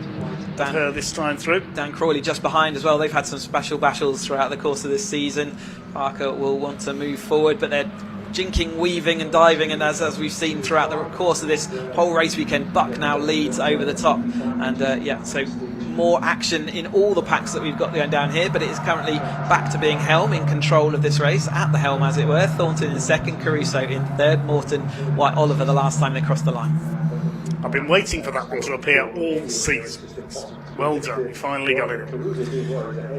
Helm leads it then from Thornton. Luciano Caruso giving chase down the Hanger Straight. Enrico Caruso, who's an opera singer, I think. No singing here from Luciano as he holds off Alistair Morton, trying to get around the outside. The other car with the moving eyes on the front, Ollie White there in 5th position. So going with them is Aaron Oliver. Breakaway of 6 cars here at the front of the field by about 1.4 seconds ahead of Chris Buck in 7th. He's got ahead of Mitchell Fasania. So it looks like our potential winner is going to come from this half dozen. A big lock-up again there, Brian Thornton. He always does there, coming into the club complex. Fasania, the grey car, leads the 2nd group ahead of Buck. Parker's back up into 8th place now by the look of things, as they chase their way out of Club Corner. So Parker ahead of Crawley. Jimmy Way's lost a couple of places in there. Ollie White's not showing as they came over the line there, so I think his transponders stopped working. Got a black and orange flag, the meatball flag, so a mechanical or a bit of bodywork hanging off for one of the drivers out there, so we'll kind of keep that'll be a call back to the pits to have that sorted as we watch this chase pack then. Chasing down, and the number 18 there for Sanya just leading over the top of Sam Parker, Chris Buck, then Dan Crawley, so another place back for Sam Parker, but for Sanya leading them on, and they've got an unfortunate gap in front of them to this lead group, which means it's going to be tough for them to do anything but try and win their own battle pack as Brian Thornton goes right to, in fact Scott Helm to the right to the inside, saying you're absolutely not going down my right hand side, you can go to the left, and Brian Thornton says okay, I'll do that, and I'll go out wide. I was wrong. I said it was a transponder issue for Oliver White. Where's he gone? He's not in that lead group. Something's happened there for White. He came through in 15th place. I thought that was a delay on the transponder, but something's happened there for Ollie White in the number 24. He's come through down in 15th place. His last lap was a 1:29, so he must have had a spin out of our view or something there. Either that or some sort of hiccup on the ignition or something along those lines, but yeah, definitely see whether he's back up to speed. Again, got more bodywork in the middle of the track there, another wheel archer. See again how big and wide the Silverstone circuit is. They're going to go to either side, and that's going to give a bit of wash. It's going to move around that wheel archer, so other drivers will then see it as they pull out of the slipstream. Sam Parker heading now that group over the top of Chris Buck, so she's done what she can do. Is there anything? Does she have the speed in the car now to pull clear and try and get back to that lead group? With only a minute left, I think we're either on the last lap or we're getting close to the last lap as we go through. Mark Stancer, number 60, is the car getting the black and orange flag. He's got a piece of bodywork hanging off on the right-hand side of the car. He's at the back of the field, so he will have to come in and have that removed and the car checked over as the leaders make their way down the hanger straight. Scott Helm goes to the outside. He takes the lead from Brian Thornton. They've swapped the lead on just about every lap there. I think they're coming through to start their final lap this time as well. 5 of them going for the lead there, and Ollie White has come into the pits, so he has got a problem. The 24 car slowed. It's a great shame. Side by side between our two protagonists at the front. Scott Helm on the inside, Brian Thornton on the outside. Over the curb there for Scott Helm. I thought he was going to launch the car up on the 2 wheels. He's gone wide on the Exeter Club. This is Thornton's opportunity to make a move up the inside. They're absolutely together as they cross the line to start the final lap. Here they come then down the straight as the sun comes back out here at Silverstone, and kicking up some dirt there. That was that Thornton trying to run down the outside? No, it's Caruso. He's come through into second place. A good move there by Luciano Caruso. He got 2 wheels onto the grass doing it, but he just about held the car together. So Perm 1 from 5 then to take the win here in our season finale at Silverstone. Now Aaron Oliver's moving up. He could get himself into a good position here at the back of this group to slipstream on the straight. Caruso's in the key place, isn't he, though? Second place coming onto the hanger straight. That's where you'd pay money to be right now, and he's done exactly what he needs to do. Scott Helm's doing everything he needs to do to keep in front of her in that second place in the championship battle, so he doesn't really want that win. And it is going to be Brian Thornton getting the 2-car slipstream. Can he do anything about it? Can he skip from third into first? He looks like he's got the momentum around the outside. I think he's going to do it. Is he going to cut across the front of Scott Helm? Yes, the Irishman carves it round the outside, but the run down the Vale is crucial. He could get slipstreamed again here by Scott Helm. Alistair Morton and Aaron Oliver at the back of this group. It could be any one of these 5. Here they come into the club complex of the final time, the last corners of the season for the Bilstein Roadsport Championship. Thornton holds the lead. Scott Helm is going to try and get up alongside. I don't think he's going to do it. It's going to be a win for Ireland for Brian Thornton out of the final corner. Thornton comes in to take the win. Who's going to be second? We're going to have to go to the timing screen to sort that one out. Scott Helm second. Caruso gets the podium in third. Then Morton and Oliver, 0.8 of a second, covered the 5 of them over the line. And the second group comes home headed by Sam Parker in 6th place. Won her battle pack as well, so good result after what was a frustrating middle phase of that race, wasn't it? But Thornton did what he could do, which was win the race and took the fastest lap. You can't do any more than that. But Scott Helm trailing him home in second place means that he will be, I think, that second place. I will do the number crunching to do that, but Caruso, great result for him to get that third place. Looked like he might have that first, but Thornton just had that extra speed coming down. But good racing by all of the drivers. Yes, certainly. Luciano Caruso, the best he had previously was 5th at Zandvoort, and that's his first podium in the Road Sports Championship. Provisional result then, a win for the number 33 of Brian Thornton, 0.35 of a second clear of Scott Helm in second place, with Luciano Caruso completing the podium. Alistair Morton and Aaron Oliver 4th and 5th. Less than a second in it between those 5. Sam Parker heading up the second group ahead of Buck, Fasanya, Crawley and Davison completed the top 10. Then came Jimmy Way, Benoit Kahn, the Frenchman, Eduardo Pontes, the Brazilian, Steve Lorriman from towards the back of the grid, making it up into 14th place. Just a couple of retirements there. Sadly, we lost Ollie White from the lead battle. We didn't see what happened to him, just slowed midway through. We also lost Craig Evans with some damage. And of course the 4 cars that didn't take the restart after that pile-up. Brian Thornton the win and fastest lap. That will be enough to net him 3rd in the championship behind Scott Helm. The championship goes to Will Harris, who was absent, sat that race out. We'll hear from the drivers down in Parc Fermé very shortly. The winners and drivers in that one is going to be the Vertex 310R Championship. So that's going to be again scheduled for 20 minutes. We'll keep our eyes on the times in case they start to adjust race distances. We've got a few now, but Vertex 310R is due out next for a 20-minute race, and that'll be race 18 of the 21 on our programme this weekend.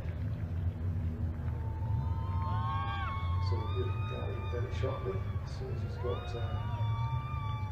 through the queue of people waiting to interview successful drivers.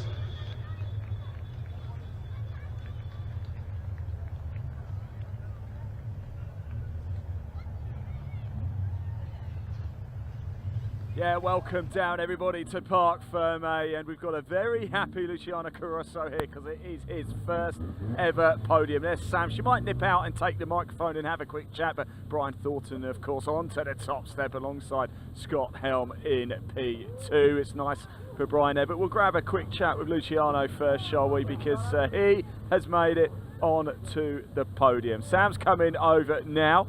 I might just see if she wants to come over and take the mic off me, and I think she's on her way now. Let's me see.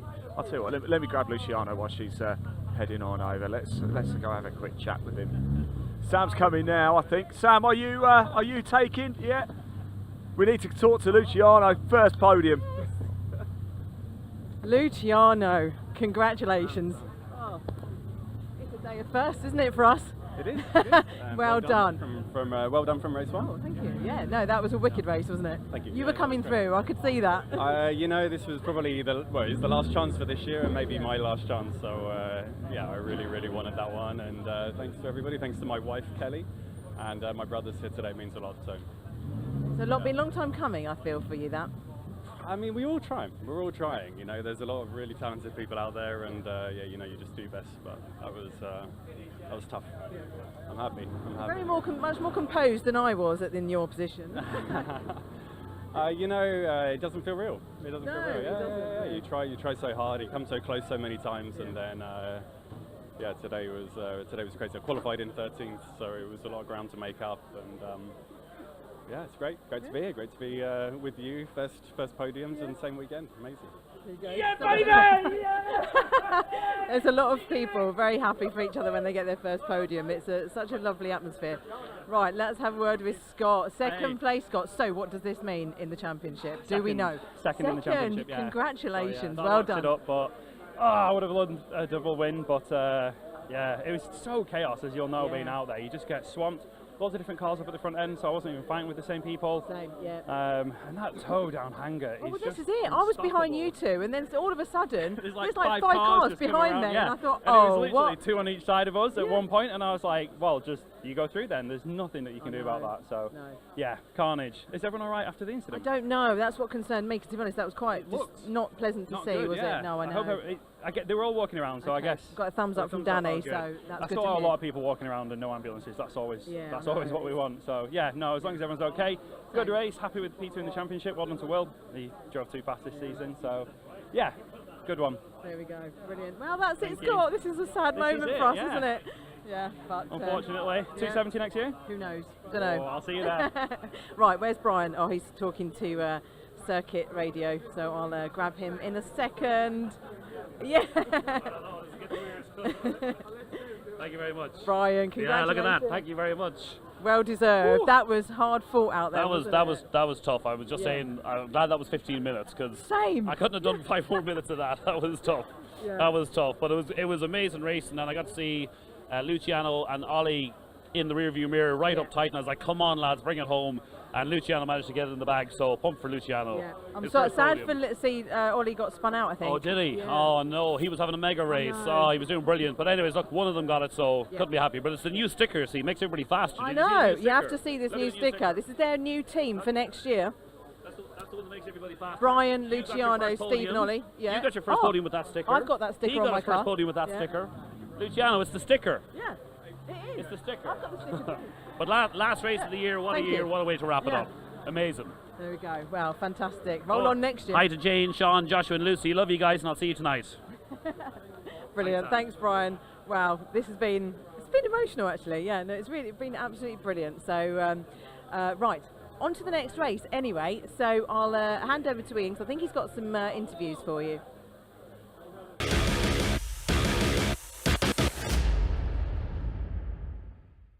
Right, here we go, everybody. The final race of the 2025 Vertex Caterham 7310R Championship.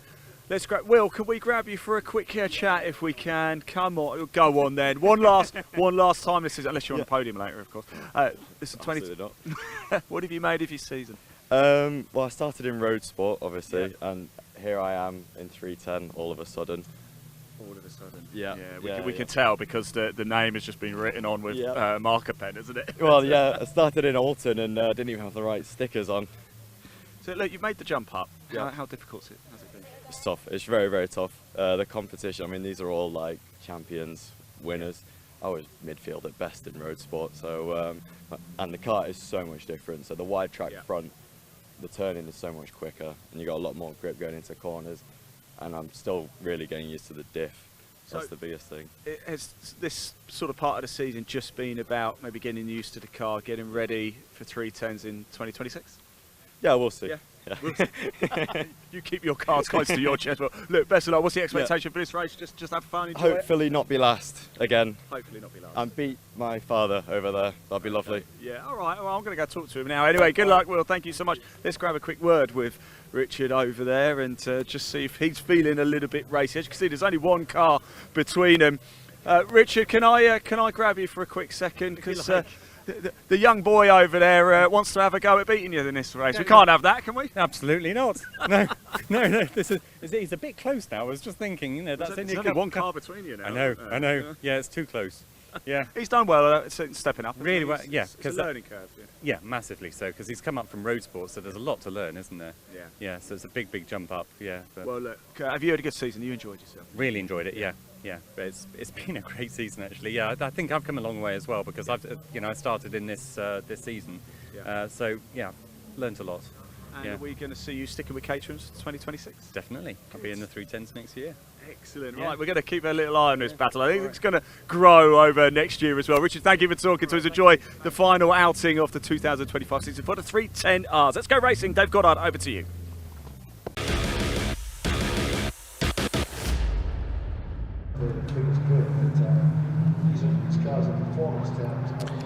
There's Taxi and the cars on their way around on their green flag lap then. It's a partially reverse grid for the Vertex Watches Caterham 7 310R Championship. It should have been the top 8 finishers from race 2 earlier on of the weekend that got reversed, but there's only 7 of the top 8 out there because unfortunately Philip Bianchi has withdrawn. He's not going to take part in this one, so Peter Mott will be on pole position for the second time this weekend. He qualified fastest and finished in the right place for the reverse earlier on. Lars Hoffman will be alongside him. Second row, Harvey Lawrence and Andy Murgatroyd. Paul Goldstein and Charlie Lower on row 3. And Ryan Wilby and James Emson will be on row number 4. Ryan Wilby, the winner of the second race, of course, his first win of the season. Solomon Rogers and Stephen James are on the 5th row of the grid, 65 and number 40. Row 6, 67 Richard Coop and 44 Rob Lowe. And the final row, William Coote, number 22. We don't have Oliver Kibblewhite, 66, his engine blew at the end of race 2 and deposited oil everywhere. So he's not out in this one. You wait for one Peter Mott pole and then 2 come along at once. Indeed. First one was an excellent qualifying lap. Second one, the luck of the draw. Indeed, but you've got to put yourself in the right place, haven't you? Regardless of that luck, you've got to be in with the top end of this field to be a part of that reverse grid. and he's been doing that all season, all race weekend long, so good for him. So we watch this abbreviated grid, let's put it that way. It does mean that Charlie Lower has solidified his third place by the front of the Bianchi not taking part in this final race of the season. So it's all for show and all for fun out there and now, and the drivers will be they've been putting on a good show all year long. Absolutely spectacular racing from this 310R grid, and looking forward to seeing how they get on next year with larger grid numbers as well. Green flag's already waving, and the Vertex 310R field about to prove that you don't need a massive grid of Caterhams for a good race around the Silverstone International Circuit, but we knew that anyway. As the red lights go out, and here we go. Peter Mott gets away well, but a better start by Lars Hoffmann. The German leads the way down towards Abbey for the first time. A super start by Andy Murgatroyd in the green machine. He's up into second place, Harvey Lawrence third, and Peter Mott has been swamped back into about 6th or 7th place from pole position, just as he was yesterday in race 1, unfortunately. But Andy Murgatroyd up there in second place. And are we going to see another new winner? We've already seen a first win of the season for Ryan Wilby this weekend. James Ensign nearly bounces off the back of the 67 of Richard Coupe. It wasn't a great start for Ensign either. He's dropped a few spots there into the Hanger Straight. It is Lars Hoffmann who leads the way. Here we go with the rattlesnake down the straight. Harvey Lawrence in third behind Andy Murgatroyd. Paul Goldstein is up there in fourth. Then Charlie Lower and Ryan Wilby. They're going to go 3 wide down the Hanger Straight. And Andy Murgatroyd wants to lead this race. He's going to have a go around the outside. But Lars Hoffmann in the Motul car just about holds him off. And there is Harvey Lawrence in that third place overall, our AM champion for this year. Charlie Lower doesn't have to beat Bianchi now any longer in this race because Bianchi's not in it. This is going to be Lars Hoffmann's last outing with Caterham for the foreseeable future, and we say goodbye. Can he wave goodbye with a win? Harvey Lawrence dropping back behind Goldstein. Now Charlie Lower and Ryan will be side by side as they go through club. Only just enough room to get that done. They do it, but it is Hoffmann over to the left of your screen and Murgatroyd to the right. Murgatroyd is a guest on this field, so he won't be taking points away, but he will want to take that trophy home with him for that third place, for that first place. As Goldstein also looking to see if he can get a podium at the tail end of the season in his golden machine. He's up there in third place now. Paul Goldstein, air conditioning businessman from Billingshurst in Kent, is chased by Harvey Lawrence, but Charlie Lower rounding out the top 5 at the moment. He's got ahead of Ryan Wilby. They run out wide through Beckett down of Chapel onto the Hanger Straights. Here we go with the snake, one side, then the other. Looks so spectacular, doesn't it? So different. Where else do you see this sort of thing in motorsports? I don't think you do in any form of UK motorsports. Andy Murgatroyd's going to go for the outside again, the number 84, the man from Morden, just to the south of London, attacking the man from Neuwied in Germany. Lars Hoffmann, the Caterham distributor for Germany, side by side for the lead. Here comes Charlie Lower. He was 5th. He's going for the lead up the inside into club. Is he going to get the car stopped in time? On the outside for the second element of this little complex. I think he's going to get his, if he gets his foot down at the right moment. He's done it. What a great bit of driving by Charlie Lower. Yeah, fantastic round the outside, or down the inside there. They turned into the outside, but he's going to lose it away straight away. That's the place and what Silverstone does to you, unfortunately. It's just how it works. It's just the parts of the tactics. But overall, he made up 2, lost 1, so he gains 1 place with that move over the top of Murgatroyd, who is guesting with us and therefore looking to see what he can do. But in the third place now, but Harvey Lawrence wants to take that away from him. Ryan Wilby's been having such a brilliant weekend, taking that win last time out. He'd be absolutely stoked with that. Unfortunately, it doesn't lead to a pole position for him because of the way this qualifying works in this 310R grid. But Hoffmann back out in front over the top of Charlie Lower, who's had a mixed season but does now find himself solid in that third place. Can't have that taken away, and he's going to take first place down the straight on this, and they've got a little bit of a comfort gap now between Murgatroyd and Harvey Lawrence. Side by side, Goldstein and Wilby just behind. Through Stowe Corner they go. Still a long way to go in this final race of the season for the Vertex Watches Caterham 7 310R Championship here on the Silverstone International Circuit. Which side is Lars Hoffmann going to go? He moves from the right to the left. Charlie Lower is wise to him though and holds that lead position. Where did Paul Goldstein come from there? He must have cut straight over the curve there, just suddenly appeared from behind everybody else. Everybody else does make it through, fortunately. I thought there was going to be a bit of a pile-up there on the exits of club, but they've all made it round. Goldstein ahead of Harvey Lawrence. Peter Mott is in there, Ryan Wilby and James Ensign in the Kermit the Frog car as well. Lower led at the line, but it is Lars Hoffmann who has got the lead back again now. Third place behind them is Murgatroyd. Great to see he's able to run with the leaders here. Goldstein heads the second group. Then this is our third group, a little bit further back, headed by Richard Coop in the 67 ahead of Sol Rogers in the 65 and 40, which is Steve James. Out towards the Hanger Straight they go once again, side by side for the lead. Charlie Lower is going for it. He's going to take over the lead down the Hanger Straight, but he could lose it again by the end of the straight because Lars Hoffman's in the slipstream. 3 wide further behind. There's James Empson on the outside, Peter Mott on the inside, Harvey Lawrence round the outside of Goldstein to take P4. I think Lower has just about held his lead there with the Dayglow yellow roll cage in the background. On the inside for Club this time, holds off Lars Hoffman. A little bit of lock up there on the inside front wheel. Murgatroyd is next in the order, then Harvey Lawrence.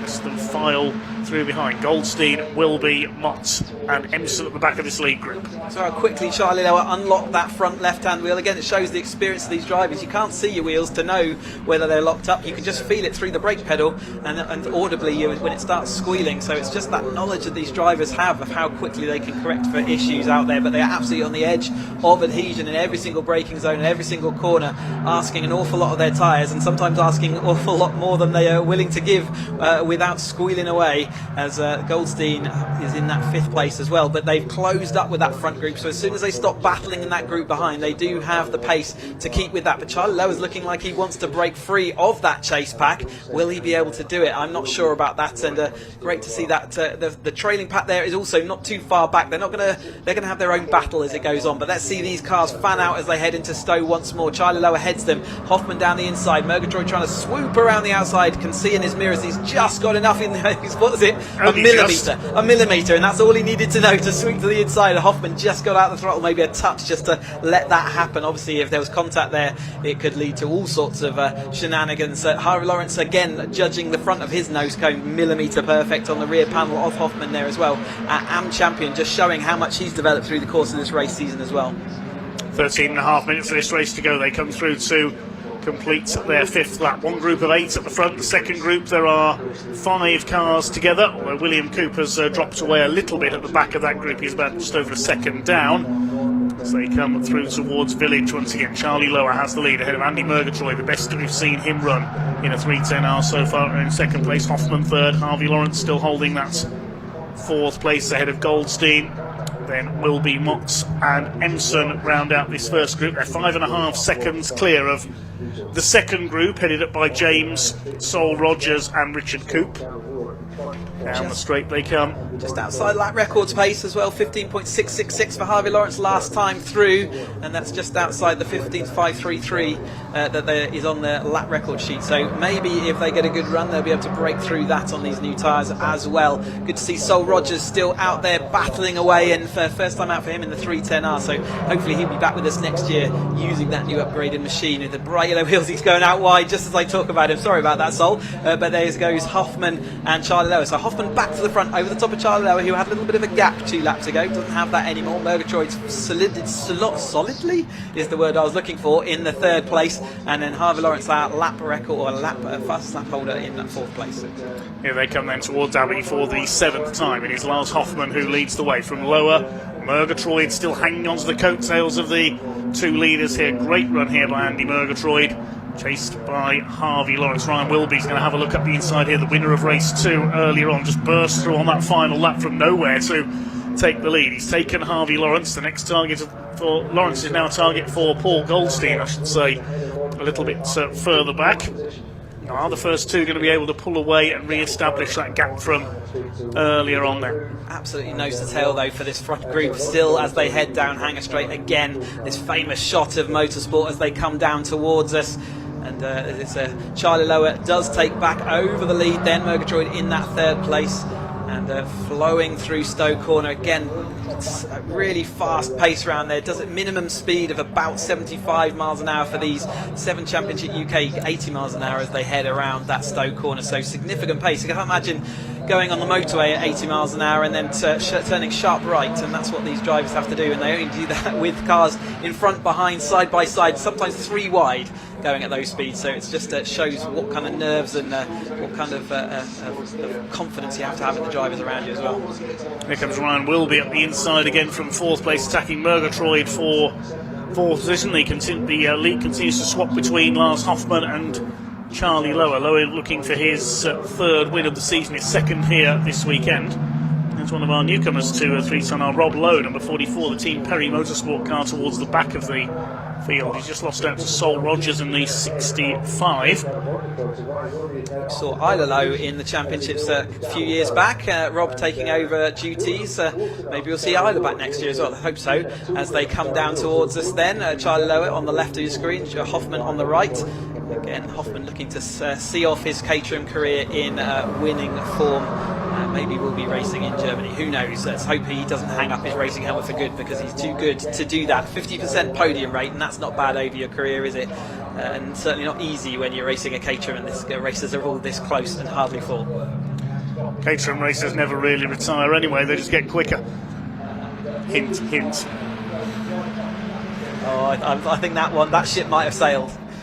Words is hard today for me. Apologies, it's been a long day and we've still got racing to go, but let's put my teeth back in and hope that some of my vocabulary improves as we go through later into this race. Harvey Lawrence has drifted backwards slightly, hasn't he? He's drifted into the Emson clutches at the back of this field, so he'll be a bit frustrated that he's lost out in the middle part of this. It only takes one lock-up, one getting pushed off wide by another driver for you to lose the momentum and get shoved to the back of the field. He's still got 10 minutes in this race, so we're only halfway through to fight his way back up again. But Ryan Wilby's timing this as well as he did earlier on. He's moved into that fourth place, a nice four-wheel drift as they went onto the hanger straight. Beautiful to see that. He didn't look like he lost too much speed. It was just well judged. And like I say, fourth place is perfect at the moment. He can move a few places each lap, or on average forward. Then he's doing what he needs to do. Having to protect on the inside though from Goldstein, who's also in fact he had to back away from it. Goldstein was down his inside. He's going to drift off wide. He lost the rear of the car. He got it all to get together again. Harvey Lawrence has to get out of the throttle to avoid him. A little bit of a rear panel mark there, showing that there's been some contact at some point over this race weekend as well. Lock up for Hoffman as they go into club this time through. I think Charlie Lowe's going to have the momentum around the inside. He does indeed, so Hoffman has to give him that place back, but they've got a nice little gap back now, and that might be all they need. Ryan Wilby's going to have to work hard and defend from Murgatroyd if he wants to try and close that gap. Hoffman moving right out to the left hand side so that he doesn't have to give any toe back to the cars following him. He knows all this. He's a wily old character. He certainly is, yes. Miles Hoffman chasing Charlie Lower at the front of the field.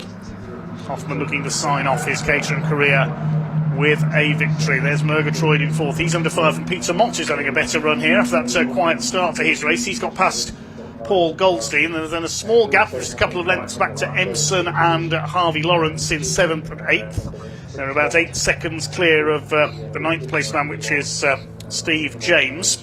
Lawrence has the fastest lap of the race at the back of this group. We've seen that often this weekend as the drivers further back are able to get the toe. They're not fighting anyone around them. They're able to get the quicker lap times in. Murgatroyd has a look at the inside. The door is closed by Ryan Wilby as they go into the right-hander at Stowe. The lead gap was just under 0.2 of a second for Charlie Lower over Lars Hoffman at the line last time through. Watch for Murgatroyd, the green car. I reckon he could spring a surprise or two still in this race. We've got just over 7 minutes of the race to go. Ryan will be on for a second podium of the weekend, having taken the win in race 2 earlier on. He's closed right up there on Hoffman. He's going to try possibly down the inside of Abbey. No, he goes to the outside. He's going to dummy back across and try and take that second place. No, he's not quite close enough. This has allowed Charlie Lower to escape slightly at the front of the field. Murgatroyd in 4th, Goldstein 5th ahead of Motts, then Emson and Lawrence round out the lead battle, covered by less than 2.4 seconds. Absolutely. All the drivers will have timers on their dashboard to make sure they know how long is left in the race, because it's important as you develop through. As Emson moves a couple of places further into that pack now, it's important to know where you are in the race and how long you've got left, to know how to time your run. And sometimes you can't see the final lap board, as we've already heard throughout the course of this race weekend, so you must know yourself precisely where that 20 minutes is up. And then if you cross the line already, you've got one more lap. If you haven't crossed, then you're coming to the finish line and the checkered flag. And as you say, it's so important to know and have that in your tactical mind, because you don't want to be in the wrong position coming onto the hanger straight for the final time, as we've seen again. But Charlie Lower is drawing this pack of 4 slightly clear, but Goldstein is also with them. Then there's that pause before Emson, and then it's Mott, who, like you say, is hanging on much better this race. He's still in with a chance at the moment, but Harvey Lawrence is still at the back of that pack, waiting to see whether he can do any movement forward. 5 minutes 50 left of the race. And for another exciting conclusion conclusion here in this race 3, the final race of the season for the Vertex Watches Caterham 7 310R Championship here at Silverstone. The pack heads up towards Village for what will be the 12th time. New fastest lap last time around for Paul Goldstein, 1:15.571 for the man who crossed the line in 5th position. Still there in P5, just behind Andy Murgatroyd. The first two have got away very slightly here. Lower and Hoffman, they've done the vast majority of leading during this race. Ryan will be coming under fire now from Murgatroyd for that third position. Goldstein will attack in turn down the hanger straight. James Empson up there in 6th. He's staying ahead of Peter Mott with Harvey Lawrence home relegated to the back of this 8-car group. As Goldstein has a look up the inside. Try and take 4th away from Murgatroyd. Looks like he's got the move done there at Stowe Corner. We'll now go after a podium place for himself. Second group is now headed up by Richard Coop. He's got ahead of Steve James. They're nearly 11 seconds down the road. Rogers, Lowe and William Coop rounding out the field. Yep, so those front two still drawing this field out. Ryan Wilby's just about going with them. Goldstein and Murgatroyd just a little gap behind them as well. It'll all come back together again, but Empson's looking like the car on form right now. He's got pace, and he's had pace in that car for the tail end of this season across this championship and others that he's been racing in. So he'll be looking to see whether he can act as interference in this last 4.5 minutes of this 310R race for this season, as Charlie Lowe is doing everything he needed to do anyway. Even if Bianchi was in the race, he's doing as much as he needed to do. So that will still be his 3rd place in the championship as he heads them back onto the hanger straight. They've all just about got it all under control. But Empson was a little bit wide as they came out. Harvey Lawrence looks like he's got a good run on Peter Mott. But as they weave their way down this start-finish straight, Charlie Lowe not having to do such vicious leaving anymore. And Ryan will be looking to see which side of the track he's going to go on. Hoffman actually caught up with Charlie Lowe by the end of this straight. Ryan will be had to tuck in behind them. He's going to have the better run through Stowe, but that's going to leave him on the outside of Hoffman as they go into Club this time, or Cops this time through. The lap record on our sheets for 310R says 1:15.553. Last time he got it around, James Empson did a 1:15.537, so he's broken the lap record. We said he was going well, and the Kermit the Frog liveried machine in P6 has just broken the lap record, so well done to him. Let's see if it's going to be broken again this time around. Has the pace quickened at all? No, it doesn't look like it. They're holding each other up a little bit more this time through. Having a look down the inside is Ryan Wilby, still Charlie Lower it is who heads the pack. Less than 0.3 of a second in, with Hoffman in 2nd place. Wilby is still there in 3rd, so no change this time around. That's very unusual for a Caterham race, the lead pack not to change positions in the lap. That's not to say it wasn't different halfway round the lap, it just happened to be the same as we went over the line that time. Here they come then towards the hanger straight. We'll surely see some changes this time. They've closed right up on each other again. The top 6 covered here by just over 1.5 seconds. The battle behind Peter Mott and Harvey Lawrence has fallen away a little bit. Here comes James Empson down the outside, the new lap record holder, trying to get around Andy Murgatroyd there for 5th position. There you can see the detail of his wonderful Kermit the Frog livery that he's wrapped onto the car for this season. Down towards the Vale and the Nuptic Club. It is still Charlie Lower holding that lead over Lars Hoffman. Big lock up there for Ryan Wilby. I thought he was going to go straight on into the gravel trap. Holds it together and manages to hold 3rd place ahead of Paul Goldstein. Here comes Empson all over the back of Murgatroyd for that P5. Just over 2 minutes of the race to go. Second group now is Mott and Lawrence. So the 3rd group headed up by Richard Coop further back in the order still. So no major changes in position after the first half or so of this race. That doesn't mean we haven't got an exciting race here. What it does mean is Charlie Lowe is drawing them all clear. He's meaning that they can't overtake each other. He's going fast enough that is the case. Rob Lowe, that's Sol Rogers. They go both very similar. It is Sol in the 65 car then. Rob Lowe having battles all the way down, and then it's James as well alongside them as they go 3 wide once more. Coop just in front of them, just out of reach at the moment as they have their own fun battle all the way through the field. But yeah, Lowe is clearly driving extremely fast in his car. Ryan Wilby though is ahead now of Hoffman, so we have had a change for the second place there, with Ryan Wilby having taken that over from Hoffman. He just timed it perfectly in race 2. Can he time it perfectly again? With only a minute left of this race, this will be coming on to their last lap.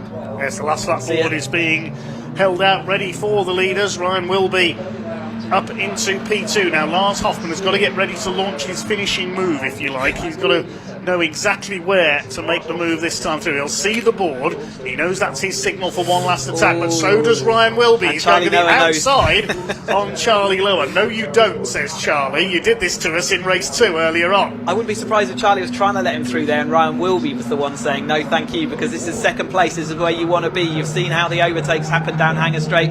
He's in that perfect spot.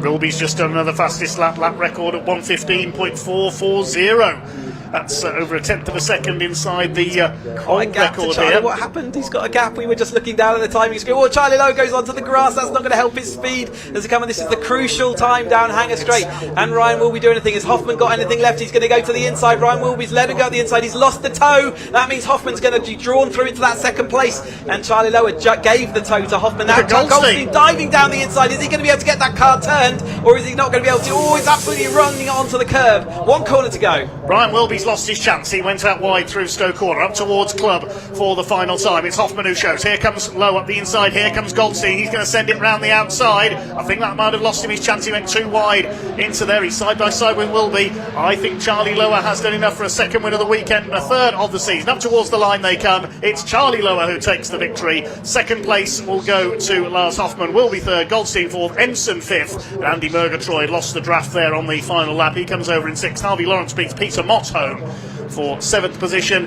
and these three are still at it behind well. Richard Coop is going to take 9th place. This is the battle for 10th. It's going to be the 44 of Lowe who will take 10th position. Rob Lowe ahead of Sol Rogers and Steve James as quickly as that's across the line. The top 6 cars covered by 2 3/4 seconds over the line there. Rob Lowe clapping all his fellow drivers out there. They've had a whale of a time in their race as well. And William Coop, we mustn't forget him completing the finishers as well. So Charlie Lower takes win number 3 for the season, win number 2 this weekend by 0.219 of a second over Lars Hoffman, who signs off his Caterham career with the second place. Ryan Wilby takes third. He has the consolation of a record lap of 1:15.44. Paul Goldstein fourth. He tried his hardest on that last lap. James Ensign a fine fifth ahead of Andy Murgatroyd, who ran in the top 3 for much of the way. Then a gap back to Harvey Lawrence, who beat Peter Mott in their little battle. They were second and third in the AM class as well, won by Andy Murgatroyd, but Harvey Lawrence will take the AM title. 9th place goes to Richard Coop ahead of Rob Lowe, then Sol Rogers, Steve James and William Coop complete the finishers. Fantastic race for the 310s then. They've had a fantastic season, and what a way to sign off. Nice way for Lars to say goodbye as well with a second place, another podium position, but yeah, the cars are now arriving down into the assembly area, so we can go listen in on our drivers and hear how they got on.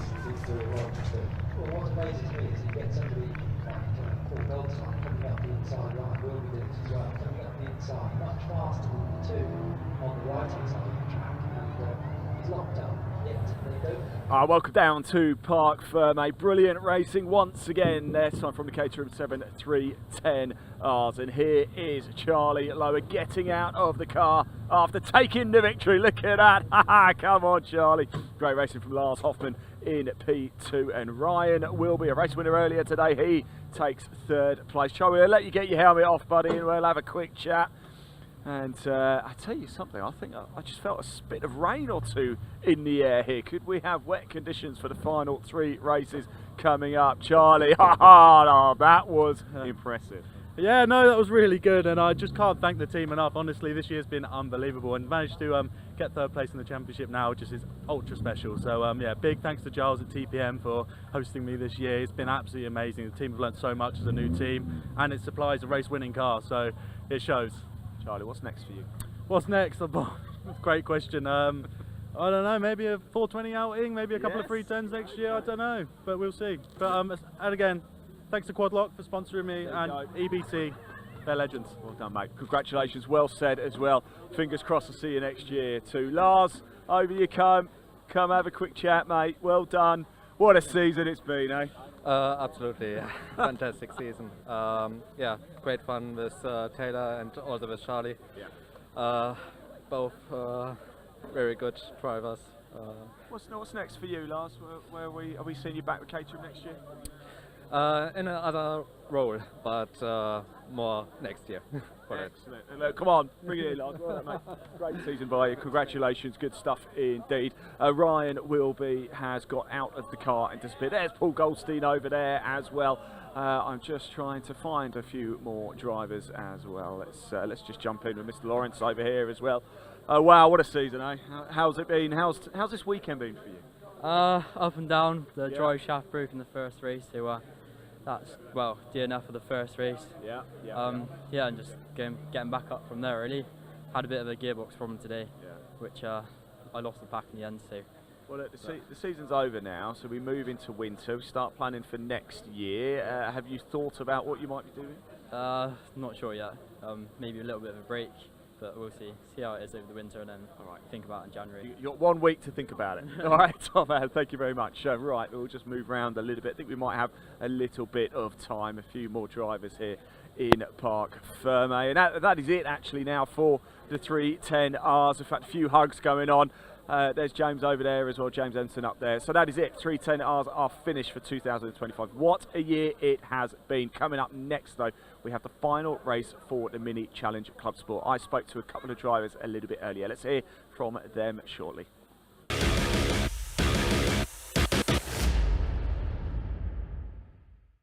Right, I'm here with Ben Trundley. Just had a P3 in class in race 2 there. How's it gone this weekend for you, Ben? Much better once I turned the traction control off.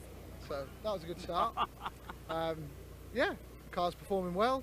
We've had quite a lot of challenges this year with the car, but I think I've lodged 4 DNFs, which isn't good for the points, but good to see that we're up there, you know, but still ways to go. I'd like to be in amongst it with the 56s a little bit more, but first full year, I'm happy with that. Well, let's talk about race 3 coming up. It's the final race of the season. Do you expect a few elbows out from everyone?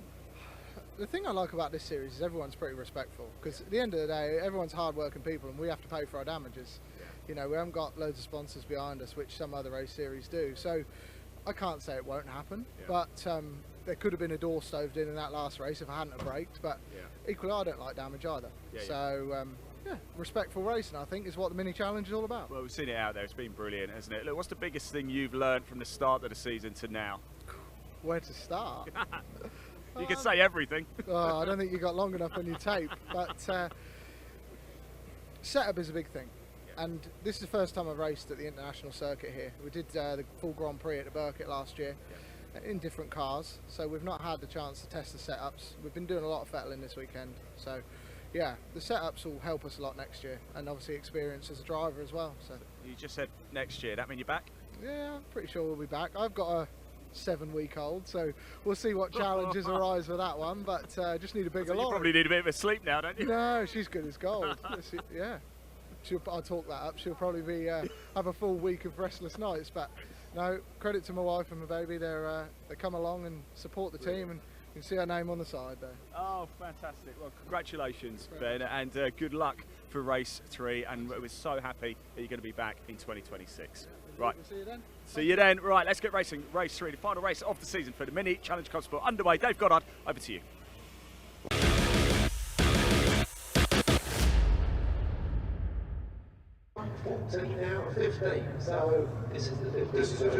Perfectly timed there, Ian. The car's just about to move off for their green flag lap, so here is the grid. Jamie Ringer on pole, courtesy of his win in race 2. He's on a hat-trick for this weekend with Freddie Hewitt alongside. Second row, Ollie Wilmot and Andy Langley. Third row is John Wyatt and Zach Blackwell. Langley looking for a clean sweep this year in the S53 class. Row 4, it is Adrian Lingy and Steve Webb. Row 5, Ben Trundley, we just heard from, alongside Freya Belk.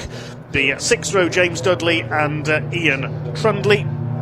Ian Trundley P11, James Dudley is on P12. Paul Sawyer, row 7, alongside Neil Clark. He's back out after pulling into the pits on the last lap of race 2.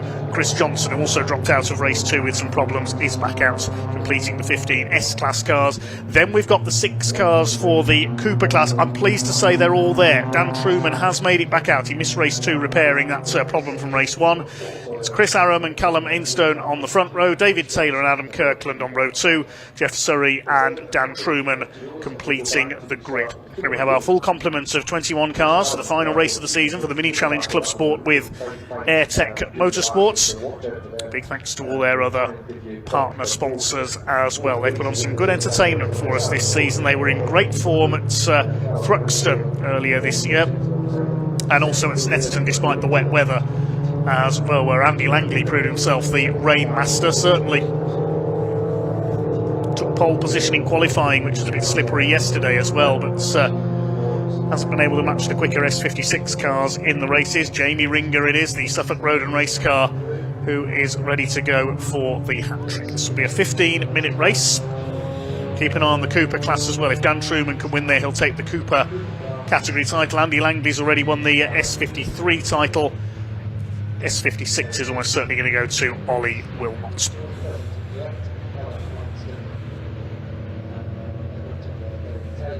So to the grid they come then.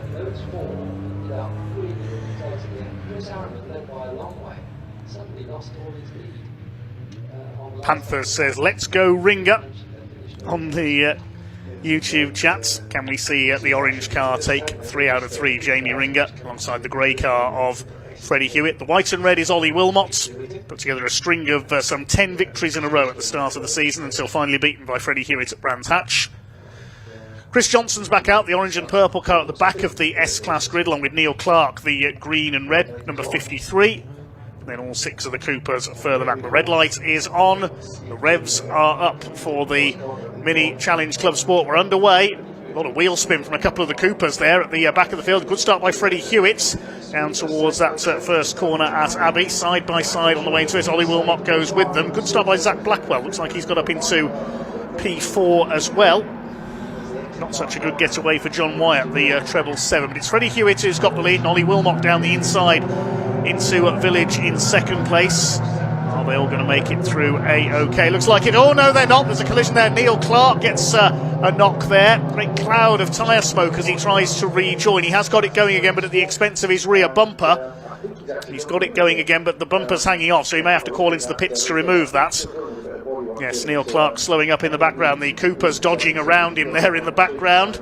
And it is Freddie Hewitt who leads down towards Stowe for the first time. And Jamie Ringer having a look up the inside. Ollie Wilmot on his bumper quite literally there as they throw it Caterham style into the right-hander at Stowe. And it's all happening here at the first lap of this final race of the season for the Mini Challenge Club Sport with Airtech Motorsports. Is Neil Clark going to pull into the pits there because his rear bumper was damaged? I didn't see who it was. I think it was one of the Norfolk cars. He's possibly one of the Trundleys who hit the back of him coming through Village there. Trying to see if there is a car there with any damage to the front end as they come over the line. But Freddie Hewitt leads from Jamie Ringer.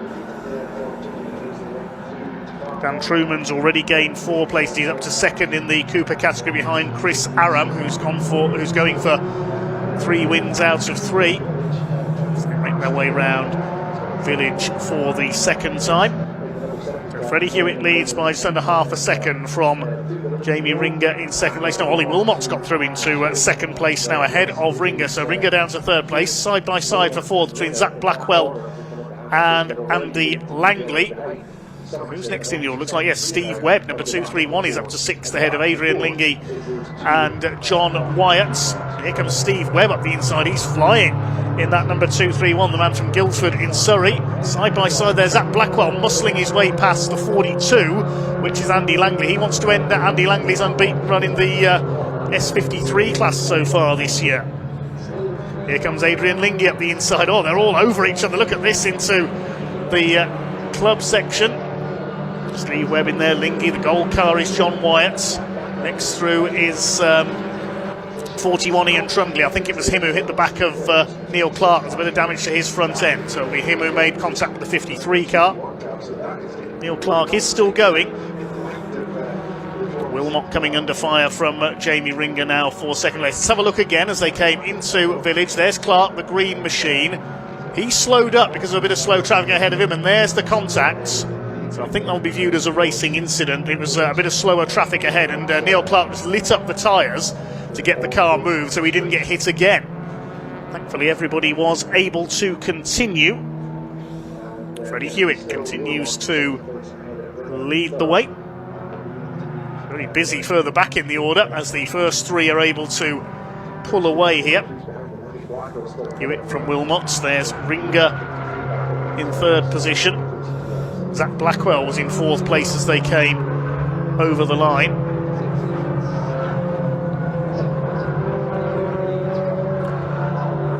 First three down into club corner once again. The fight for fourth between Zach Blackwell and Andy Langley, trying to pull ahead around the outside. I don't think he'll quite get round there. Might get it on the exit into the right-hander. Up on the curb he goes, and he's through. Andy Langley up into fourth place. More importantly, takes the lead of Class S53. Behind them is Steve Webb, then Lingy, Wyatt, then Ian Trundley. Freya Belk is behind them. Then it's Ben Trundley, the number 16. And behind him it is Neil Clark, the 53, with Paul Sawyer behind. There you can see that damage on Ian Trundley's car. He made contact with Neil Clark earlier on. Andy Langley back into the lead of Class S53 ahead of Zach Blackwell. Third in that class, it's Freya Belk in the 89. There she is. And here are the Coopers, and Dan Truman in his repaired car from race 1 has taken the lead from Chris Aram. David Taylor is in third, then Ainston and Adam Kirkland, with Jeff Surrey further back in 6th position, one of our newcomers this year. Well, Dan Truman, if he wins here, will provisionally take the Cooper Class Championship. Only had a couple of defeats this year. There's Chris Johnson, number 219, having a scrap with James Dudley, the Welshman in number 7. They're fighting for 14th place at the moment. Chris Johnson, who retired earlier on, not had much luck with that car this year. Freddie Hewitt continues to lead the way then. Fastest lap of the race, 1:19.011 for our race leader. Ollie Wilmot defending from Jamie Ringer for that second place. He goes wide over the curbs there on the exit of Abbey towards the left at Farm. And the slower right-hander at Village. Jamie Ringer's going for the inside. Ollie Wilmot turns in. Nearly contact between the two of them there. Ringer's going to go up the outside, going into the link. He goes through up into P2. That's allowed Freddie Hewitt to establish a few car lengths lead. All three in S56s. There's Andy Langley in the background, the blue car with the white stripes and the pink roof, leading the S53 category.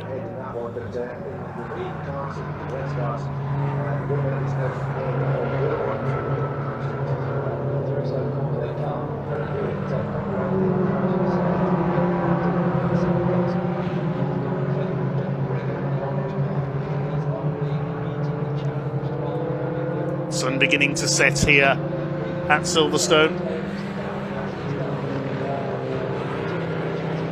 Freddie Hewitt continues to pull away. His lead was just over a second. It's now 1.6 seconds over Jamie Ringer, who's back up into second place. Made that move on Ollie Wilmot at the link last time through. Then we've got 5 cars line astern now for fourth. Langley, Blackwell, Webb, Lingy and Wyatt. Freya Belk's lost a couple of places further back behind this group.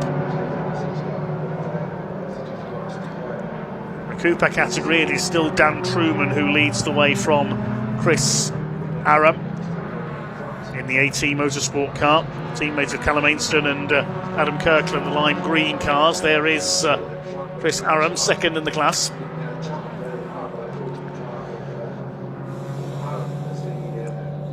So over the line come the Coopers, 5 of them running together. Jeff Surrey is a little bit further back. He's a newcomer this year, so just learning his craft. Callum Ainston, very impressive novice here this weekend. 4th in the Cooper class behind Dave Taylor at the moment. There's Neil Clark renewing his acquaintance with Ian Trundley, who goes through on the inside.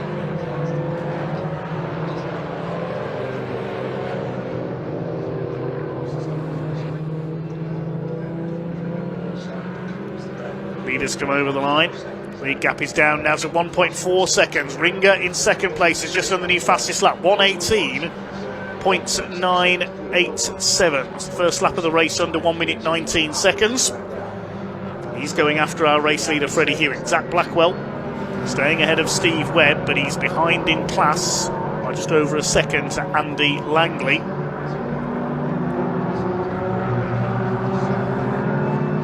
To Village. Steve Webb closing up on Blackwell now. Steve Webb is an S56. He's fourth in that class behind our overall top three. Here are the Coopers. The less powerful machines further back. Truman in 16th overall leads the way from Aram. David Taylor third. Here comes the overall leaders, and it's still the grey car of Freddie Hewitt who leads, but visually I would say that gap is still coming down. He shaved 2/10 off last time. Over 6 minutes to go now. What's the gap going to be this time through? It was 1.4 seconds. Has Jamie Ringer closed any further in? Yes, he has. Another new fastest lap, 1:18.788. He's got the gap down to just under a second now, so Jamie Ringer has got the leader in his sights here. Freddie Hewitt. They've dropped Ollie Wilmot. He's in third place. It's looking likely Ollie will take the S56 title this year. Have to wait for official ratification on that.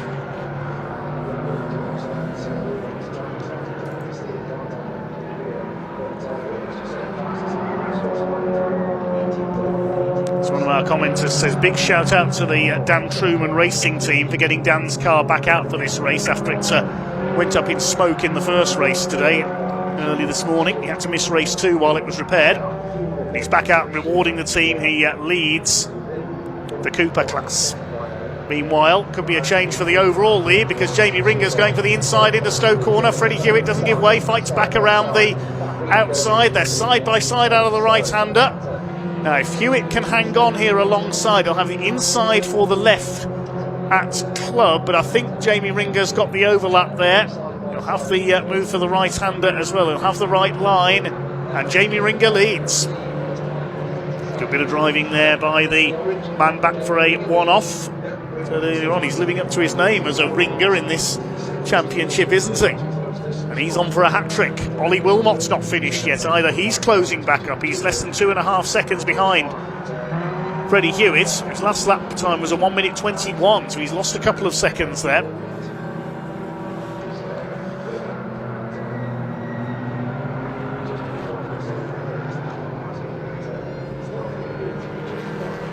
There go your leads, Ringer and Hewitt. There's a scrap among the Coopers. That's David Taylor on the outside of Callum Ainston. They're battling for third in the Cooper class behind Truman and Aram. Through Stokecorn. David Taylor at the inside. There are the Cooper leaders. Chris Aram not giving Dan Truman any peace at all here in this battle.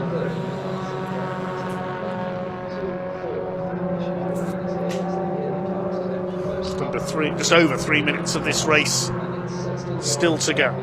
The Mini Challenge Club Sport Division in association with Airtech Motorsports. Split into two pairs in front of the Cooper class, Truman and Aram, Ainston and Taylor.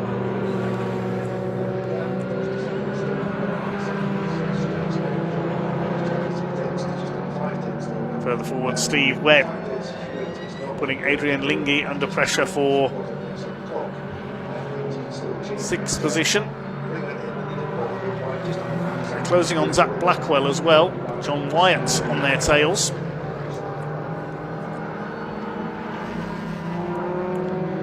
The maximum class points Blackwell has to catch Andy Langley. What's the gap between those two? It's nearly 3.5 seconds now, so Andy Langley looking safe for the S53 win.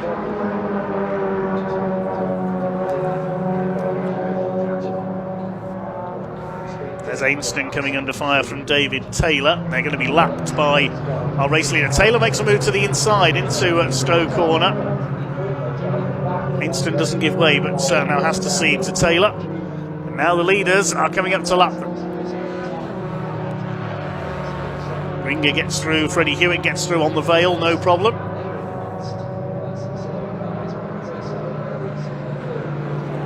It's under 2 minutes remaining on the clock then. There's a couple of laps to go for Jamie Ringer.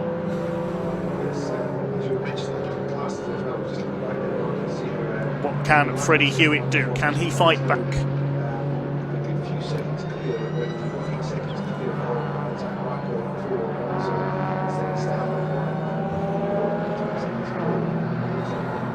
Hewitt is only 2 or 3 car lengths behind there.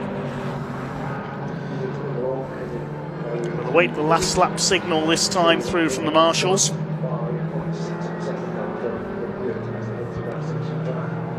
The Cooper class leader there is Dan Truman ahead of Chris Aram. The leaders have got to lap these two. Hope they're not too engrossed in their own race. They will notice them coming through.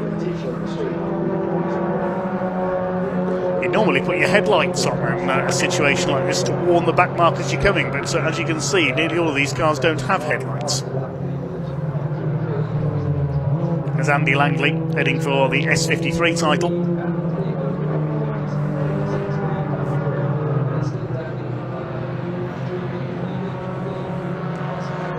Here come the leaders, Ringer and Hewitt round to start their final lap this time.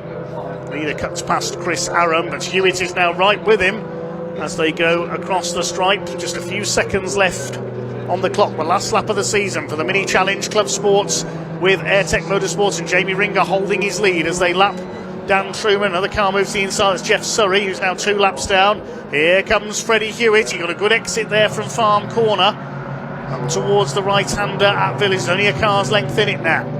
Gap at the line was 0.65 of a second. The car does have a 5-second penalty. That's Adrian Lingy currently in 8th place, and Freddie Hewitt trying to go around the outside. Look at this on the run into the hangar straight. He's up alongside Jamie Ringer. This is going to be interesting. Ringer moves across to protect the line. Hewitt will have to use the slipstream, Caterham style, to come down into Stowe here. I don't think he's going to do it there. It'll be all into Club Corner this time to try and prevent Jamie Ringer from taking a hat-trick of wins. Along the Vale for the last time. Checkered flag is being prepared. It's all or nothing now for Freddie Hewitt. Here they come into Club. I don't think Hewitt's going to do it. On his one-off appearance for Sussex Road and Race, it's going to be 3 wins out of 3 for Jamie Ringer. Takes the checkered flag ahead of Freddie Hewitt by less than 0.3 of a second. Ollie Wilmot is 3rd. Dan Truman crosses the line a lap down to win the Cooper class, and that will provisionally give him the class title. Andy Langley will come over in 4th. He wins the S53 title. And subject to confirmation, I believe that means Ollie Wilmot is going to win the S56 title. But we'll get confirmation of that down in Parc Fermé. The rest of the pack weave their way across the line. We'll confirm the official result in a moment.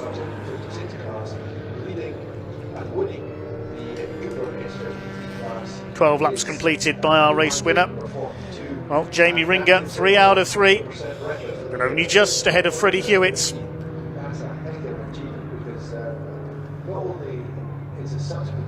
0.28 of a second between the two of them. Ollie Wilmot completes the podium. Andy Langley did defeat Zach Blackwell. He pulled away from him to take Class S53 by over 4.5 seconds in the end. Then Steve Webb, John Wyatt, Neil Clark, despite that bit of damage. Ben Trundley, 3rd in Class S53. Then Adrian Lingy dropped to 10th by a 5-second penalty there for track limits. Behind him, Freya Belkin, Ian Trundley, Paul Sawyer and James Dudley. Then Chris Johnson, and then we had the Coopers. Dan Truman taking the win there ahead of Chris Aram, David Taylor, Callum Ainstone, Adam Kirkland and Jeff Surrey completed the 21 finishers. We await the cars into Parc Fermé then to hand down to Ian. Just 2 races to go. The Dutch Barn Vodka Caterham 7 Championship UK, and then we round off with the Edge Caterham 7 270R Championship. That's all coming up very shortly. We'll celebrate in just a moment with our Mini Challenge Club Sport racers. Thanks to Vertex Motorsport for their support and all the other partner sponsors as well. You can see them on right to your screen.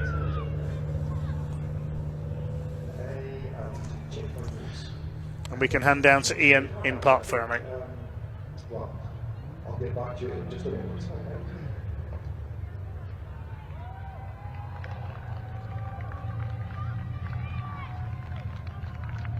This is the last weekend of the championship. There you go, Jamie Ringer makes it 3 from 3 here at Silverstone this weekend.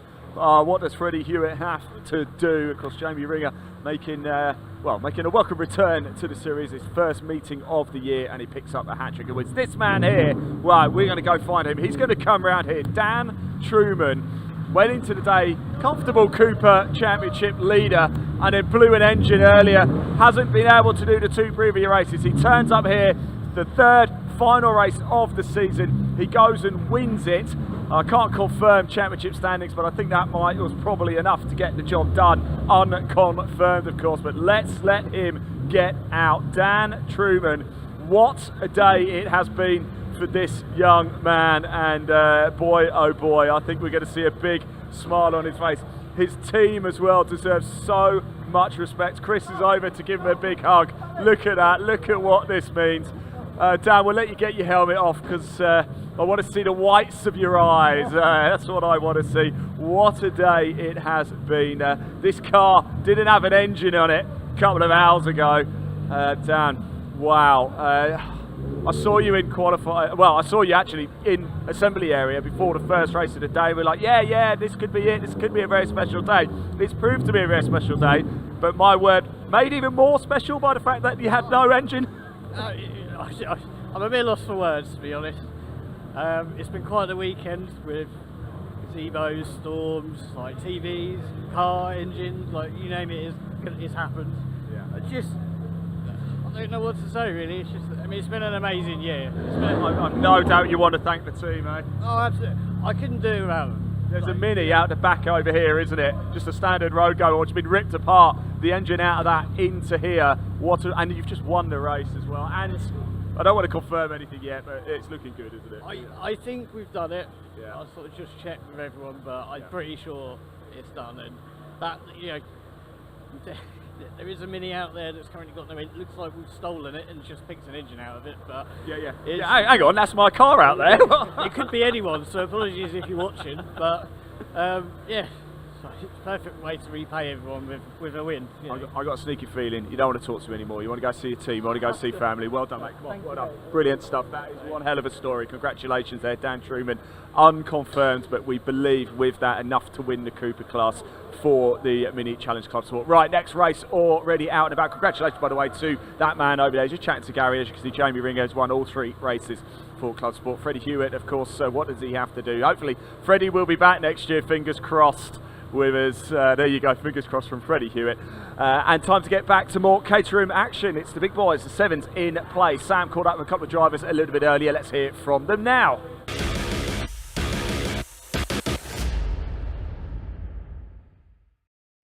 So we've got Monty Hind here in his 420, which I'm delighted to see that you're in a 420, and it's looking absolutely amazing as well. Obviously race 2, I saw you in the pit lane. I don't know what happened. Tell us what happened. Yeah, so going into Stoke Corner, I just pulled out from behind the slipstream and I ended up running over someone's rear wing. So that damaged the front of the car, and I saw some smoke coming out the end, so I just pulled into the pits. It's all fine now, but it was a bit of an unfortunate end to the second race. But no, loving it so far on the 420. Had a strong qualifying and lots to learn, but yeah, looking forward to coming hopefully through some cars in this race. Yeah, your qualifying was really strong. It was very impressive, especially first time out in this car on a race weekend.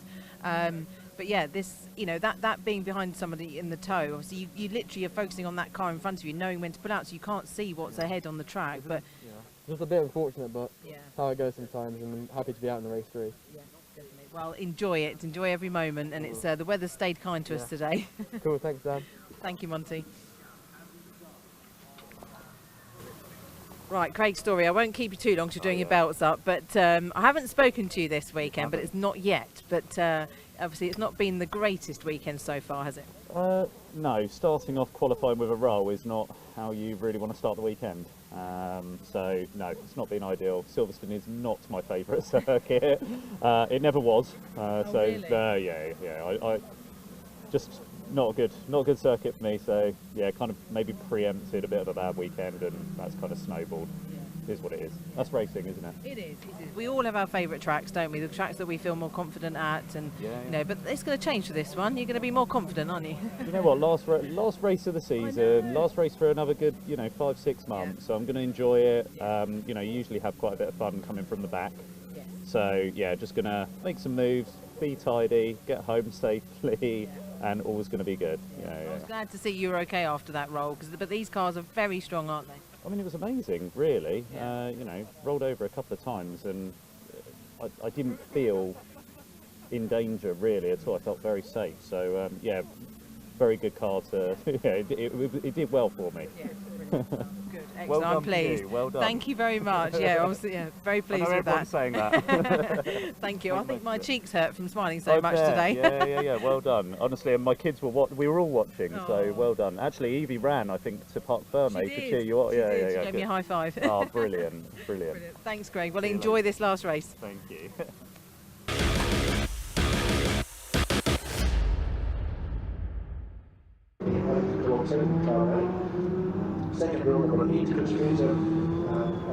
It's good to hear from a couple of the drivers down there in the assembly area. The final race of the season for the Dutch Barn Vodka Caterham 7 Championship UK, and it's once again the two Harrys on the front row of the grid after their 1-2 in the earlier race, Harry Senior and Harry Cook. Second row, Chris Fraser alongside Carl Jones, then Greg Monks and Duncan Mallet. Row 3, Greg of course had that 5-second penalty in the race earlier. Mike Evans and Jake Swan line up on row 4 with Stephen Nuttall and James Hall completing the top 10. Stephen Nuttall's going to be one to watch from there, I reckon. Row 6 of the grid, we will have Mark Kendall, number 35, alongside 64 Tom Eden. Row 7, Craig Story, we just heard from, starts alongside Gary Curtis. On row 8, it's Dale Head and Chris Welch, and Steve Metcalf and Monty Hind, who failed to finish earlier on, completing the grid. Pretty much guaranteed for Tom Eden to take second place in AM and Craig Story to take third. Eden just needs 6th place to secure that, even if Story gets the winner and fastest lap, which is unlikely. But great to see the cars back out there, the two Harry Squared out front, and they scampered away in the second race. Can they do that again? Well, Carl Jones will be seeing what he can do to stop them from doing that, and everyone else around them as well. But yeah, this field, for the last time this year, lining up here at Silverstone International, one last 20-minute race for them. Yes, no Justin or Matt Armstrong for this one, so it's an 18-car field, waiting for the red lights to come on then. The last race of the season for the Dutch Barn Vodka Caterham 7 Championship UK is go. And away we go down towards that first corner. Super start by Chris Fraser in the number 8 there, trying to get through in the second, but it's Harry Senior who will be clear into that first corner. Side by side for second. Carl Jones trying to get around the outside. Fraser's got that second place in the turquoise car, the championship sponsor, but look at the lead that Harry Senior's got already. He was off like a rocket at the start there for pole position. Harry Cook, I think, has held third place ahead of Carl Jones. The rest of them make their way through. Tom Eden there in the yellow number 64 behind that lime green machine of 98, that's James Hall. And onto the hanger straight, Harry Senior already in the clear. Fraser holding back Harry Cook for second. And Harry Cook's had a little bit of straight line issue in the last race. He wasn't able to dispatch with Harry Senior, and therefore he's got a bit of work to do. They've got a big gap ahead of them now, and he's with hand signals already to say, crikey, what are you doing? It's 4 wide, it's only that one. He has to bail out of that. Monks round the outside, Carl Jones on the inside. Chris Fraser also loses out a couple, so they were finding that those tyres weren't giving them grip onto hanger straight, and Harry Senior's checked out already. Is there anything that anyone can do about that? Well, not if they're battling like this for the whole race. Lock up for Greg Muntz on a cold left front slick tyre there. They're also getting a slightly older, these slick tyres. They had it brand new at the beginning of qualifying, but they've been using for the rest of the weekend, and that does mean that they start getting a little bit jaded by the stage of this race weekend. Also, slightly lower track temperatures once more again as we head into the evening at the moment. Carl Jones, though, leads this battle pack. Head of Chris Fraser, then Monks, and then it's Cook, and then Evans. Well, Harry Senior led by 2.4 seconds at the end of just one lap of this 1.85 mile, 3 kilometre circuit. That's an enormous advantage for Harry Senior. Shows just how good a start he made there. So down the order now is Harry Cook back into 5th position. So he does have a few straight line speed issues, I think, with that black and gold number 9 car. Oh, Tom Eden's out of the race. No, what does that mechanical mean? Trouble. He was in 2nd place in the championship. That means that Story maybe can get that done if he. I'll do the calculations. Now, Stephen Metcalf has not come through either on that first lap, so did they tangle? Harry Cook, meanwhile, up the inside, taking Fraser and Jones. In behind them is Greg Monk. So I think that means that Harry Cook has gone through from 5th to 2nd. Indeed, it does on the hanger straight there, so he got the slipstream absolutely right. Side by side between Monks and Jones now.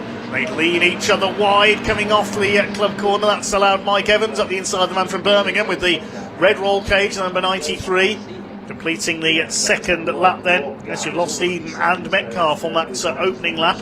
They start to sort themselves out in the midfield. It means that Craig Story needs 5th place in order to take over 3rd place, 2nd place in the championship battle for AM there. So he's got a bit of work to do. He's deeper through the field than that, but 5th place will see that come to fruition. can see him there in that bright yellow machine with the yellow wheels and the pink stripe. Nothing subtle about that car. Yes, certainly one of the brightest cars here in any class this weekend. As here come your leaders. Harry Senior is away and gone. He's in a 1 minute 10.503. Of course, the lap record now standing at 1 minute 9.753 for Matt Armstrong. So we'll see if they can match that here. Greg Monks on the inside battling with Mike Evans into Stowe corner. Jake Swan in behind them, fighting it out with Duncan Mallet in the number 4. Harry Cook still there in second. Chris Fraser, the AM-class leader in this race, on his tail, chased by Carl Jones, returnee this weekend, and a solid scrub of cars in behind them. Stephen Nuttall ahead of Monty Hine, starting from the back of the grid. They're battling over 10th and 11th places. Stephen Nuttall got some. It looked like he had a rear panel damage and the right rear wheel arches also. I think someone's been up the back of him. Maybe not. No, I didn't. I think it was just the reflection. But the rear wheel arch is certainly hanging off that car. If that's what happened to Tommy, maybe they touched in the pack and Tom damaged his radiator. That's perhaps why he has dropped out. Behind them is James Hall, another very brightly coloured car. That's lime green machine, but you'll notice he's got a black wheel arch. He's lost one somewhere and had to pick up a non-matching replacement. At that stage of the season, only stock the black ones on the truck. So yeah, unless you've got your own stock of replacement wings, which some of the drivers do carry. But Mike Evans down the inside of Greg Monks, then Swan going down the inside of, I think that was Dale Head, who had that spin in the previous race. So he'll be looking to see whether he can recover, because he was looking really racy before that spin.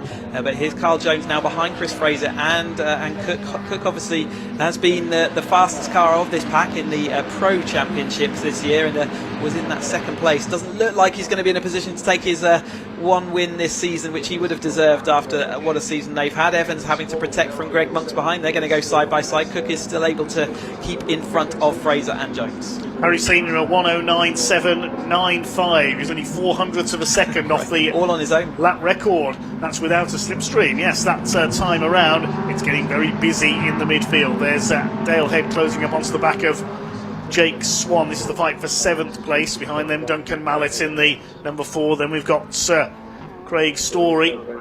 That's away goes Harry Senior. His leads up to nearly 4 seconds now, looking to round off his season with a victory, looking for, I think, will be win number 8 for this season. Across the straight there goes Dale Head. He could lose out to Duncan Mallet. Mike Evans trying to get around the outside. This is absolutely frantic in the midfield. Monty Hind and Mark Kendall getting involved there as well. Yeah, last time through Craig Story across in 10th, so he still needs to make 5 places up if he still wants to overtake and try and take 2nd place in the AM Championship. As we see Dale Head carving his way through. Now we've got Mike Evans directly in front of him. Jake Swan having to defend once more from the cars in front of him. Just all a bit of a change there, but Monty Hind also in that 10th place now. In fact, everyone's sort of fanning out, aren't they, as they're just trying to work out where they're going to go. James Hall down the inside of Steve Nuttall, who was really tight in a compromised line. He was absolutely saying, "You're not coming through, mate."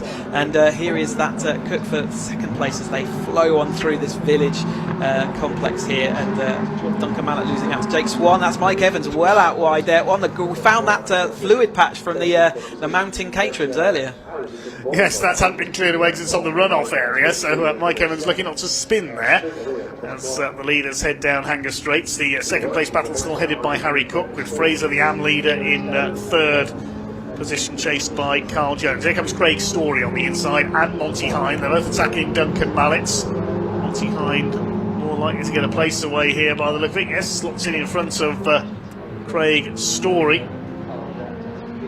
Monty Hind giving a very good account of himself. His first time racing in the 7 Championship UK, moving up from 270R.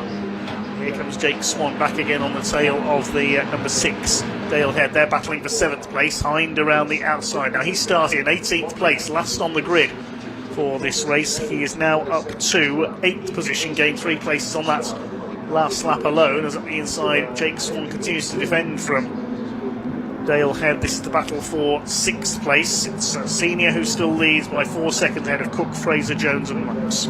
Yep, it's, ironically, if you don't get to finish a previous race, actually you're saving your tyres, and then if you come in with a tyre advantage into the rest of the weekend.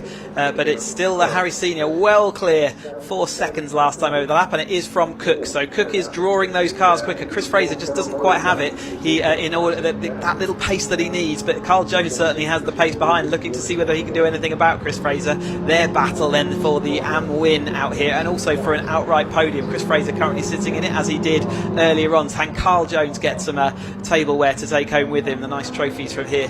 But Monksund is just off the back of that, and he's looking like he's going to come back and be fully involved in that battle. And Dale Head's fought his way through that pack, now finds himself at the lead. Can he draw that pack towards those battling for that podium?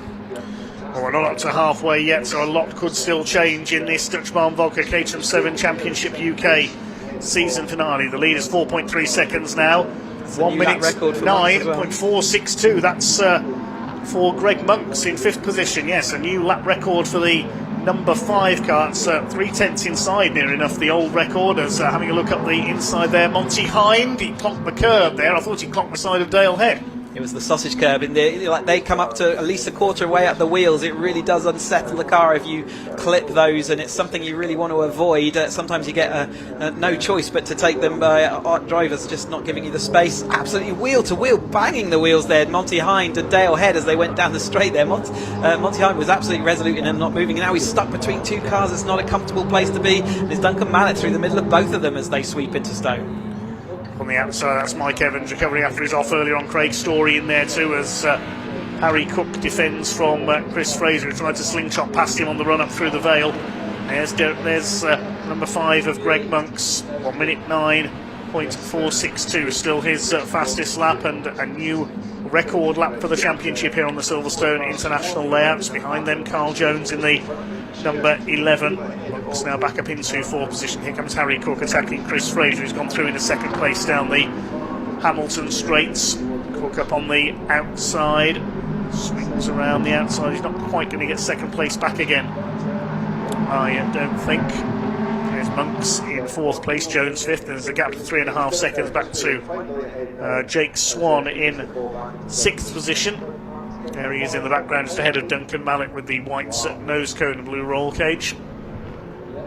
Dale Head, Monty Hind and Stephen Nuttall round out the top 10. I think it's the wind that's making them allow them to be faster at this stage of the weekend than they were earlier. Matt Armstrong setting the 109.753 in race 1, but now the wind's faded away as we've got to the tail end of this race weekend, and that's allowing them to do even faster times. They're not buffeted by that headwind. Charles Jones down the inside then of the number 9 of Harry Cook. So Harry Cook is lost out as Greg Monks has fought his way to the front as he's in that Pro-Am class as well, but that's cost Cook quite a lot as they went into this middle phase of the race. 9 minutes left to go. Chris Fraser now alongside Harry Cook, and behind that battle does look like it's getting closer, and that's Jake Swan battling with Duncan Mallet as they come towards us, and it's Dale Head, the car that's sort of fought his way through, not able to sort of push them towards that group in front, but that's what they'll all be aiming to do right now. Side by side there into Village. That's Mallet's coming under fire as they go around the right side. Swan moving through on the inside. It's frantic battle for 6th position. The 5 cars at the front there, they are, well, there's 4 of them anyway, because Harry Senior has cleared off up the road into the sunset. He's heading for victory, barring any disaster with the car. 6.75 seconds is almost unheard of.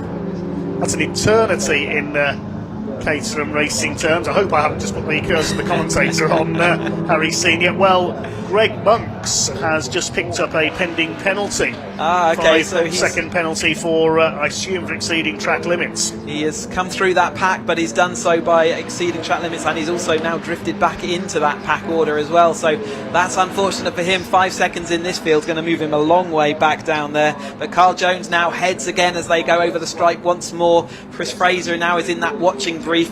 Are this group behind getting any closer? Let's keep an eye on that as the race progresses. 7 and 8 minutes left to go, so still plenty of time for them too, especially if the battles keep happening. But yeah, equally we've got to disregard him from the order now, so he's going to slip back down. Monks is going to be out, not in that 4th place he's showing currently for sure. The 6th place fight, we have got I think it's 8 cars covered by 2 seconds in there. Jake Swan, Mallet, Head, Hind, Nuttall, Evans, Story and Hall. Yeah, indeed. You can see them there on your screen as they're coming down towards us. And that is Jake Swan with the black 66 nose cone with the white car, with Duncan Mallett, the 4 white nose cone, but he's got the blue or lighter blue roll cage. His brand new 420R for this weekend. He's hoping to do more races in it next year as well. Going to see what he's going to do. And then Monty Hind also in his brand new car, looking to see what he can do. And then Carl Jones drifts out wide, lost out place there to Harry Cook, and it's Chris Fraser looking to see. It looked like Carl Jones just either missed a gear or just really outbraked himself. We missed the sort of beginning of that, but he's lost all that momentum, and now Greg Monks is also going to get past him. So Harry Cook back to the front of that chase group again. So 4 of them absolutely squabbling away for second place there. This is the fight for 6th, headed now up by Swan, who's just got back to the lead of that battle. I think there's Evans ahead of Stephen Nuttall for 10th and 11th. Those 2 are Pro-Am drivers. All the rest of the drivers in this fight for 6th are Am graded. Music, we've got Head and Hind running nose to tail there. Dale Head and Monty Hind. They should be at the front and back of this group, really, shouldn't they? They should be top and tailing it, absolutely. And yeah, Craig Story not quite doing what he needs to do right now. He slipped to 12th place over the line last time, and he needs that 5th place to push him up in that in the championship order. So just not able to make that progress, but he's still got 6 minutes to see what he can do, and it only means getting through this rest of this field, I think, and then they will just about be there. But yes, can't make it. Can't make an impression right now. But it's Duncan Mallett heading this field then as he heads into the Vale. Monty Hind looking to see if he can do anything about it. He can't, so those 2 drivers are going to still head over the top of Jake Swan, and then following behind them is Dale Head. 5-second penalty pending for Jake Swan, the 66 for exceeding track limits. So he's going to lose 5 seconds of his. He'll have 5 seconds added on to his race time. He'll lose places for certain as a result of that. So Harry Senior must be wondering where everybody else has got to. He's 10.5 seconds up now on this group. Harry Cook now second, back ahead of Fraser, then Jones and Greg Monks. So as long as Monks, let's see what his gap back is to the next group. It's just under 3 seconds, so Monks is going to lose places there. There's our leader. We've almost forgotten about him, he's so far ahead. The whole length of Hanger Straight, so they can't even see him as they're turning onto Hanger Straight. He's turning around Stowe Corner. He's setting sort of, he's in the 109s every single lap, whereas they're only able to do that when they're in the tow of another car. He just shows how much pace he's got in that car, and he's been showing all weekend. And Matt Armstrong not there to keep him company. Cook was able to keep up last time out, but this time he is out there on his own. Turnkey Solutions simulator driving driver out here, solid second in the championship, just missing out to Matt Armstrong, but looking to see what he can do next year to put on another full campaign. Duncan Mallett ahead of this group now. There's the back of it. So we've got the 2 Dayglow yellow cars, Craig Story and James Hall battling it out. And still Cook ahead of Jones now up into 3rd place. He's got to the front of the next trio. Monks 4th and Fraser 5th on the row, but we know that Sir Greg Monks will be dropped back by that penalty come flag. Just over 4 minutes of this race to go for the Dutch Barn Vodka Caterham 7 Championship UK. Harry Senior seemingly going to win it. 16 cars still running. Would have spiced it up a bit, I'm sure, to have the Armstrong family out here with Matt would be fighting for the win. Justin's been very lively this weekend, but they've gone to celebrate Matt winning the championship.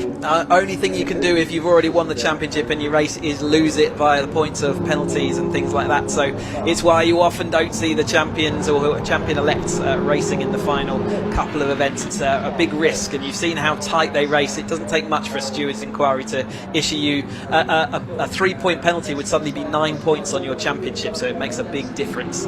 As Carl Jones shows Harry Cook the edge of the track, and Harry Cook had to get out of it then, and that makes Greg Monks can go through, and now Harry Cook's off wide. They'll probably chip that one up to a track limits as well, even though it wasn't really his fault. He got sort of manoeuvred there, but that's where you've got to be careful of it. It's the Stowe Corner and Club Corner where they are monitoring track limits quite heavily. Mike Evans missing a rear wing on his number 93 as Carl Jones comes towards us, now breaking free of this battle as he showed the edge of the track to Harry Cook a couple of corners back. He's made he's made hay while the sun's shine and disappeared off the front.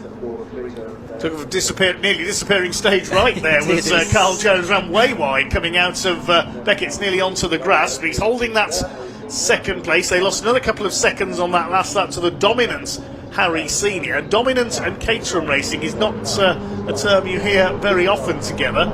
Cook up there on the outside of Monks at Stowe Corner trying to hold P3. Chris Fraser just in behind them. Another car getting a 5-second penalty. That's Dale Head in the second group, number 6.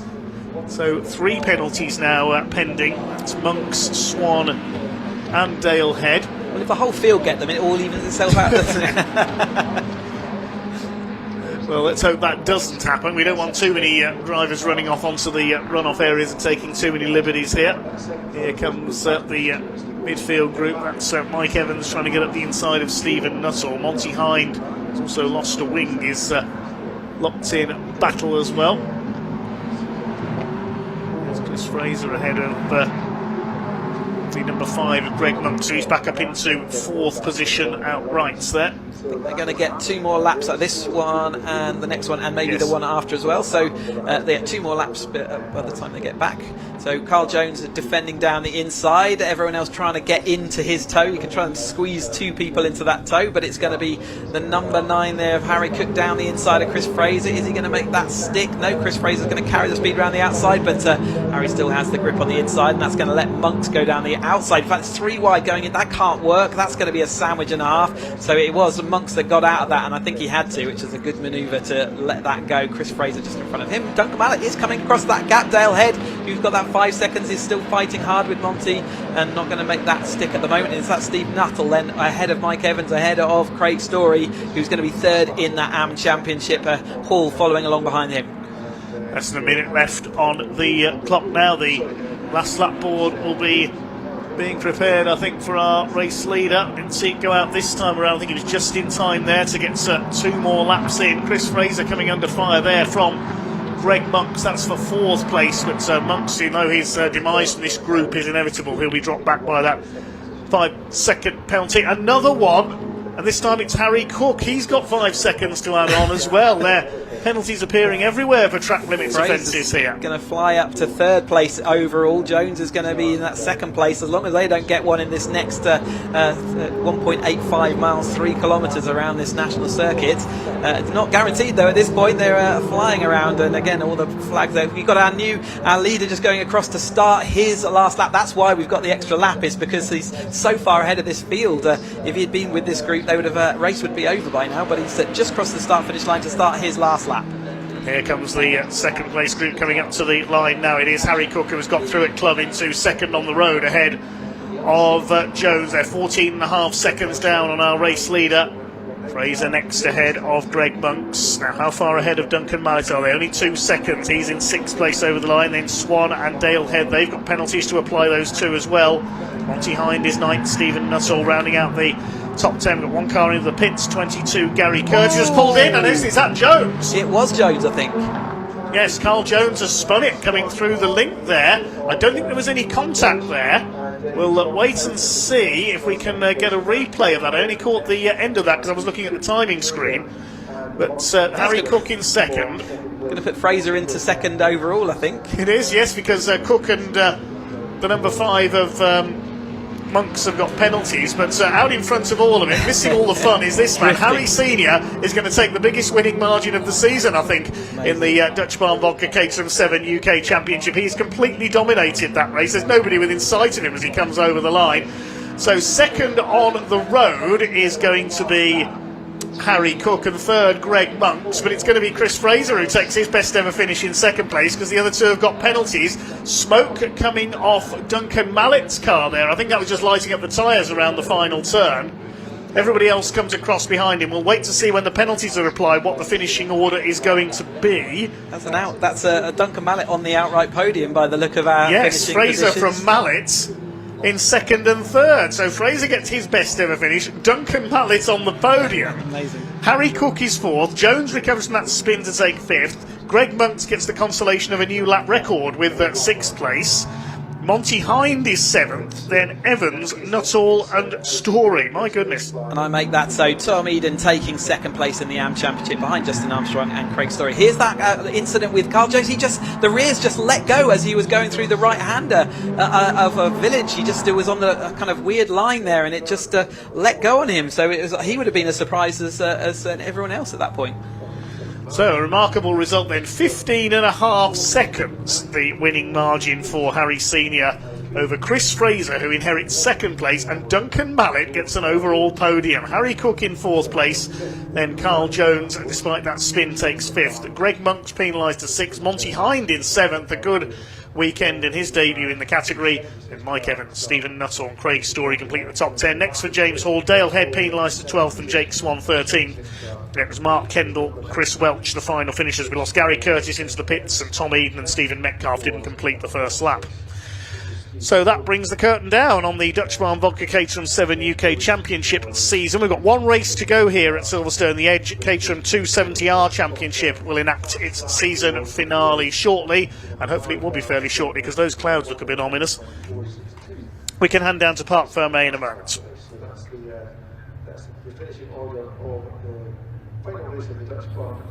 Last 7 UK race of the year, and we've got Duncan Mallet on the podium. What an amazing... Oh no, we haven't. No, apologies, we have not, because he's a different class, but fantastic drive for these guys. They're so many seconds ahead. Harry Senior had a drive on his own, but yeah, we do obviously. Duncan finished second on the road, but because of his AM class, he doesn't come up to this podium, so but still he'll be over the moon with that.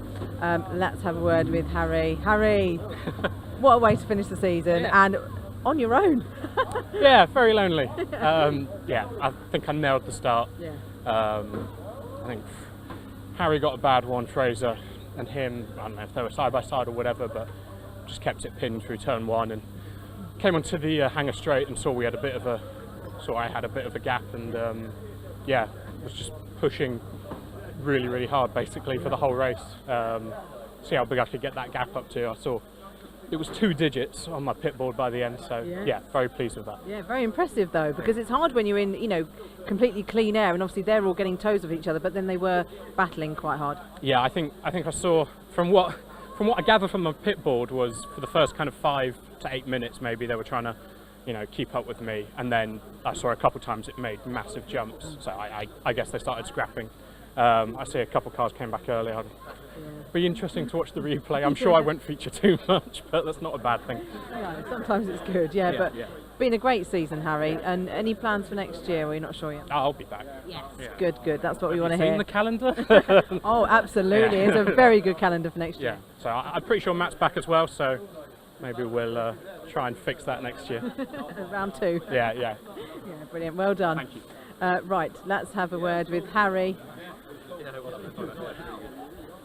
Right, that was good. Well done. Great battle with you guys, wasn't it? Yeah, that was a lot of fun actually. Yeah, I lost Harry and then I tried to break away, but then they sort of reeled me back in. But it was sort of back and forth every lap, and I loved it actually. Yeah, great race. Good. Yeah, it looked fun. Looked really fun. Right, nice way to end the season. Yeah, exactly. I thought that actually, because with Harry it would have been like a sort of chess game, but with them it was like pure racing, sort of every lap, and it was a good way to finish the season. I think we all got like a 5-second penalty there though or something. I think Chris might be the only one out of us 4 who didn't get one, so I think the results might be a bit different, but that's all right. That's all right. You'll take that. Yeah, well done. And Greg, I didn't get to speak to Greg earlier because he disappeared, and he's disappeared again. We've got to be quick because I can hear the cars on track. Greg has disappeared again. I need to have a word with him, tell him not to disappear. So let's just have a quick word from Carl because he was right up there. Carl, sorry, quick word from you because that was amazing. Okay, I'm just getting my breath back, sorry. Yeah, it's good, wasn't it? Yeah. Other than, I say, my little spin out. So I was a little bit disappointed with that, but up till then, yeah, it's great racing, wasn't it? Yeah, I was really enjoying it. Hard work, you know, these are fast boys, they really are fast boys, so it was all quite clean. And I was like setting my game plan out, and then Greg turned up, and I'm like, oh no. So that all went to pot. But yeah, I really enjoyed that. It's great. Yeah, it was great. Fantastic. Well done. Yeah. And well done you this weekend. Oh, thank you very much. Thank you. Right, we have. I caught up with some of the 270 drivers just a little bit earlier because their race is next. So I'll hand over to myself.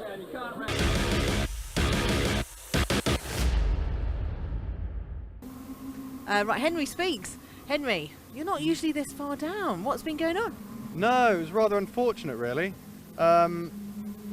I had one of my tyres taken out in the last race, so I actually did a pit stop. Wow. Yeah, on the Stowe Street I had some unfortunate contact with a weaving car and, yeah, ripped the valve stem out of my tyre. Oh, gosh. But made it round, and fortunately my team were there to get me back going again and managed to even take a couple of places. Good. So, all you got to do, make your way forward, and then hopefully, I'm sure you will be coming through this pack in this race. Oh yeah, we can have a bit of fun. Championship's all over now, so we can all just relax and have a bit of fun. Exactly. Last race of the season, so yeah, enjoy that one. Oh, I will, for sure. Brilliant. Thank you, Henry. Enjoy. Thank you. So, Chris Hicks, so you've got 2 races under your belt now in 270. How do you feel? It's good. I'm having a really good fight with Andrew here, and it's. I think the car is keeping me on the track, you know, the wider front. I'm enjoying it. Yeah, I'm not sure I'm quantitatively better, apart from what the car can bring, but I'm enjoying it very much. But it's a big step up, you know, and it's a different car to learn, isn't it? Different things on it. Yeah, because of the wet quality of practice, we've had a steep learning curve, me and Scott. But I've enjoyed it hugely. Yeah. Nice place to be. Nice to watch you guys out there. That was great. Thank you for your kind words before our race. Oh yeah, well, you fully deserved it. It was so exciting. Yeah, it was a good race, but your races have been brilliant. I'm very impressed with your driving in this group. Yeah, thank you so much for your kind words. But yeah, no, have a great one. Enjoy the last race of the season. Oh yes, come on, come on, let's do it. Let's do it. Brilliant. Enjoy. Thank you.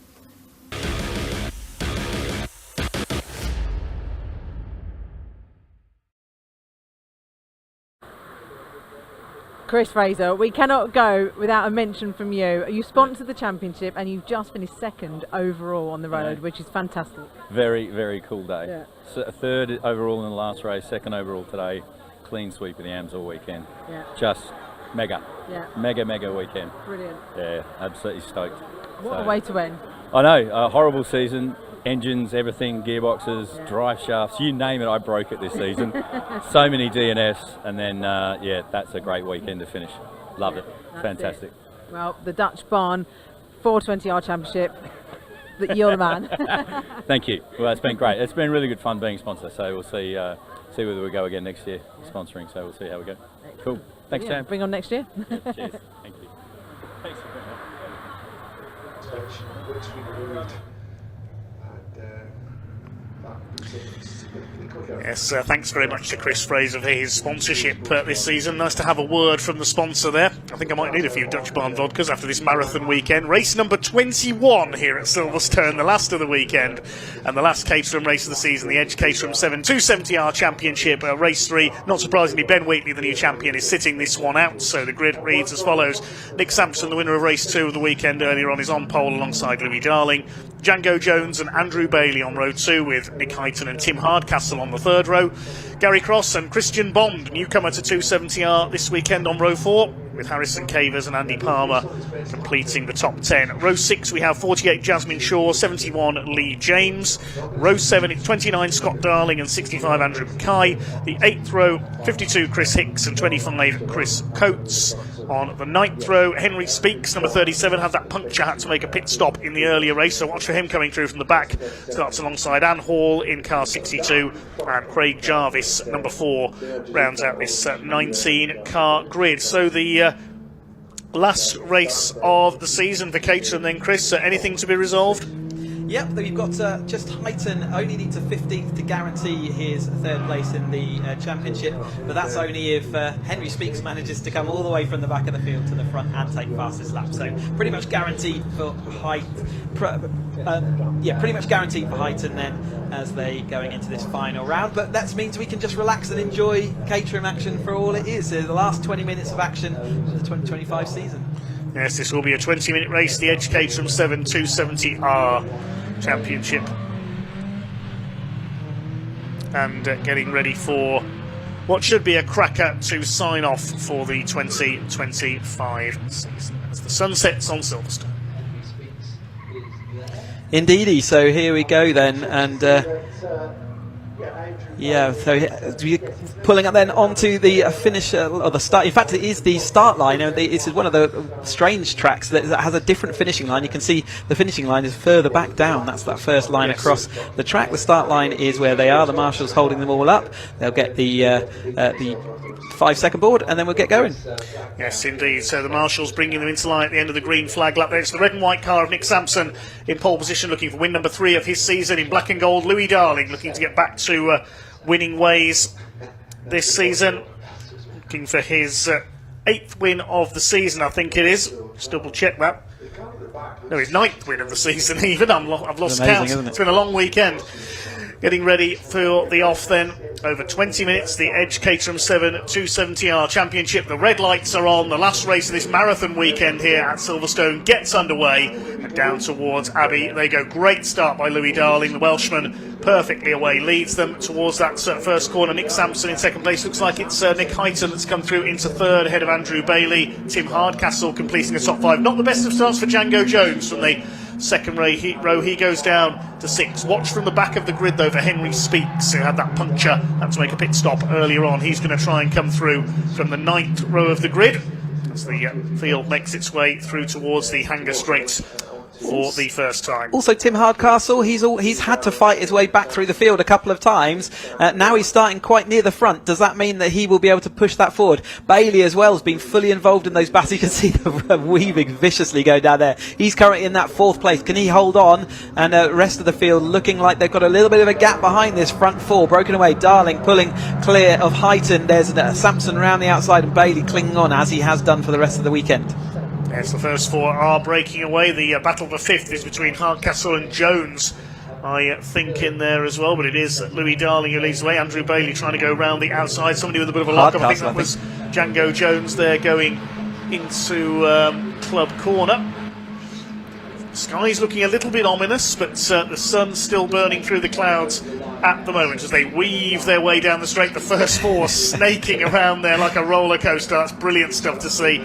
Through in 5th place it is Django Jones, then it's Hardcastle under 5 from Harrison Caver. It's been a quiet weekend for the man from predominantly Porsche racing family, the Cavers family.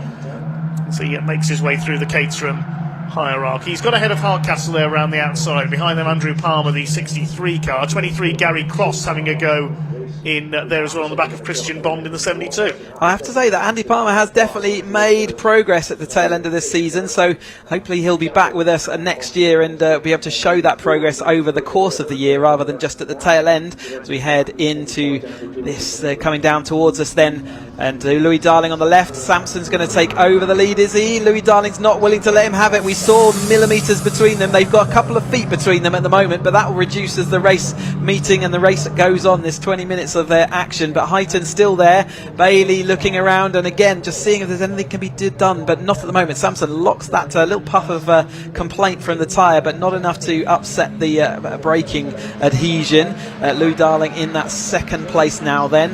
Not a place he's been. He hit the sausage curb and then it sparked on the A-frame, so not a great way to treat your car as we get into the tail end of this meeting, but he's going to see whether he can still carry the momentum into turn 1. He can. He's tucked down the inside and he's been absolutely resistant to being in any place other than first over the course of this whole race weekend. Great stuff there from Louis Darling, and unquestionably one of the stars of the whole Caterham racing season this year. Looking for yet another victory here. This would be win number 9 if he can take the victory here. Nick Sampson looking for his 3rd win of the season. Nick Heighton has yet to win this year, and Andrew Bailey. They've been more consistent than out and out speed. They would love a race win here. Now, who's this towing up onto the back of them? It's Django Jones in the number 8. He hasn't had a win since his days in the Academy. Look at this, they're using the whole width of the circuit there going across. Further back in the order, there's Cavers. He's got ahead of Tim Hardcastle. Then Henry Speaks. He's already up into, I think he's into the top 10 now. He's up alongside Andrew Palmer. There's Christian Bond in the 72. It's like a Lotus Cortina livery on the 72 car, doesn't it? Yeah, very retro, and it looks good on it, doesn't it? Quite unique across the field. That, but Sampson down the inside, locked up from Monty Hind again. Django Jones again as he heads into the left of Club. And then heading around the right as they're going to complete another lap. That's Andrew Palmer out wide. There's Jasmine Shaw, sorry, out there. Megan Bruce was in the Roadsport this season, is now in the F1 Academy. Yeah, I'm just calling things wrongly as we get towards the tail end of this day as well. But Darling out front once more, like we've seen before. Sampson there, Harrison, Heighton. Dear me, it's not going well. Heighton and Bailey as well. Vodka? I think I have. It's for medicinal purposes, Dave. No drinking and driving, of course, as we head towards the end of this absolutely marathon weekend here at Silverstone. Here come the leaders into the Hanger Straight once again. The weave starts again. They snake their way around. Louis Darling trying to shake off Nick Sampson, who goes to the inside. Nick Heighton's getting it around the outside of him, though, and up into 2nd place. Andrew Bailey and Django Jones hanging out. It's 5 for the lead. They dive their way into Stowe Corner. Who's going to come out with the lead? It is Darling still, but only just ahead of Heighton. Sampson goes down to 3rd position. Up towards Vale and Club they come. Nick Heighton's going for the inside. He has to lock it up though because Darling cuts across into the left-hander to take the inside line. Django Jones can't find a way through. Harrison Cavers is rather in no man's land in 6th place on his own at the moment as they across the stripe for the 4th time. Henry Speaks is up to P7 from the back, a burn from the stern, as they say in American racing for the Aston Martin employee. Works on the likes of the Valkyrie hypercar projects. Maybe we'll see him racing one of those one day, who knows? I'm sure. I mean, wouldn't you love to drive one of those around a Silverstone circuit for sure? He's got a bit of a terminal gap in front of him though, which is going to be hard to get across, but we've still got 14 minutes, so there's every chance that will happen. Django Jones not happy where he is at the moment, wants to move that car forward. He's been threatening for that podium all weekend as well, but Heighton looking solid at the moment. There's a little bit of it's almost like the double fake weaving going on now. It's like sort of the mini fake at the beginning to try and throw everyone across and off to one side of the track as they head down towards us again. This famous shot in motorsport coming down Hanger Straight. And, there's Jasmine Shaw, the 48. She's had a good consistent season in the midfield, currently running in around 12th position as Nick Heighton goes for the inside. Is he going to get the gap this time on Louis Darling? He's on the curb. Wait to see what happens when they come out onto the Sir Lewis Hamilton straight. I think, I saw a flash of gold. Darling's still got the lead ahead of Heighton and Sampson as they come onto the straight past our commentary position. Jones is up to 4th. He's got ahead of Andy Bailey there. Then it's Harrison Cavers in 6th position. Henry Speaks 7th. Hardcastle fighting back in that bright red and blue car goes ahead of Gary Cross. That's 8th and 9th, and Palmer rounds out the top 10. It's almost 4 wide for the lead into Village. You won't get that through there. Goodness me, there. You can tell it's the last day of term, can't you? They're in a bit of a party mood. There's Hardcastle ahead of the 23 of Gary Cross. Still 13 minutes of this race still to go. This has been a wonderful occasion for Caterham Racing. They're already going across the straight. It's even hard for our camera to keep track of them. They're weaving and lunging about so much. Yeah, just like a roller coaster. As I said, it extends the length of the track, but it also affects your speed as you're heading down. So it shows again just how powerful it was. And Louis Darling was able to resist that time through. Samson going through a gap that didn't exist. He had to get on the brakes, and was a bit of contact there between him and Heighton. It looked like the exhaust might have taken a little bit of a knock there. But yeah, that gap was disappearing fast. But he'd already shoved his nose cone in there, which is why he didn't really have an opportunity. Django Jones. Django Jones coming through though, like he has done for the rest of it. Bailey again playing that watch from the rear, isn't he? But the two behind also Speaks across that gap. So what looked like a really tricky gap to come across, he has managed it. If he does get to the front of this race and gets fastest lap, it's still only 15th place that Heighton has to get, but I'm pretty sure he'd be glad to be back in the lead battle regardless. 1:16.676 is Henry Speaks' fastest lap, so I believe that's a new lap record as well for the man coming through from the back of the grid, Henry Speaks. Yeah, well done to him. Yes, let's see if he can catch our group of 5 leaders, and there he is, the red and blue car. He's got ahead of Harrison Cavers now. He's closing down on the lead group. They haven't noticed him coming. They're so busy battling with each other here. Here comes Heighton. He's determined to lead this race. He's finally got to the front. But will he still be in front when they exit Stowe Corner? Here comes Sampson. He throws it up the inside again, holding off Django Jones. Up on the curb, Andy Bailey tracking behind them as well in the red car. And here comes Henry Speaks. He's got them in his sights now. Down towards Club Corner. Heighton's got the inside. No, Darling's back in front again. You just cannot shift this guy from the lead of this race. Meanwhile, Gary Cross, the 23, has got ahead of Tim Hardcastle. That's the battle for 8th position. I think Jasmine Shaw is now up into the top 10 a few seconds further back up the road as well, as the light begins to fade here at Silverstone, but we're still only halfway through, not even halfway through this race just yet. Another 10 minutes 40 seconds to go, and Louis Darling continues to lead the way from Nick Heighton. 2/10 of a second was the gap at the line up towards Village. What's going to happen this time? Nick Sampson has a look to the inside.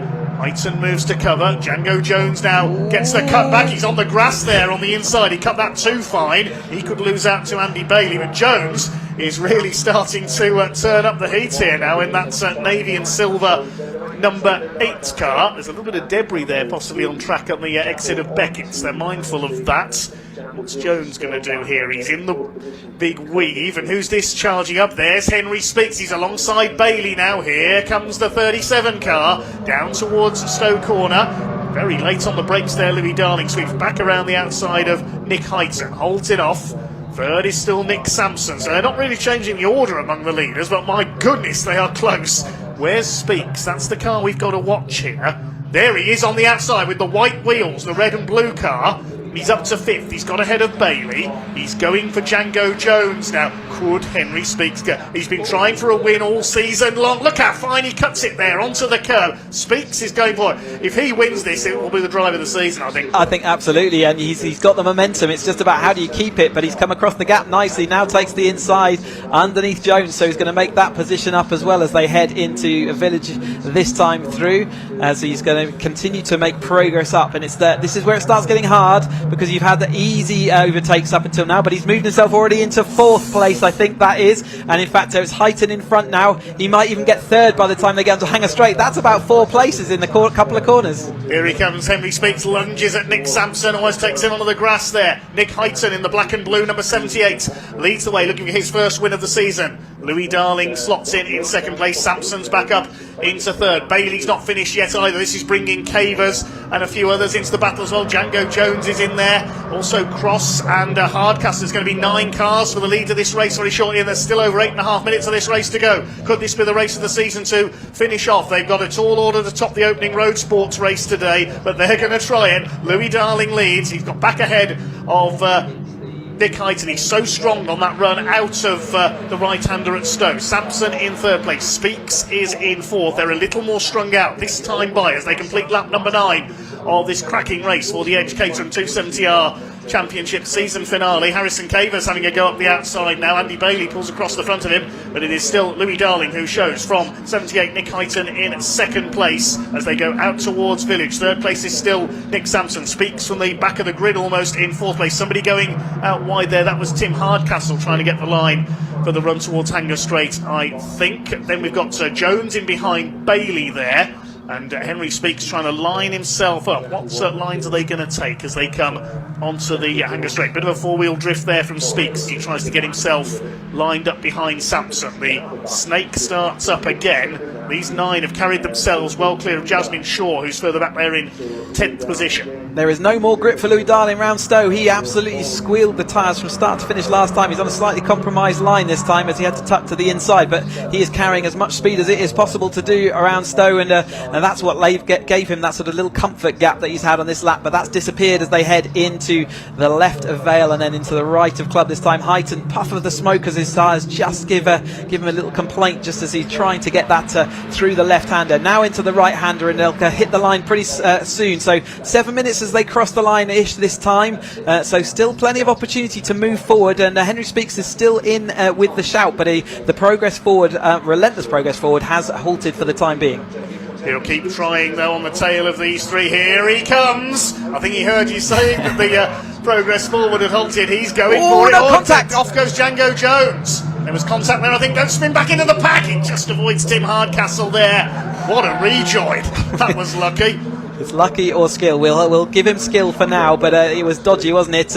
Can he catch up with 6 minutes to go? I wouldn't put it past him, but that was contact, I think, with him and Henry Speaks. They were arguing over the very tight line and around the outside, and I think Henry Speaks says he lost a wheel arch as well. We'll keep an eye out that, but anyway, it doesn't matter at the moment. Louis Darling has got that comfort gap behind it. Sampson versus Heighton as they come into this right-hander at Stowe. So Louis Darling will take the full width of the track, therefore taking full speed and maybe give himself a bit of a gap again. Henry Speaks still having to argue with Andrew Bailey in the 2 sort of red machines as you see from the rear, but it changes colour as you look from the front because it's sort of a half and half. He's going around the outside, and they're contact now with Henry Speaks and Bailey. So they was already at the absolute limit of the adhesion. He's going to have to join. In fact, I think he just had to wait for a gap in the track, didn't he, before rejoining. Shame for Henry Speaks. And spent the nose cone on his car as well, so he's probably going to have to call in if that starts flapping around. I think it'll ping off. There we go. It's gone. Well, that lasted a long time. For Henry Speaks, he always has all the luck, and it's all bad.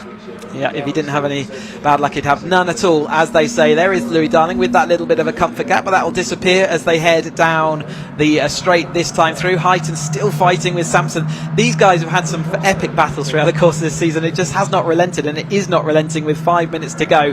So Sampson's still looking to get to the front of this field. There's a bit of a replay then. You can see down the inside there, Jones was already on the outside, and it just looked like it got caught him by surprise. There was still space on the outside, and just as he went backwards, it was very close to Hardcastle.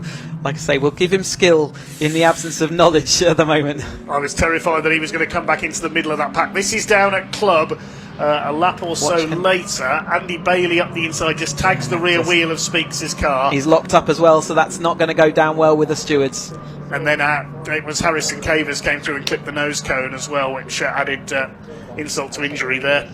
So here come the leaders. They're at Club now. It's still Darling from Sampson up into second place with 4.5 minutes of the race to go. Heighton is down to third, then Bailey, and that's Gary Cross who's been able to come through into fifth place. That could be his best finish of the season so far. Across the stripe they come. There's just under 1.3 seconds covers those five. Hardcastle is in sixth position. Harrison Cavers is seventh. That's Jones in the background eighth. So that incident down at Club Corner has split the field apart just a little bit, but I'm sure they're all going to close back up again once they hit the hanger straight this time. Yep, they'll get that toe, and given that they've got a free rein to go where they want, they'll probably do that.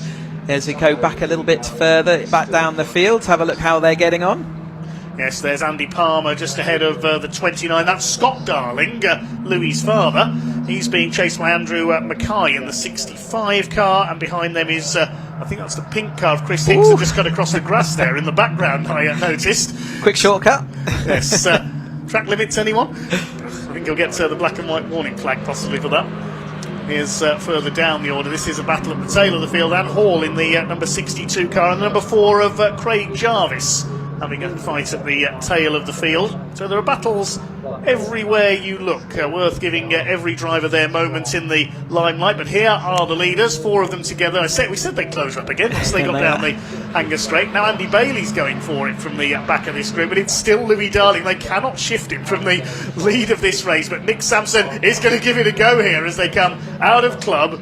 Moves across to try the inside. Then he'll try and get a bit more slipstream. You can slipstream somebody 2 or 3 times in the same straight. This is surely the only circuit you can do that. Yeah, the width of this, and there was no weaving that time because there was a car alongside, so doing what you need to do out front. He just has that little bit of extra pace, doesn't he, that he needs, that they're all gathering that pace up in the toe, but Darling's able to do that out front. Heighton, though, is now in that third place, getting harangued by Bailey behind, and Cross looking for his best result of the season. Had a very consistent season, but he's sort of in the top 10 of the championship, but to 5th place here at Silverstone would be a nice way to finish 2025. Darling again does start that weaving, throwing Sampson. He's going to go to the inside. Heighton's going to see whether he can go down the inside. Bailey's got the only one with a slipstream, so he's going to have a head of steam over everybody as they head into Stowe, and Sampson is on the inside. Louis Darling takes that wide swing. There's millimetres between those two guys. How did they not make contact? Now that's knowing the dimensions of your car. That's nuts. That was incredible. I don't know how they missed each other. Here they come then. Sampson's going to have another try down the inside. Again, Darling is wise to him and holds him off. Heighton still third, Bailey fourth, and Gary Cross. Well, if anything happens ahead of him, Gary Cross could dive past all 4 of them here. Less than 2 minutes on the clock, so a couple of laps to go here. Black and white flag as well. Yes, that was probably for Chris Hicks when he went across the inside of Farm. Here comes the battle further back. Christian Bond ahead of the 63. That's Andy Palmer. This is the fight for 11th place. A little bit further back, Scott Darling and Andrew Mackay in there as well. They come across the line there. A few seconds back on Jasmine Shaw, who's in 10th place. She's all on her own with nobody to slipstream with. Penultimate lap, I think. Yes, the leaders will be coming round to start their final lap at this time. Here they are on the hanger straights. There is a little bit of a gap for Louis Darling this time. Here comes Nick Sampson. He's trying to get into the toe look on the back of Louis Darling. He's through into second place. He's not going to try and go down the inside from that far back, surely. That no, even Nick Sampson thinks better of it there, holding off Nick Heighton. And then here comes Cross, and Hardcastle's closing up on them, and Harrison Cavers as well. It could yet be 7 for the lead into the final lap. Louis Darling defends the inside once again, holds off Nick Sampson. They'll see the last lap board this time, and then it is going to be an absolute free-for-all on this final lap. Oh my goodness, the last lap of the Caterham season. Here we go. So, Darling, you would normally say you want to be in second place going onto the hang straight. Is he letting Sampson through? It looks like that might well be his tactic, to be second onto the straight. He has been holding on there in first place for the last few laps, but he doesn't want to take any risks. He does exactly what he needs to do. The tactics are also in play. He doesn't want to get packed through here, but he wants to make sure no one else gets in front of him, because it is that one place. I think that might be the master stroke that is going to be the orchestrator of another win. The clock has counted down to 0, so here they come towards the hanger straight for the final time. This is going to be not for the faint of heart. There's a couple of back markers they're coming up on as well. Jarvis and Hall, who are having their own scrap here. Sampson leads, but has Darling played this to perfection? Third place was going to have a super toe, though. They're going to go 3 wide as they go into Stowe. Hyton's got the extra speed around the outside. Is he going to overthrow? He's going to just about go alongside. No. Late on the brakes for Darling. Oh, Contact! no. Oh, what a shame for Nick Sampson. He's clipped Hyton. Hyton's got damage, I think. That has ruined it for Nick Sampson. Such a disappointment for him. So what's going to happen as they come up to Chloe? It's Darling in the clear. Bailey's up to second. Hyton's got damage, but he's still going. A little bit of suspension damage, I think, but it's going to be, once again, Louis Darling who comes in to take the victory. There's the checkered flag. The Caterham season comes to an end. Bailey second, his best finish of the season. A photo finish for third. Hyton just beats Cross home by a few hundreds, and Tim Hardcastle is fifth ahead of Harrison Cavers. Django Jones seventh. Henry Speaks, after that spin, fought his way back up to 8th. Unbelievable. Unfortunately, Jasmine Shaw 9th. Yeah, still not enough to do the championship, though. And they're still at it further back. This is the fight for what is now 10th place out of the final corner. Christian Bond is 10th, ahead of Scott Darling, Andy Palmer and Mackay. Chris Hicks in the pink car is next home. Nick Sampson hasn't made it round, unfortunately, which is a great shame after such a good race. Chris Coates is next. Ian James, there is Nick Sampson, stranded at Stowe. He is distraught. Yeah, I think, though, and he looks back at that, he'll see the contact at the Stowe going at well over 120 miles an hour, and I think he'll think, OK, I'll take that. We're OK. We're all in one piece. Yes, the main thing is he's all right, because he could have gone flying through that gravel trap. Absolutely, yes. We're towards the end of all of this action, so I just want to say, on behalf of myself and everyone else, but so many thanks to all the marshals that let us do what we do, to the BRALC. Here is a replay, though, of that 3 wide into it and just clipped over the top. You could see that coming almost every lap, couldn't you? Something like that was going to happen. I think he'd say he has to do it, and I think I'd agree with him, but it has cost him that podium, I think, overall. But yes, to BARC, thank you. Here's the unofficial results before I get into my tirade.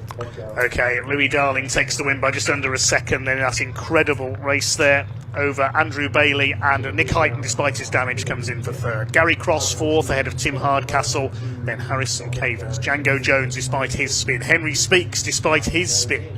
Jasmine Shaw and Christian Bond round out the top 10. Scott Darling, Andy Palmer, Andrew Mackay and Chris Hicks. Then came Chris Coates. Behind him was 71 Lee James. Then Craig Jarvis and Anne Hall completed the finishes. Sadly, we lost Nick Sampson on the final. Yep, so let me quickly say thanks to the marshals, to BARC, to Caterham Motorsport, a goodbye to Simon Lambert, 24/7 BARC TV for the whole season. It's been brilliant. Dave, Ian and Sam for all your my co-colleagues for working alongside all this time. All our champions, so Matt Richardson, Will Harris, Ben Wheatley, Taylor O'Flanagan, Matt Armstrong, Harvey Lawrence and Justin Armstrong. Congratulations to them all, and we can't wait to be back with you early on next year. Chris Hutchinson, thank you very much indeed. It's been an absolute pleasure to have you in the commentary box with us this season. I think we can hand down to Parc Fermé for the final word. Absolutely, yes, it has been a very enjoyable it was. Sounds like Gary's got Oh my gosh, what a way to end the racing for today at the last round. Very happy for Andrew Bailey. It's his first podium. Everyone is so happy for him. Lots of very happy people, but yeah, really pleased for Andrew. Louis just gone off to congratulate his dad, but as I've got Nick here, let's have a quick word with Nick. Nick, mega racing out there. That was hard fought the whole time, wasn't it? I don't know whose fault that was in the last corner, but I think Louis drove into me and I drove into Nick, so I don't know, maybe a racing incident. That was really hard. I was determined to get on the podium, so managed to do it. You did? Got so far, managed to get in. It was really good. Yeah, really enjoyable. It's really intense. Very intense. It is at this circuit though, isn't it? I've never experienced this. It's crazy. I call it mini Thruxton, I think. A mini Thruxton. No, just the longer straights, then the sharp braking zones. It's intense. Yeah. I enjoyed it though. No respite. No respite. No respite. No, well done, well deserved. Well done, Nick. Louis, well done, amazing. That was, I was just saying to Nick, really hard fought, that battle, wasn't it? Yeah, it was a lot harder than I was expecting, to be honest. I thought it was going to be pretty easy because Ben weren't here, but no, they gave me a good fight. So yeah, it was a good race. Don't know what happened to Nick at the end. I think he tried going 3 wide into that last corner, and it was just, that was never going to work. So yeah, I had to make up for the disappointment from earlier as well. So yeah, it is what it is. But yeah, another win in the What bag. a season though, Louis. You've had a mega Final season. race, another win, so you can't go wrong with that. Exactly. So on to next year. Yeah, that's maybe. it. Bring it on. Thank you, Sam. Well done. Right, where is Andrew? Here he is. Andrew, congratulations! Your first podium. How does that feel? I'm a little bit shaky at the moment. I think if you look at the footage going over, you're going to see some hand gestures. I shouldn't say that in case the marshal's listening, but like, oh, it was brilliant. I went over the line and I was like, yeah, thumping the steering wheel. I could see Gary right behind us. Like, did he get third? Did he get third? Oh, it was absolutely nail breaking, exhausting. This has probably been my best weekend of the season. As you know, I've done like 4 years, so the end of the 4th season is my first podium, and I'm gradually gone from like, I don't know, right at the back, don't be last, to here. It's been a good journey with some really great mates, and now I get to go home and put a piece of wood on the shelf, and my friends can go, oh, so you do race, do you? Here's proof. That's it. So yeah, and you've had a good weekend as well. I did, yeah. Silverstone's been good to us, hasn't it? Yeah, really good. It's just a shame the season's over now. I know. I do get to finish on a high though, don't Absolutely. So yeah. So I can get soaked in champagne, as this was soaked on. When do we do testing? Friday. Yeah. So this got drenched then. It can now get drenched in something slightly more alcoholic. So yeah. Brilliant. Well, enjoy this moment. It's very well deserved. I'm going to revel in it. Thank you very much. And now I've got this to remind me of it. Exactly. Well done, Andrew. Really pleased for you.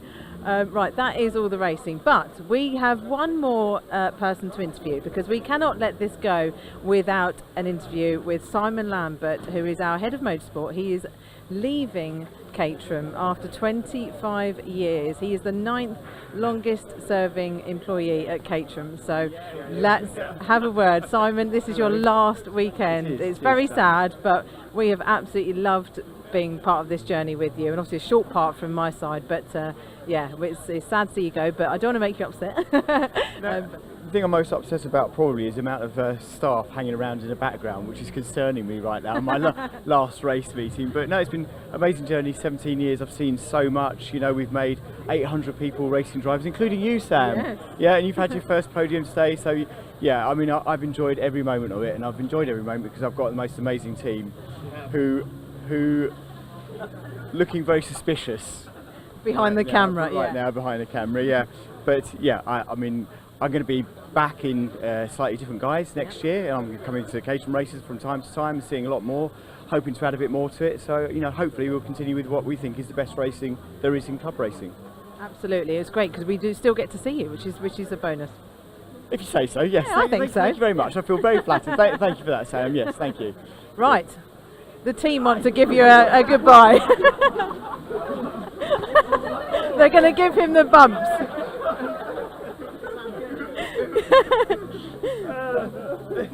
There we go, for the photos. Poor Simon. But it is his last one, so we couldn't not do this. Well done, Simon. There we go, everyone's applauding as well. Can I just join you yes, as well? Ian. But just want to say a big thank you as ever to the team who bring you the live pictures throughout the course of the weekend. They do spend the entire weekend out in the freezing cold, the wind, the rain, as we've had it this weekend. So in that live chat, can we please show a little bit of love and support for Danny, of course, who's been holding the roaming camera all weekend. Thank you very much, Danny. A big shout out to Zolly, Andy, Ray, Tom. Of course, Elliot, our producer, does a wonderful job. Sam, big thank you to you as well, of course, and Dave Goddard and Chris. We couldn't do it without these guys. They literally do bring you, they're out there freezing cold the whole time. And so. you, Ian. Thank you to Thanks, you. Sam. I don't do anything. So that's it from us. That's it for Caterham in 2025. You look very. What a day it's been for you, though. Oh, wow. It's been an epic day. I'm going to remember this day. Yeah, but obviously next year we've got the Academy, which is with a new engine. It's the horse engine. So that's going to be exciting. I've next seen a year. couple of pictures of it, so head over to the Caterham social media channels because it looks good, doesn't it? It looks exciting. So Yeah, it looks now is the time to get involved with Caterham. Exactly, and might I just add, it's quite different from our Sigma because it also has a limited slip diff and a turbo. There you go, now's the time, now's the time. That's it from us down here in the Parc Fermé here at Silverstone. Thank you so much for watching. Park TV is back next Saturday. Yes, we head to Alton Park for a bit of French flavour, so that is brilliant. I'm looking forward to that one. We will hand back to Dave Goddard for the final word. Thanks for watching, everybody. Bye-bye.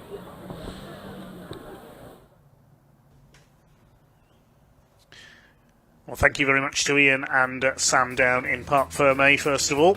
Congratulations to Sam on her first podium in the road sports as well. Big thanks to my co-commentator this weekend, Chris Hutchinson. He's just about to head off. Any final words, Chris? No, just been an absolutely fantastic weekend and a year as a whole, and I can't wait to do it all again 2026. We will see you in 2026 then. Have a great winter. That does bring the curtain down on the Caterham season. A big thank you to all their officials. Special thanks to Simon Lambert. He will, of course, be staying with our coverage because he'll be joining the BARC from Caterham Motorsport. But a big thanks to all the Caterham drivers and their teams. Also the Classic Touring Car Racing Club were here this weekend and the Mini Challenge Club Sport as well. Thank you to all the volunteer marshals here at Silverstone. Couldn't go racing without the Orange family. Also all the recovery crews, the medical staff, the race control staff, the timekeepers and everybody else here at Silverstone Circuit and from the British Automobile Racing Club for making this event what it is. Big thanks to all our camera crews, to Elliot, our director as well. Special thanks to Danny, our camera tech this weekend, who was on the roving camera. He's been suffering from a cold all weekend, so fair play to Danny for his services especially. And big thanks to everybody else involved with this production this weekend. That's about all from us then. We're next in action in a couple of weeks' time at Alton Park. I won't be with you for that one because I'm away on World Superbike duty, so I will be back for the November the 1st and 2nd weekend at Brands Hatch when the British Truck Racing Championship has its finale alongside TCR UK and much more, and then more from Brandsy into the night races 1 week after. So on behalf of my co-commentator Chris Hutchinson, from Ian and Sam down in Parc Fermé, this is commentator Dave Goddard signing off here at the home of British Motorsport. From all of us here at Silverstone on BARC TV, thanks very much for joining us and goodbye.